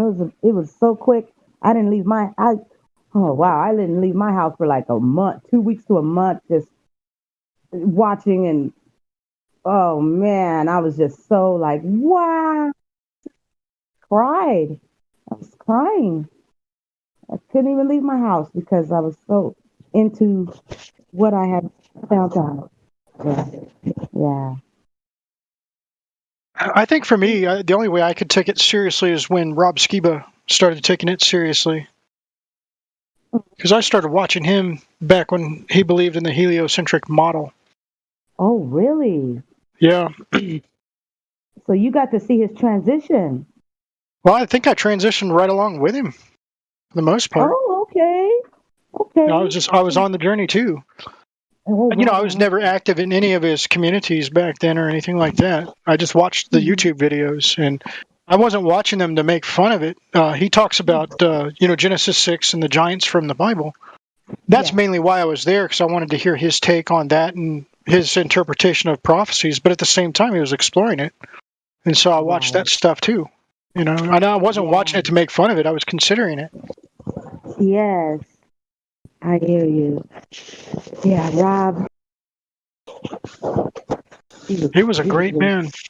Yeah, he was good. Studied all of that, the Nephilim. Yeah. Oh, fantastic insights. Mm-hmm. Very. When he first started speaking about it, so few people would even it was just like Flat Earth. Few people would entertain those ideas, although it's black and white right in the scriptures. Doesn't even matter what translation you've got. It's right there. It's there. Uh-huh. That's absolutely right. And so, of course, in the question of the heliocentric model or the flat planar Earth model, he would consult with scriptures as well to as a determining factor to what he was going to believe, either the globe or the Earth. And of course, he did some actual experiments too. I think the videos are still up. Yeah, I've seen the one he did back in the day when he did it. The one across the Michigan to Chicago. Yeah, that's right. In the boat. They were on a boat. Yes, that right there was just like, there it is. There, boom. What can someone say about that? Here is a mirage. Yeah, he heard that. He saw that news guy, and he went and debunked that. It was no mirage. It was reality, flatness. Man, that's a great video. That's one that's gonna go down forever. That's one of the top. I think that's one of the top 10. Well, another thing that Rob Skiba resonated with me because he was a fan of the outer space science fiction, and me too. I love that stuff. It's so fun to watch. The Star Wars, the Star Trek, all that. 2001: Space Odyssey. Oh, that stuff is. I can't get enough. Yeah. But you got to put it in a box and realize that's not real. It's science fiction. Yep, you got to pack it up in a box and put it up in the attic and just leave it there for when you move there. It's just like the Lord of the Rings. There's no such thing as orcs and elves and all of that. It's fiction. It's not real. Mm-hmm. That's what I was asking earlier tonight. Is we were talking somewhat about that, like elves and Lord of the Ring type people or whatever. Mm-hmm. It's just come to find, it's just stories that were told from way back or whatever. But like, there's actually we don't have any evidence of it.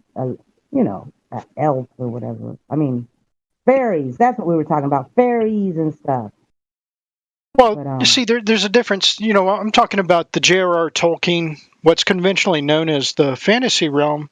And the author of it, J.R.R. Tolkien, made no bones about it. He wasn't trying to come off and say, hey, there is such a thing as orcs. No, it was clearly a fiction for entertainment. That's what it was. Right, and then the bad doers took that over and try to turn it into reality, tell people this is what it is. Well, just like Star Wars, you've got it sounds like a joke, but I'm quite serious. There is a Jedi religion now. What? Yeah. You mean the Jedi Empire? The Empire From Strikes Star Back? Wars. What? You Yeah, from that. me? Because I spoke to a gentleman who was a U.S. Marine. He was telling me that he served with another gentleman who picked as his religion and had it displayed on his Marine Corps dog tags and everything, said Jedi. And they're serious about it. That is What? prestigious. So that's not nickname? That's not a nickname? Like, that's something for real that they believe that the... I don't get it. So they believe Well, I mean, Star Wars? it's the thing. You know, if they can get you to believe the heliocentric model, what else can they get you to believe? Oh, yeah, I see where you're going with You know, what's the limit? Yeah. There's no limit That's how to it what... starts. Yep. I'm a Jedi warrior. Yeah, you know, I'm going to use the Force and got my laser sword. And... That's why. That's Space Force. He probably thinks he's a part of Space Force or wants to become one of those stupid people. Space Force. Have you heard that song? There's a song called Space Force. You guys, have you heard it? I saw the whole video, the whole movie. I've seen it. Oh, it's amazing. There's a series called Space Force. The guy from The Office was the lead character. Man, that was funny. I bet it was. Oh yeah. So now I guess it's and that you know how the commercials said Army, Navy, Air Force, Marines. I guess now it's Army, Navy, Air Force, Marines, Space Force. Oh, Space Force. What's the... They've been building up that way. It's all. Oh, I know. It's something. It's all been building up. Ridiculous. Oh, it's absolutely ridiculous. I watched the movie today though. Deadpool 2. When they talked about planets, he said planets, and he always puts Easter eggs into his movies. He's a writer, and he said that, and he laughed about it. Like, oh yeah, yeah, it's an Easter egg. Yeah, it's a Hollywood Easter egg. Yeah, people are just falling for this man. We are going to have the Air Force and we are going to have the Space Force. Absolutely. Oh, it'll be the best Space Force. The best Space Force they ever saw. If I was in charge of that Space Force, let me tell you, you wouldn't be done with you all. Space Force. I'd have mirrors, outline stations everywhere. It'd be the most important thing ever. You've got to have those. Guy, but I love the man. You've got to have those lovely ladies with the short miniskirts. Oh yes, sir. Romping around your vessels too. Absolutely. It makes me look better. It makes me look better, right? Because I'm that fat fucking Canadian fucking motherfucker walking around space station going, hey, ooh, hey. Speaking of, this I've been wanting. I meant to say it the last time I was here because I want you guys. Okay, what's his name? Virgin Mobile. You know when they did that a few months ago? The that Robert Branson dude. Yeah. With the remember when he said he went to space or whatever? He brought Shatner up there. He took Shatner up there. There's no way Shatner lived. The Shat. He shat himself. The other guy, not that guy. I'm talking about like Branson. 3 months ago when Virgin Mobile dude, when he took it was like a airplane attached to another airplane, and then they went up in the sky, and then his airplane supposedly rocket boosted off of the airplane, and I got lights again. Okay, what I want you guys to know is if you I'm gonna try to find the video, but I had watched it when it happened, and when they arrived back on the runway when they were coming in, you could see before they left. When it was up in the air on the airplane, it did not have it didn't have anything on the bottom. It didn't. It had it only on the wings, like some sky, like blue and like I don't know. It just had some kind of design on the wings. But when it flew back in, underneath the whole underneath said Virgin Mobile. I mean, not Virgin Mobile. He used to be the cell phone guy, but it said Virgin Galactic. Like painting on it underneath the airplane, but when it was up in the sky, it wasn't there, you guys. I got a fucked up Heck of a paint job. That's my point. No one's caught that. I haven't seen anybody. The atmosphere burned the Virgin logo into the rocket, but it still landed with the logo on it. No, it didn't have the logo when it took off. It was the atmosphere painted the logo on as it landed. Right. That's even better. That's even better.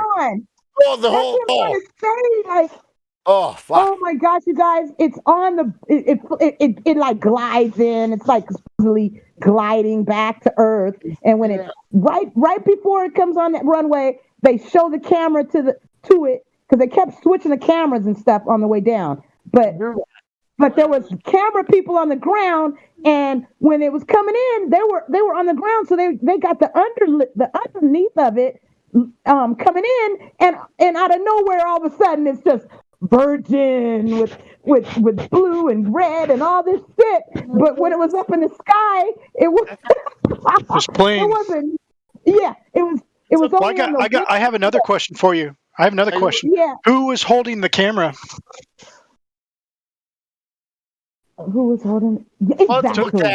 Yeah, who was holding the camera to film the thing coming back in? You know, that's it. Right. Oh, and then this is another thing I caught that no one's mentioned. When they were up in the airplane, supposedly flying or whatever in space, it showed the guy, the Branson, and then across from him was a chick and some dude.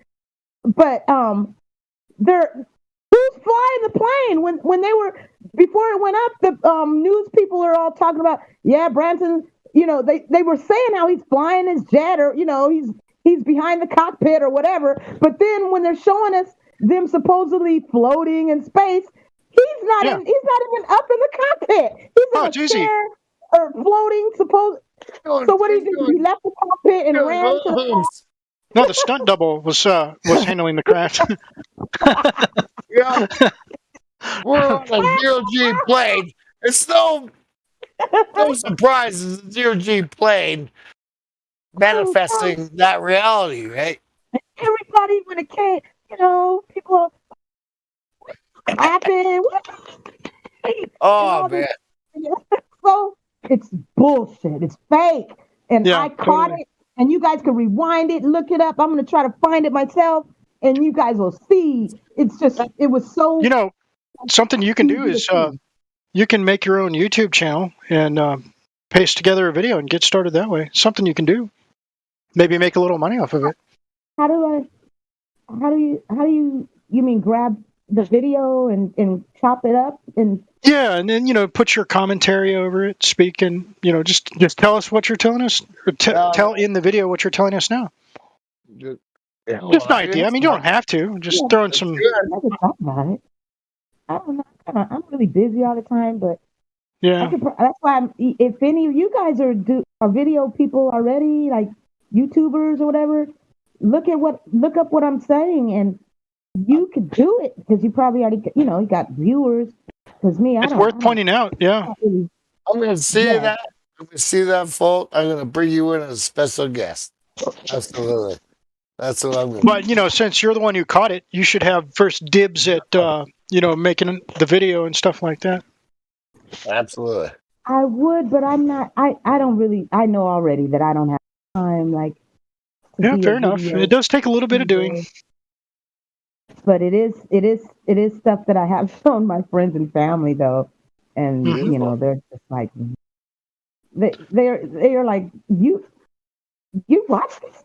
Like no, I watch it to show so I could see that this is fake. Like I don't watch it because I'm like, ooh, this is so cool. I wish it was me or nothing like that. I'm trying to tell you guys it's fake, you know. Yeah, exactly.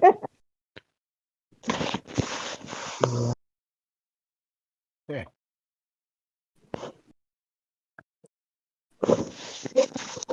What? I didn't catch your name.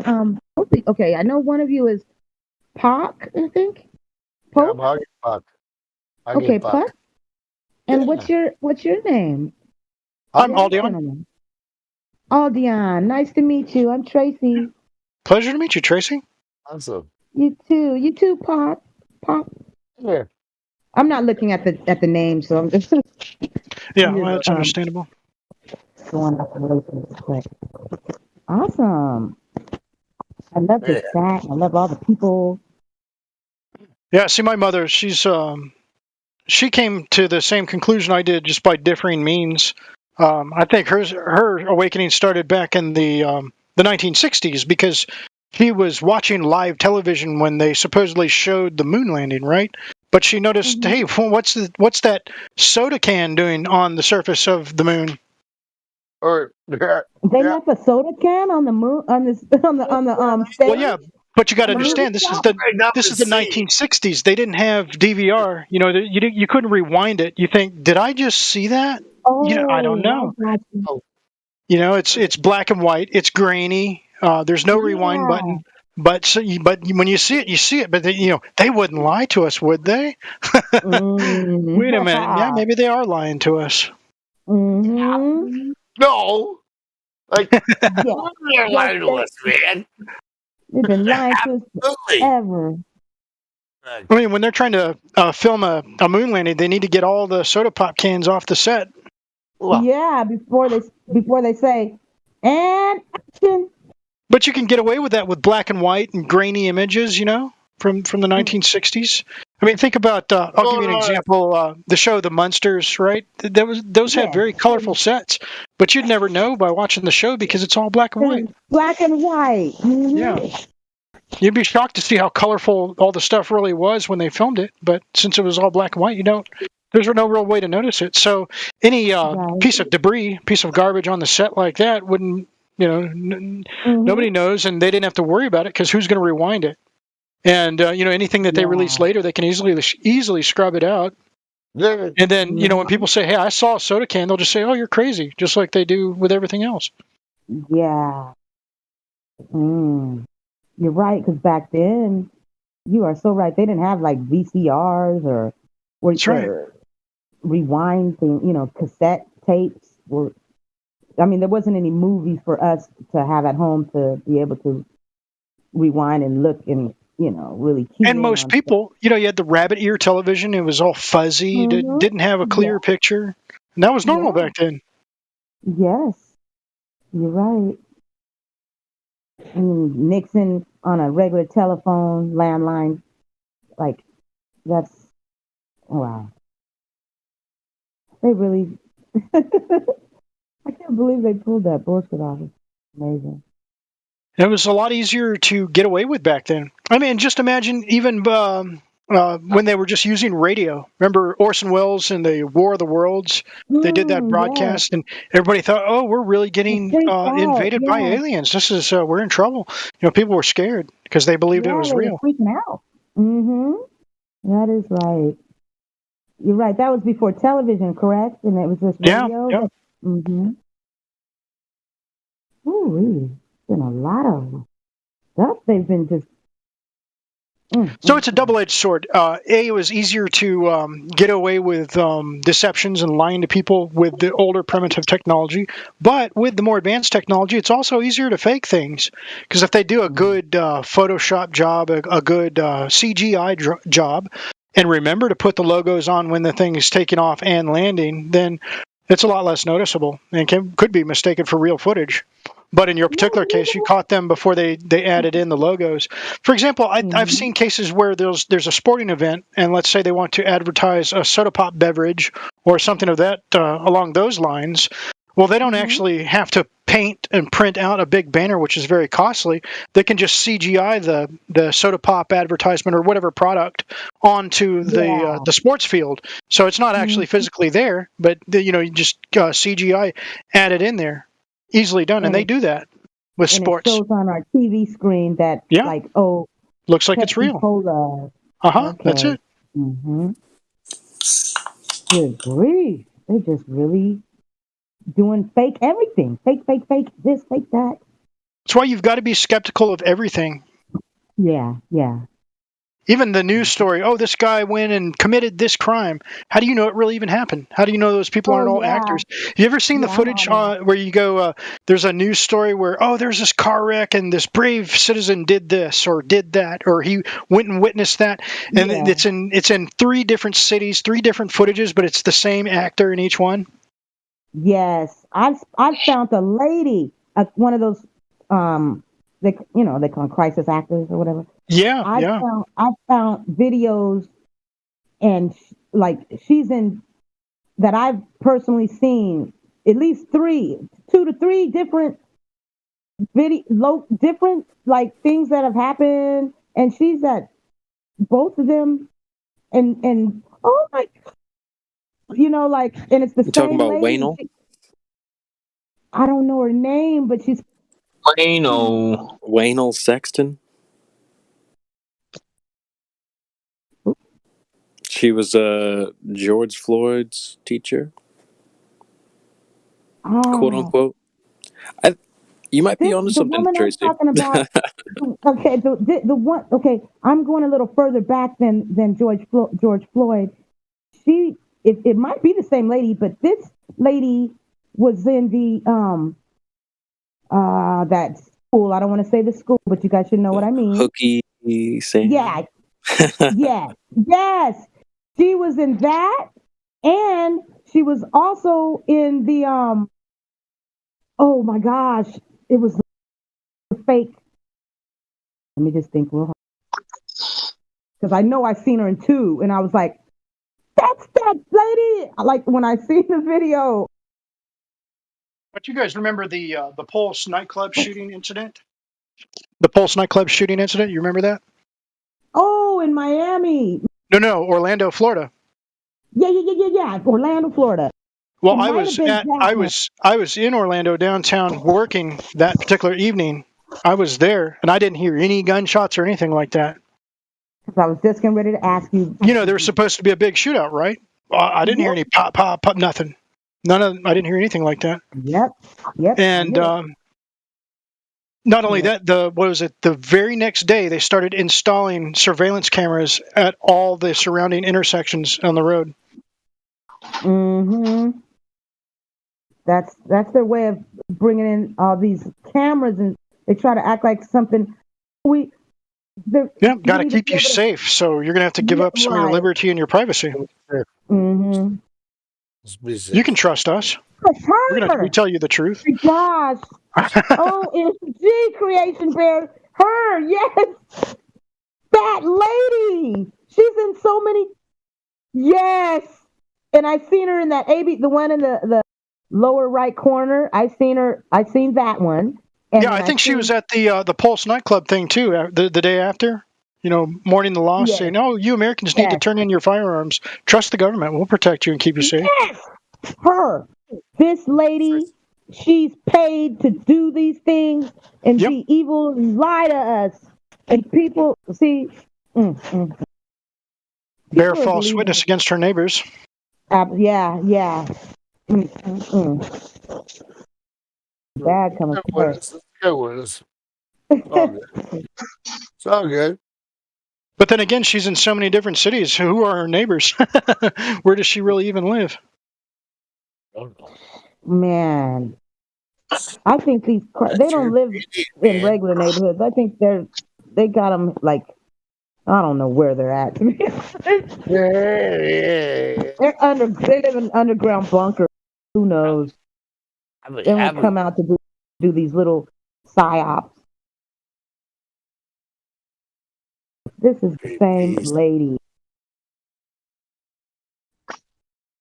Oh, and this is her older now, or with old. They made her up to look a little different, try to make her look. Yeah, they're trying to say she kept on to his old schoolwork. Like, come on, that's like the most unbelievable story ever. Who the fuck is that? That's her supposedly being the teacher of George Floyd. Come on now, this is ridiculous. Boils my blood. I didn't hear this also, one. Abraham Lincoln's wife. I'm gonna look through the photo archive. She gets around. I thought this was a Challenger. So You said the Challenger? Yeah, You mean that's what I'm talking about. NASA bullshit Challenger, 1986. Yeah, Yeah, that's the like. that was Fuck, horrific. I was in class like fuck. when They that made happened. they They wheeled made in a sure we were TV. in class. They made sure we were in class. That Yeah, was they a wheeled in a full up. television. That was I a can't believe it. psyop beyond psyop. And then they sent us all home, and we were all Oh, man. traumatized. And Oh, kids were of course we were. crying. I'm Oh still my God. facing challenges over that. Hey, I'll never forget it. oh, I I will. remember that. Oh, there were kids in class, and we were like, where'd it go? What happened? And we were Like 10 years old or something, or 12, or fucking not even close, man. Like, fuck. Close enough to know. Like, what the fuck are you doing to me? You Yeah. fuck people. He did that to us. Yeah. They've been They doing marched it. every child to watch that fucking space program just to watch those fucking people die, man. Like, what? You sick motherfuckers. Yeah, they are. Well, yeah. Part of the experiment, man. I know it. Horrible. Oh, that's just the what they did to the general population, Yeah. right? Yeah, Yeah. they did more. Like, and then who is they? Well, we know who they are. Fucking assholes. They are. Yeah, that's the world. Hey, isn't that a weird thing that you can actually pull that off a psyop like that?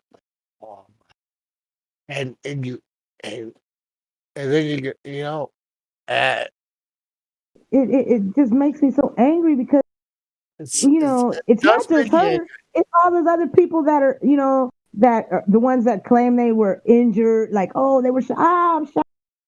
Fake whatever Right. paintball. I don't know paintball blood. I don't know, but what I'm trying to say is all of those people, they're also liar and deceivers. They're involved too. Oh, the stage actors in these last things, you mean? Yes. Oh, I was talking about Challenger people, but yeah, when you Them wanted to jump, too. they're all stage actors. Yeah, Yes. yeah, absolutely. There's actors in the field. They're playing the game. They're playing the game. Hey, like You'd think they'd have some more actors on the payroll. They shouldn't have to keep using the same ones over and over and over. No, they have oh They have to use the same ones because they can't get newcomers because that's bringing in more people. They got to use all these people. They get old and gray.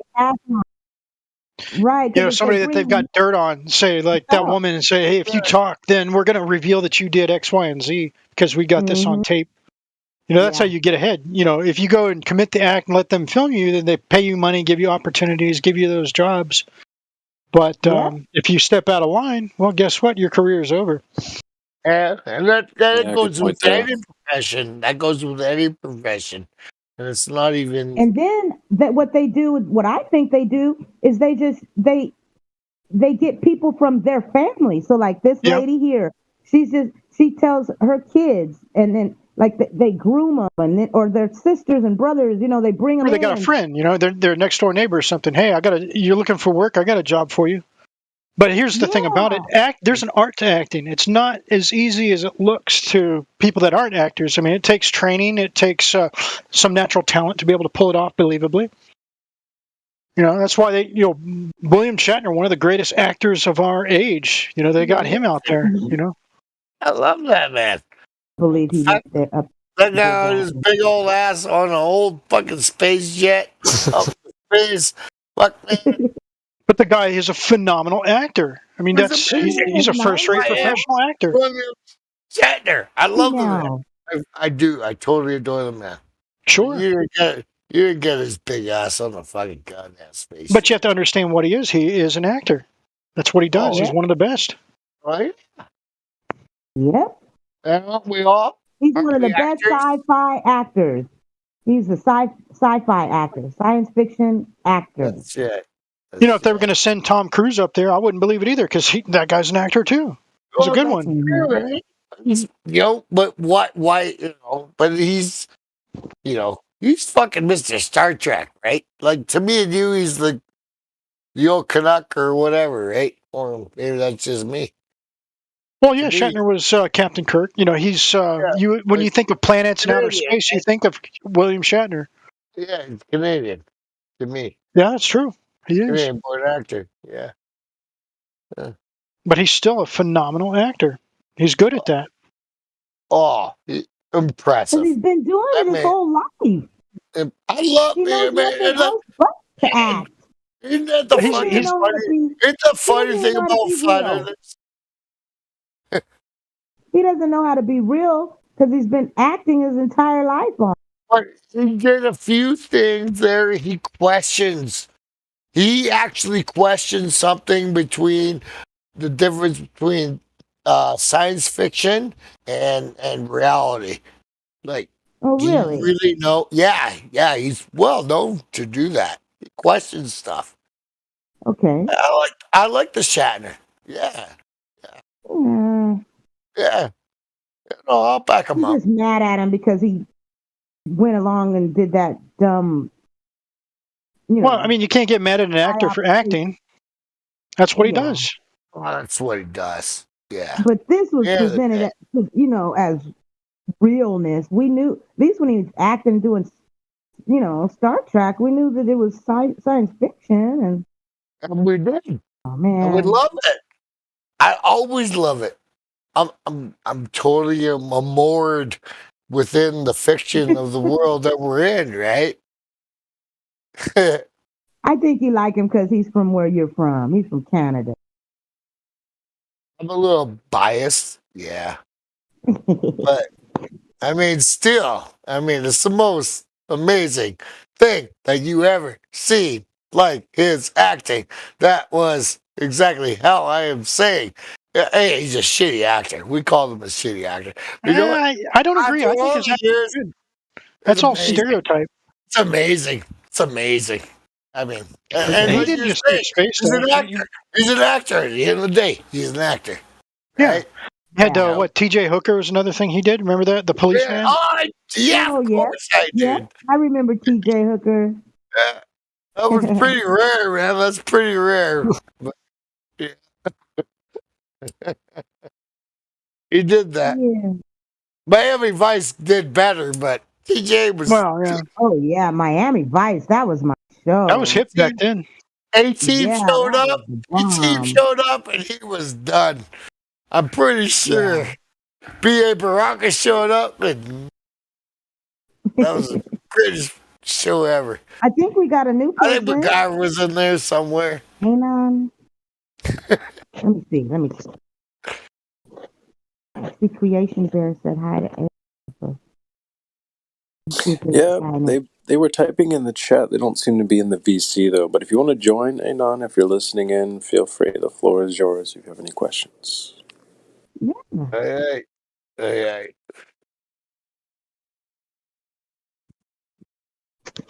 William Shatner. Wow, I can't believe I've been up this late. It's 2:52. Time flies when you're having fun. Yeah. Friday night. Well, Saturday morning now. Oh, that's right. It is 3:52 here, but that's okay. Mm-hmm. Yeah. We're up chilling.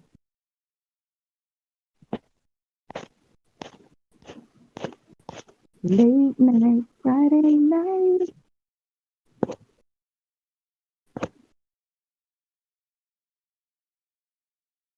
Yeah, I'm gonna do what Helio said, and I'm gonna start to talk to those Globers in YouTube chat, and hopefully I can get them to come in.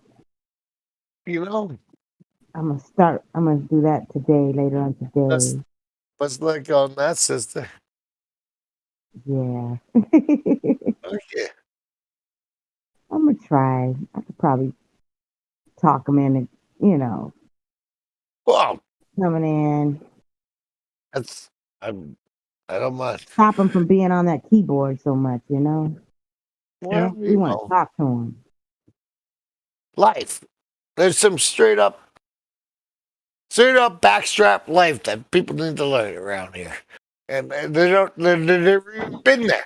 They haven't been in those places where you have to learn that straight up backstrap life of what life really is. The meaning, huh? Yeah, there's some meaning there, right? It's what it is. It's a reality of the shocker of life that will slap you in the face so hard. And I mean, slap you so hard. Slap silly. Flat smack. Oh, man. Yeah. That's what it is. When it hits you, it's like, what? Oh, yeah, you got knocked the fuck out. Because I figured I was just like whatever one of you guys. I love space sciences. I love Star Wars. I love Star Trek. Yeah. I love all my space, everything. It's so fun to watch. I really do. But when you put down the reality of the test of the truth and it's smashed, well, then it's fiction.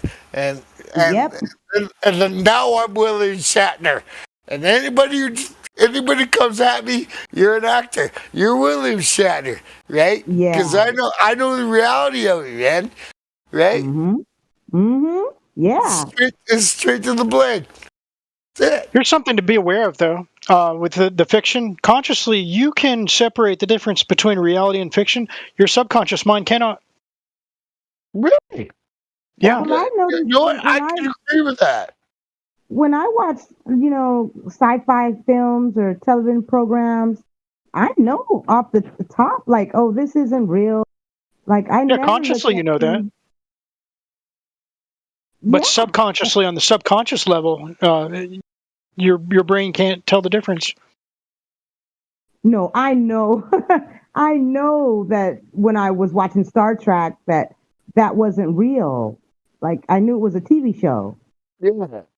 Like, I didn't look at it like, oh, there's people in reality on Star Trek, like in supposed space and how they would transport. I've seen almost all of it. Remember how Star Trek they transport to another planet? Yeah. Remember when beam me down? Yeah, beaming and stuff. I knew that was like, really, honestly, I knew it was TV. Well, consciously, even now, consciously, you know that, but your subconscious, for example, when you dream, you could dream of something like that happening because your subconscious mind is not able to separate the difference.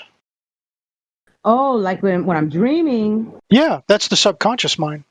Conscious mind, you can easily spot the difference. I see where you're going with it. Yeah, because in a dream. So it's just something to be aware of, when you watch something.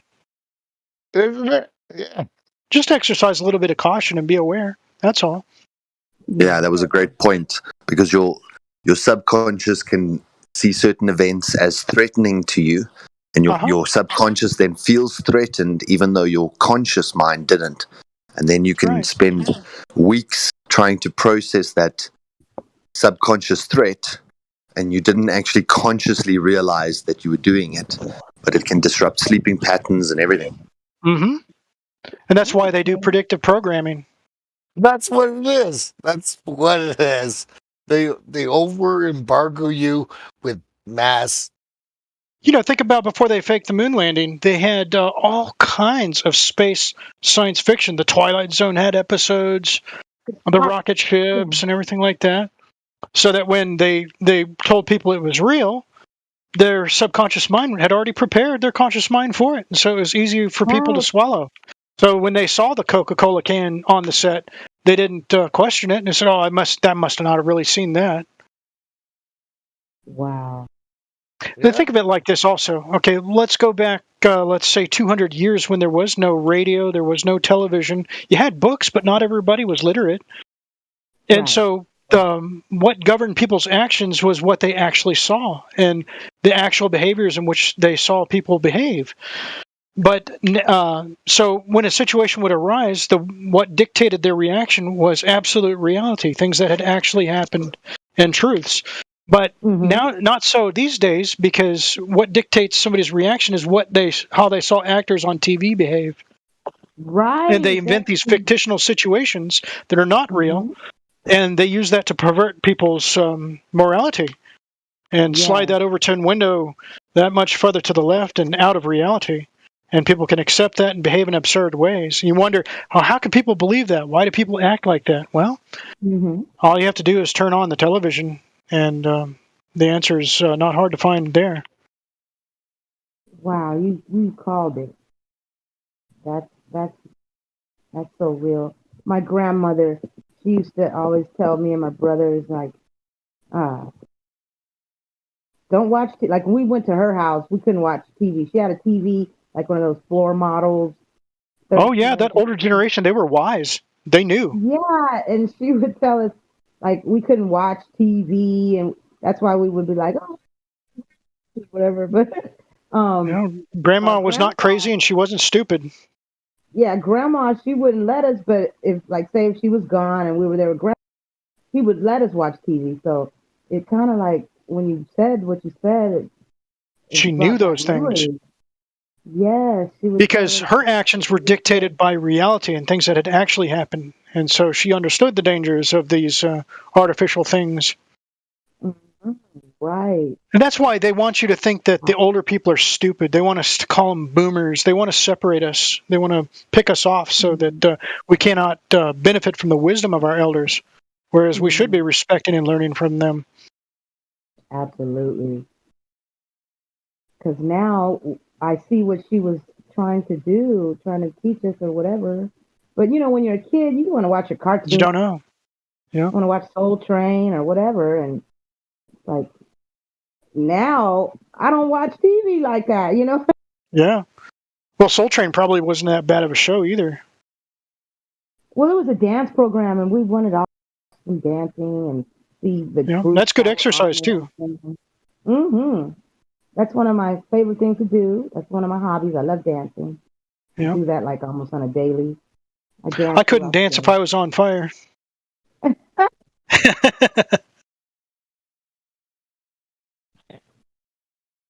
Yeah.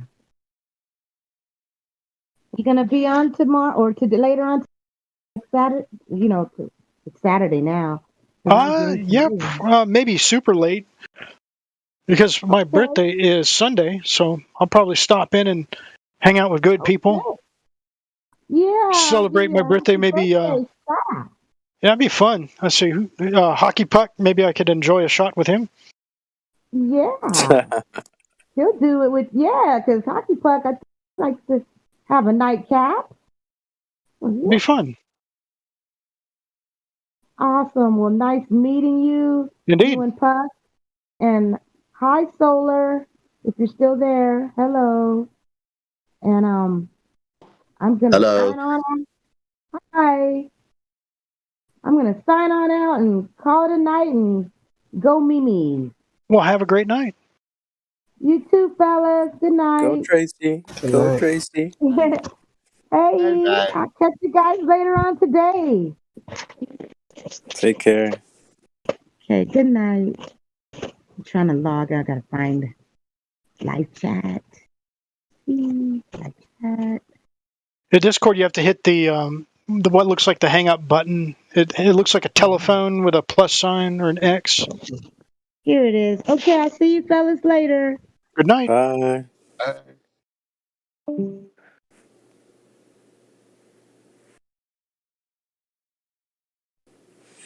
Aldian, I'm so ashamed. I used to tell people, congratulations on another trip around the sun. Happy birthday. I'm really kicking myself after all these years.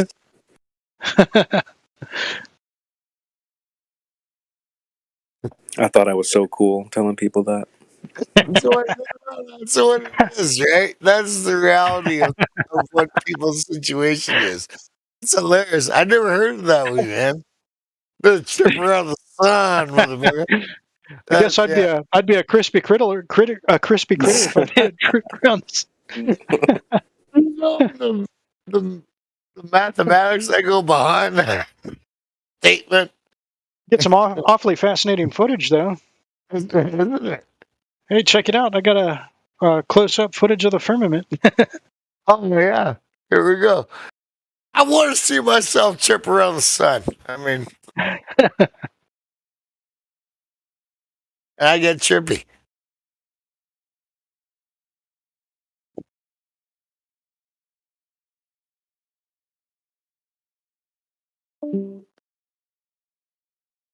Yes. Well, one way to look at it is it might be a comforting thing to be embarrassed about how you were in the past, because that just demonstrates how far you've come. Well, Noah had his issues. Our brothers before us. That's all I gotta say right now.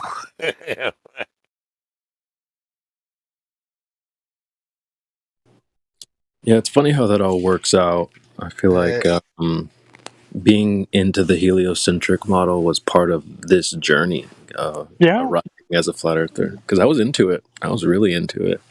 The space science fiction. Oh yeah.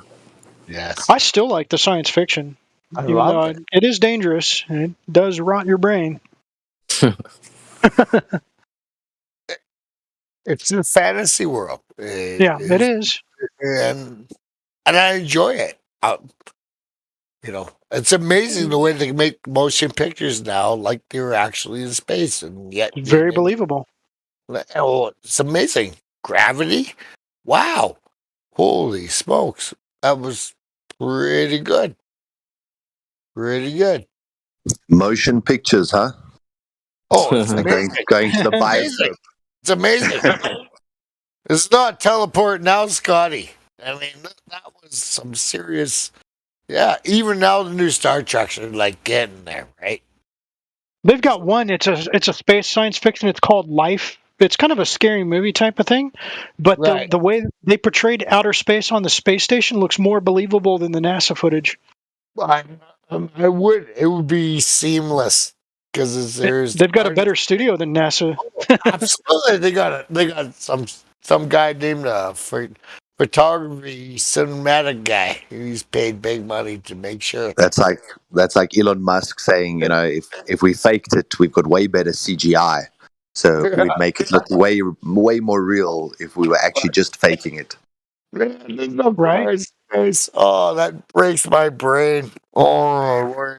Well, you've seen I don't know, it's from the space or the International Space Station, right? They're all being live interviewed supposedly, and they got the women's hair spray painted like that looks like Frankenstein's bride, And you can see where the hooks are in their clothes lifting them up. We'd have way better CGI if it was fake. Yeah. It's that's the nail. That is one of the nails in the coffin of that whole thing.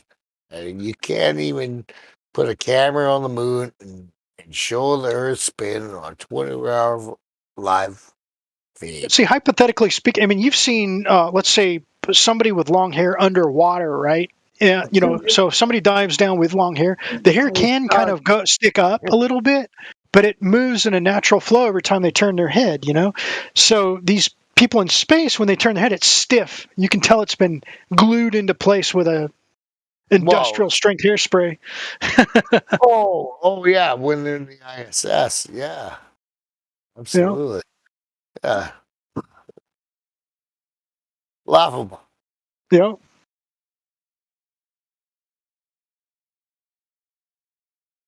And of course, the spacewalk where you can see the bubbles coming out.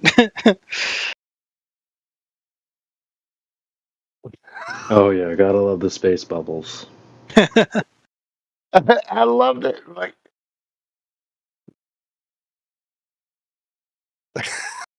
he asked the guy about it. He asked the guy about it. What about the space bubbles? He was right there asking an astronaut about it. It was like, what about space bubbles, man? Like what?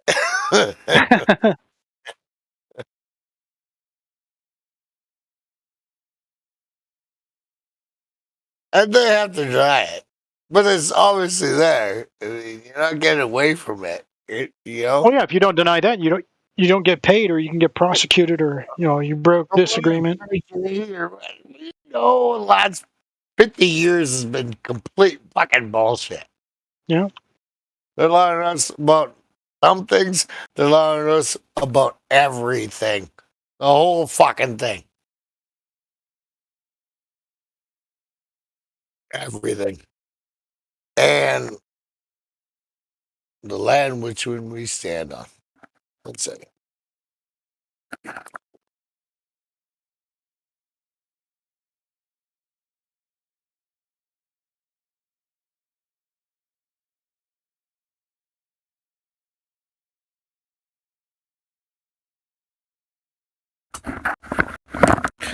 That's the thing about technology. My fridge was just beeping at me and it said, "I'm open.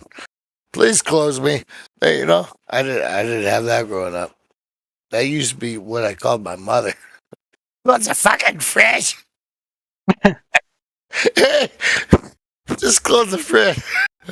I went to the supermarket one time. She said, "Why do I keep feeding these children? Just share it out." There you go. And I'm not allowed this to child, but I'll keep saying it because it's a true story. right at the marketplace, man.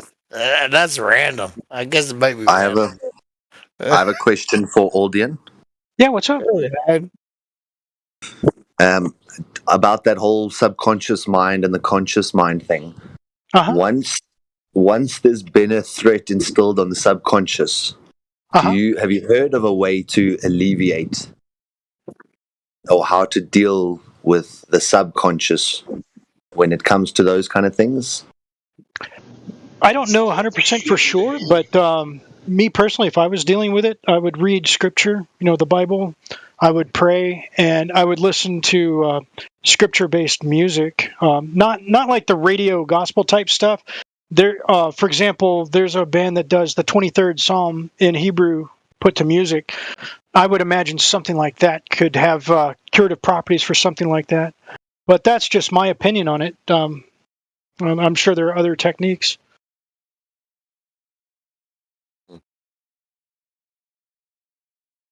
No, I agree. I agree wholeheartedly. Reason I was bringing it up is one of my daughters, the youngest, is sort of being exposed to a lot of stuff that the eldest is seeing. Mm-hmm. And the youngest is battling to process that. And it's starting to lead to like night terrors and nightmares and stuff. And I'm sorry, go ahead. No, but basically it was like, how do you unwrap that frightened subconscious mind from these things that, like, this world is, it's perverse. Everything that kids are seeing these days are twisted and propaganda, and there's just so much negative stuff. I think what you said has a lot of merit. I could say from my own experience, because I used to, as a kid, I used to watch, or a child, I used to watch Scooby-Doo. All children did. That was normal back then. I used to watch Scooby-Doo. I saw the original Ghostbusters movie when it came out in the theater originally. It terrified me, especially that scene where they're in the library at the very beginning and that ghost jumps out. That really frightened me, and it instilled those terrors. And I think the only thing that really was able to get me past that was belief in Yeshua and the scriptures. That's just my experience. Amen. There's power in prayer. Yeah, and even I believe that. When I pray, I can see a calming effect. So I think you're spot on there. And they've even, in some cases, in regard to healing, have proven scientifically that prayer has impact on it.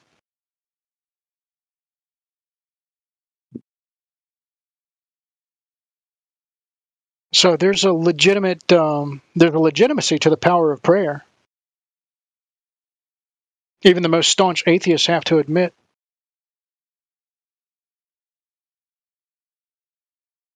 Yeah, you know about cymatics, right? No, I'm not familiar with that at all. It's the study of like how frequencies create patterns. So they put like powder on a board, and then they vibrate the board, and then it creates various geometric patterns at specific frequencies. Pretty amazing. Yeah, I've seen footage of that. That is amazing. So I was watching one last night where they put a glass of water between headphones, and then they just pumped like a really bass song, like a lot of bass. Yeah. And you watch how that water distorts. And if you think about your body being 70% water, to me, I often think about these things that we engage or interact with as a vibrational energy. And that vibrational energy now causes a vibration inside you at that frequency. And that there's almost like a frequency-related impact in our minds. We often just think it was a random image, but maybe that image was orchestrated, like a frequency, and you can't get rid of that frequency now because you've been exposed to it. You've been tuned in like a radio, to use a crude analogy. And the way to tune yourself out of that is through prayer and scripture.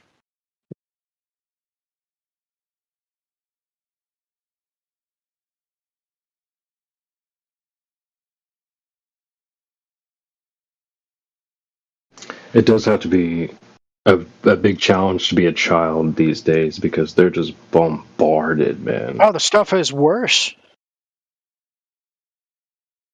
See, at least when I was a child, my parents were wiser than a lot of the parents today. My parents were stronger. My parents didn't give a fuck, dude. Oh, sorry to hear that. I've posted that. And I'm glad yours were. Mine did. I was fortunate. It's just they didn't live long enough, I don't think. I wish mine did too. Sorry to hear that, bro. Yeah, it's reality. Yahweh has his reasons. Coming down and living in the flesh. It's got its problems. We feel pain. The bodies get old. They break apart, and that's not fun. So, I think after a while, we're taken out, and we go somewhere better. Well, we're all poor and dying, and yeah, that's what we ask. Be the best people we can be, right? Yeah. Yeah. They say only the good die young. Only the evil seem to live forever. I don't know. Not quite that. Yeah. Be good people, right? Yep.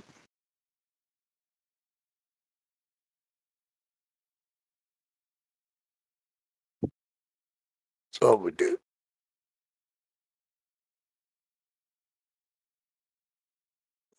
But yeah, the frequency thing is very real. They've done other. I've heard of other experiments where they've taken plants and have exposed them to different music types and different language, negative language, positive language, and the plants which are exposed to the positive language fare far better than the plants which were subjected to curse words and hateful messages. And same thing they did with ice and water. And you can see a difference. The positive messages, the ice crystals are much more attractive than the ones which received negative and hateful messages. Yeah, absolutely. I posted that video of that song of the bass affecting the waters, and you must watch that and just think about what it's doing to you on a cellular level inside your body when you're exposed to that frequency repeatedly.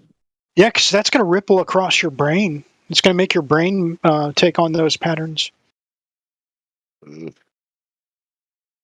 Gotta check that out. Thank you for Say posting. 5G. Is it 5G? I'd be baked.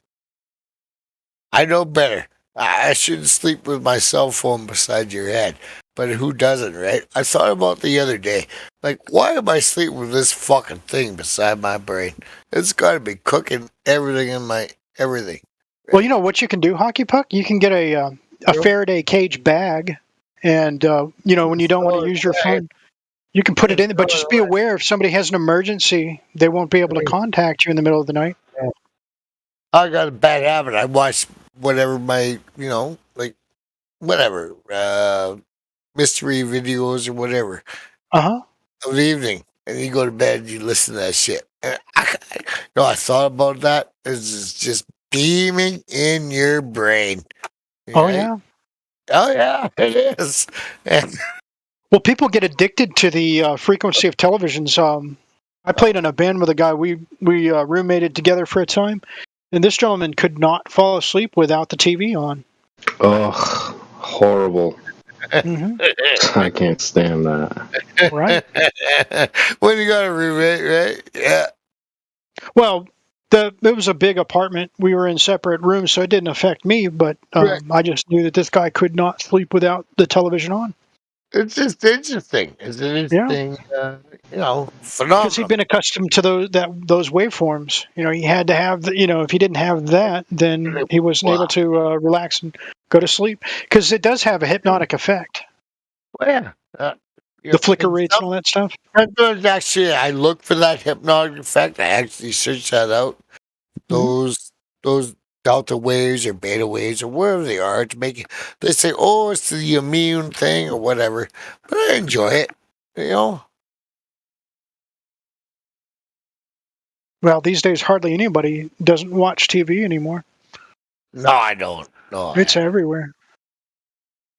But we don't need to. You know what? That struck across me too. Like I stopped watching TV like 20 years ago, and you know what? They just replaced it on another level.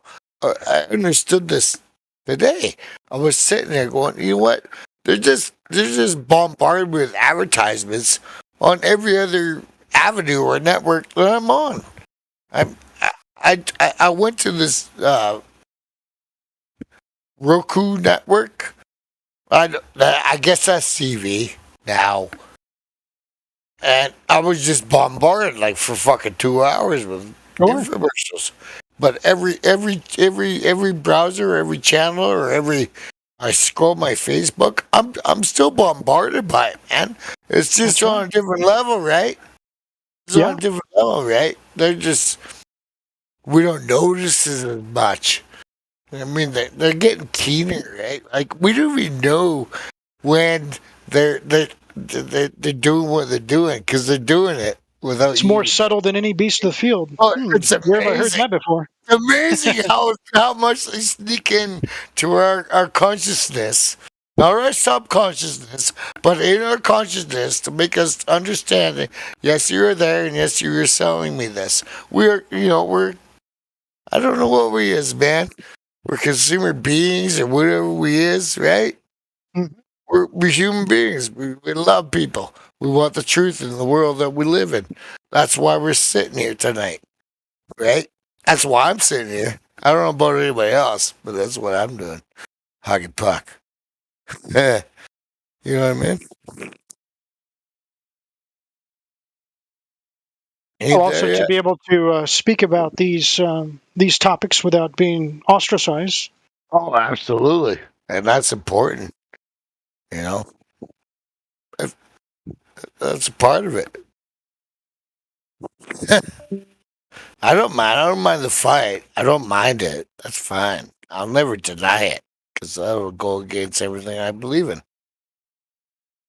I don't mind it. Bring the fight. It's fine. Yeah, healthy debate is good. But so I'm not even. It's not even a debate thing. It's not. It's you're lost and then you're found. It was like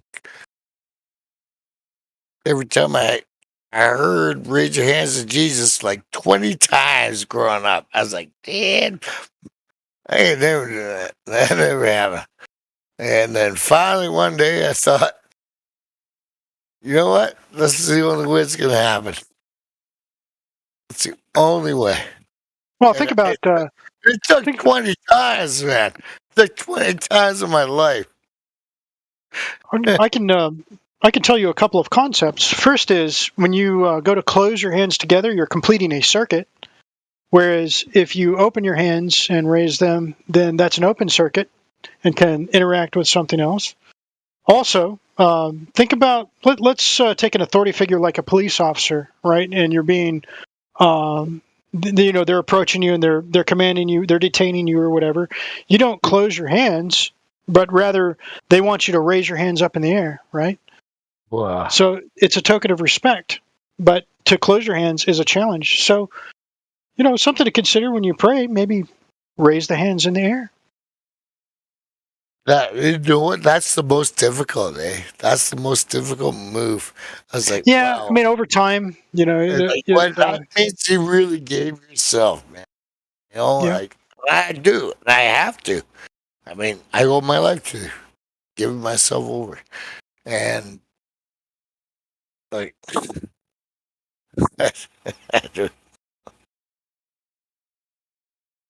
I'm just enjoying it. I'm enjoying life. Well, that's good. Yeah. That's all right? Yeah. I always like talking to you, man. We ran into each other a few times. Yeah, it's fun. It's all good. You're I a good think brother. that was a good point that you brought up there about the hands, because I've also been thinking about that. In that, I've seen some sort of documentaries where they say you're meant to be bowing your head in prayer, and then with your hands pressed together, you're meant to be placing your fingers almost on your third eye. And if you think how most people pray in that bent over, two hands pressed against their forehead sort of method, that they were saying that that's like a more powerful way of engaging the spiritual aspect. But like you say, when people stand up and place their hands up, it's almost like lifting the glory, or peculiar Submitting that to the that's also authority. something. But also, like you say, it's submitting to the authority. If it's in a police setting, you raise your hands up, I guess also to show them you're not holding anything, but it's very much a submissive stance to have your hands up. Yeah, because you don't order God around. He's not some glorified genie. You submit to his authority. Yeah. And only is. So when you're under the custody in the remand and you get shot, and killed, or beaten up because you won't, comply. That happened last weekend. What happened? A guy in a city that I grew up in. And, yeah, man, he got beaten to death within. That's horrible. Police custody. It was terrible. And it turned out because he didn't want to wear a mask when he walked outside. And he wasn't even, I don't know, man. I don't know the whole story, but that's as close as I get to it. Real quick, guys, if you want to catch them all, I think we got a Rattata loose in the VC here. Rattata just got VC verified. All right. Welcome, Rattata. Welcome. Let me get I got a few Pokeballs in the backpack. Let me get those out.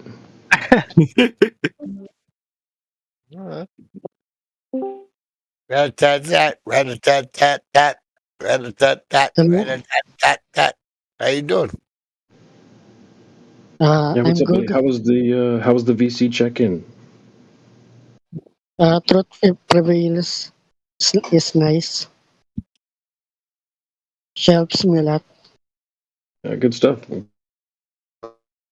Glad to have you. So, you got any questions you want to ask, or we could ask you some questions? Right now, I just want to listen. There's nothing wrong with that. Yeah, it's a good way to learn. That's for sure. I'm just curious, Ratatata, are you a globe earther or are you a flat earther on the fence? I'm a flat earther since 2017. Nice, that's when I ODB first heard about it. TV got me into flat earth. So do you think you know the arguments well enough to maybe prove it to someone else? Or are you still I'm waiting? not a debater. I don't debate people. That's cool. Not really what I was asking, but just wondering if you know the arguments. If you feel like you understand them well enough. Or are you still learning?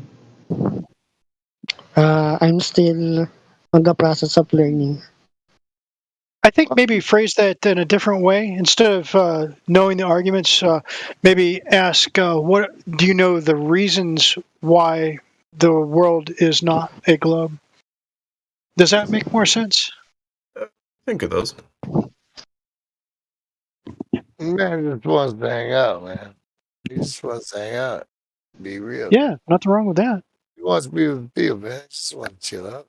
Want to do a face chat. What So, about you, Neat Love? I see you just joined as well. Welcome, buddy.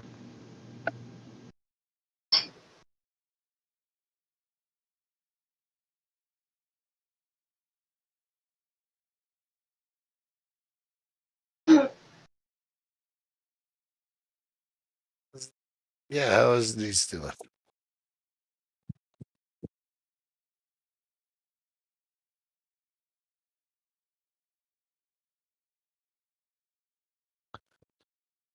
I'll be right How back. long is the server? You're asking how old What? the server is? Yes. It's about 3 years, I suppose. Okay. It's not new. This is probably the oldest server they've ever been running. Just I was a member of Nathan Thompson server, Facebook group. I'm not a spokesman for the server, man. Okay. What? How long have you been a flat earther? Myself, personally? Doesn't matter. I've always been a flat earther. I just didn't know it yet. That's your answer, man. That's for you to figure out.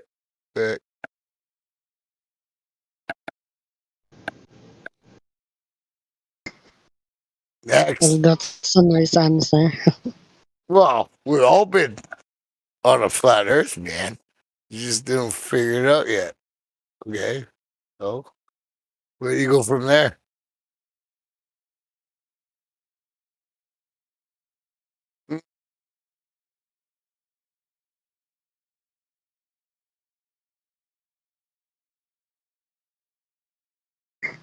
Sorry, I killed the chat. That's okay. Keep trying. We'll all figure it out one day.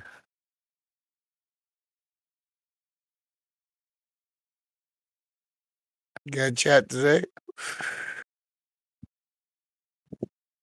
Okay.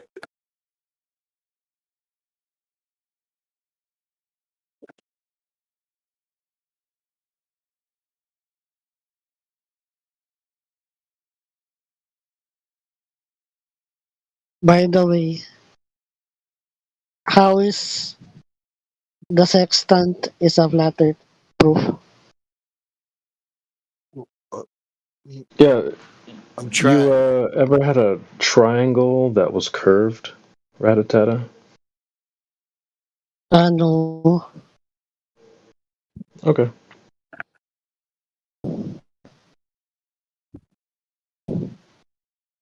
Does that make sense why I asked you that? No.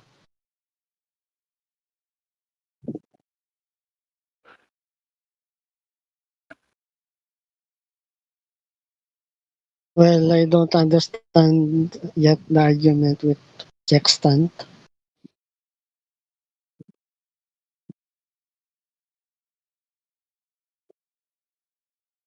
Well, they're trying to triangulate the GP of a star, right? So for a triangle, you need what? At least 3 sides. yeah. And if any of those sides are curved, then that's not a triangle, is it? No, it wouldn't be, would it?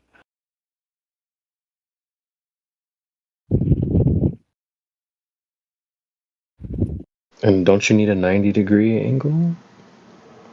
I mean, I don't have a full grip on the sextant argument, Rattata, but I understand a few things about a triangle.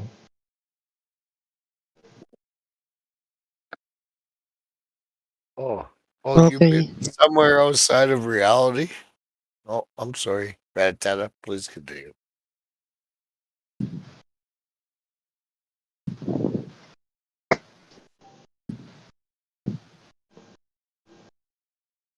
Have you heard anything that leads you to think the sextant works on the globes, Rattata, or what? No. I'm just curious with the sextant. I just want to know more.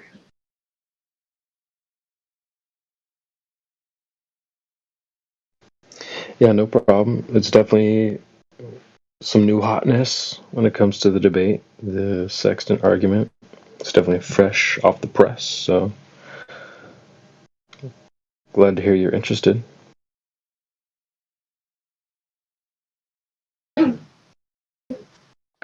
Well, I just want to learn more.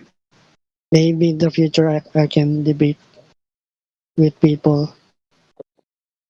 I'm interested in the sextant argument. Is this about the astronomical distance between the stars and the place that you are to find your way around this perpetual globe or plane that we live on? I'm very intrigued.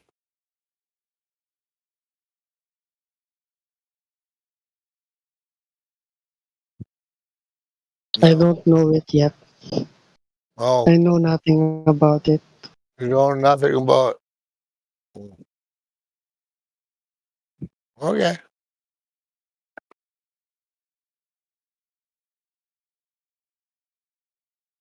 Right on.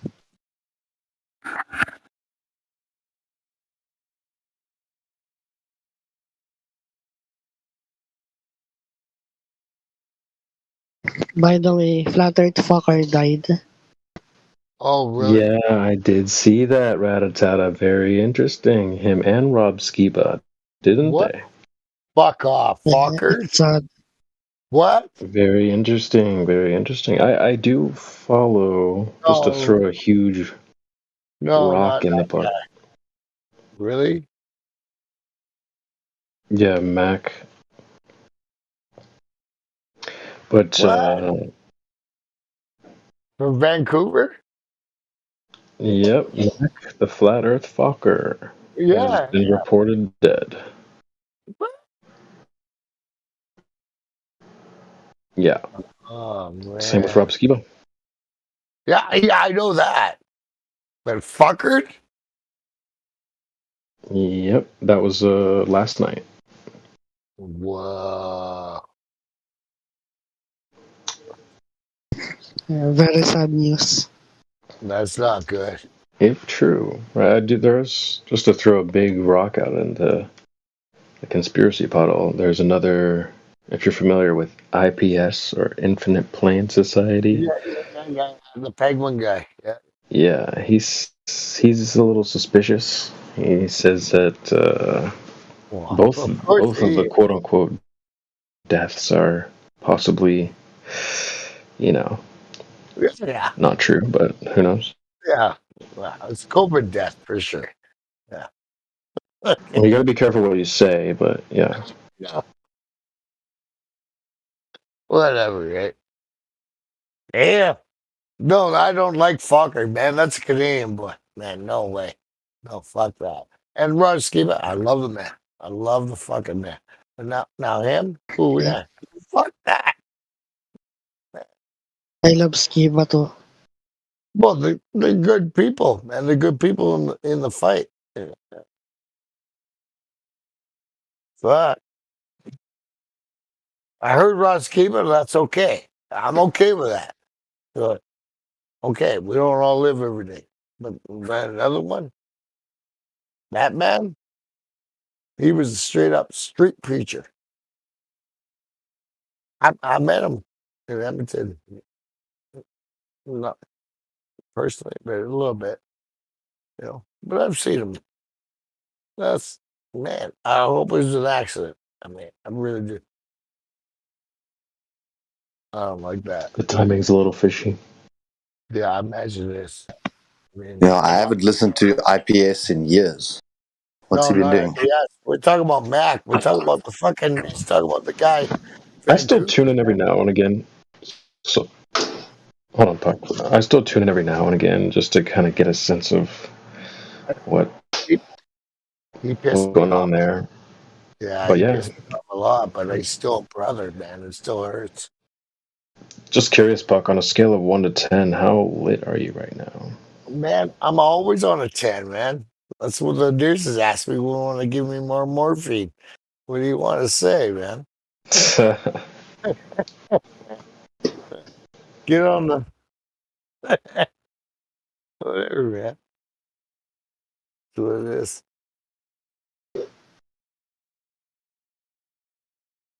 But doesn't take away from the fact that I'm really upset that Mac is no longer here, man. That hurts, man. Well, you better take it as a warning, Hockey Puck, and go get your juice. Make sure you get all 3 of them. All 3 of them. Gotta get your booster. Oh, well, he was pretty anti that. Right? Arigma. He was very anti that. I imagine he was. He wasn't signing up for that shit. But how retarded that the first one doesn't keep you protected, the second one doesn't, the third one, the booster shot, and then the 4th booster, and then maybe by the time you have the 5th booster, maybe now you're protected, or maybe No, it by the deletes your 6th immune booster. system. No, but the ludicrousness of it is normally that you take medicine and then you have a response that was desired. Now they're saying you're going to have these indefinite boosters because always the next one is going to give you the protection you thought the one you just had gave you. Yeah, now they're saying it wears off over like 3 months. Oh, it's worn off now. Got to get another one. Oh. But the mask will protect you the whole time. Don't worry about it.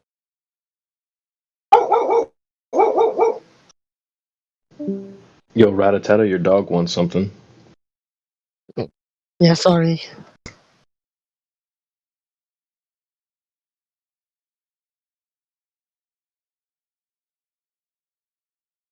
Yeah, the maths will protect you.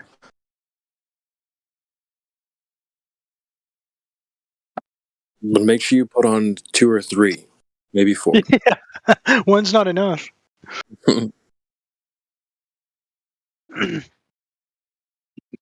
Maybe if I got a Darth Vader suit, that would keep me safe, right?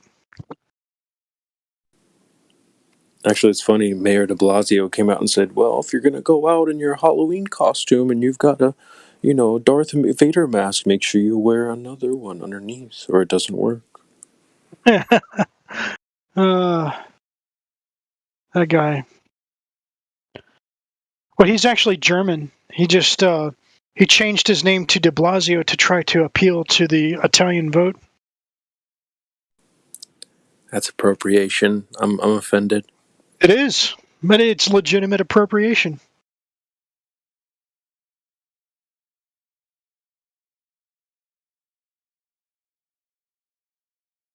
De Blasio.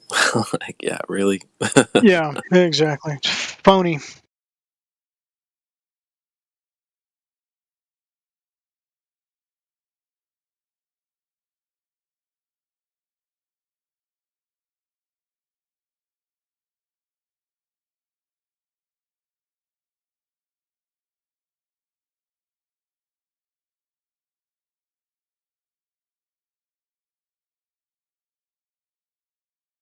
You know, imagine if you walked into a shoe store and you saw that De Blasio guy.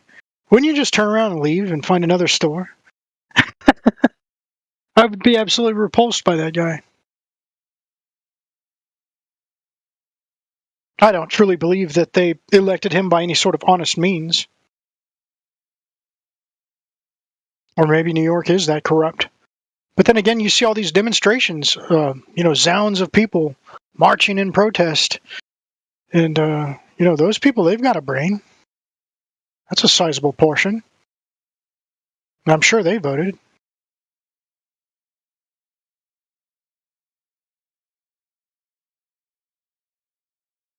Yeah, there was this conspiracy video where from the 2000s, early 2000s, where they were showing that even with Bill Clinton, the entire election was rigged, and that the concept of elections versus selections is that we were taught that we get to elect, but effectively it's a selection process. Person who is selected will win regardless of outcome. They will bolster numbers to whatever they need it to be, and that it's kind of like when you say to your kid, you're going to bed now or in 5 minutes. Either way, they're going to bed in 5 minutes, but you've given them the false illusion of choice that they can choose either now or in 5 minutes, and thereby you feel like you chose the 5 minutes from now, so you're involved in the selection, but it's actually not. Yes, indeed. And so it is.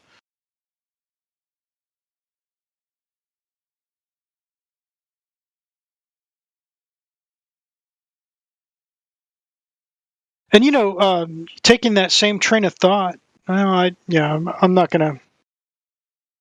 It would have to be a less censored form for me to complete the thought.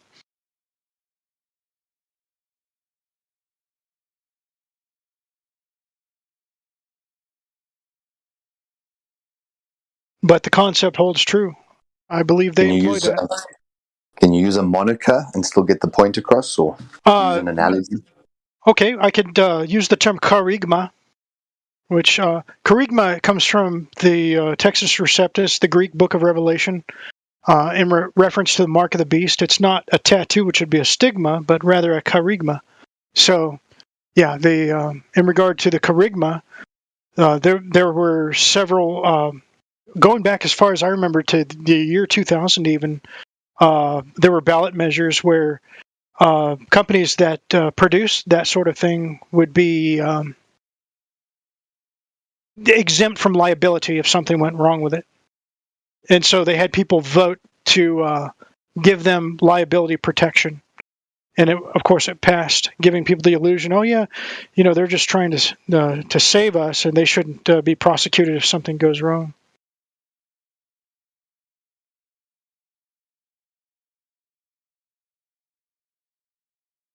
I'm sure I steered clear of any potential pitfalls there.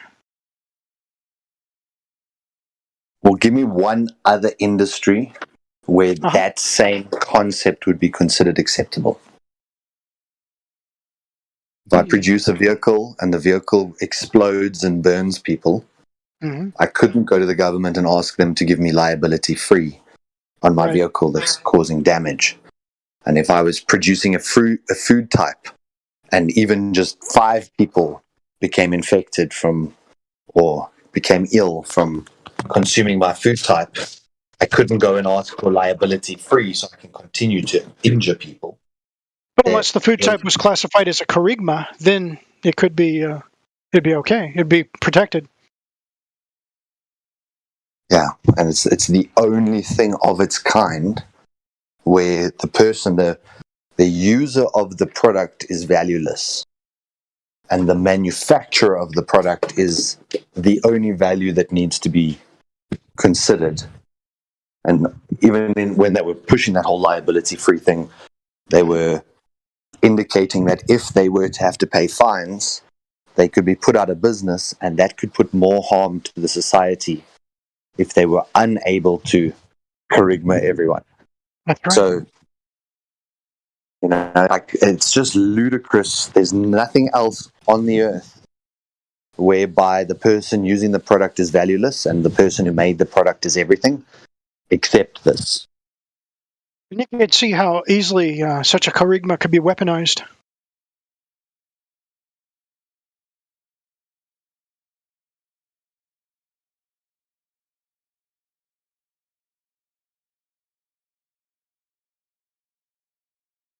Because if you can't be held liable for anything it does, well, if you whatever your intent is behind it has no bearing legally. So if you turn malevolent, then you're still protected, right? Yeah. And just like you said on the on that whole shit, I lost the train.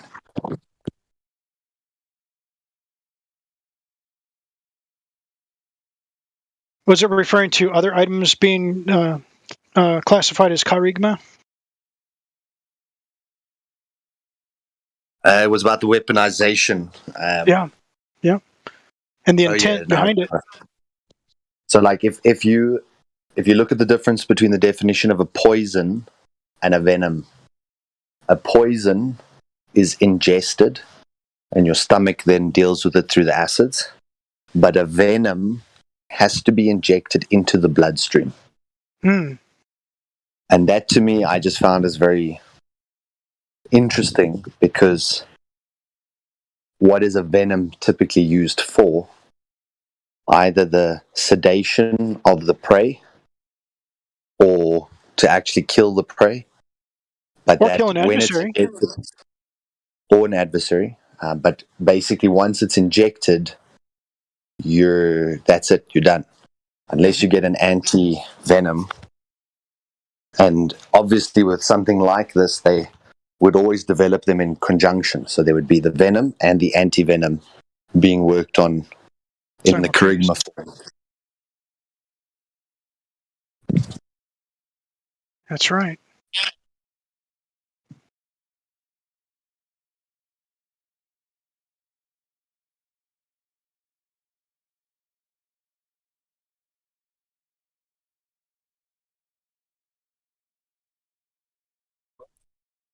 So if we asked who wants to be envenomated, no one would put up their hand, but yet they're all queuing for it, or not all, but. And that's also something that's very peculiar, is that still the majority has not been Kerygma'd. And the powers that be are not even allowing that to seep down. They're making it out that everyone else has, and you're the only person probably in your country that hasn't. You're the nut that chose not to. Right. But when you look at the statistics and the numbers and how many doses delivered and how much they've pushed this and how many free donuts they've offered and how many $100 bill for taking this, and all of those incentives have still not even tipped over the majority. But they want us to think that pretty much 90% have already done it, and that we're the little outliers that now just need to conform. It's an amazing game of psychology and marketing. Also the false scarcity. When iPhone launches a new iPhone, they tell you there's only 10,000 in the country. People go and queue up to be the first of the 10,000 that got. It was exactly the same marketing ploy. We've got shortages, and this is how many doses we've got, and this is how, and if you don't get it now, and You know, like making it almost that you're one of the top 10,000 that got the first iPhone. It's that same. It's just marketing. It's fascinating. Same mind game. Disgusting.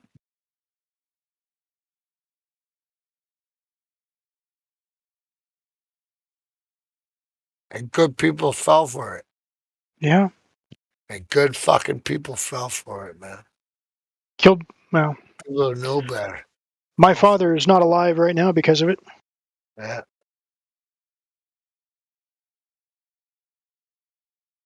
People who know better fell for it.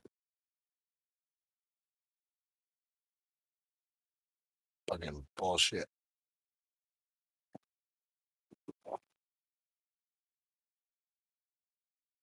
They're making them a mandatory fucking issue, though.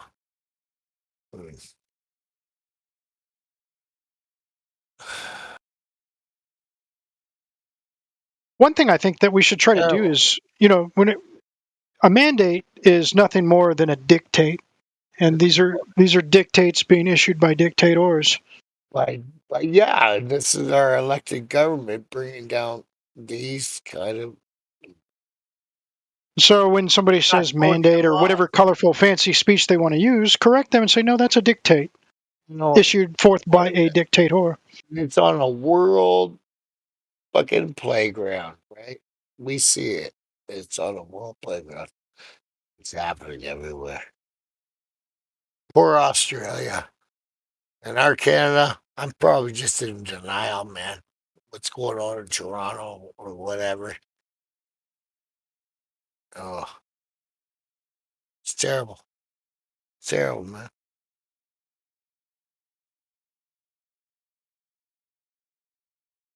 It's fucking terrible. Commonwealth countries or any country, everybody, Italy, Russia. It's a sign. It's a sign. So it is, my friend. You're shaking.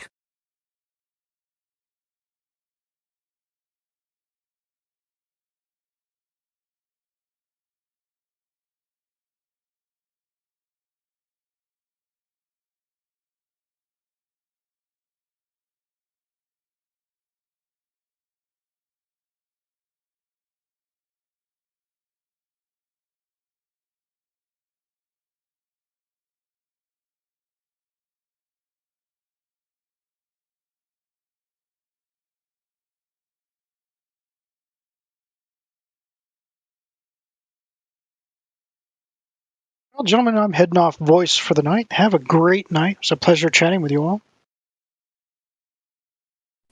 Take care, Aldion. Always a Thank pleasure you. talking with you as well. Good night. Night, bro.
Ground control to Major Tom.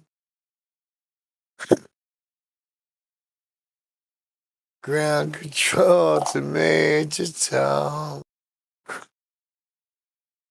If you're looking out of there, it don't seem so wrong. Oh, I'm floating through the distance. Oh, across the earth. And now I'm nothing but it's worth. Do, do, do. Ground control to Major Tom. Yeah, just checking. Anybody check that out? No. Perfect.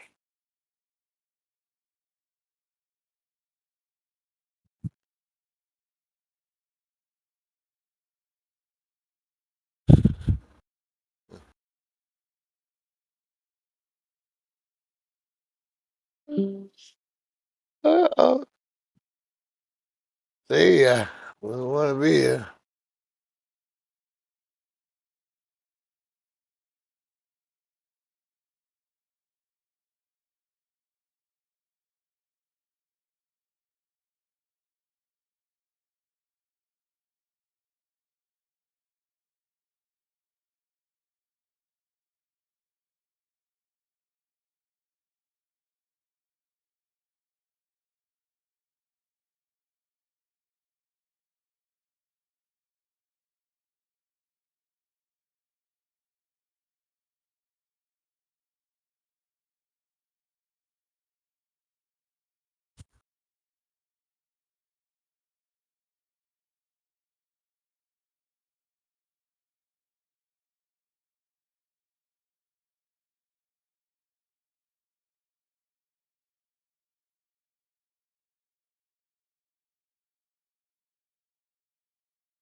How do you say your name? Is it Tatsumi? Thoughts? Yeah. Yeah, thoughts on me. So, I have a question for you all. Um, so, in the debate point of view, you guys are flat earthers, right? So, you guys say Earth's flat, but how does that make sense? Because then, if Earth is flat, all the continents are on one side. What's on the other side? Well, if the continents are on the other side, how would that make sense? Because it's been proven that the Earth is round and then, but the mantle, this that just makes no sense. That's all I have to Okay. say. Well, yeah, that sounded like Tap, actually. Oh, where did he go? Did he just disappear? Yeah, yeah. I don't know if he hopped out or what happened to him. Maybe then. That was bizarre. Yes, a coward.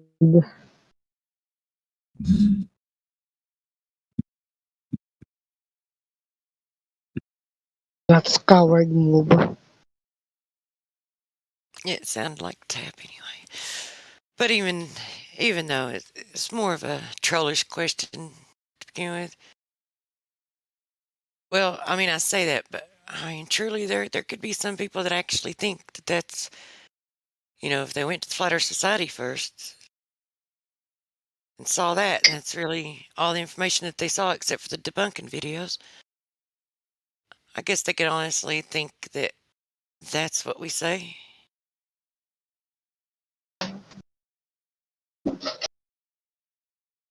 But yeah, no one claims an actual shape. Flat is just a measurement. It's just with the surface. It's a description of the surface.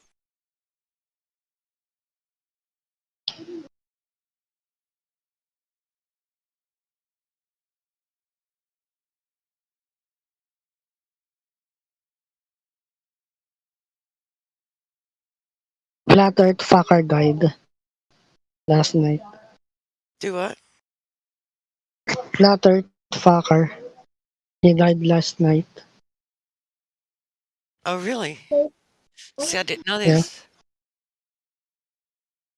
Another flat earther died. Hmm.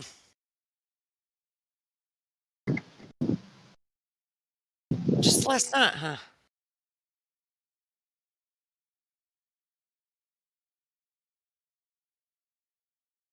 Yes, very sad news.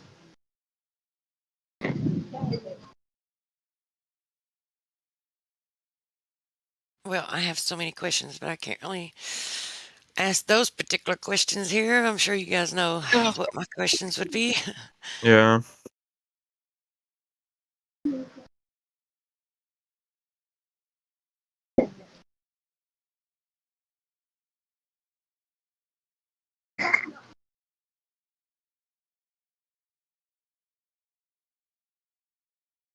Hmm. Have you got a link or a video about what happened to him? Because I'm looking and I'm not finding anything. How did you hear about it? I saw it in Facebook. I will try to find a link.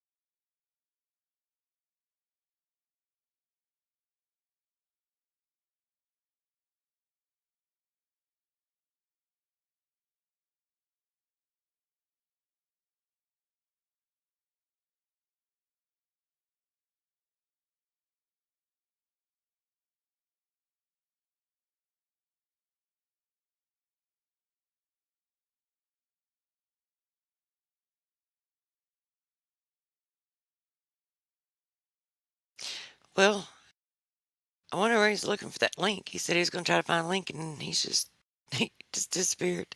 Yeah, It's why does cool. everyone vanish? Or just proving, trying to say something that happened somewhere and then just not proving a point or where the source is. So it just ended up being just a thing that's left out there. A person died, and that's kind of it. Yeah, I mean, I'd like to. Well, I can look. I don't do Facebook. Me neither. He dropped some kind of link. Did he? Oh, he did. Yeah, on YouTube. Let me see. I'm not saying it didn't happen. I just hadn't heard it. Yeah. Yeah, You don't that's know the not the source. one. That You was cannot. Jake Dasso link that he posted earlier. Hmm.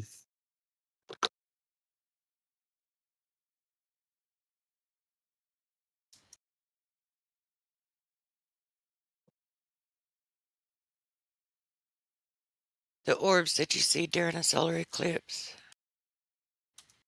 Mm. I added I'm those to looking. Oh. Mm-hmm. I'm looking at the video that he just sent. Yeah, it's not about that. Oh, he's back. Of course. Yeah. Of course that guy has a boyfriend. Oh, my eyes, please. Why does everyone have to be gay? Ugh. I've not watched it yet. Yeah, they interview about this guy that has a boyfriend, and it already goes downhill from that. Let me see.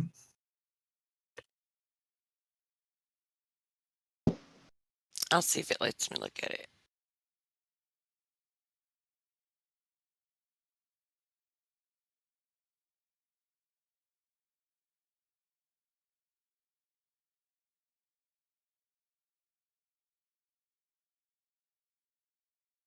Oh wow, did he have a young daughter too? Raging videos, I like those. It's sad if he did pass away. Is this going to become a common theme for flat earthers? Perhaps. Boy, look at that horizon back there.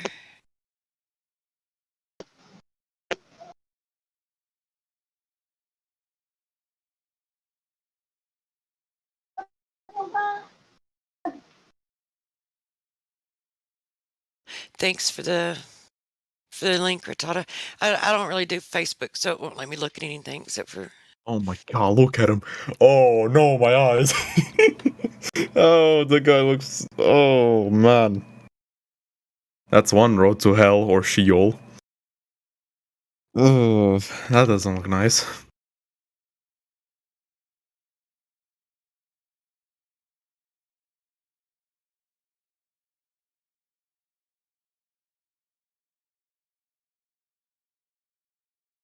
So what do you see those orbs that are around the sun during the solar eclipse? The one that it sends on the Etherbot. Hmm. It's out of that video of True Cause solar eclipse. Oh, I I'll see. post that video. I don't know if you've seen it or not. I probably I'm just didn't. assuming that Might you've as well seen it. see. Mm-hmm.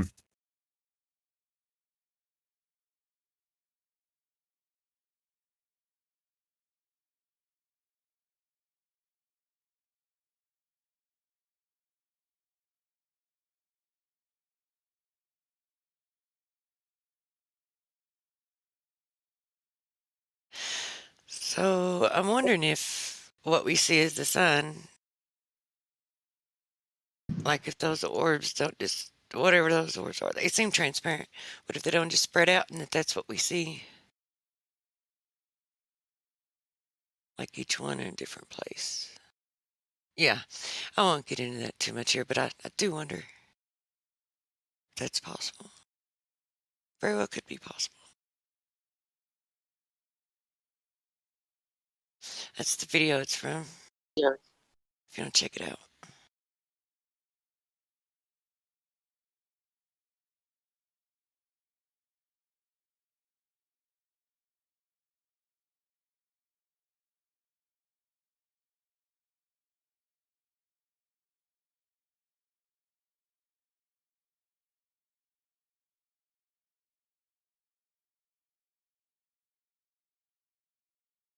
So what'd you find out looking at the? Well, I guess we'll hear more about it, if it's true. The video that he sent, the Ratata person, or the video that you just sent right now? I know about Flat Earth Fogger. Okay.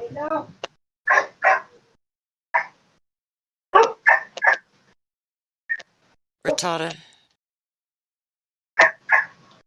Need to feed those dogs some breakfast. Some lunch.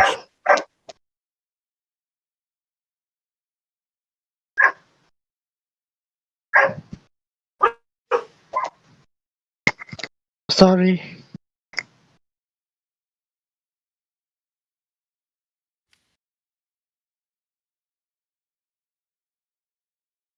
I heard an ankle biter in there. You could tell. You can tell them little things, man. It's like they all sound alike. It's like they share a voice box or something.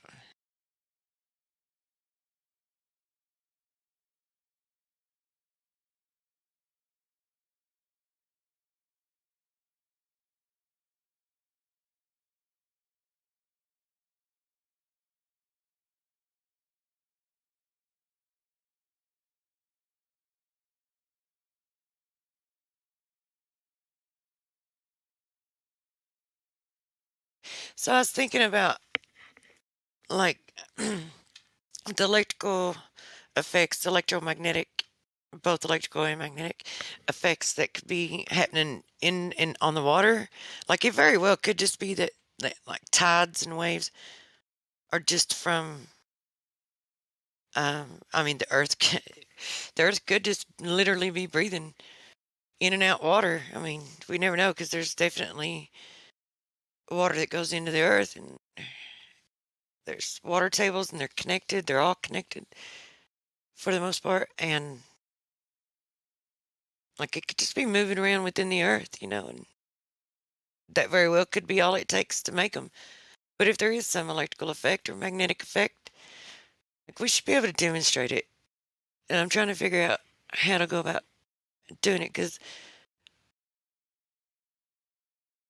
like, what I could use to actually create the energy moving across it. Like maybe move it in a circle over it. Like use could definitely get magnets and use magnets. And like, so what if you had, say, a glass table and you created a pool with some see-through plastic on top of the table and shined a light through it so that you could see it good, and you put a ton of salt and made it very, very, very conductive, and then move magnets or some kind of electrical field or charge across the water, like if it would show anything, show an effect. I think it could be demonstratable.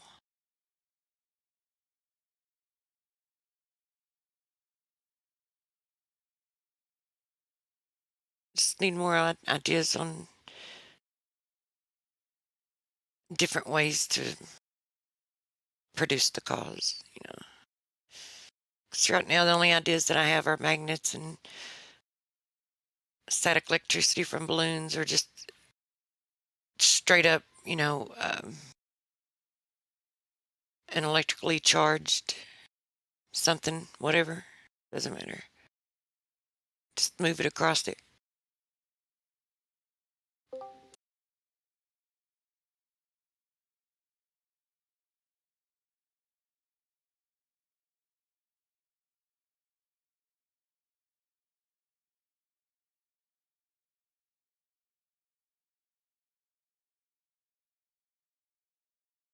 I think we could prove tides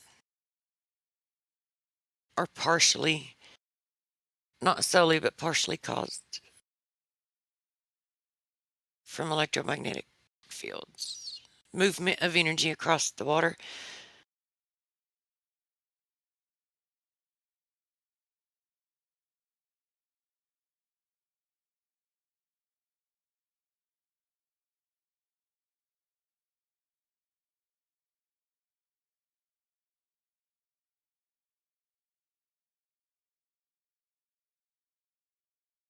I mean, not like it matters, because it doesn't, regardless of whether you can or not, it doesn't change how the Earth measures.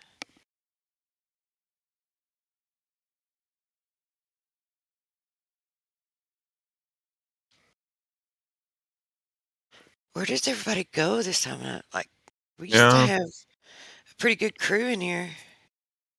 It's probably because of time zones or just everyone is kind of busy. Yeah, season change.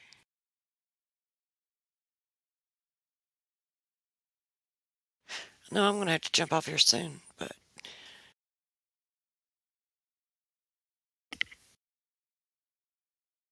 I didn't put plastic over my windows last year, and I could definitely tell a difference. So I'm not only gonna put plastic on my windows this year, but I'm gonna double it up. It's an old house, very poorly insulated.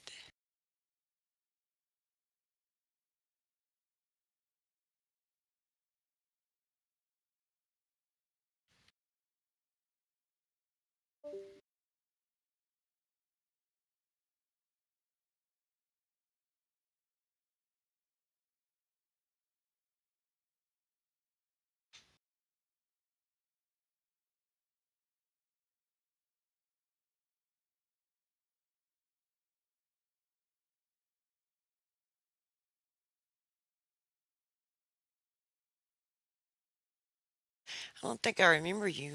Hey, Gold, how long have you been in the server? For almost a month, honestly. And I've been kind of busy with just on research and just playing games mostly. Just kind of enjoy life as it is. Oh yeah, no doubt. Enjoy what you can of it while you can, right? Yeah, It's of too course. short. Yeah. What kind of research have you done? Biblical research. I'm trying to just have a pure life. And now, since I'm reading the Bible and the butchered, let me see, it was the butchered doctorate. The Yeah, what doctorate? this one. Let The me see. butcher? Yeah, this one. Oh. I don't know how to spell it. Oh no, you said it right too. I just wasn't sure I was hearing it right. And since I'm on first part, today I'm gonna watch the second, and so on and so forth. Every day I'll watch one part and go to a conclusion. Yeah, I think I did more biblical and spiritual research than when I first came to the knowledge that the Earth was flat. Then I did flat Earth research. Once I realized that it was flat, kind of sent me into, I guess you could say, a spiritual crisis for about a year and a half. Mm-hmm. Yeah. Because I was already coming out of one religion that I'd been in all of my life, and I was raised in, and everyone around me pretty much is in. Came out of that and tried to shake off that dogma just so that I can objectively look at a lot of the information. Yeah, and figure out what's best for you. Yeah, and then when you realize that they lie about something so huge as, as the Earth. I mean, we use it every day. We walk on it. Yeah. It's our objective reality, and yet we believed the thing that they told us, and it was a lie. Like, once you realize that they can lie like that, then you have to, like, in my view, it's like, well, I've got to consider everything, even scripture, because, of course, if something is going to be, I mean, if someone believes it in a religious way, it's like they can become like, I mean, they'll be more zealot over it than anything. So they don't even have to have it proven to them. So that would be that's the best tool to control anyone, to control their mind. Pretty much. Just delusion. Yeah, so I kind of had to look at everything. So I can definitely see that some people, when they come to the knowledge of flat Earth and realize that they've told that huge of a lie, it's like automatically they just jump into a religion. And I'm like, but I'm kind of the opposite. Look, it's because I already knew that there was a creator. And yeah, I know that there's a creator. It's like even more obvious now, but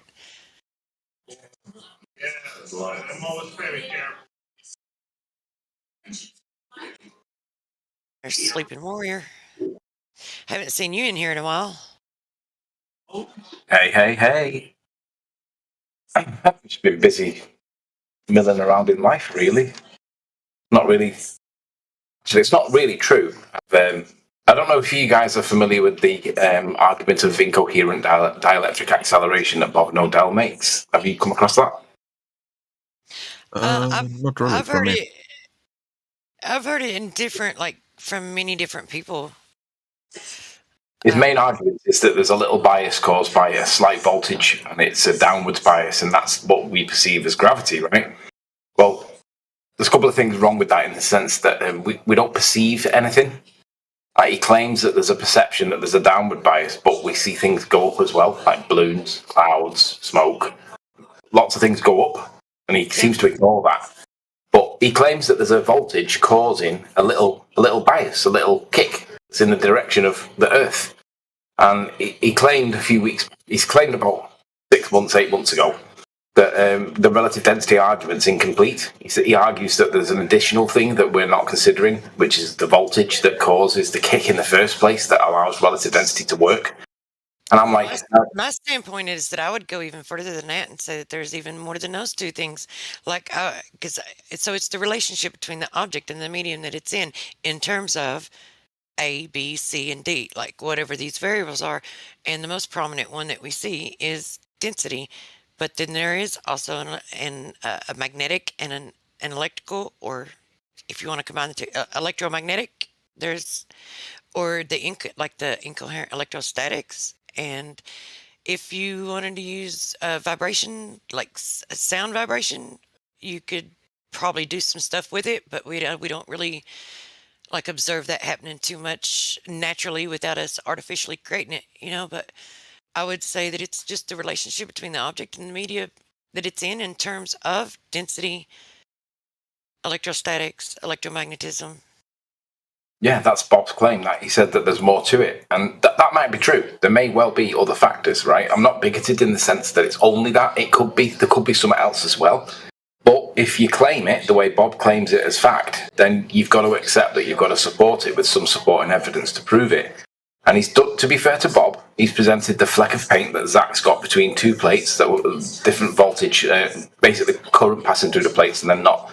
And he gets the fleck of paint to jump between the two plates. And I said to him, Bob, there's no magnitude argument there. Like, you're showing something with something that weighs nothing. Show it with something that's got a little bit of inertia to it, like a ping pong ball, and it's not going to do anything. Why? Because the inertia of the ping pong ball is greater than the charge that's being applied, so it can't accelerate. So even though the force is there, it isn't able to do anything because it's not strong enough. And Bob perceives that the charge potential that's there pervades. He doesn't see it as limited. So if it pervades, it always causes a kick one way and then not, one way and then not. But if it doesn't pervade, and it's a limitation because it's not strong enough to be a pervasive force like relative density is, then it can't cause the acceleration. My question would be: would it be sufficient to just exert a charge and just have like a field there? Would that be sufficient to demonstrate it, or would it need to be like an actual flow of the, instead of this energy being like stationary in a field, right? I'm glad you asked. The field of energy being stationary. I'm glad you asked. Or would we need to create? Sorry, just like this idea, if we can conceive it in our minds, like instead of having like a stationary field that it's within and changing that field, or would we, in order to demonstrate whether or not it's possible, would we need to create the field above it and have that energy to flow from the ceiling to the ground and then see how things act within that field? So it's kind of like having water running in a hose. So there's this water current, and anything caught in the flow is going to move in the direction of the flow. Correct. I'm glad you asked, and that's exactly the test that I did. And the only reason I did it... You did it? Yeah, I did it. So I refused to I've already done this before, and I told Bob that I've already tested it, and it doesn't cause the thing that he claims that it does. But I wanted him to test it to prove me wrong, because I've told him that it doesn't do it. But I didn't demonstrate it because it's his claim, so he should be demonstrating that it does, not me demonstrating that his claim that he hasn't demonstrated fails. I shouldn't have to do that. But what he's done is he's completely ignored that, carried on anyway, and then Righteous Force came into Nathan's the other day, and Righteous was pushing that story, and I wasn't there at the time, but I got a couple of people saying, can you come in and just address this, because I've already done this test and it doesn't work. And I didn't go in. I left it because I wanted to listen to it without my influence. I wanted to hear what his position was, so I went back afterwards and listened to it. And what Righteous was saying was that, yeah, okay, I'll give you the density change caused the acceleration, but when you make that change, does it cause other factors as well? Does it cause other things that you think is just one effect? Maybe there's two or three. And I was like, well, if there is, that can be scienced. We can science that. And that was the answer that Nathan gave without me being there. He said, we can test it. And when he was describing what he was trying to describe, he said, we need like electricity or current or flow or volts or whatever. He wants the egg to be kept in a stationary position and then vary the voltage around it. So switch the voltage on and off to see does it cause the kick.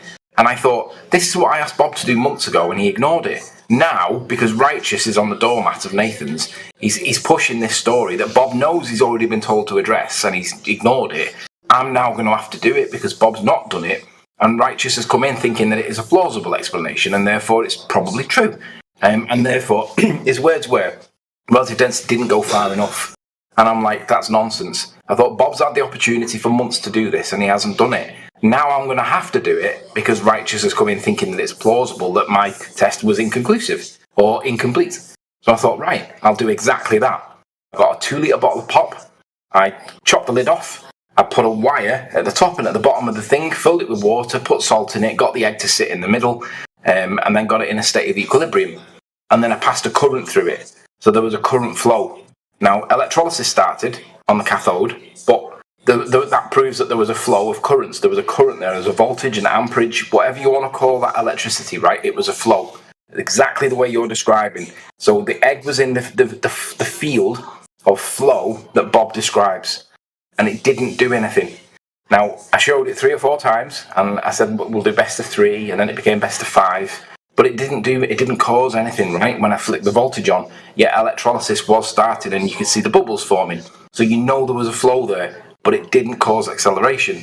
And then what I did was I took the top off, put a bit of salt back into it to prove that it was the density that was causing it, changing the density of the medium so that it wasn't hokey pokey, showed it what mine did, and I showed what Bob's didn't do. Now, I shouldn't have to prove the negative claim, right? Bob should be proving the positive, but he hasn't done it.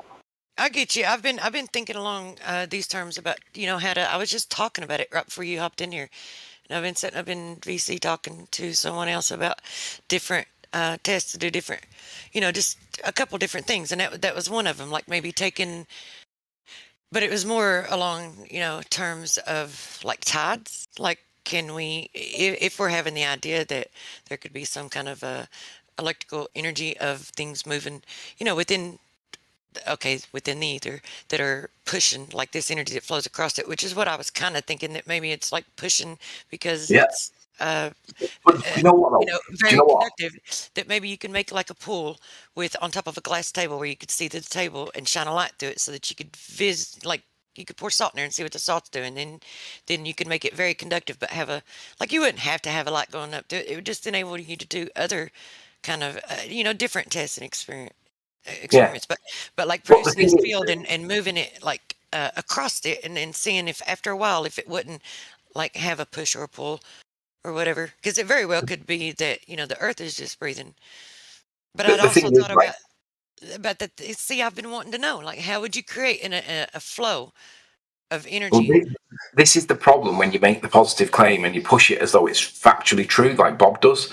Because you've got to then demonstrate it, right? And if you can't demonstrate it or you refuse to demonstrate it, it has to be categorized in the speculative category. It can't be accepted to be like how the world works. It has to be how the world might work, but I haven't got any supporting evidence to show that it's true. So you can't say that it's happening. Pardon? For sure, you can't say that it's happening for sure unless you can demonstrate it. Correct. And that's what I was trying to... And I was surprised at Righteous when he came in with his angle, because I was like, you should know this. This is what we push all the time. There's got to be demonstration, repeatable, verifiable, observable experiment. You've got to show these things, right? You can't just preach them as though, because it becomes religion.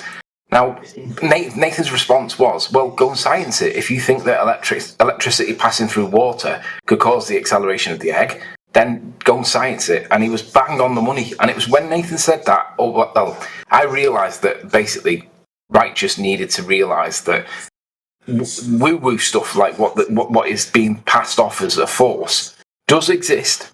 It's minuscule, but it doesn't pervade. It's limited.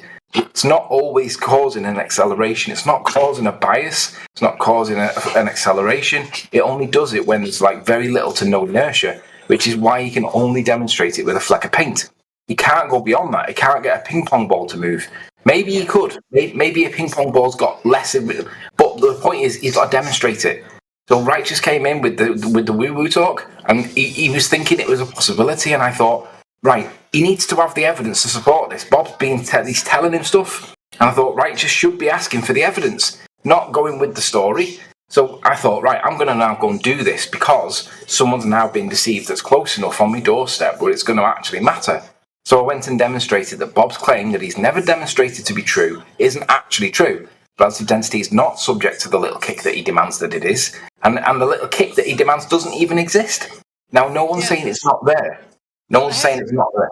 It hasn't been demonstrated that it is, but see, okay. So me, when I was considering this, I'll tell you that one of the very first things that came to mind that I would have to try to eliminate would be the existent. If someone is postulating, if there is a postulation that there is an existent flow of energy from the sky to the earth or from the ceiling to the floor, like that would need to be eliminated and then create because if, like, how are you going to be able to overcome something that you don't even know? Like, how would you even know or measure? Like, that would need to be eliminated and then create or demonstrate like the flow that you want to be there.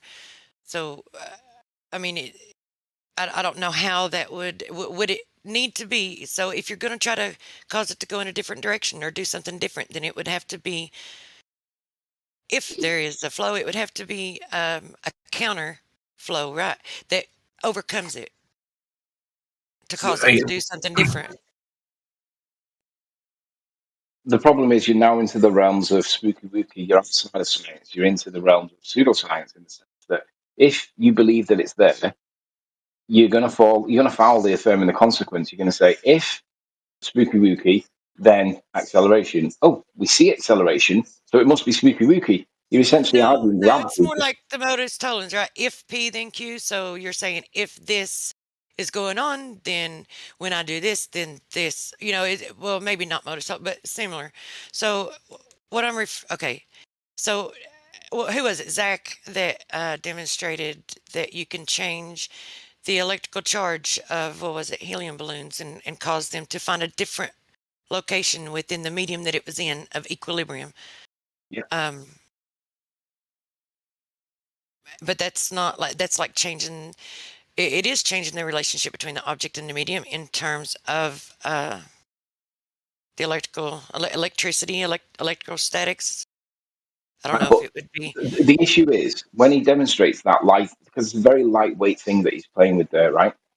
He's allowing you to think. He's allowing you to think that it would affect. Well, hang on. This right here, though, I just want to add that this demonstration that Zach did is not changing the flow of the energy, like the energy flow to have like that current that it could, whatever, right? He's just changing the relationship between the object and the medium by changing the charge of the object.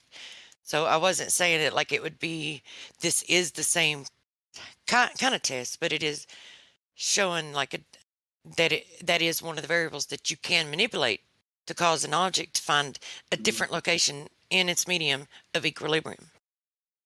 Yeah. And nobody disputes that exists. The issue is how far can it affect stuff? And Bob says it's pervasive and it overrides everything. It's always there. And it's the kick that gives the acceleration in the first place. So there's two claims. It's the kick that causes the acceleration in the first place and that it pervades. But he ignores the counter that it doesn't have the ability to move anything with real inertia. So yeah, you can get a flat thing. Yes, you can affect the helium balloon because they're things that have got very little magnitude of mass, right? But if it doesn't go beyond, if you can't get it to do a ping pong ball, then it tells you how strong or not strong the force that you're dealing with actually is. Now, if you've got, say, a locomotive and you try and move the locomotive applying that technique, you and I both know that the locomotive is not going to move. Does that mean that the force is not acting on it? No. It just means that the force is not strong enough to cause the acceleration that's claimed. So it's not pervasive. Yeah, because even if it's there, it's not like strong enough or negligible, and it's negligible. So it's not even strong enough to overcome the existing forces that are acting upon it to cause it to be where it's at and do what it's currently doing. So That's the issue. that's the issue. Is yeah, that is the issue. The only way, like, how would you eliminate these other? Like, you would need to create that condition only in a more intense, like, magnitude, so that it would be the most prevalent one, right? Because as long as there's other more prominent, more prevalent variables that are in play. What's wrong with accepting the inverse? The inverse being that it's not strong enough to overcome the other forces that are in play. And the big one being mass itself. Mass itself has got inertia, right? So anything that's got more inertia than the force that you're dealing with cannot and is not the cause for the acceleration. Can't, because it's not strong enough. Because ultimately, if you change it into colloquial language, right, you're actually arguing that a baby can push a locomotive just because he applies a force to it. Well, the locomotive's got inertia, it's got weight to it, right? You can't just push a locomotive and expect it to move. It weighs 20 tons or whatever it weighs. But if you accept Bob's arguments, then theoretically speaking, the baby applying a force to the locomotive will push the locomotive because it's the force. But in real world, the locomotive's got far too much inertia to make that work, so it doesn't work. Bob doesn't seem to accept or acknowledge that there's inertia involved here caused by mass that stops this force from being the divisive factor that changes the up from the down or gives it the kick that he demands that it does. It doesn't. Yeah, I've been looking into. I've been looking. See, when you're talking, you're talking from the perspective of Bob's conversation, and when I hear you, I hear what Bob's saying, and when I respond, I'm responding from my perspective, of the perspective of how I've been looking at and what I've been considering lately, because I've been looking into electricity to try to understand it a little bit better on how to manipulate the fields and to direct it and to create these flows and these paths, because I don't understand it enough, and I've been recently looking into it so that I could, because I've been wanting to play around with this, like many different things, like just the flow, right? Just that flow or that current that's being talked about, or that I've even considered, because you have, all of the lights in the sky, and then we have, there could I don't know if there is. Okay, so what if there? See, there goes the what ifs again. It's like these are even when it comes to tides, like trying to see if there's any correlation there. If you can establish that, not just the correlation, that if you can manipulate these things and change, like, or create tides in some in some water that's very conductive, just like in your home or in your backyard or whatever. If those things are happening, then you should be able to create tides just from moving those fields across. But yeah, but how strong would the field that you're playing with need to be able to do that? Because let's think of the weight of the oceans, right, and the amount of force that would be needed to move them, right? So if that force did exist, we would feel it, because it would be affecting us directly. We would know that the moon is causing the tides because we feel it too. Because if it's able to move the mass of the oceans, we've got to feel something. No, I don't think that the moon's causing them. I never do think. I do think that more than likely,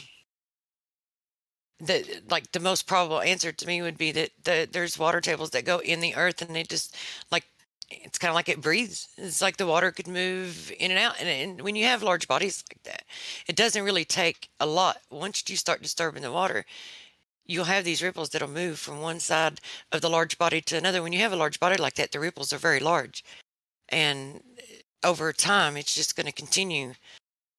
Yeah, but again, the question is a question of scale and magnitude. Is the force that might, let's say it's possible, right? How powerful would that force need to be able for us to see the effect of it if we were to cause it ourselves and manipulate it? Yeah, I So don't it would know. have to be That's what I'd prominent. like to try. That's what I'd like to try. That's what I want to play Yeah. around with. And then what you'd see is you'd see things in polarity all the time. You'd see things like, I was going to say crisp packets, but say sugar daddies. You know those dandelions that float in the air when they get blown off the flower. I can't remember what they're called. I think they're called sugar daddies or dandelions, maybe. You'd see them things. Yeah, you'd see them things flying up to the space and then coming back down again because the moon's in the proximity and then it's not. No, it doesn't. We don't see that. It's like, how strong do these forces need to be to cause the acceleration that is necessary? And then why don't we see it?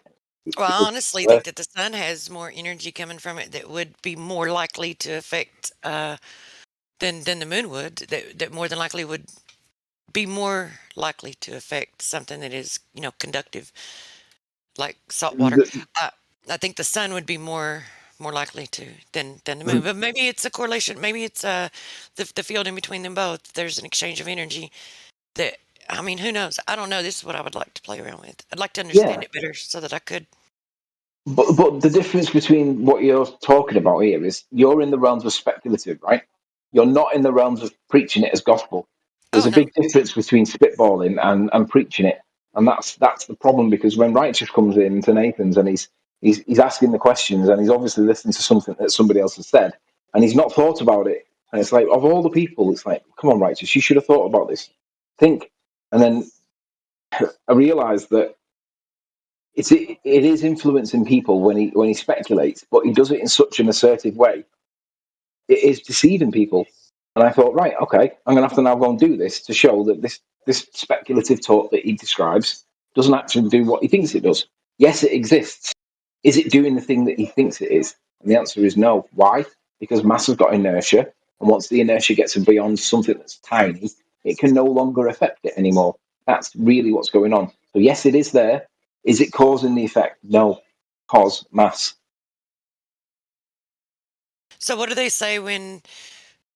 Do you have you addressed them? You've addressed them, right? So what do they say when you're like, well, can we demonstrate it? He calls me an idiot. He calls me names.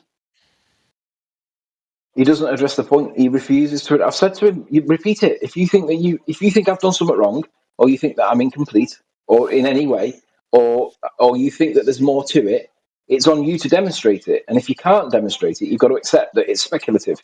But he won't accept it. He insists that it's pervasive, and it's just not.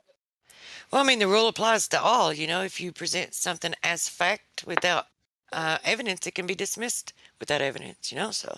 Right, exactly. And at the end of the day, right, if I was to speculate that relative density might be a thing, and I never produced any supporting evidence for it, it would always be categorized accordingly, and it would be speculative, right? Woo-hoo, woo-woo, right? And that would be correct, because that is where it sits until you demonstrate that you've... And even if you demonstrate it with supporting evidence and you get it wrong, at least you've pushed something that supported your position.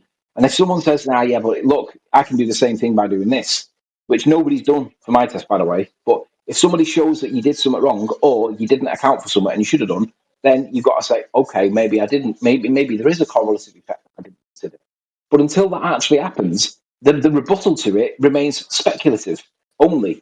So that's why I was trying to get him to do it. And he wouldn't do it, and he never has done it. So I've now had to go and debunk the claim that he's not even proven because other people are actually getting influenced by it. And I'm like, this is speculative at best. It's not even true. I'm wondering if maybe it would need to be done in a vacuum chamber so that you could just totally remove density from the, which you shouldn't really need to, because if it is happening, then all you would need to do is just, have the intensity enough of a magnitude where, you should. If you do it in a vacuum chamber, you haven't got the medium to interact with. You wouldn't be able to get something to be in equilibrium to be able to keep it controlled. Well, electricity, electrical fields, and magnetic fields pass through a vacuum, don't they? I don't know. Do they? Maybe. But I was demonstrating Bob's claim that relative density is dependent on this force. Because, he makes two claims. Relative density is dependent on this force. He insists that this is the deciding kicking factor. But it's also defending or attacking the claim that it causes acceleration anyway. Well, we all know that it causes acceleration. but of little tiny things that have got very little mass. Bob thinks that it pervades everything, but it doesn't, because if it doesn't cause ships to change their position in water or cause anything to accelerate, then it's not pervasive. But relative density is pervasive; it affects everything always, and that's what it's like. It's like an ego thing. It's like Bob doesn't, for some reason, he just doesn't like the arguments, and I'm like, yeah, but it's not about the personal opinion. It's about whether or not we can demonstrate this stuff. And if I can demonstrate that I might be right, and you can't demonstrate that I'm wrong, then where does that put your claim that I'm wrong, Bob?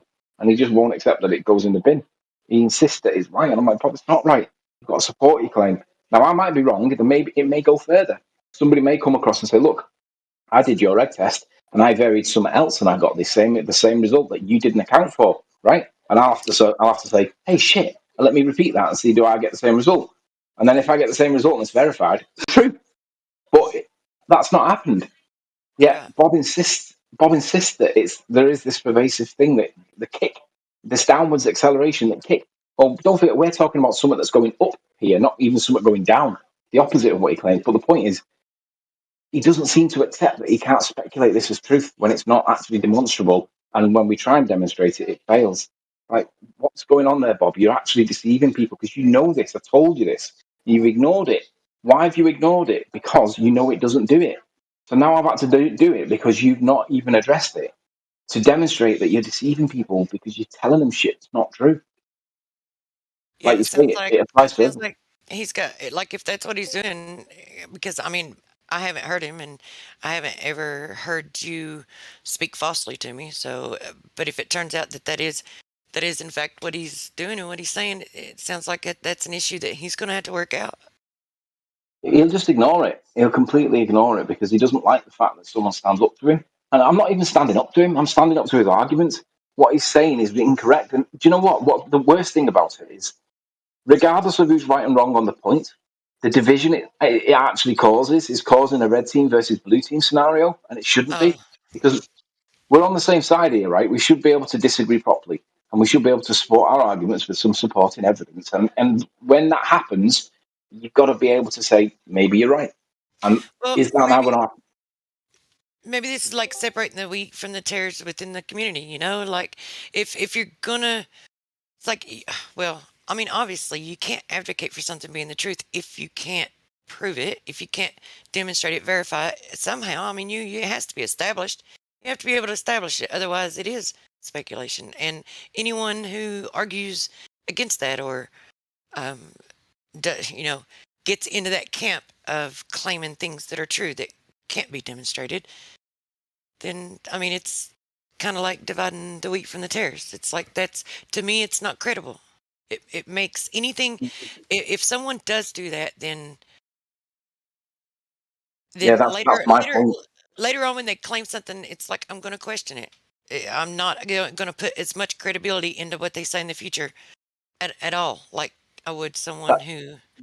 That's my point. Bob's not pushing this with speculative perspectives, pushing it as like education, as though it's actually true. He's got a presentation that he presents in the conference. Is called "The Way the World Works," and he uses this incoherent dielectric acceleration argument, and people come out of it all buzzing about it, talking about it with like woo, wow, yeah, like sounds like magic, right?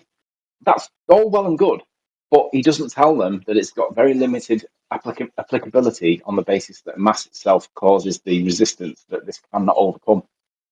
He doesn't add that context to it. So by doing that, he lets everyone think that if you change the voltage in your environment, you could float, because that's the logical thing that you would then think. If you change the polarity of the voltage that's all around us, the ether, then we could float. Okay, so how do these so-called anti-gravity crafts work? What are they manipulating? Aren't they manipulating the electromagnetic fields around them in the atmosphere, and of them? Like, how do they... I'm not sure what you're referring to. Let me see if I can... It's been a while since I did any of them. To get something to be anti-gravity, you've got to make it very, very light. You've got to be able to... You've got to be that little helium balloon. I clicked on... Oh, you know what I clicked on. I was just like... It was one that I had... on there when I clicked on YouTube. It just started playing. Sorry about that. It was Joe Biden. Did you see the football stadium all singing "Fuck Joe Biden"? No, I didn't. It was an American football stadium. You know how they have that pro? It's like a Hitler rally in the sense that they're all pro-America and they're all white stars and stripes are all the RAF flyover and all that kind of stuff. It's very patriotic, right? The whole stadium must have been 70,000 people. They were all singing "Fuck Joe Biden." It was brilliant. I was listening to it thinking, no way. Yeah, so they're I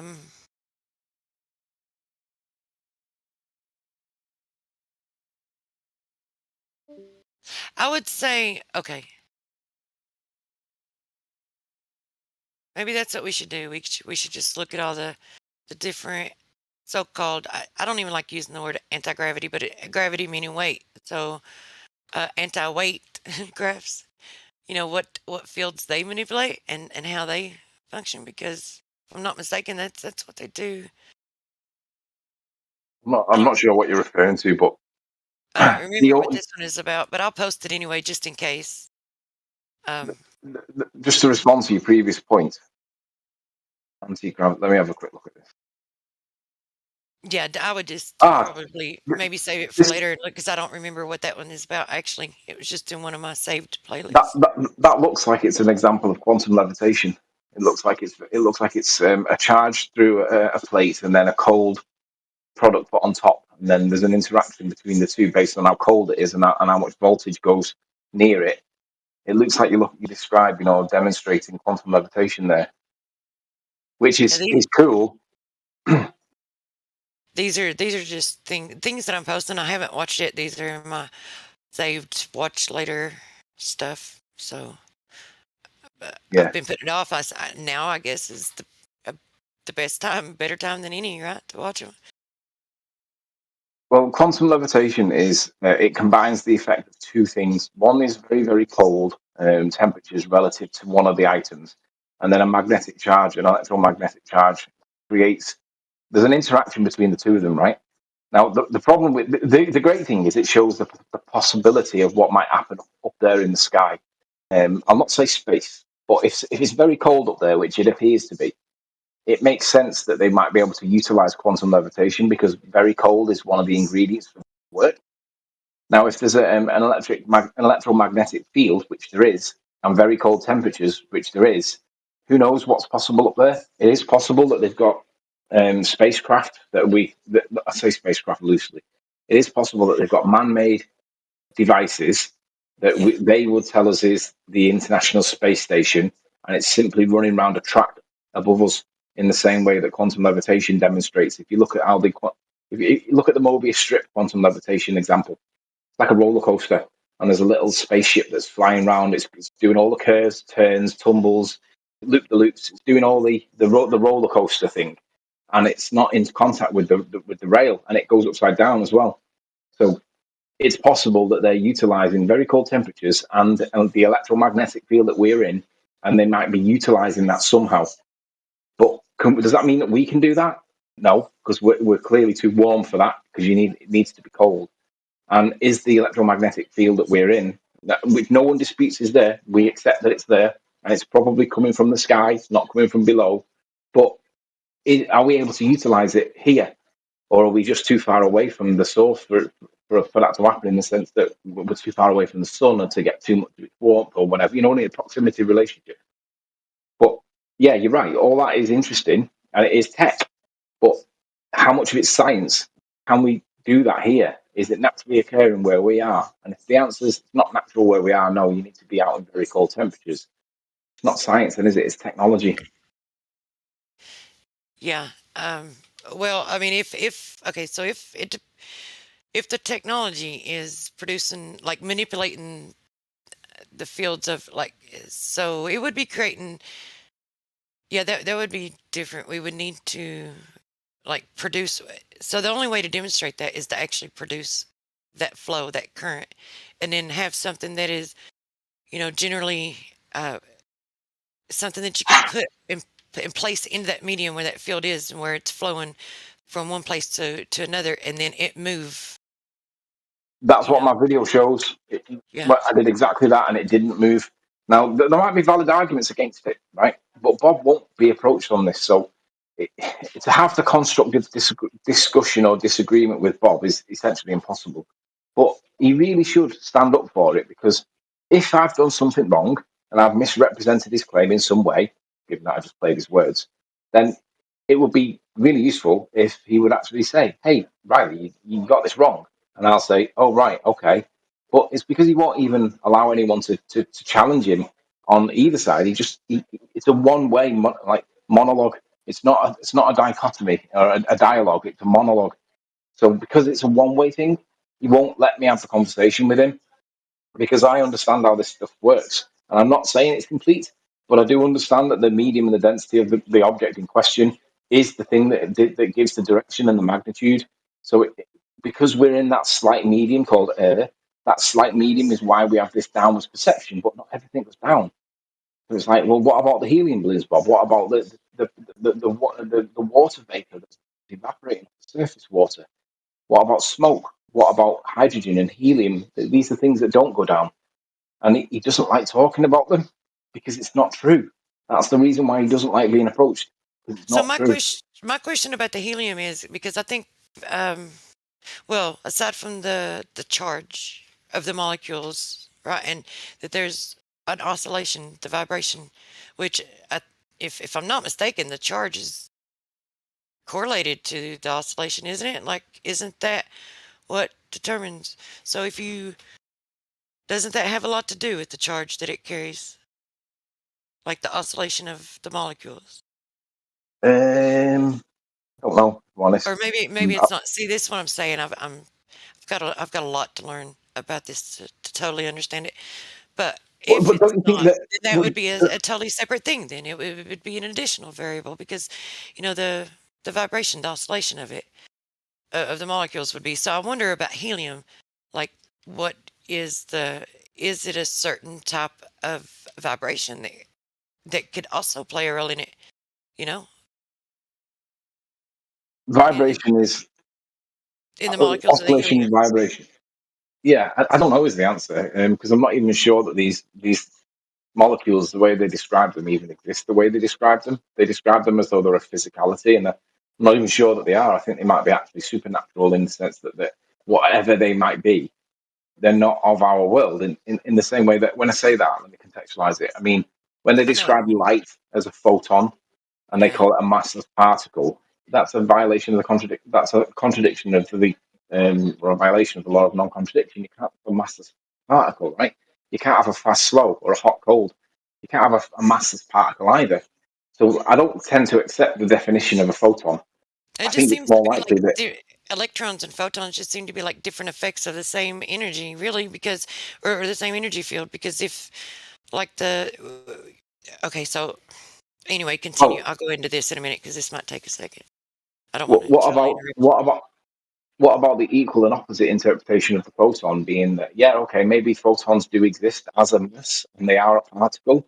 What if they're not a particle in our world, in our physics? And what I mean is, if it's it acts like a particle, right? There's no doubt about that the light seems to be like a particle. But if the particle if you can't prove that it's physicality, then you've got two options. It either doesn't exist and you've got it wrong, or it does exist, but it's not part of our world. So if it's not part of our world, is it possible, and I'm not saying probable, is it just possible that it might be proof that there is something that's beyond us that we can't see? Because it's not in our, like when you have X-ray glasses, you can see bones, right? Well, if you don't have got the glasses on, you can't see bones. But when you put the glasses on, you see the bones. What if you need that kind of filter on your light, your lens of your eye to be able to see the photon? And if you can't see it because you haven't got the biology to be able to do it, is that not direct evidence of creation of some kind? Because somebody's done something that we're not able to detect, but we believe it's there, but we can't detect it because we haven't got the chemistry to do it. Yeah, and then so we have a way to detect like what they call an electron, and we can see what they're calling a photon. But if our eyes were able to resolve different spectrums, we could perhaps see it as one thing, just manifesting in two different ways. So they took, I don't know if, when I have been looking into it, one thing that I did hear in one of the lectures that I've been listening to is very interesting, a little experiment that they did. So what they did is they were hitting like this plate. Now I probably am gonna butcher the hell out of this when I try to explain it, because I'm the worst, because I don't understand it enough to talk about it properly. So just keep that in mind while you're listening to what I'm saying.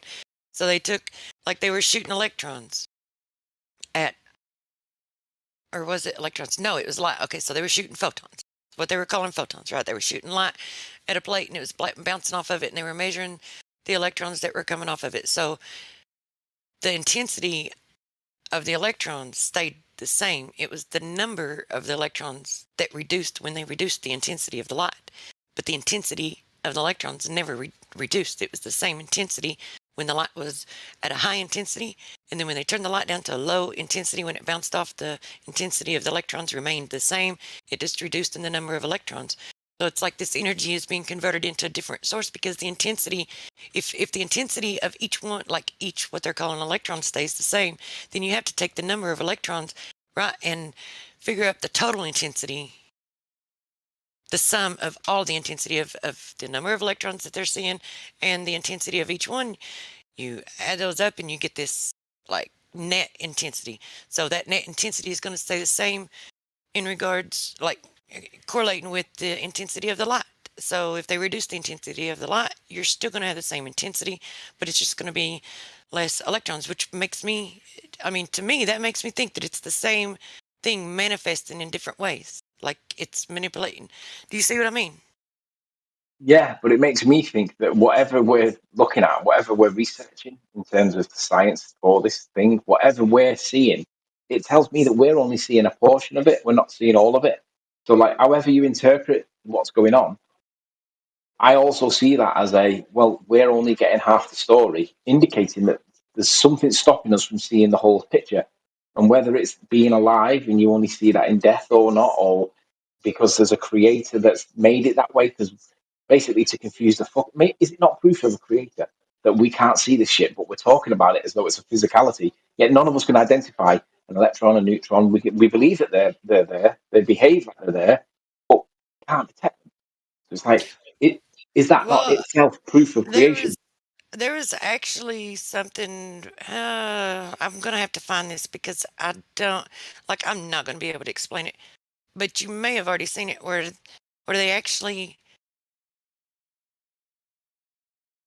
measured, like, they were actually electrons that were piling up on the plate, right? And then they could, I mean, I know, yeah, like Flat Earth Solar said one day, which I absolutely love, and it made me laugh when he said it, because I thought it was funny. It's like, when we look at light, or we shine light in our eyes, we don't have to empty our eyes out, because they're full of photons, right? Photon shells at the bottom, yeah.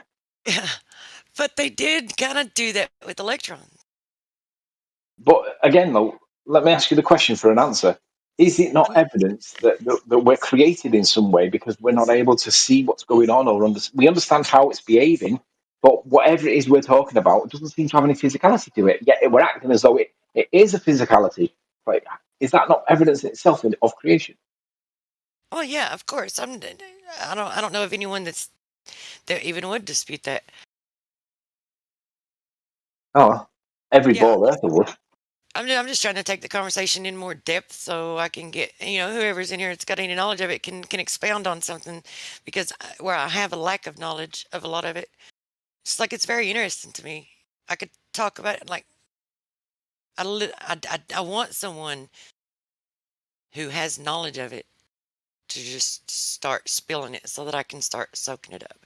I learn better in a classroom setting, or like, I can watch videos and lectures all day long, but unless it's something that I can demonstrate or use in some applicable way, like, it's like I have to have more,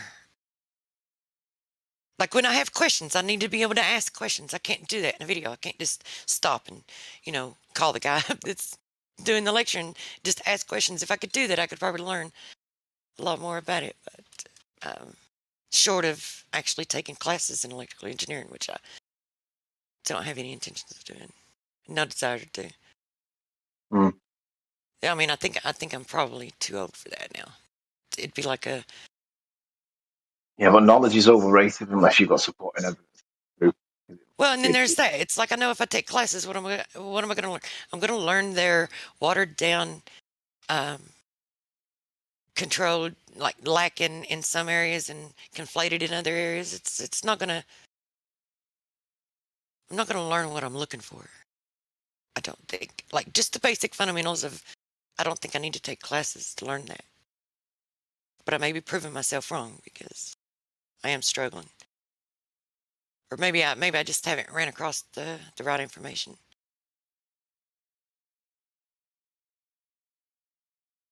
Give me 2 seconds. Darling, are you planning on going shopping today?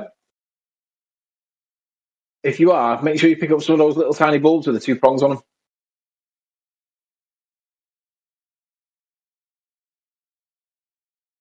You'll be going past Asda anyway, won't you, when you go on your escapades to Farmy Foods or Timbuktu?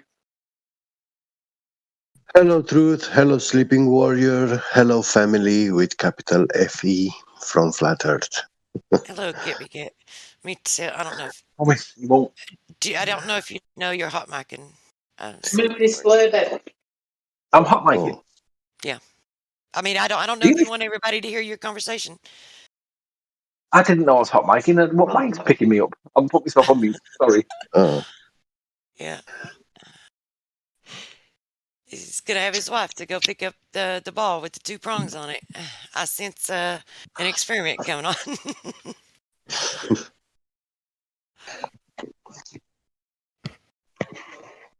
See, I have some insight to his next little test he's gonna do. So it's a ball with 2 prongs on it. Okay. I was listening your discussion. Yeah. Started from the dielectric stuff. You hearing my ignorance on the matter? Yeah. But a Sleeping Warrior was saying about Bob. I know Bob made it as a point argument, like, hey, there could be this, you know. I'm not sure I heard him saying that the down vector is actually 100% caused by electrostatics or dielectric acceleration. But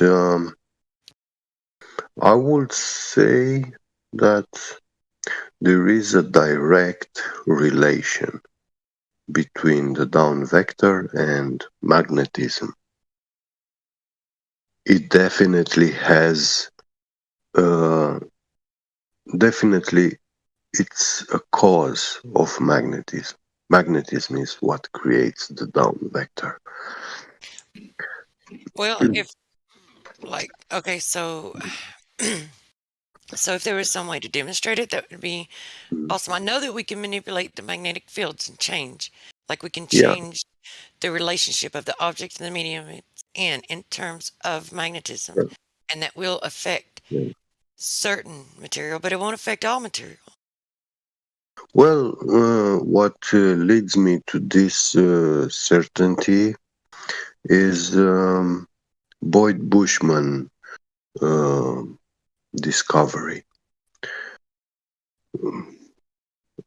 He did this experiment where he glued together 2 opposing magnets, and when you force 2 opposing magnetic fields, when you force them together very, very close, it creates some sort of effect, something, a force, which directly affects the downward acceleration. That object will be falling at a slower acceleration rate. It will have a slower acceleration rate, like 9.8 meters per second instead of 9.81. It's not much, I know, but it is actually measurable, detectable. Yeah. So Now, is that on all material, all matter? Does that happen with? well, if you can,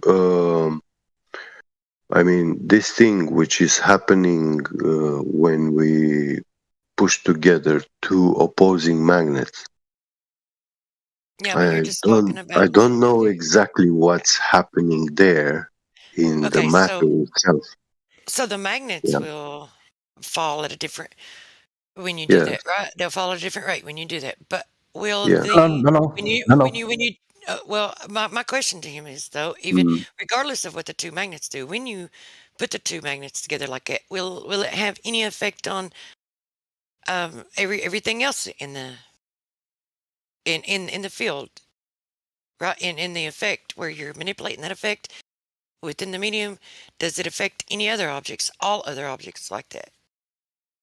Does it cause change where all other objects, like what they do, the behavior? Well, you see, they will still have their. They will still behave like magnets. They will be attracted to all ferromagnetic metals. You know, they will stick to them. So it only affects something that's magnetic. Um, I don't know how to achieve this kind of effect which the magnets create inside a metal or a plastic, or you know. But if we could do that, yeah, then Yeah, well, that's what I say. Do I say get yeah. some magnets and then play around with it and see what you can come up with. But Sleeping Warrior. Go Do you ahead. realize that? Do you realize that? I think it was Veritasium brought out a video just yesterday on falling magnets, and when you have them connected and repelling, do they fall at different rates? And he said he demonstrated that they didn't fall at different rates, and he said himself, he said he didn't see any logical scientific explanation for why you would think that they might. And I'd never even come across it before until yesterday, and then you said that today, so I just thought, right, are you aware that he's tested that just yesterday? I think there's a lot to do with pressure that maybe we're not considering too, because it's like when you demonstrate the dropping. I don't even know if it's. I don't even think it is magnetic, but when you drop in the copper tube, and then as it goes down through the tube, which you have the air resistance, of course, and it's pushing the air resistance around. But that just shows how pressure can change things too. So we have a lot going on. We have many things going on, which it seems like the most prevalent one of them all. Like, okay, so if anyone is going to claim that one of these things, it's a combination of all of them, but if one of these things is like the flow of something, or like all I say is just demonstrate it. Get you some magnets and see what kind of effect that it does have. Well, when a magnet is falling through a copper tube,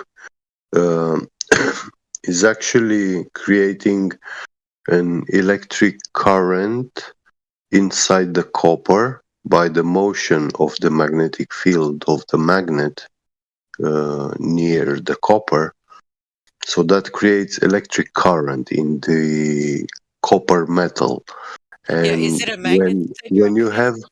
when you have a current flowing through this metal, it will have a magnetic field, electromagnetic field. And the magnet then is attracted to this magnetic field, you know, Well, that or video, repelled. Yeah. like that video shows a non-magnet and a magnet. So is there some point in this video? Is there some point in this? Hang on. Is there some point in this video where you put the two magnets together, opposite polarity, and does he show that or demonstrate it? Sleeping Warrior, because I think that's what he was referring to. Yeah. He does a drop test with a magnetic ball and a non-magnetic ball, and he measures the difference. And he says that there's no difference between them falling towards the Earth because they're magnetic or not. Well, no. Does he put two magnets together, same Yeah. polarity? Okay. Yes.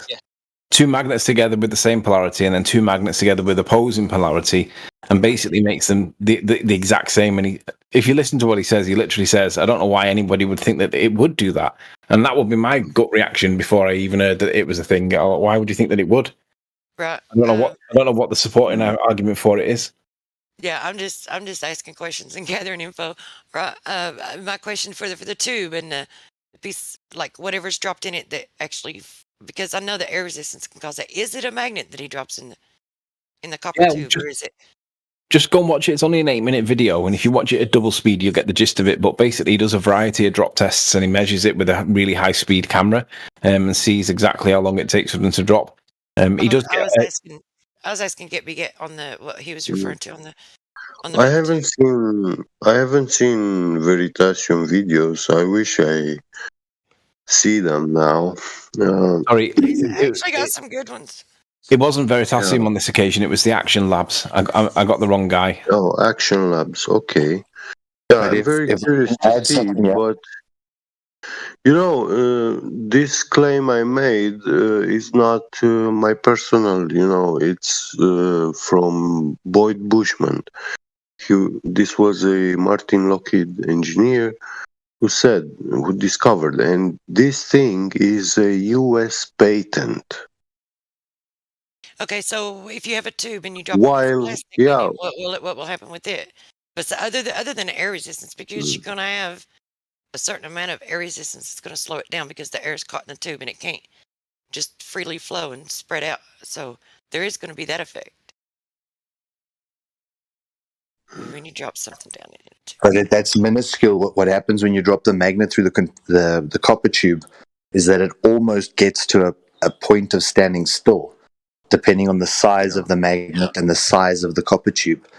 And I think what Sleeping Warrior was just saying now, people often have a misnomer that a magnet is an object causing an effect, whereas I think the kind of person who thinks about putting two opposing magnetic fields together understands that magnetism is the field that's all around us. Right. And that a magnet it's causing an interference or a disturbance in the existing field. We see that disturbance. Well, we just see the disturbance as the effect that a magnet has. So someone who puts two opposing effects together is almost trying to cancel out or amplify the distortion in the existing field that's around us.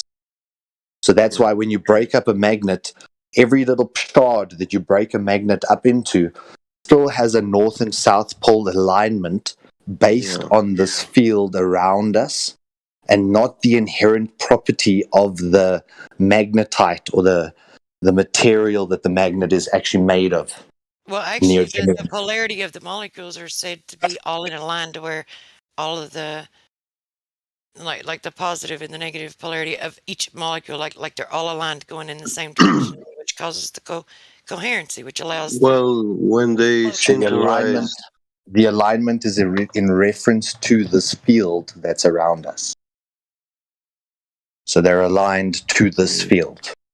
And then it doesn't matter how many times you break up that magnet, all those pieces will still be aligned based on this greater magnetic field that's around us. But you can have the, like, okay, so what are they actually doing when they take an object and they magnetize it to where it becomes a magnet? Like, what are they actually doing? I believe it's that alignment. So before it's magnetized, there can be opposing sort of vectors inside the same object, which causes incoherence. And then by magnetizing or moving a magnet, an existing magnet where all of its field alignment is very north-south or it's antipodal, everything is aligned in this orientation toward this field. by Well, doing that to another object. that would be the property of the material, though, right? Is it would have that ability to have that alignment. So it's like partially both, wouldn't it? Good question. Or maybe it's just putting out a coherent field.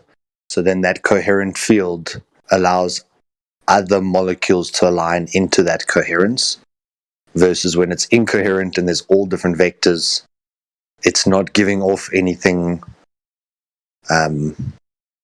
measurable per se.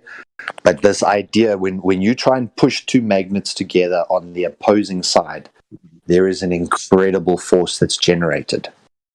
Yeah. Sometimes so much so that if you take two large neodymium magnets and you try and push a south against a south, it feels like at any moment you could lose a finger, because there is so much built up potential just by trying to push those two together. Or a north-south, the attractive force of that can also slam your finger. You can end up damaging a finger from that attractive. So the idea is that there's an inherent energy in the null space, or the point just before the magnet starts to pull together. There's like some kind of energy in that space, and that's what they're trying to harness by. That's correct. That's what I want to say also. The magnet itself, with its magnetic properties, is man-made, and it has energy put in it. And by using it in motors, electric motors, in time, very long time, of course, they demagnetize. They lose their magnetic properties from ear to ear. Using a magnet in a motor eventually will lead to this magnet be just, trash junk. It's not a magnet anymore. In 100 years, or But could that not be heat related, like the Curie point? If you're constantly it's heating. heat. Yeah. Motors, while running, sometimes they heat up when you overuse them. So they will warm. The Curie point is right at the point where it becomes liquid, isn't it? Like just It would destabilize the molecular structure of that substance. I don't think it goes. It doesn't get that the hot. Curie Like it doesn't point. reach the Curie point in an engine, does it? Unless, it would. The Curie point, when you bring the magnet into molten liquid, it will lose all its magnetic properties instantly in that moment. But if you've got a motor and the magnets that are in the motor working it, if they lose their magnetic properties over time, and someone is saying, if you take a reach the Curie point. Truth. If you take a new magnet, you can measure its force of attraction, but then you hold it in your hand and you warm it up with the fire from the light, with your light. You make fire, you hold it a little bit next to fire, it's going to warm it up, but not beyond the point where you can't hold the magnet in your fingers anymore, because it will burn you. But once you heat it up with fire, it will slowly lose from its magnetic attraction force. It will lose its magnetic properties. They will decrease. And if you repeat this every day, in 100 years, it's not going to be a magnet anymore. Okay, and this proves what? I just came in, so I'm just trying to find out what you're talking about. I think to summarize it, losing their magnetic fields. About whether the magnetic field is inherent to the property of the substance, or whether it's simply causing a distortion in a magnetic field, whether the property of a magnet almost exists outside of the magnet, more so than inside of it.